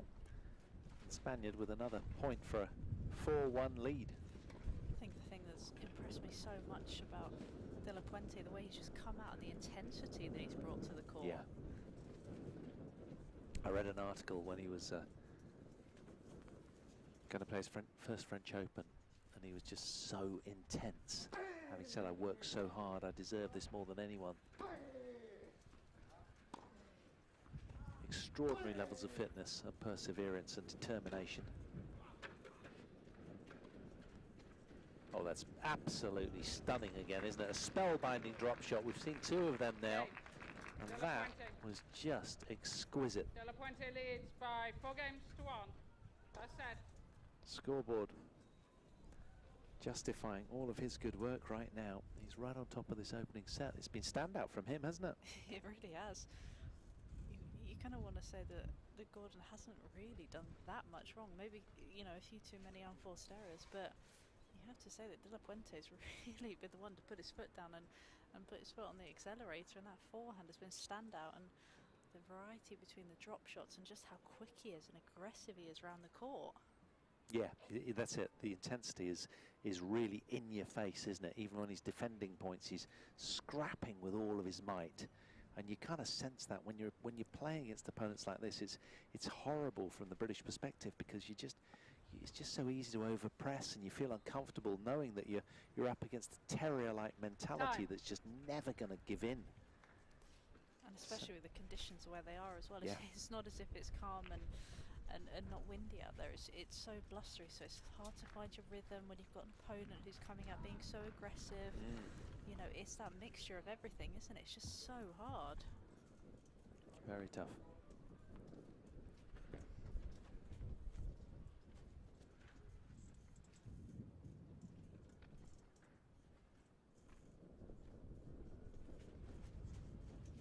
And it's been a tough one for these guys as well, because they've been waiting around all day. This is the 4th match on centre.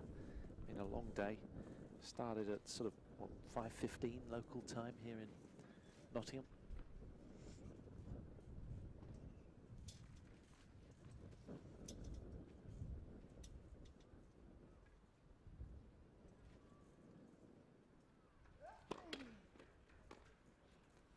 As you said, it was a long wait, and I was in the players' lounge, and Gordon was sat on the chairs next to me, and you thought that the match before Lucy Shuker was going to finish, and then, you know, he's gone out to warm up with all of his team, and then all of a sudden they've split sets and they're going to have to go back down, sit down, cool down, and then all of a sudden you've got to go back out and warm up. It expends energy.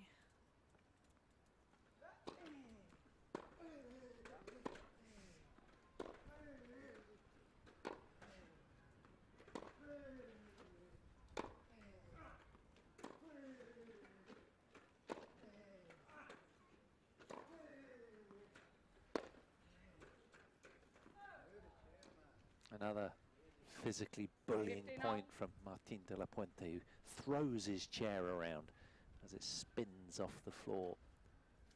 He's a really dynamic Spaniard. Power-laden. Gym rat by the looks of things.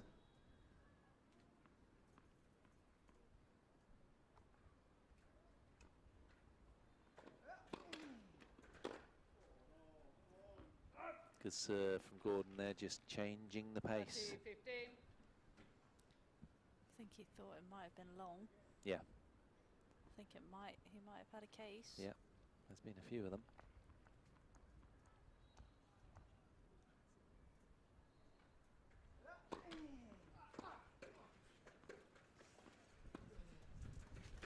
That's a beauty. That one just really does cut through the court really quickly. I wish he'd use it a little bit more. 15. That would dismantle the Spaniard a bit, because it does on these fast kind of hard courts just shoot quickly.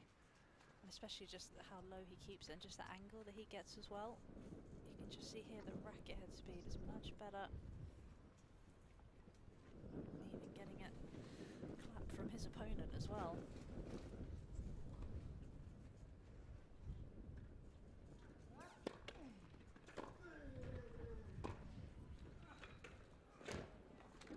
Good work from Gordon Reid. He holds on to his serve to 15. Game Reid. And that'll feel soothing after all he's been through in the early passages of this set. And nipping away at the heels of De La Puente, but he's still got work to do.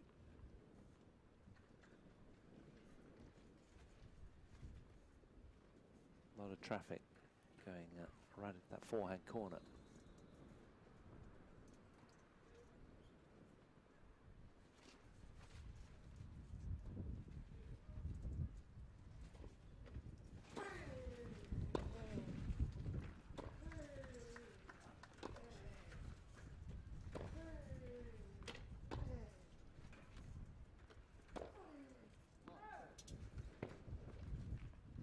Love 15.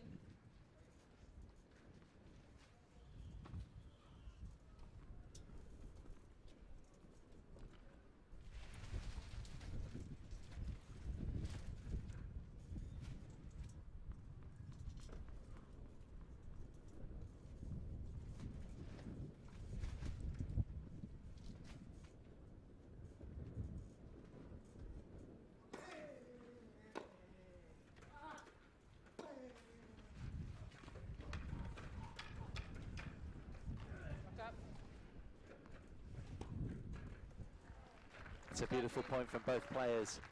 Exquisite hand skills there from Britain's Gordon Reid. I think the umpire called not up as well, but Yeah. I'm not sure either player heard. No, it was not up, I thought.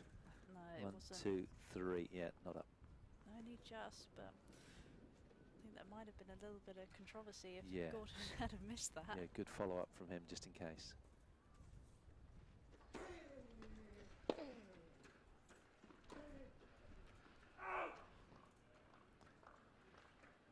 Love 40. So Reed getting stuck in now to this return game.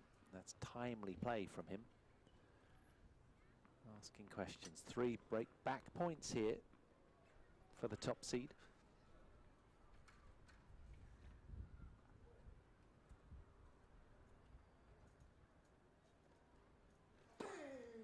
Fault.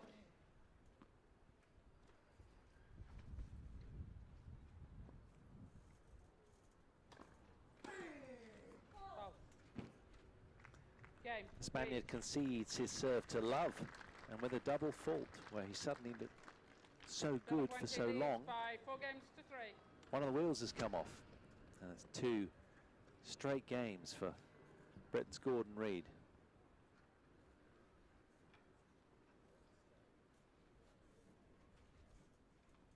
He's a very industrious kind of player, isn't he, De La Puente? And I think sometimes the timing can go just a little awry.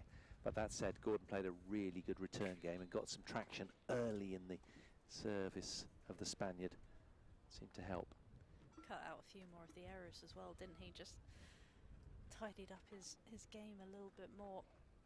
And that's where you think that De La Puente's maybe feel like he's got to overpress a little bit more. If those errors are coming, you don't feel quite as much pressure, but if you're playing someone who's really solid, you just feel as if you've got to keep pushing and pushing, and then you get closer to the lines, and that's when those unforced errors start happening.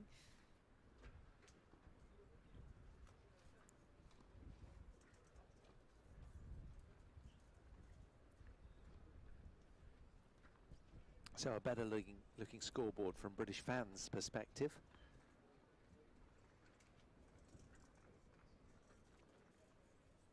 But Gordon Reed still playing catch-up, 3-4 first set.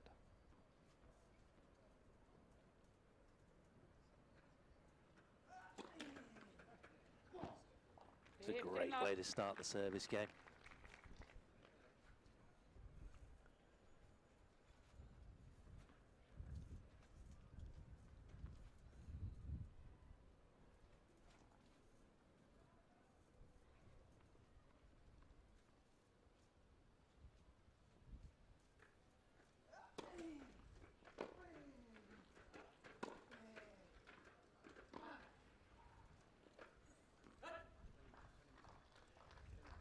That's enough.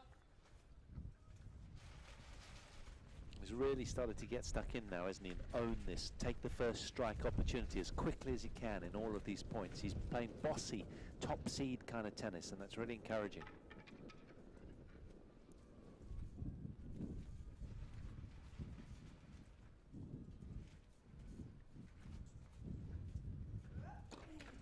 Fault.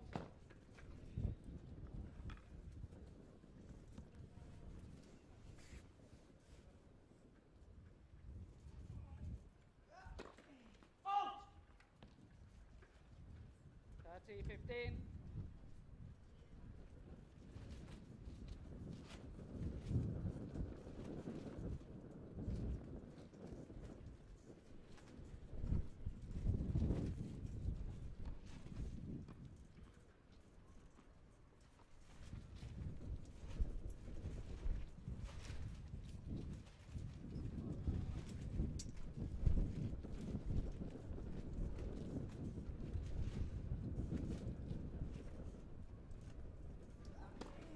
Fault.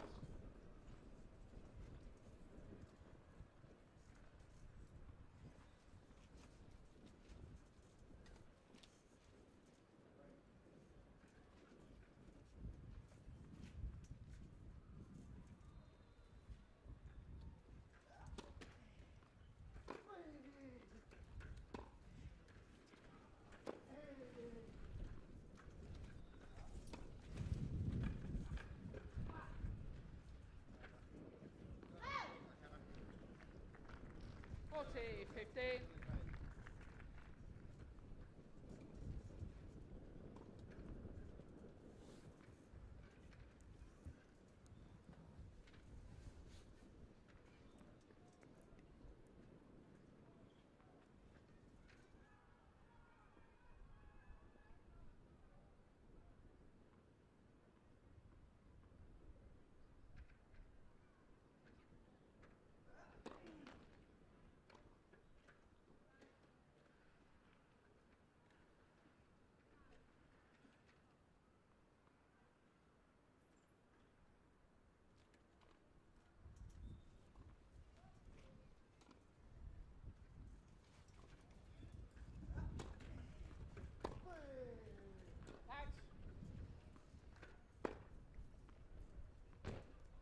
Reid. 4 games all. 3 really good British games from Gordon Reid, who's turning it on in some style right now, taking ownership of this match and looking very, very fluid right now, and passing the balls down to the Spaniard as if to say, come on then, what else have you got right now? As we have deadlock in the opening set. It really has looked very classy over the last 3 games.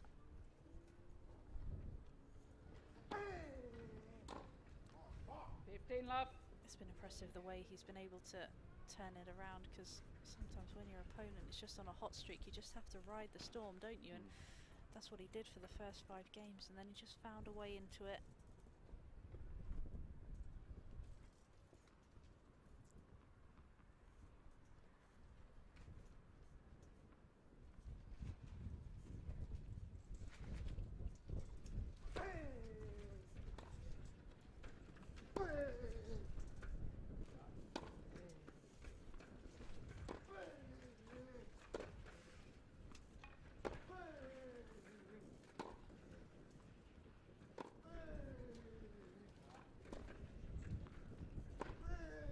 He's done it again, wriggled out with a fine forehand topspin lob into the wind. That takes some doing.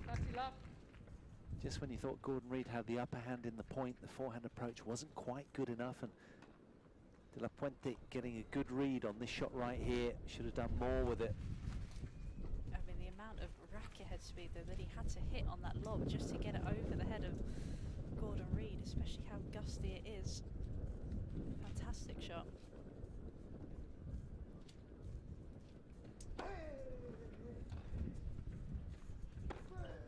Yeah, very nice back behind as well. Gordon coming in on a whim and a prayer there. 40 love.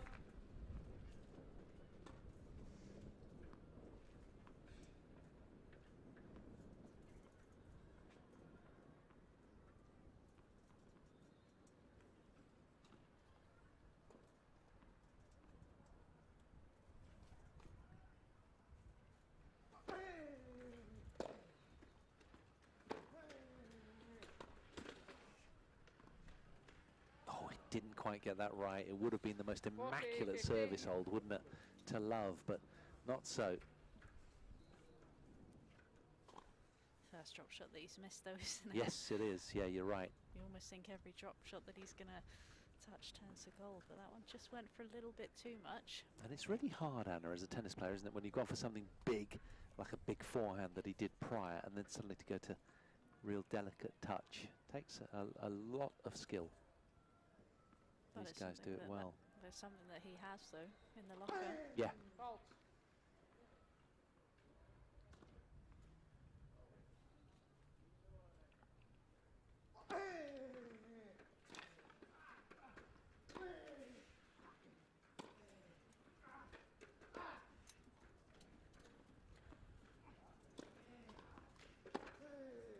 Ooh, just enough on the approach that time. 40, 30. I thought he'd made that. Me too. He's so good at end range control, isn't he? He loves throwing himself all around the court. It's almost a surprise when he misses a passing shot. Yeah.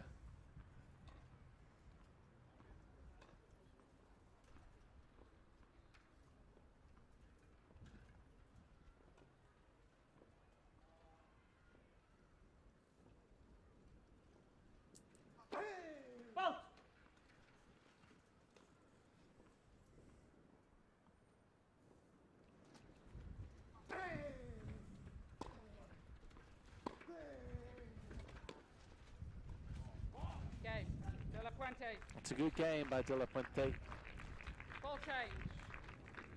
He heads out to a 5-4 lead. De La Puente leads by 5 games to 4. Took the cameraman out. They tried to hit the ball down by the tram lines and hit the cameraman on the foot. Trying to milk it a little bit, but don't think any harm done. Look at the body language of this youngster. 23 years of age. He's rising up the rankings, career high number 8. He wants this so badly. He's lost too many times to Gordon. He just wants a turnaround. Today the day, he feels. Spanish flag fluttering in the breeze. And the Argentinian. Yes, yes.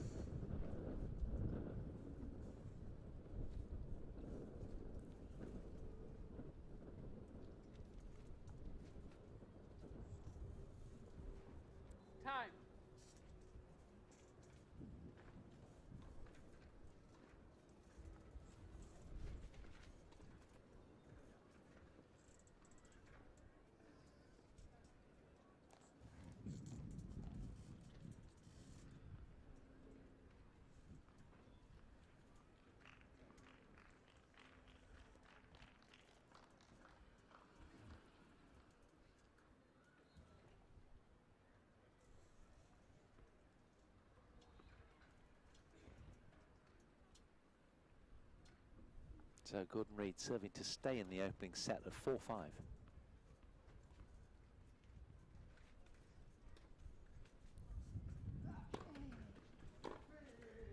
Out. 15 love. Out.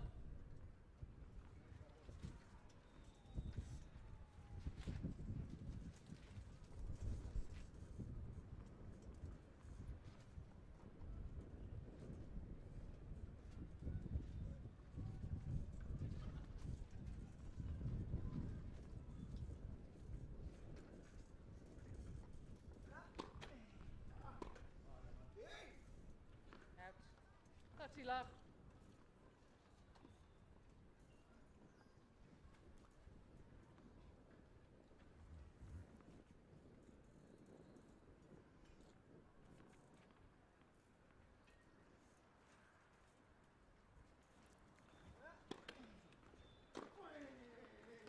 Jeez, what a return that was. Real 30, pacey off the 15. forehand from Martin de la Puente.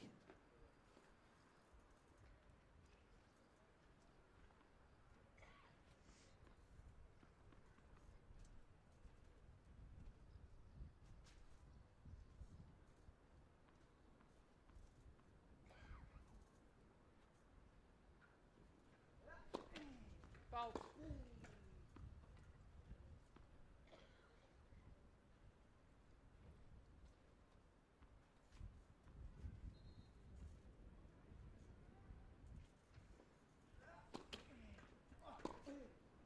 Out. 40, 15. Going to be frustrated with that. Look at a second serve at 30-15. It gives away a free point.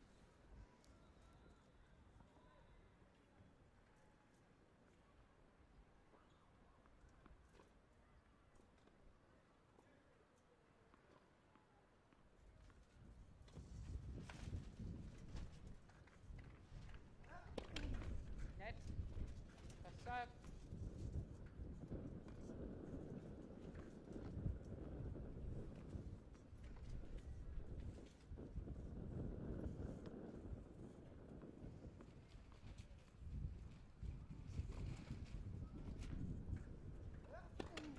Bolt.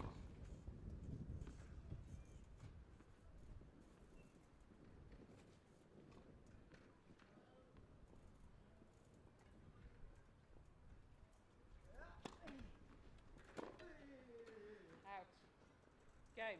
Reid. 5 games all. Gordon Reid holds on for 5-all after an errant return game by the Spaniard. Didn't put enough balls back into court, didn't ask enough questions. So deadlock. It's a very tight opener.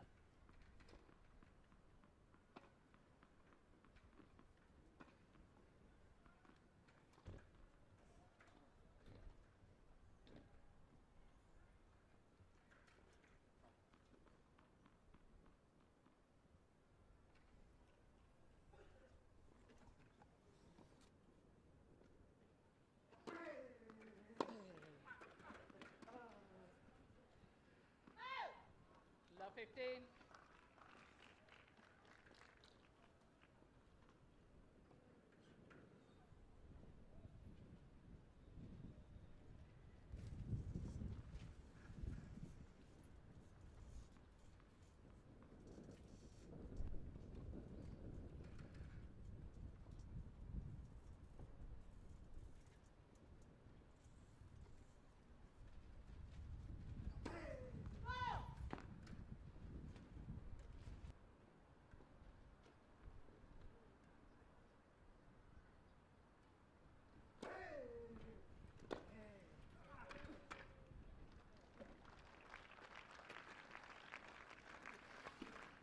Love 30.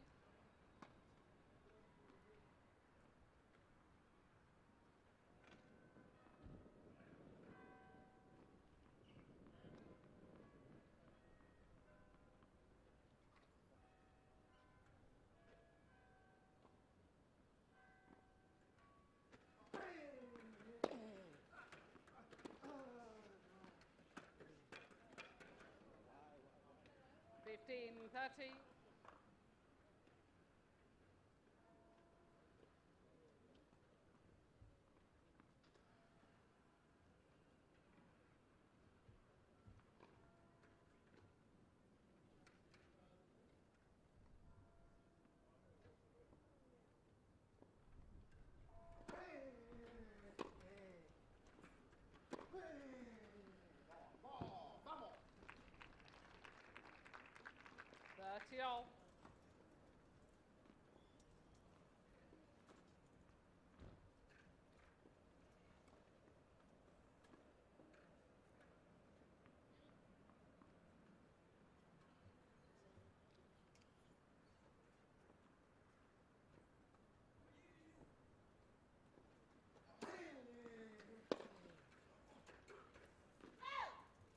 20-30. Half chance there, goes begging for the top seed.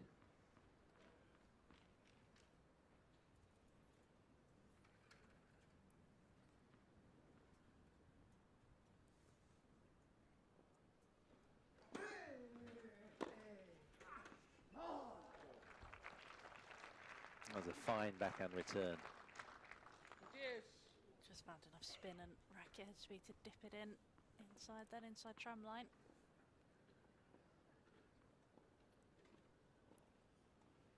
Going to be on the prowl on this return, isn't he? This is the chance.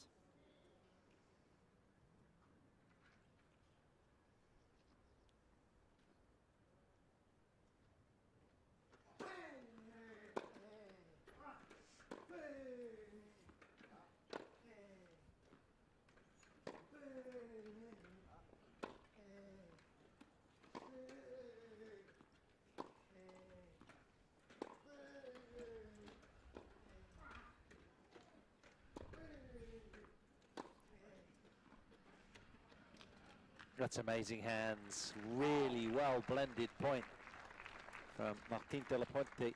Advantage, De La Puente. Yes, those hand skills again, isn't it? Gordon did absolutely everything right, dipping it down to his feet.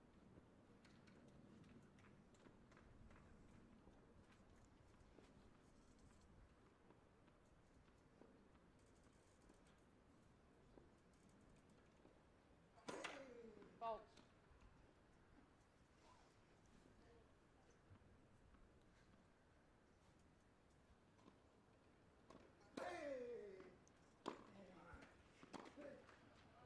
Good deep return for Gordon Reid. Again, there was no time to put the chair into reverse, and the Spaniard really rushed on that one.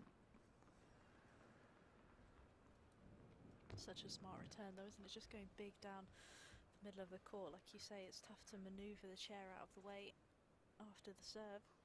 Takes away time, gives the returner a big target.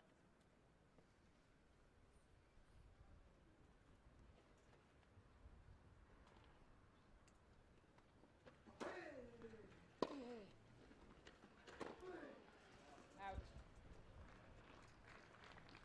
Advantage, Reid.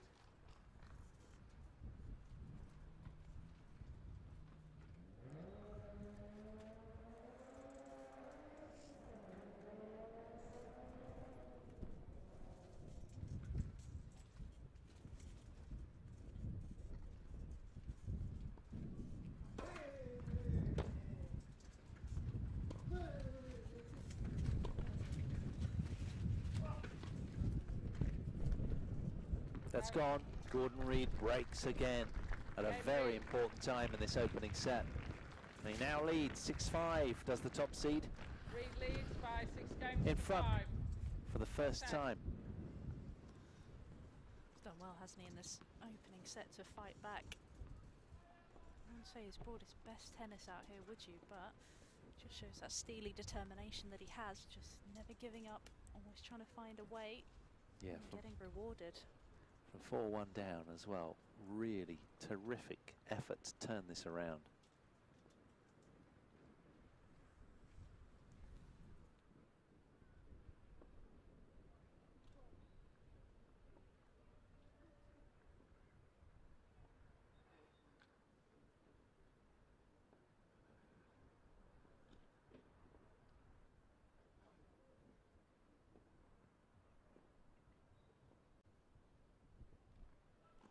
Time.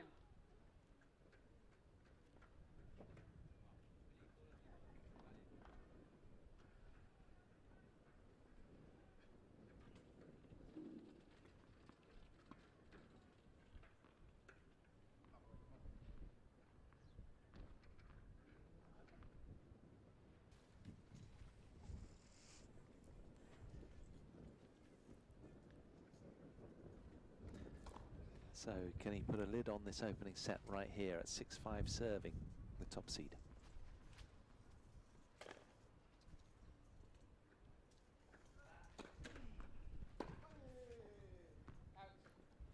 I'll hope for a few more of those.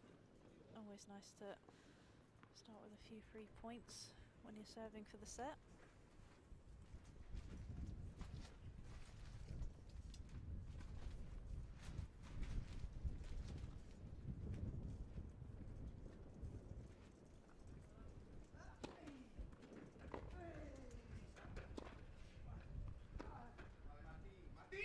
Well, shortly we'll be having a change in the commentary position. It'll be Louise Hunt taking over from me.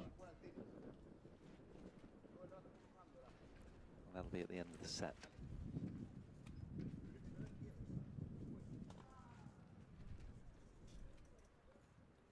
Gordon Reid then a couple of good serving points away from securing this opener.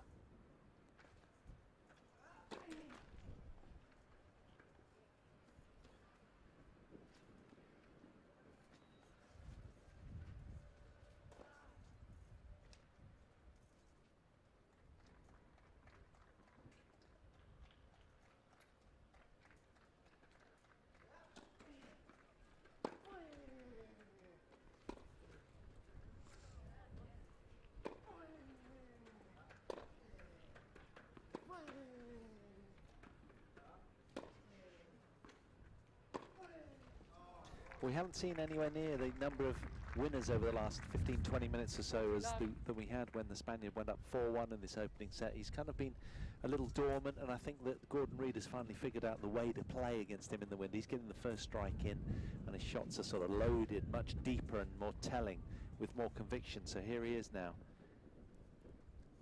with 3 set points.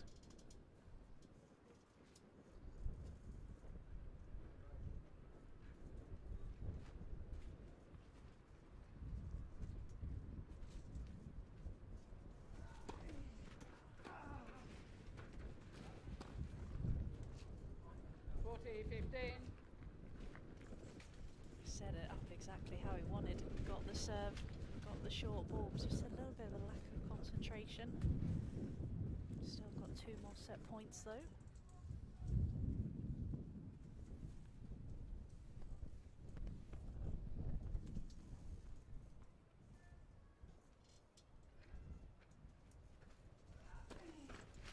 Net first serve.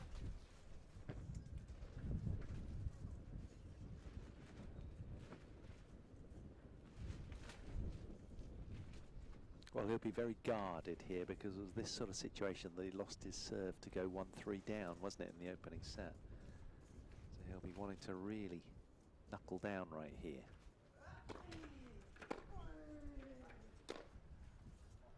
Out. 40-30. You wonder if that's maybe just playing on his mind a little bit, getting deja vu. There were 40 love and a couple of errors, weren't there? Yeah, he's blended so much, you know, he's played more aggressive tennis, hasn't he? And he's played it to a really good percentage. I think he'll be completely relieved if he can just come through this point here. Massive point. Ball.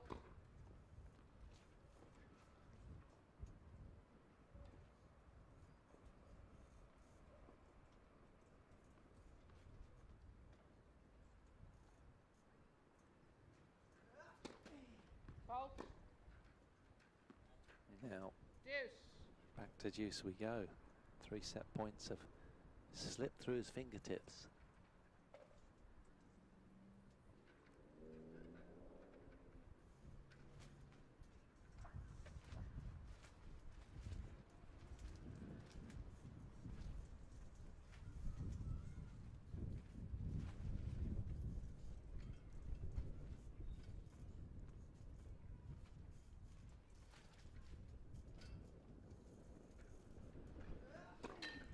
Ball.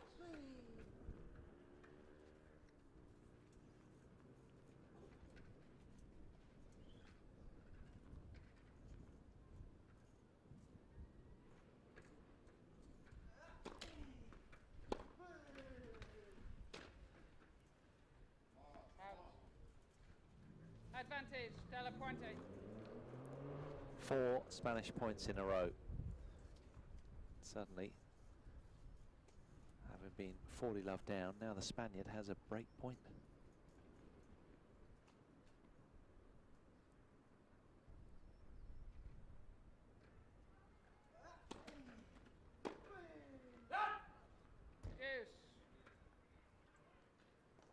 wishes he could have that return back. Gotta make Gordon Reid at least play a ball there.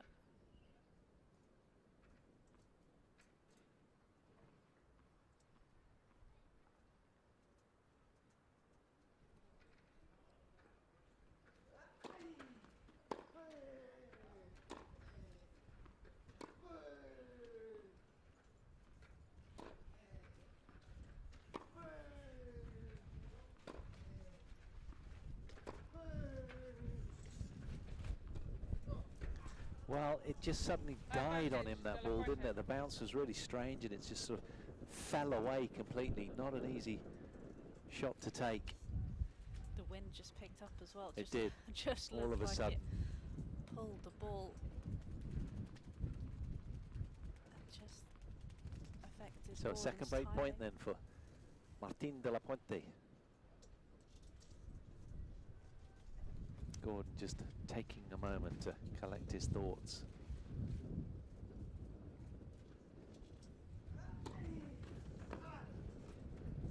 A really well measured, timely first serve he lands.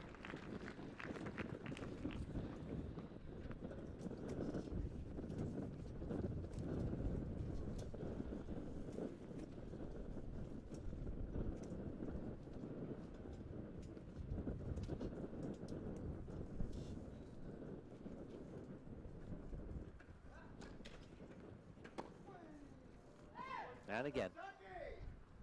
Advantage, Reid.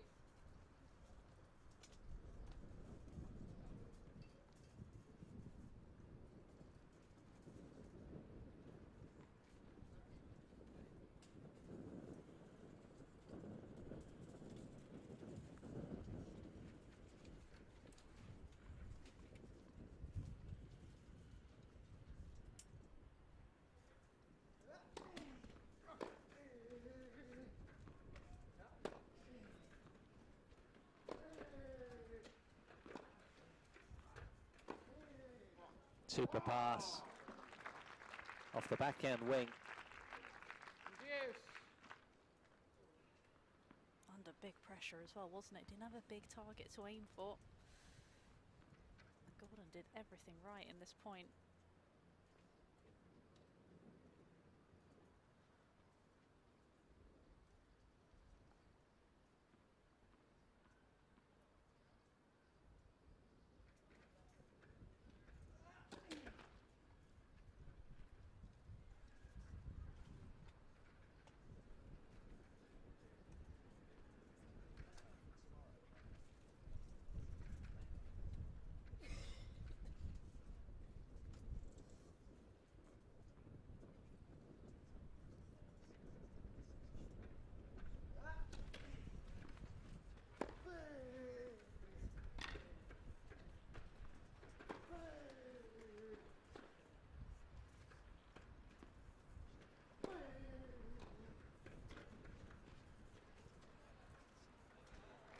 There's that drop shot again.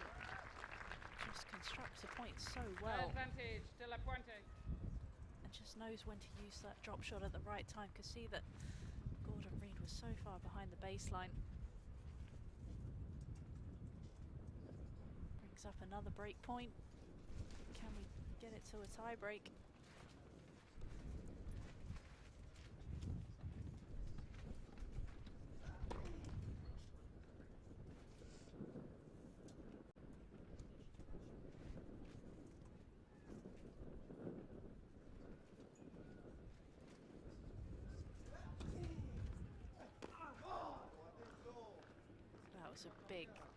A big moment. Gets it back to Juice. This lengthy game carries on.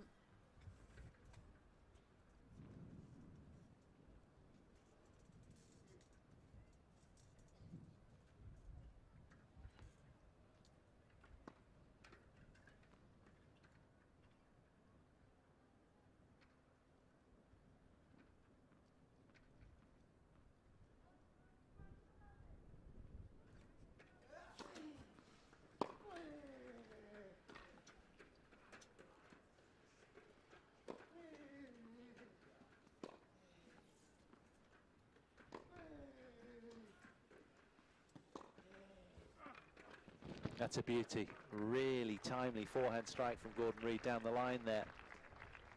After a generous angle, just getting his man right off the court, nice and wide, and a terrific follow-up. That was well weighted. A nice reaction.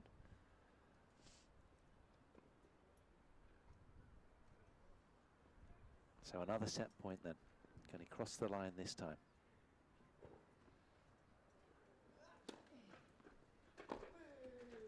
Well, he really had to go around the houses there, having trailed 1-4 in that opening set, but he finds a way through to secure it by 7 games to 5. A fine set of tennis from Britain's Gordon Reid. Changing the commentary position, so you'll be in the company of Louise Hunt now. I'll speak to you tomorrow.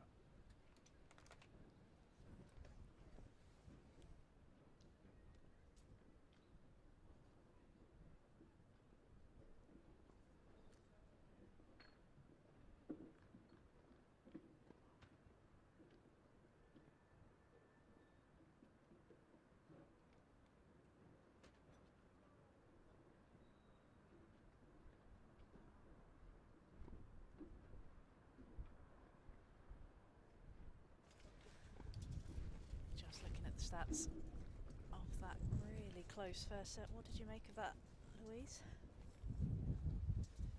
Wow, it's been a...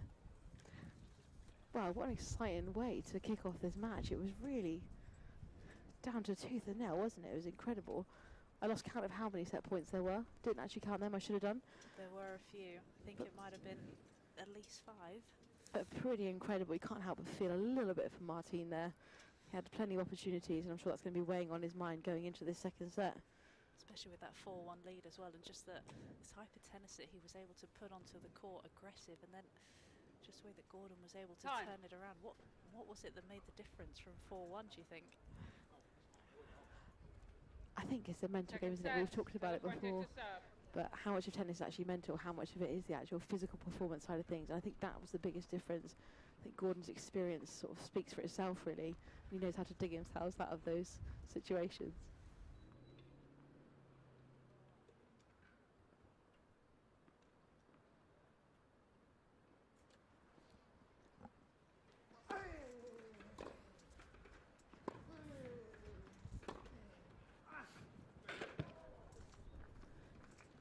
Love 15.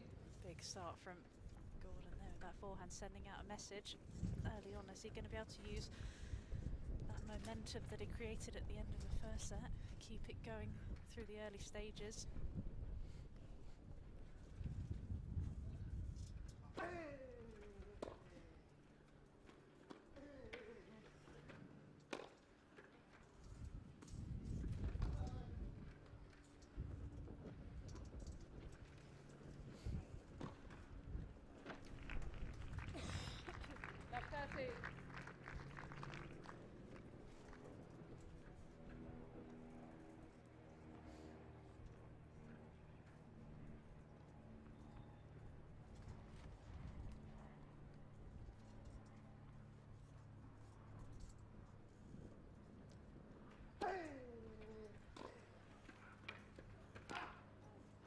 Impressive return Love from Reid. Martin nearly taking out someone in the crowd there. Well, Gordon almost did take out a cameraman earlier as well, so... Nice, they want to get everyone involved. Exactly, it's nice, isn't it? Make everyone feel part of it. Absolutely. It's still their wits about them, isn't it?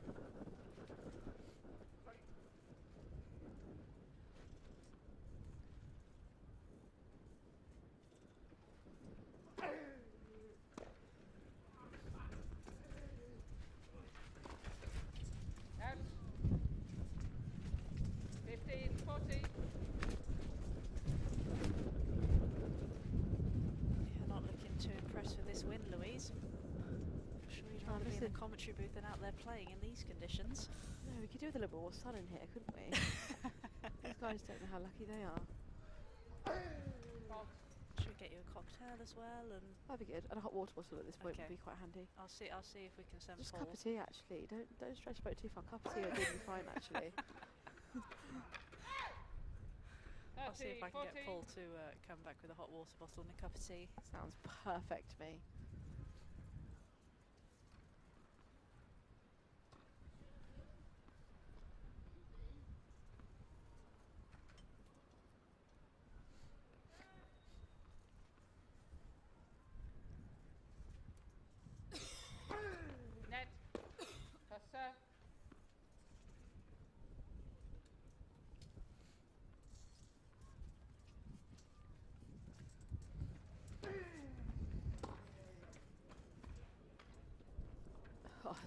clever play, isn't it? Disguised really well.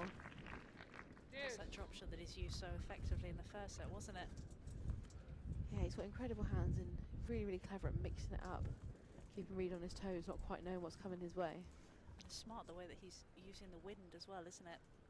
He's still being aggressive with those drop shots, but it's holding up nicely.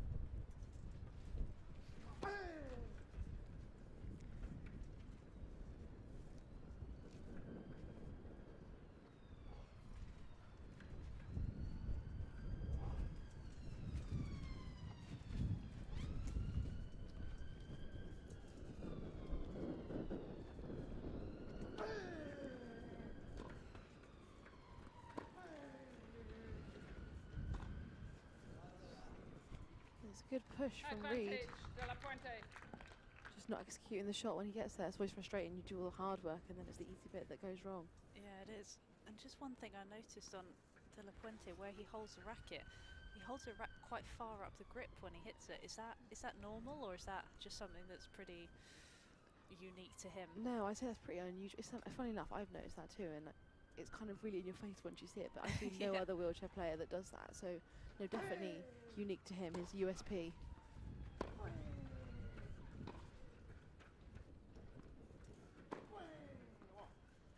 Game. De La Puente. And that forehand's First just really game, been the second standout set. shot, hasn't it? In this first set. And again, you almost think though with him holding it slightly further up the racket that he's almost losing a bit of length when he's on the reach and trying to stretch for a ball. But it seems to be working for him. That's a really good point, because I mean in tennis it's all those tiny little things that actually make the biggest difference, but it's a really, really good point. But yeah, it's interesting. I haven't seen another player at all that holds it that far up. For me that would feel weird. I feel like I want to give that a go actually now. Now I've seen it, see what it feels like. I can change whatever I like now. That it's is okay. true.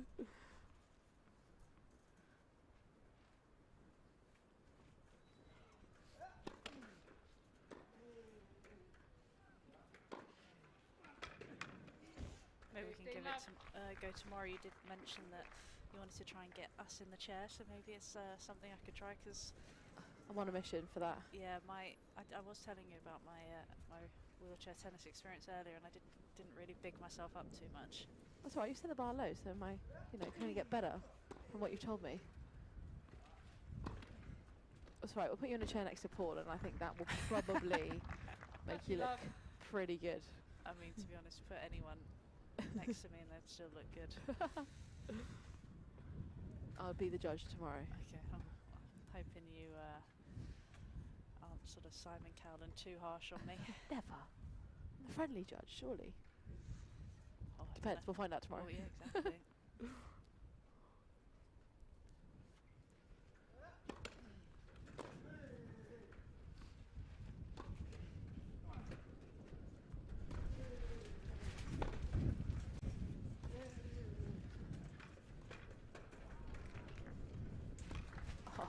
Love.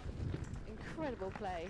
What I love about these two players is they're not afraid to open up the court, play all over the place. They're not players that sit back, are they, and wait for their opponent's errors. They come in, they play, they're aggressive, and really utilise all areas of the court. But that's one thing I think that was the big difference from 4-1 and 4-1 down in the first set. Gordon just sort of stepped up, stayed a bit closer to the baseline, didn't let De La Puente get the first strike in quite as much.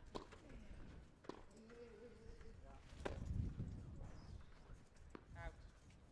40-15.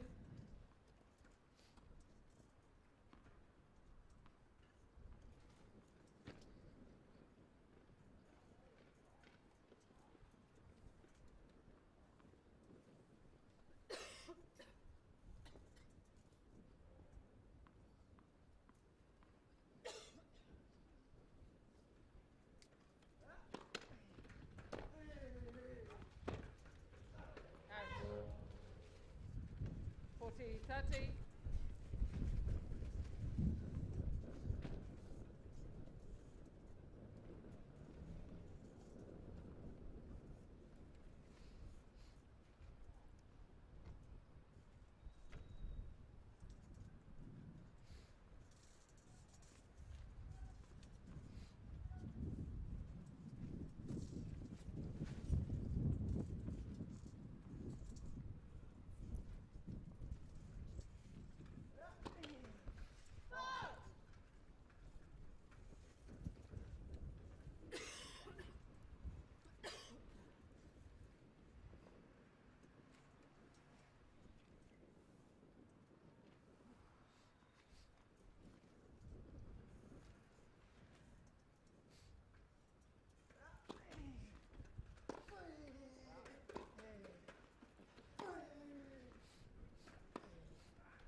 guided by the net there. 1 game all, second set.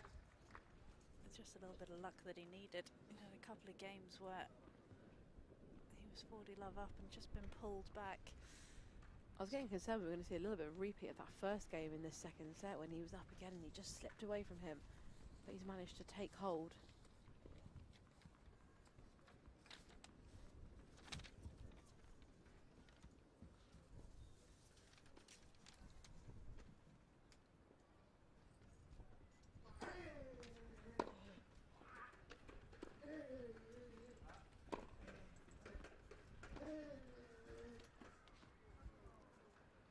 Enough. Just dropped in, didn't it? I think Gordon thought it was just going to be taken by the wind and go long, but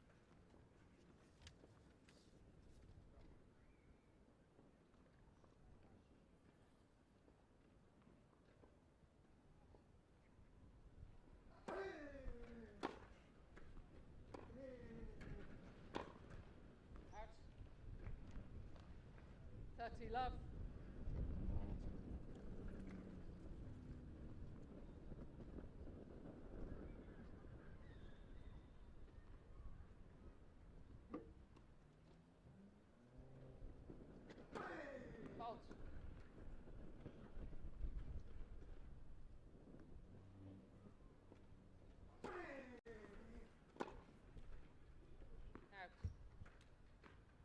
Love.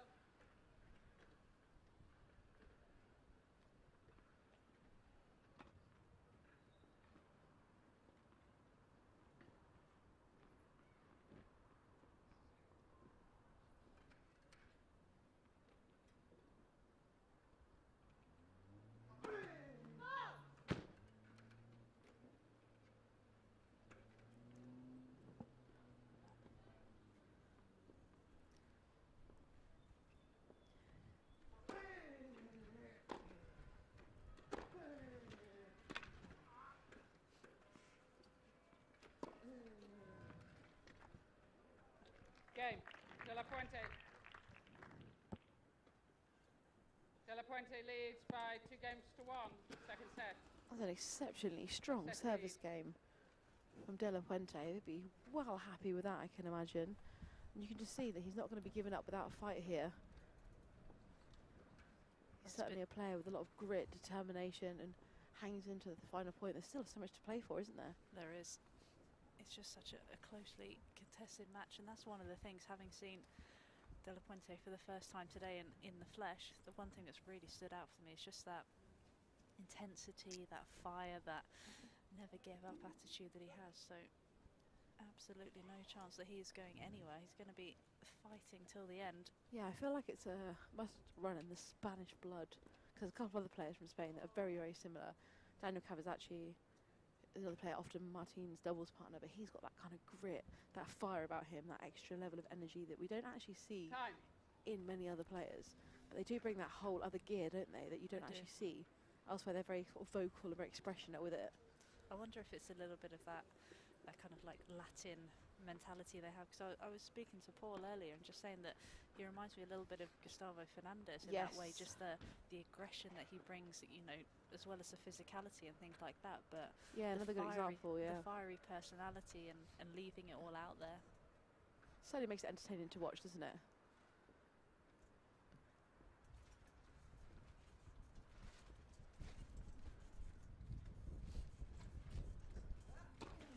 Net, first serve.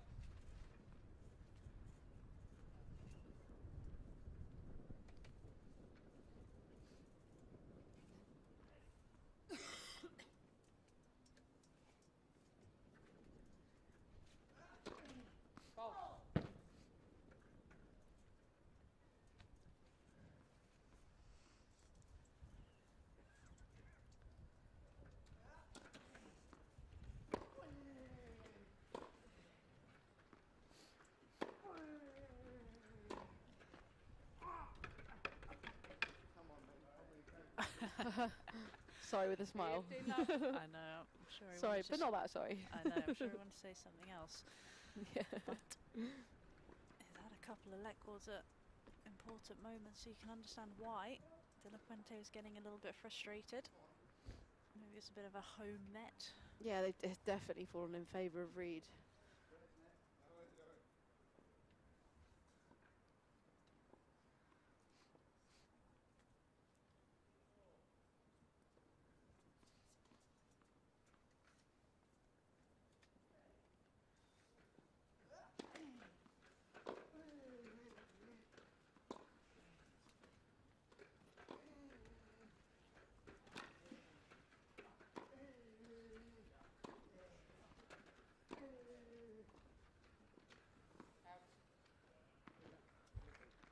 Love.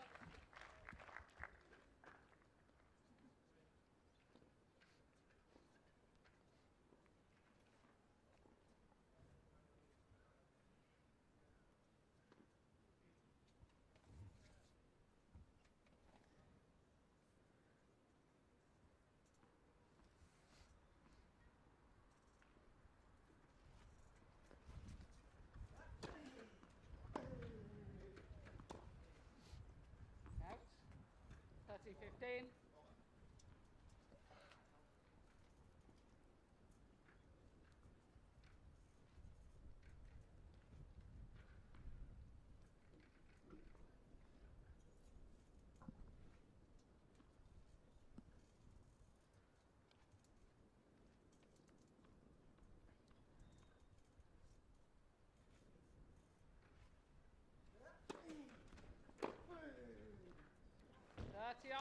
Incredible return, exceptional depth. Not holding back on those returns. I'm not sure he knows what holding back means, does he? That's a good point. No such thing.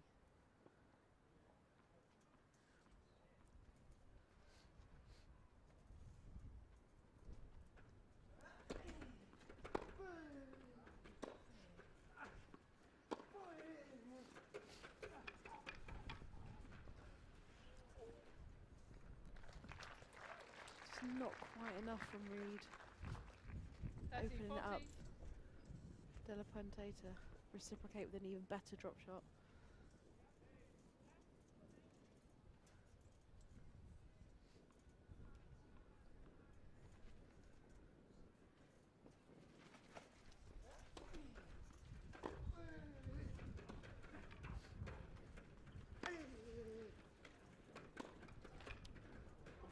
What a squash shot. De La Puente. Impressive stuff to even just stay in the point. De La Puente leads by 3 games to 1.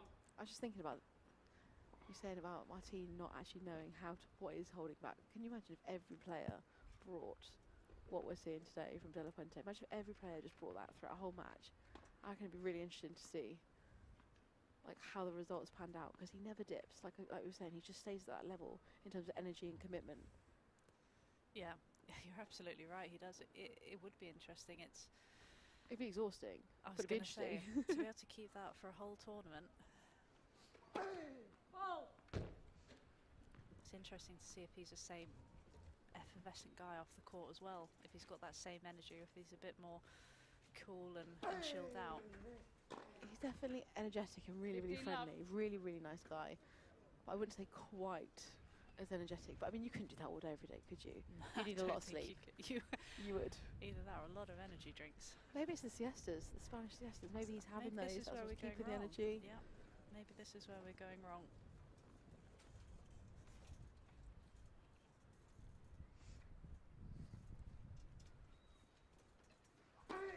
Vault.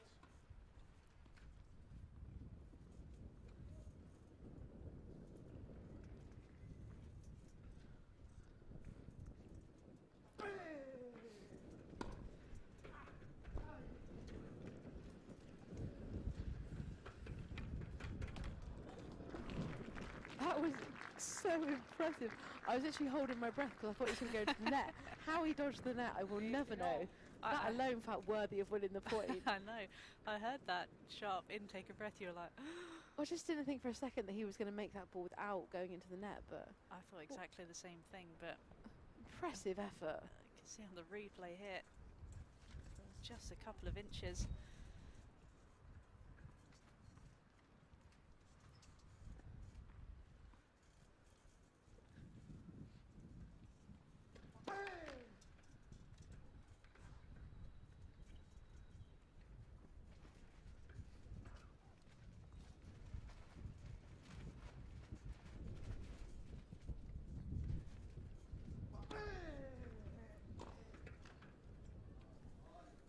20-15. It just feels a little bit like the energy on Gordon Reed's side of the court has just dropped a little fraction. Yeah, for me it seems like the greatest struggle is stringing those points together at the moment. We're seeing sort of moments of glory, and then we're seeing those real struggles to kind of string together a few of those in a row. Very similar to what happened in the first set as well, wasn't it? Just at the start of the set, really struggled, like you say, just to string points along, as interspersed with some good points. But again, it just feels like De La Puente's got the momentum here.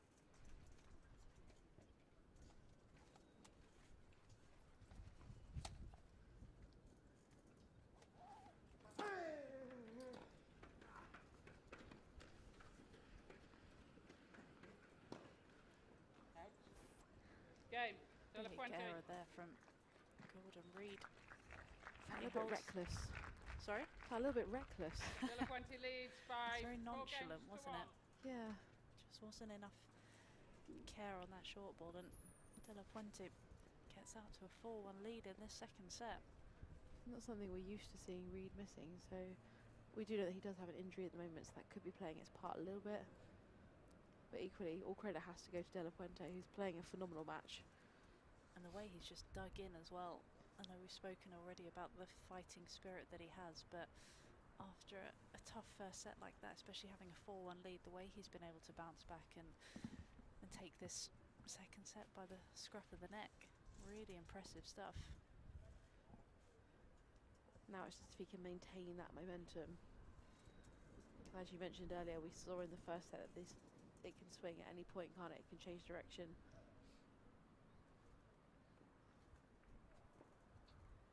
Time.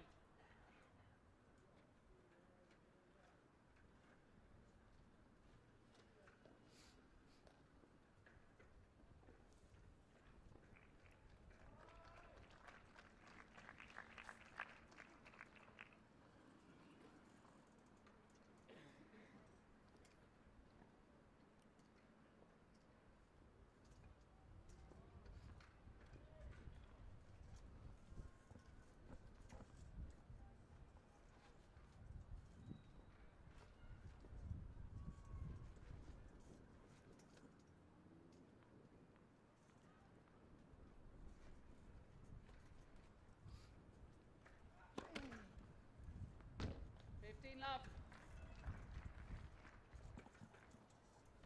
That's the easiest way to do it, isn't it? I'm sure he'd like another 3 of those in this game. 3 more, job done. And they've just got another one to do after that. Exactly. It's definitely easier sat here, isn't it? Do you find that? I feel like I've become a better tennis player since I retired and sat in the commentary box.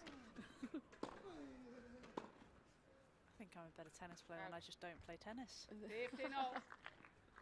I think that was where I went wrong. When was it that you retired? Oh, good question. A couple of years ago, had my big knee operation, and yeah, that was me done. Favourite tournament you ever played at? Oh, Wimbledon. Yeah, easily. I know it's cliche, but I'm the same. Yeah, exactly. there's just nothing that compares. No.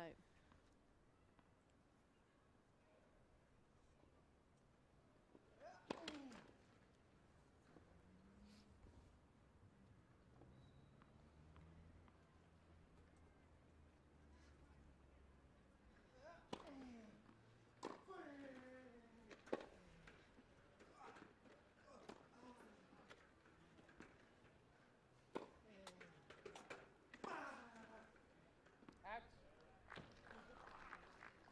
30-15. Just feels as well that the conditions have calmed down a little bit. It's not quite as much of a hurricane that was blowing sort of 15-20 minutes ago. Much nicer for both players. And us, of course. Don't know if we get blown away. More important, and you were getting cold. Exactly. Paul still hasn't come back with the tea or the hot water I bottle. know. It's a good job it's changed, really. Otherwise, I'd have him to blame. Where is he? Where are you, Paul? I think he's gone home.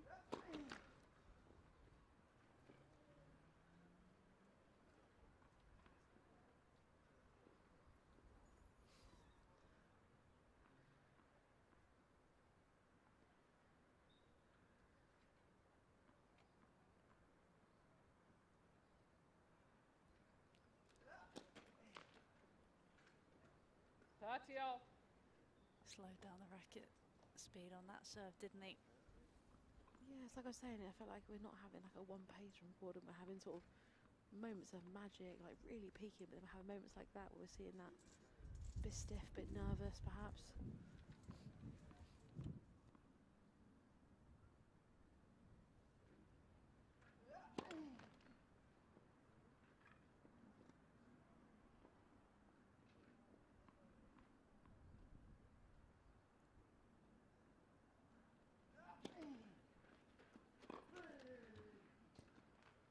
Thirty, 40.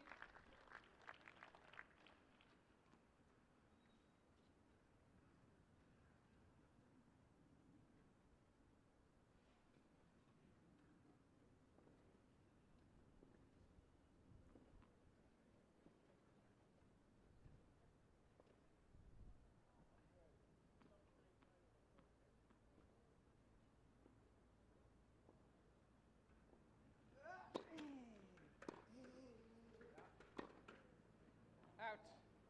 Game. De La Puente. De La Puente leads by 5 games to 1. And another break there for De La Puente. Got the double break, and is he going to be able to serve out the second set and get back to 1 set all? Or can Gordon Reid just find something in the locker?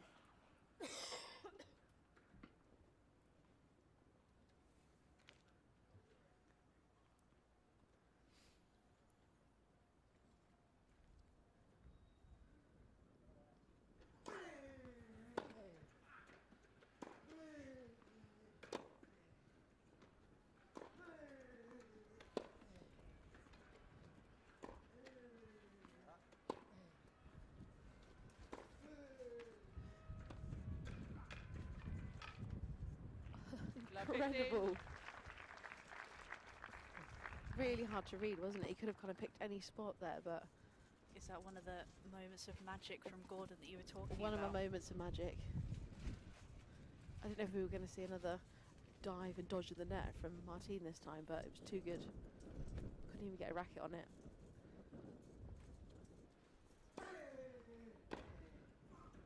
Out. 15 all. But again, it's one of those moments of magic and then interspersed with a missed return. Just hasn't quite been good enough in this second set from Gordon Reid. It's definitely frustrating. I mean, as a tennis player yourself, you'll know, like, these days are always the toughest. I always found it's like, it's there. Those moments of brilliance, what you need to do, that contact point, the movement is there. But getting the momentum to do it over and over is infuriating when you're having a day like this, isn't it? Where it's just coming and going, but you can't get a flow.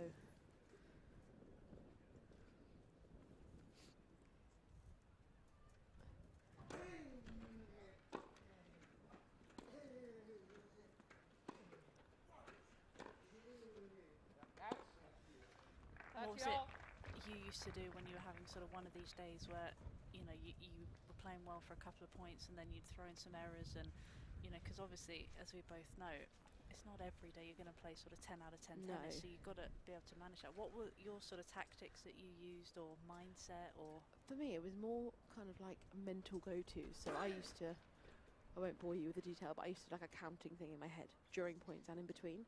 And it just paced me a little bit. So I wasn't constantly thinking about my inconsistencies. I think often we can dwell a little bit too much, can't we? We're like, well, I'm making loads of errors. But for me, it was about distracting my mind. And then it would literally be a simple case of, right, I'm going to hit 2 there, 1 there, 2 there, 1 there, almost like turn it into a drill.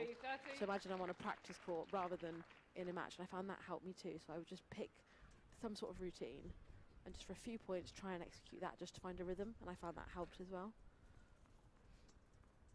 And a great backhand there from De La Puente brings up the first set point in this second set.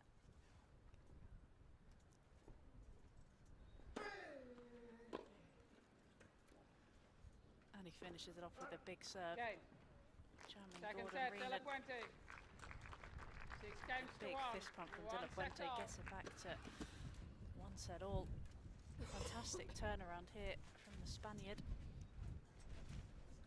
Very quick, convincing set that, wasn't it? I feel like he barely even gave Gordon a chance to get into it. Yeah, there's a couple of close games at the start, wasn't there? And then Yeah, it's funny. In those first couple of games, I actually thought it was going to move more in the favour of Reed. It felt like he was actually in control. But then it very much changed direction and it just sort of ran away. Like I say, ran away with it. Yeah, it did. And just looking at the stats here, I think there's one key one for me that stands out. I'm not sure if it's the same for you looking at that. Second serve point. No, I was just going to Total points won. Yeah, total points won. Yeah. Yeah. Those are the two that kind of stood out for me. Yeah, absolutely. It's. I mean, it's nearly double, right? I mean, that's a huge difference, isn't it? That is a big difference in the set. And Gordon Reed has just gone off for a little toilet break. Probably quite smart after, like you say, losing that second set in pretty quick fashion. Yeah, well, sometimes it just helps, doesn't it, just to have a little reset. These guys have been out here for quite a while now, so unsurprising that a little bit of a break's needed. But maybe it's just what he needs, just to reset mentally, physically, give himself a chance to come back out here fresh, and be interesting to see which direction this third set goes in. It will. I'm speaking in riddles now. You are. But I think it's always, especially when you've lost a set so convincingly, it's good to try and take your time and just find a way to regroup. And I think it's going to be really important, especially for Gordon Reed, just the way he's able to start this final set. You don't want to let De La Puente keep that momentum up. Yeah, no, I think that's probably the last thing that he wants to happen. It's just really interesting, isn't it, though, with the difference between the first and second set. It just feels like, I almost feel like I've been a spectator of two different matches. They were so different. But he did sort of in that first set, he did start the same. We've got to remember, he went 4-1 down in that opening set.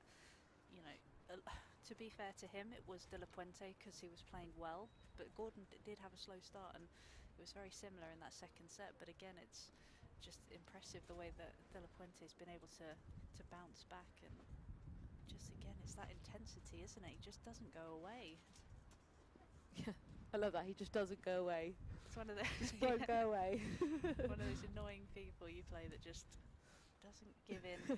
No, you are right though, but it is intimidating. There's a couple of girls on the tour. Interestingly, we were talking about Gustavo earlier from Argentina, and like actually, interestingly, those girls are actually sort of from a Latin background, and they've got that energy and that kind of drive. And actually, it is quite intimidating at times, especially if you're. You know, actually, I was going to say especially if you're down, but even if you're up and you feel like you've got control and you're clinching it and you're in the match, but they're still like almost buzzing. Like if you actually looked at them, didn't know the score, you think they were winning, and it is a little bit like sort of disorientation. Thinking, why are you so happy? Why are you so on it? Why are you so, you know? So it can kind of be quite a distraction, I think.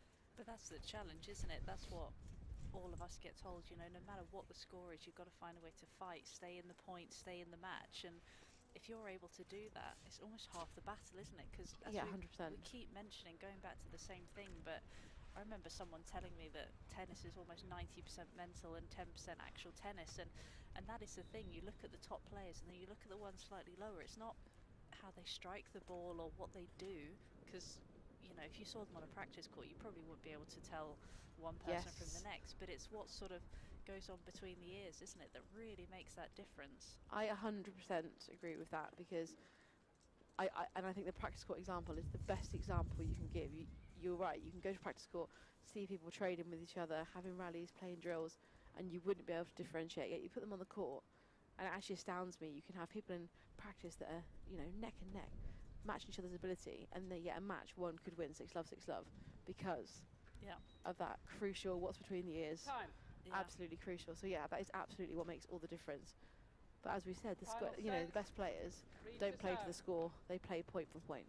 They do. And I think Martin is the perfect example of that. Yeah, he really is, and it's going to be interesting here to see if, like I said, Gordon can just turn that momentum around. And he is serving first, so is he going to have the advantage? But it's Gordon Reed to kick us off in the final set.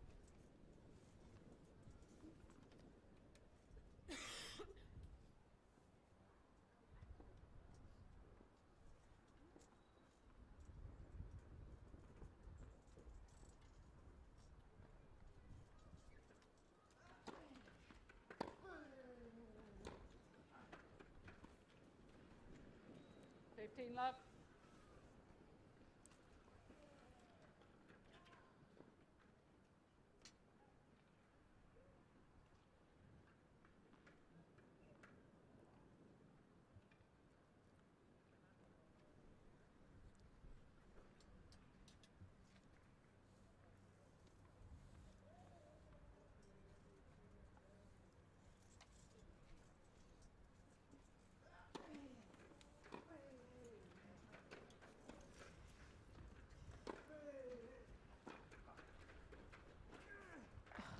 incredible hands from Reed.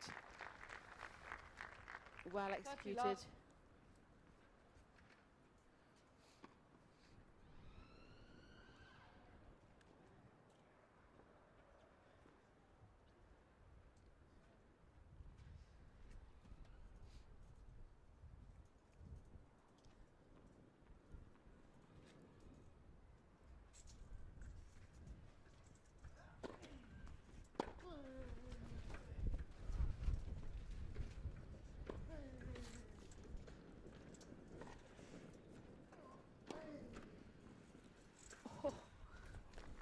What a smash that was. What a get. I thought it was for sure going over his head, but he was able to extend back and get enough pace on it and be able to control it as well. It's a good job for that back wheel is all I'm going to say, otherwise that could have played out very differently.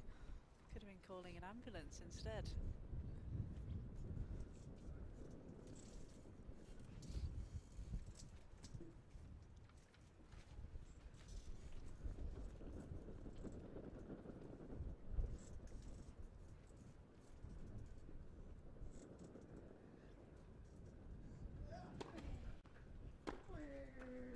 Out.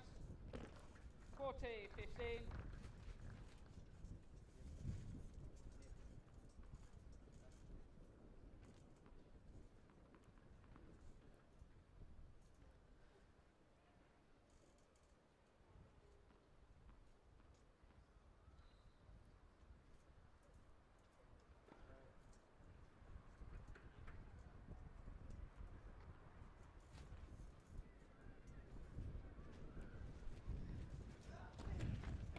Net.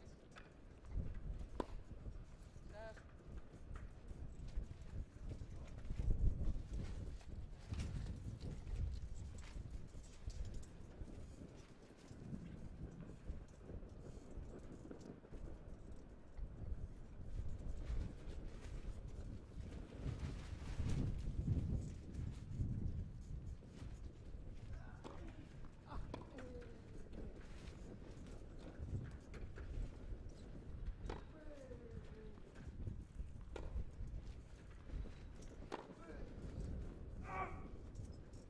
Game.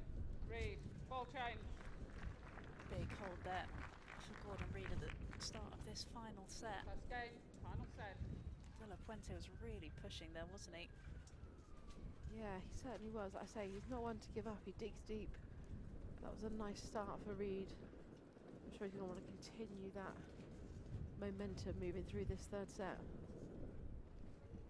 New balls as well are coming out. That'll make a little bit of a difference on these pretty quick hard courts, especially in these blustery conditions. The ball's going to fly even quicker through the air and fly quicker off the court as well.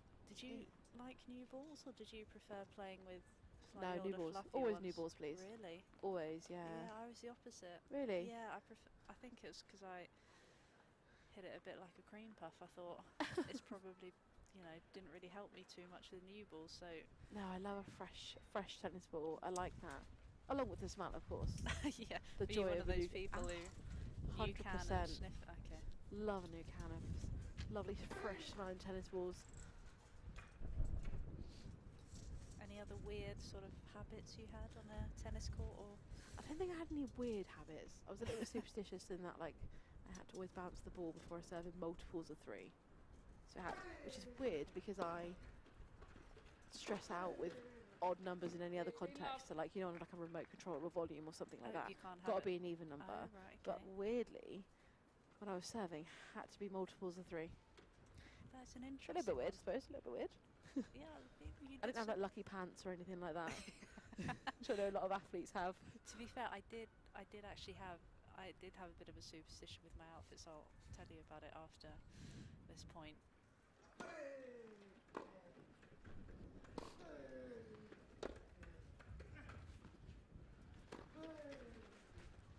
So when I was playing, I was lucky enough to be given clothes by a brand, and they gave you sort of dresses or, you know, tops and a skirt or whatever, and whichever outfit I wore, if I didn't win the first match in that outfit, I'd never wear it again. Never again? Never again. It would have to then be the other. So if I wore the dress and I won in the dress, I could keep wearing the dress. And then if I wore the skirt and the top, Are they and I giving lost you in multiple? Yeah, it wasn't just. Don't Like, worry, I I was wasn't just going to say, because disgusting. either we need a conversation or that's a lot of laundry, is all I was thinking. Interesting. But for the next tournament, you'd be happy to mix it up again, just No. try something new again? No. Interesting. I did try and occasionally do it, but then I lost again. So then that enforced a superstition. So just can we point out that my hygiene is absolutely fine. No, that's good to have that clarified. I was concerned. Multiple outfits. Yep. Louise was looking at me very questioningly there. I was a little bit worried, but it's interesting, isn't it? Though, but I think being superstitious is actually quite dangerous when you're an athlete because actually so much isn't in your control. Absolutely, and but that one's not too bad, I suppose. It's a bit like my bouncing 3 balls. That actually is in your control, so there could be worse ones, I suppose.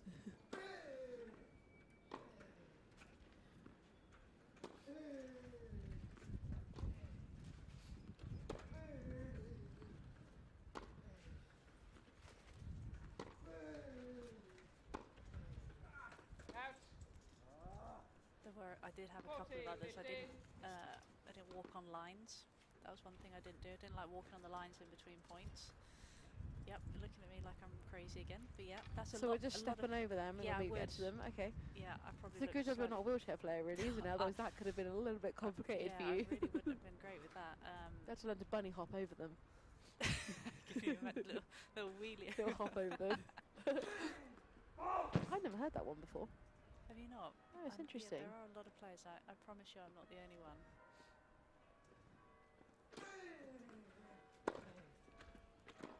Through fear that if you did, something would go wrong. So is that the superstition? If I stand on the line, it brings bad luck. What's the link? Yep. To be honest, I'm not sure there's any logic really. Okay. I'm not sure there's any logic behind anything I did on a tennis court. But yeah, it was that. Also, if I won the point, I used the same ball. Yeah, that's quite a common one, though, isn't it? Yeah. That's quite a logical one. Yeah. But apart from that, I was pretty normal. I'll let you believe that. That's fine. Thanks, Louise.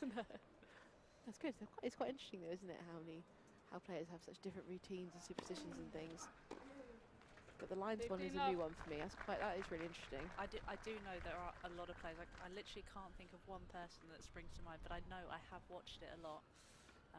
But like you say, it's funny how just people have their routines that calm them down, and whether that be multiples of 3 bouncing the ball. Well, we never know. And what's interesting is, like, as you said, you couldn't quite explain yours, and I can't quite explain mine either. It's just something that you acquire, and it kind of stays there as a habit. But actually, there's no sort of reasonable explanation. But at least the ones that we had were in our control. So the superstitions aren't reliant on somebody else's sort of efforts or input. That's when it kind of becomes a bit dangerous and a little bit fragile.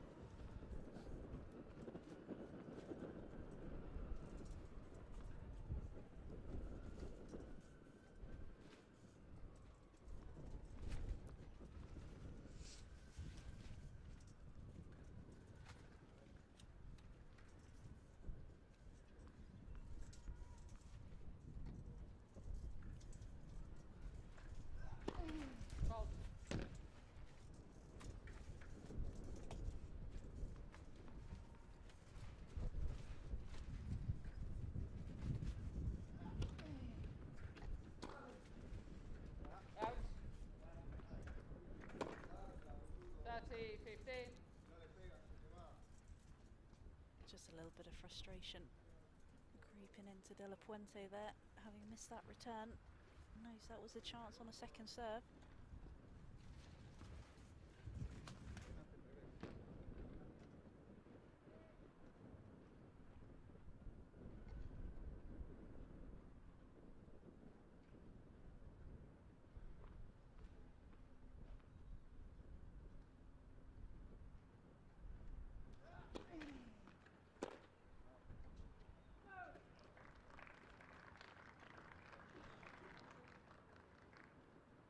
$40-15.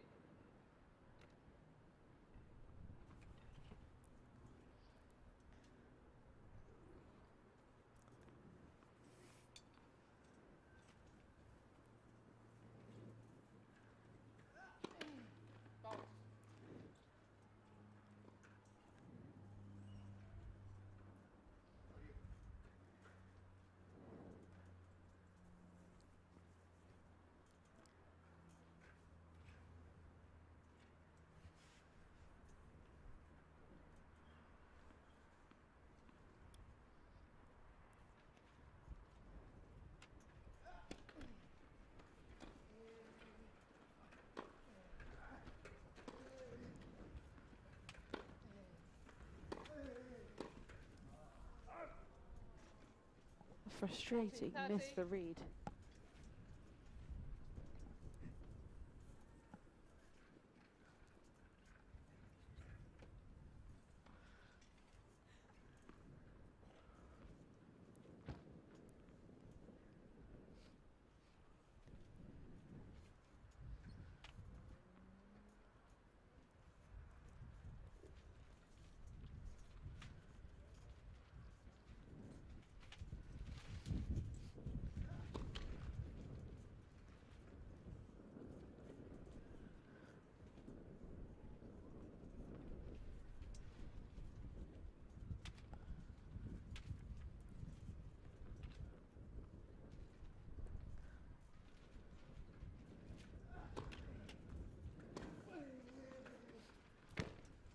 Yes.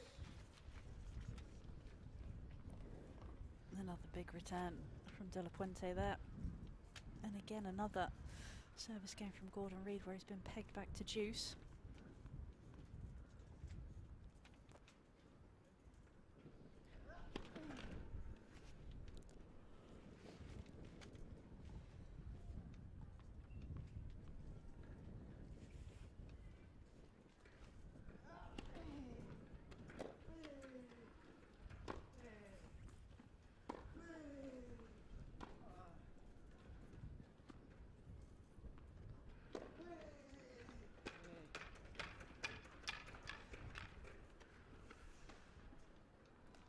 Impressive court speed from De La Puente. Another good dodge of the net. Didn't quite take my breath away as much as when Gordon did it, but still it was an incredible dodge of the net. Used his hips to flick his chair out of the way. But again, it's just that hand skills as well, isn't it? That just soft, the dexterity between being able to hit it so aggressively, but also just so gently and get that slice on the ball.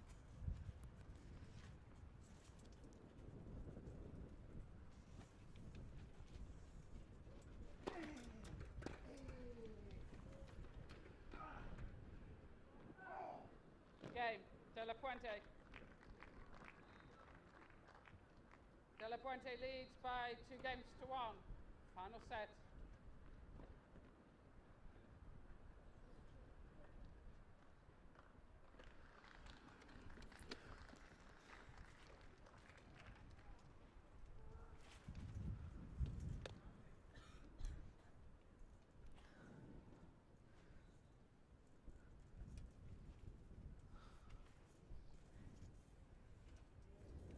So 2-1 here, the favour of De La Puente, the third set. What do you think we've got to come? What's your predictions for this set? I'm not asking you to jinx it, I'm just genuinely curious. What are you thinking? I'm not sure, because I think one of the things you'll learn if we work together more often is that I'm pretty terrible at predictions. So basically anything I say, the opposite genuinely happens. So I'm a bit torn, because I think that De La Puente seems to be the one bringing the energy out here, so if he's able to keep this up, I'd probably have to say my money's on him. But if Gordon can just find a way back in, just be a little bit more aggressive like he was at the end of that first set. Yeah, I think you're right. I think there's you know, it could definitely go one way or the other, but you know, Gordon's got that experience on his side. He's been in this position a lot more. But I do agree with you in terms of the energy that the youthful exuberance, isn't it? That fearlessness that De La Puente plays with. It's the best feeling, isn't it, when you play with that lack of fear, freedom. I do sometimes wonder actually how many matches did I have, but I can't, completely free, completely fearless, and there's not many, but it feels like every time I watch him, that's how he's playing all the time. Fault.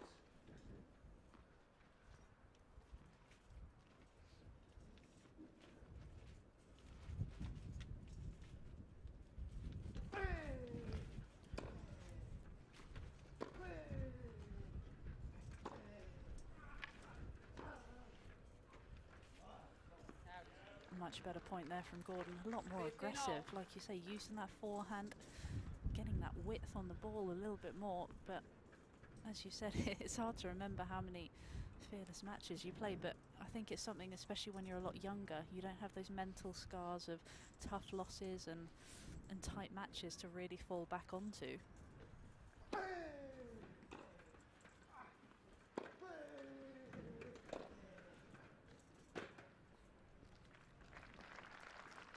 applause there from De La Puente. That really was an excellent shot. Good height, straight over his head.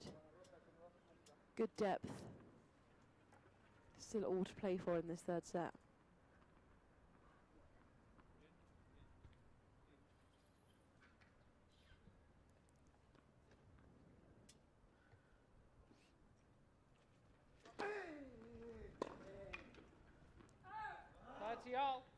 Frustrating miss there from Gordon Reid.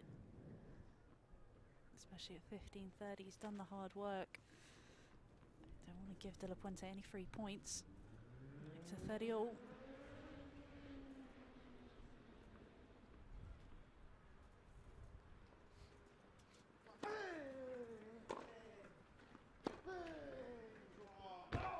That's the way to take control. 40-30.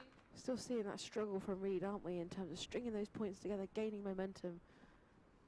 But it has to be said, that is largely down to De La Puente and just that sheer grit and determination to dig in. He's not really giving him a chance.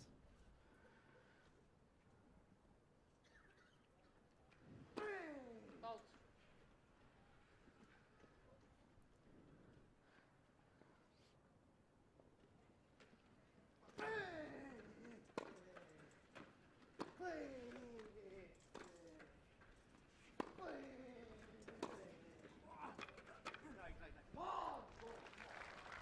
That's one of those points you were talking about, wasn't it, where he's able to play his brand of tennis. But I think sometimes, like you said before, it's a case of sometimes it's on your racket where, you know, you're not the one stringing the points along, but then sometimes you've also got to appreciate the fact that your opponent's playing some really good tennis out there, which De La Puente is doing.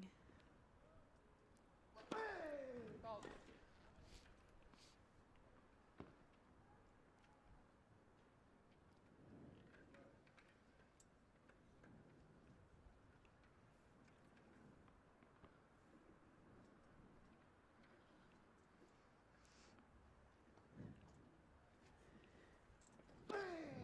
Fault.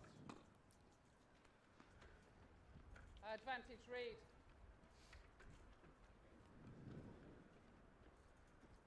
And the ebbs and flows of this match carry on, don't they? Just when you think De La Puente is going to run away with it, Gordon finds a way, albeit a little bit of a gift from Martine.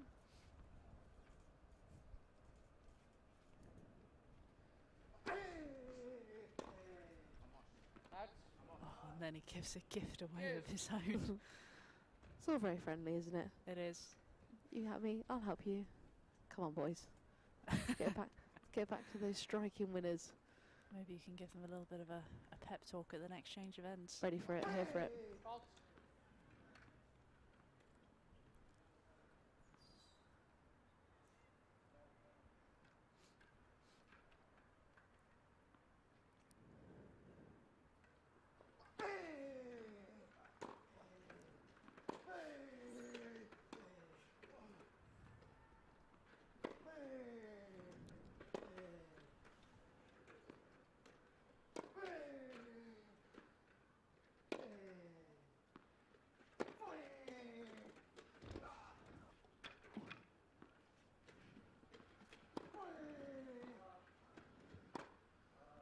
Oh, incredible point.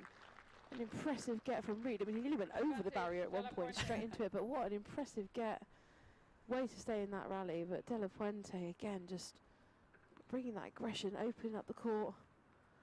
I didn't think he'd done enough with that approach shot, but Gordon just hit it straight back to him, and then he was clinical with that volley. Sets up another game point.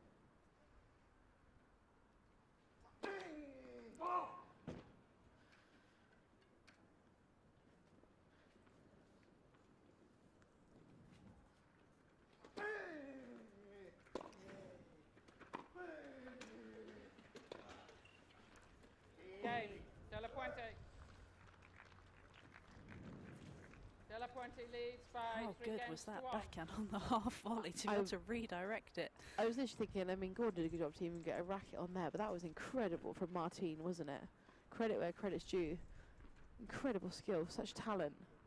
Such good timing as well, because it was kicking up. He just ripped it with so much spin, and just again, like the timing to redirect it down the line. manages to consolidate that break.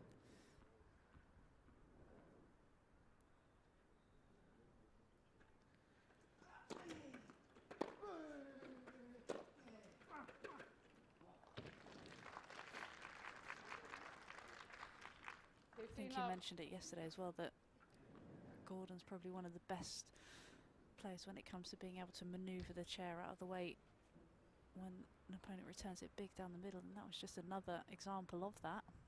Yeah, he's just really, really clever at, he's got good sort of hand and chair skills, but he also can use his body just to get the chair out of the way. He's really, really clever at making space and digging out those really tough body shots. It's a strong service game so far. Well, we have seen a few of these over the course of this match where he's sort of got into a 30-40 love lead and then he's been pegged back. Can he see this game out?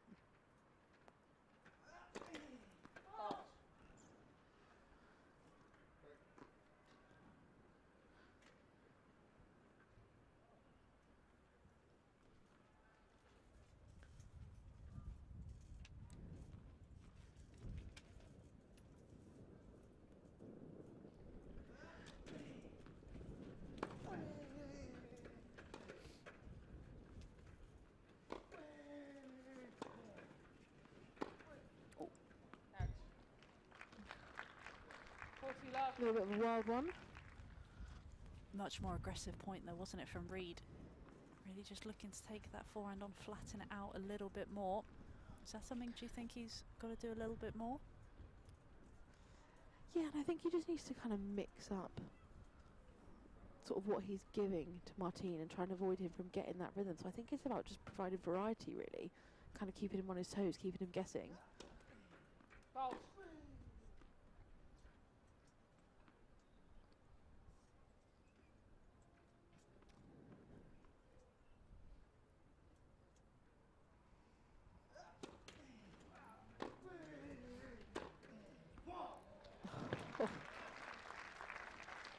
There's your masterclass. Yeah, I was going to say, if you can bottle up that backhand and sell it, I think a lot of players would sign up for it, wouldn't they? That was just an absolute beauty and a big hold in the context of this third set. Yeah, that's a really, really important game. You can't help but think if that went in a different direction, it could really change the face of this third set. But by Reed clinching and keeping hold of that game, there's still all to play for.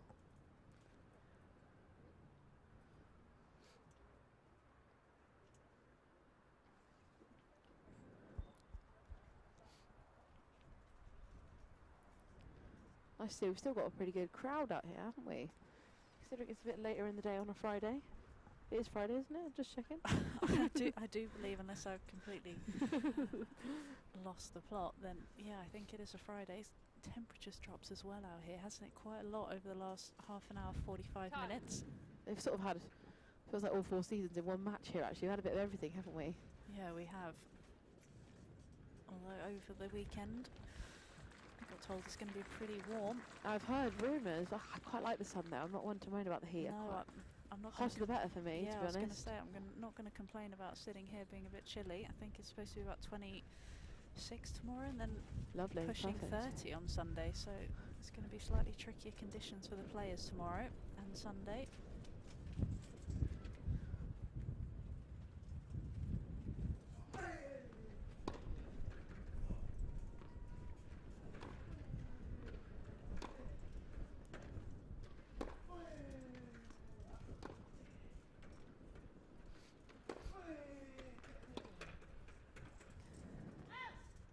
Love.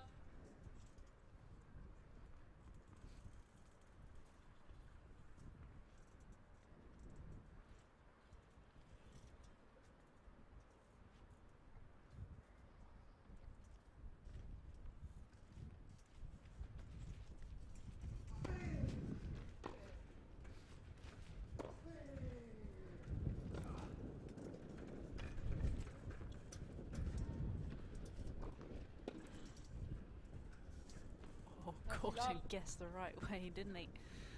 De La Puente got away with that one.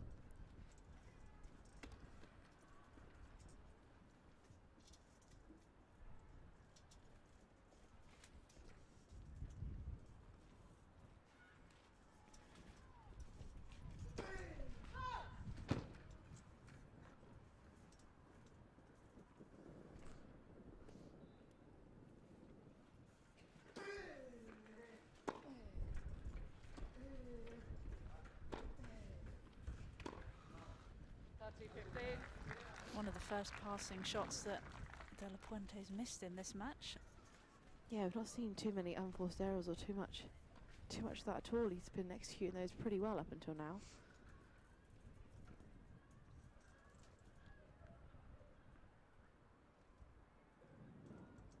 That's maybe where Gordon's smart though, isn't it? Especially when gets some more pressure points of the match, forcing Martine to bring out those passing shots, go for the smaller targets. Can he deal with the pressure? And then he just seems to come up with a big serve to answer my question. Yeah, he definitely heard you there. He did. He wanted to prove a point, didn't he? Definitely.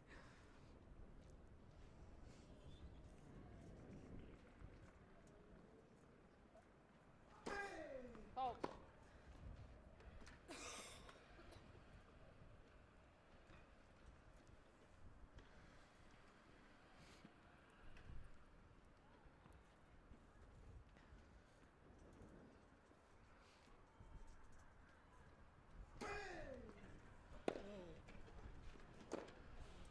Out. 14-30.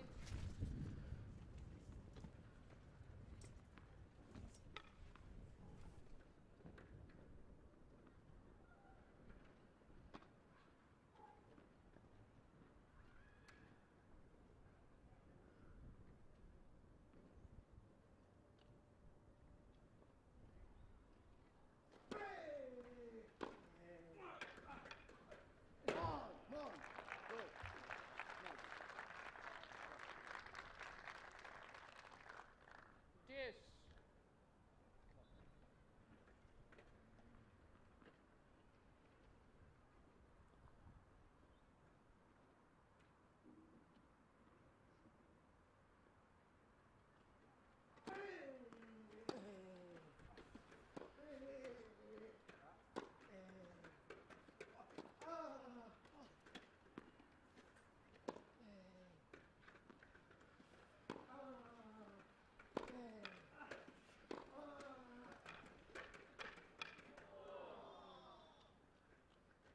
Advantage, De La Puente.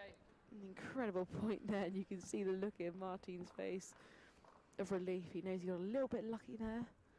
That only would have taken one little gust of wind for that to have just snuck over the net. But can Martine hold on to this game to take a 4-2 lead?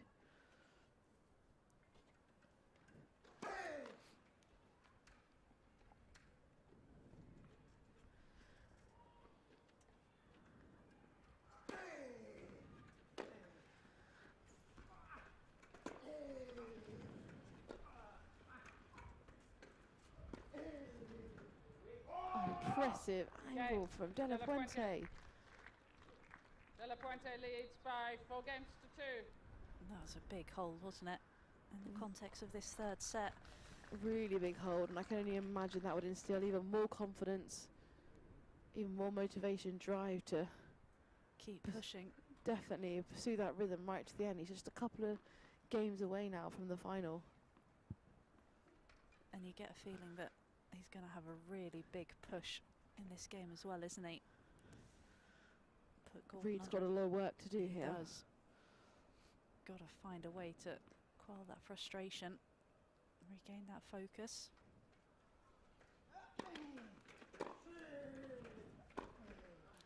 And that's a good start. Forehands like that are going to help, aren't they? 15 love. Gave a little bit of a come on as well, just trying to get the adrenaline pumping.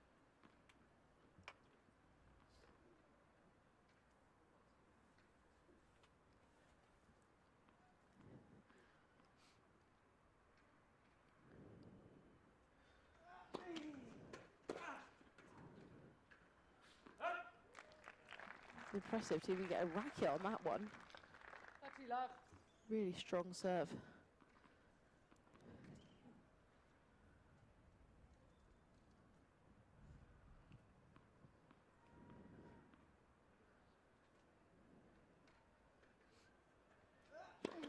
Net. First serve.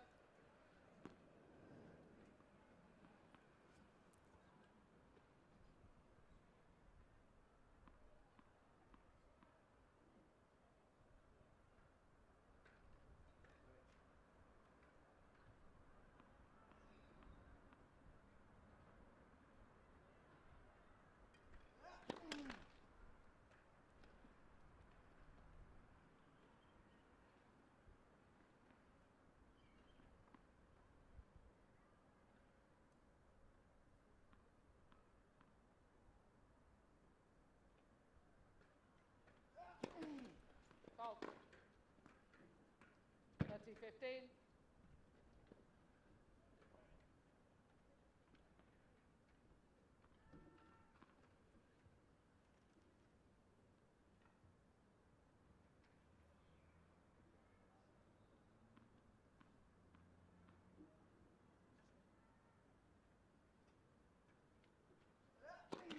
Fault.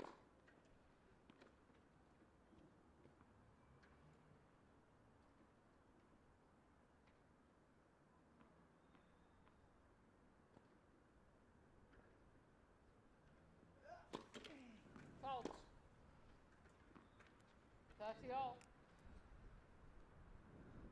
It's very much a game of two halves, isn't it?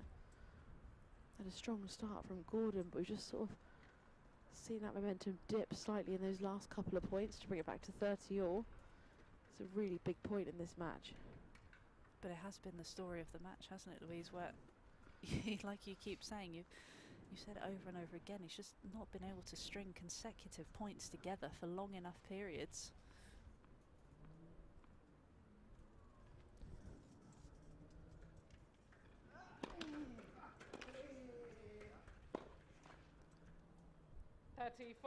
There we go, that's another example, isn't it? That's what, normally that's his bread and butter shot, the mid-court forehand. And you can't help but think, because of this kind of inconsistency, this struggle to gain momentum, if actually it helps Martin, because he's aware that actually when I've got my back against the wall, when I'm love 30 down, doesn't matter, because we've seen this over and over. You know, he's now 30, 40 to the good with a game point.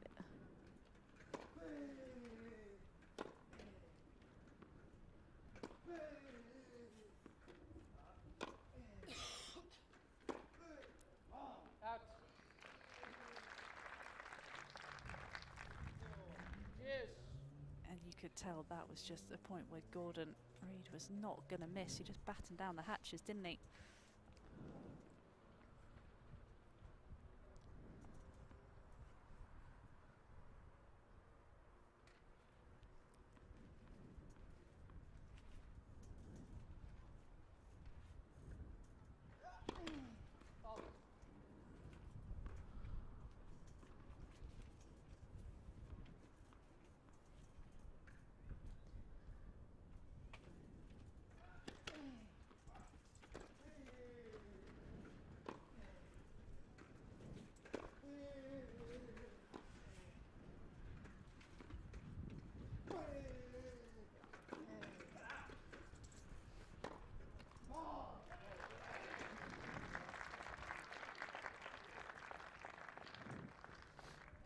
Advantage Reid.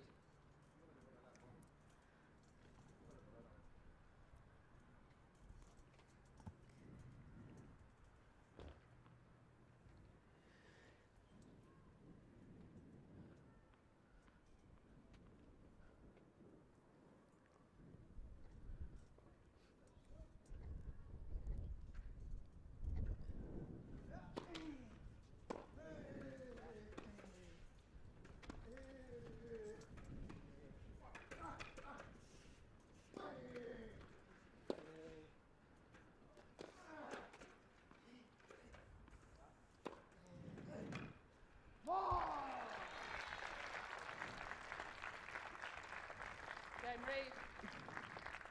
De La Puente leads by 4 games to 3. Final set. Really good battle from Reid there. Impressive staying power. That was a big hole, wasn't it? He just had to find a way to get through it, because at 5-2 down, you didn't really see a way back. But he hangs on to the De La Puente coattails. You can see the sun sort of rejoined us a little bit now, hasn't it? We're sort of dipping in and out of the clouds. Like I say, it kind of makes it quite challenging for players. I always find that quite hard when you have half the court with some shadow, half without. It can really kind of mess with your vision, can't it? Yeah, it does. It does make it tricky to judge the pace of the ball, just where the ball's going. So that's just another thing that they're going to have to contend with out here. The temperature's gone up a little bit, which I'm sure maybe they'll be happy about, because it was starting to get a little bit chilly out here. That northwesterly breeze.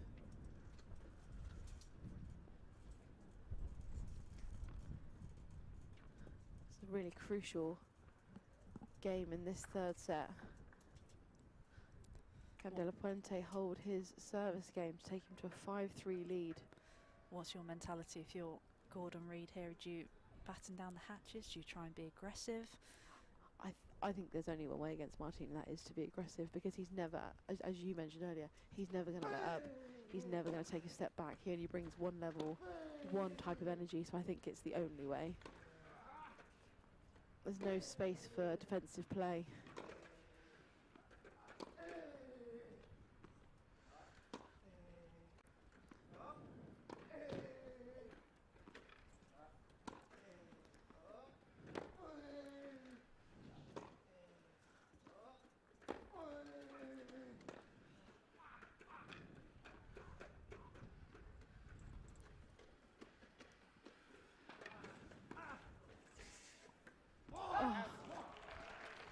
What an incredible point.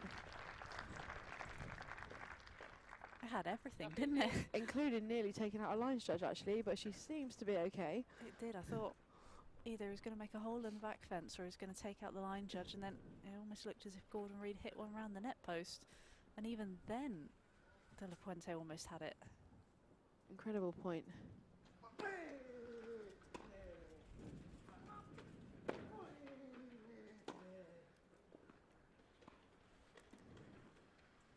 That's clever. Hidden really well.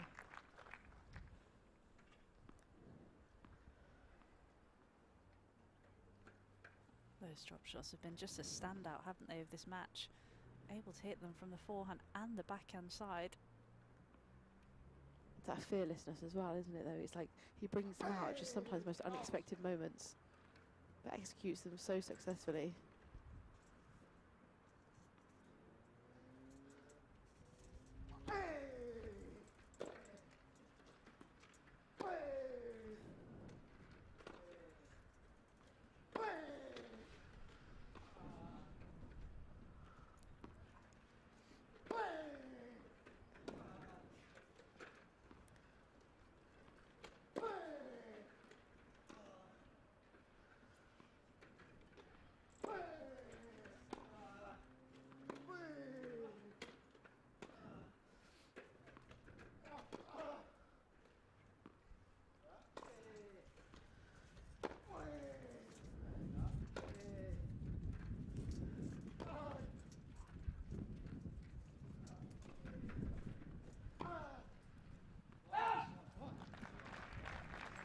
Again, just another really smart point. He just wasn't going to miss. 15-30. And on that approach shot, he didn't try to go for too much, did he? He just forced De La Puente to try and hit the passing shot. And again, under pressure, he's just not able to make it. Yeah, it was really smart tennis. Just pushing, giving De La Puente more opportunities to miss. Just overcooking that last one. Fault.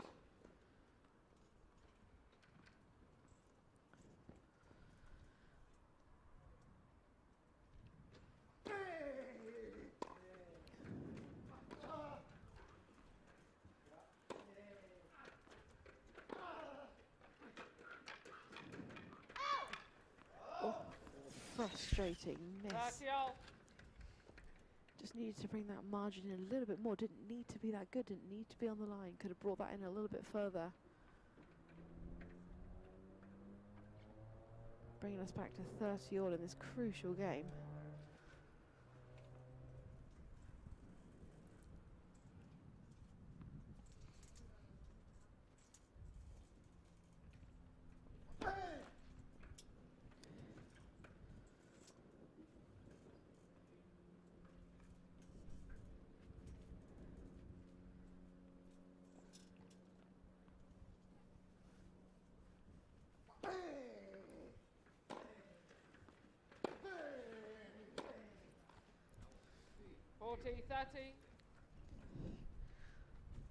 Well then, big opportunity here.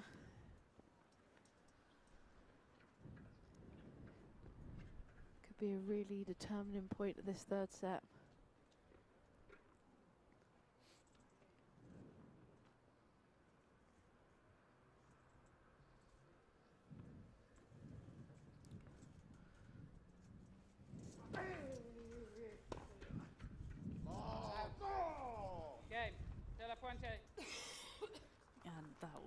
crucial De La hold for Puente De La leads Puente. by 5 games to 3. A little wry smile from Gordon Reid, who knows that was a chance in that game. And now the pressure is back on him. Can he stay in this match? Really big pressure on his serve now. It'll be interesting to see how he handles this, but we have seen exceptional service games in this third set from Reid. Will he be able to bring out another one now?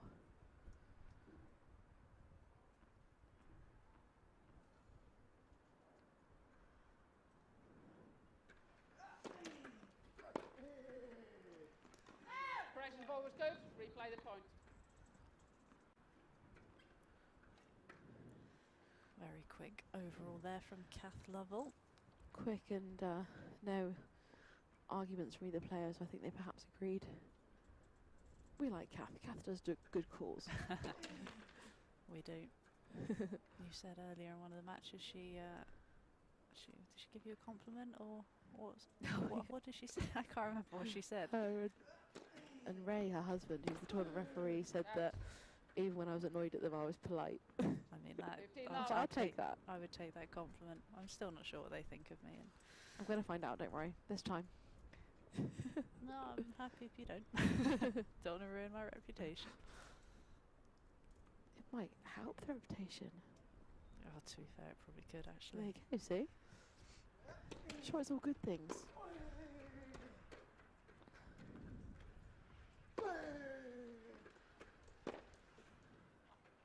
Out. Yeah, tricky one there for Reid. 15 So on. far back and on the stretch, difficult to get that spin, just to dip the ball in the court. Well, it's a great forehand from De La Puente. He himself was so far behind the baseline, to find that small target to push Reid.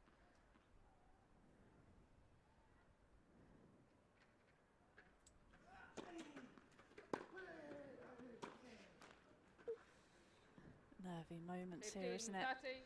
Certainly Gordon is. Reid. It's a frustrating miss. I'd probably say that is his go-to word for today, frustration. And not just being able to find his A game, but a lot of credit has to go to De La Puente for what he's brought to the court as well, and caused him a lot of problems.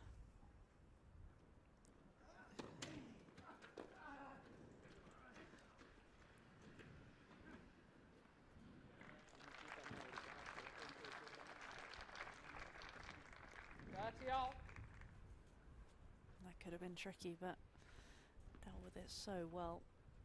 Yeah, he does it with such elegance and poise, doesn't he? Like, it's really tough, that really low, close to the net, but just Makes it look easy, doesn't it? There's that calmness about him.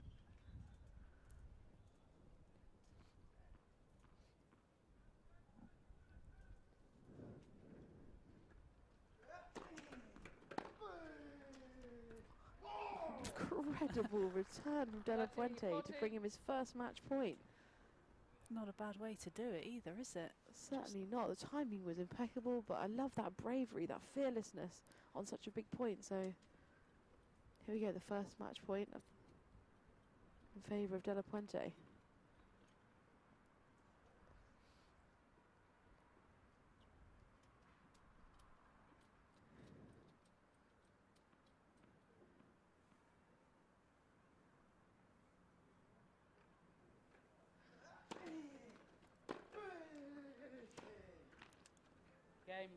And he takes the victory, and you can see how much it means to him to finally get that first victory over our #1 seed Gordon Reid.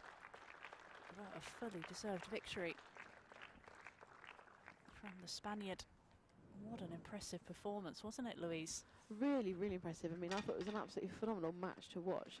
Both players brought out a great performance, but you know, although we've mentioned Gordon struggled to find that rhythm and that momentum, total credit, in my opinion, has to go to Martine, who brought out a brilliant display today and thoroughly deserved that win. Yeah, absolutely. And it looks like we are going to hear from Martine de la Puente now and hear his thoughts. Martín, may I say in Espanol, felicidades, mi amigo. How do you feel you've reached your first British Open final and beating the top seed, Gordon Reed? Well, I'm very happy to be honest. I want to congratulate Gordon. He's always a tough player to beat. He's amazing. He's one of the toughest opponents on tour, and I'm very happy. I'm very happy for the win. I'm very happy for the week, and hopefully tomorrow we can give a show again. I like that, a show. The first set, actually, particularly the first and the last set, real battles. Your forehand did a lot of damage today. Is that your favourite shot?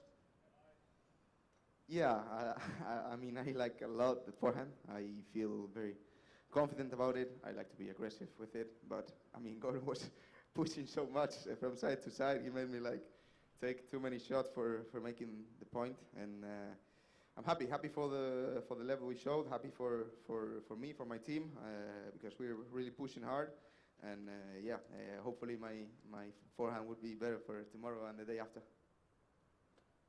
Yes, you mentioned tomorrow because you're in the mixed doubles final tomorrow. Mixed doubles final men's doubles final. Thank you. Men's doubles final tomorrow, and then the men's final on Sunday. How are you going to prepare for the two finals? Well, first of all, I need to shower. I need to sleep. I need to rest a little bit for tomorrow because we have a very big fight against Gordon and Joe, and hopefully we can be solid and we can continue pushing the level, and then we will see for Sunday how we're going, and hopefully tomorrow that it's a big finals we can do good. Ladies and gentlemen, everyone, your winner for today, Martin de la Fuente, who is into his first British Open final. Felicidades. Felicidades. That's my only Spanish that I know. Okay, everybody, that brings to the end to today's proceedings here on Centre Court. If you'd like to come and see the finals on Sunday, just to let you know that tickets are no longer available for Sunday. However, we have some spare at the white tent at the entrance. So if you fancy coming back down to see us on Sunday, do grab yourselves some tickets. Otherwise, if you're not able to join us, please watch all the action on the LTA digital channels. Whatever you're up to this evening, enjoy yourselves. And if you're coming back tomorrow, bring your sun cream. See you tomorrow.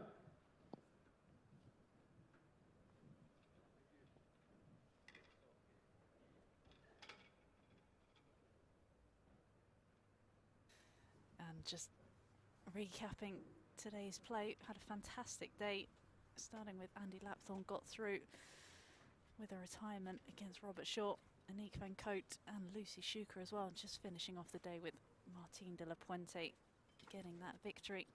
And hopefully tomorrow you can join us starting at 10 o'clock with the quads doubles final, followed by the men's singles final for the Nottingham Futures, and then we finish the day off with the men's doubles final with Britain's Gordon Reed pairing up with Joachim Gerard, hopefully gaining revenge on Martin de la Puente and Nicholas Pfeiffer. But thank you for joining us today, and hopefully we will see you tomorrow.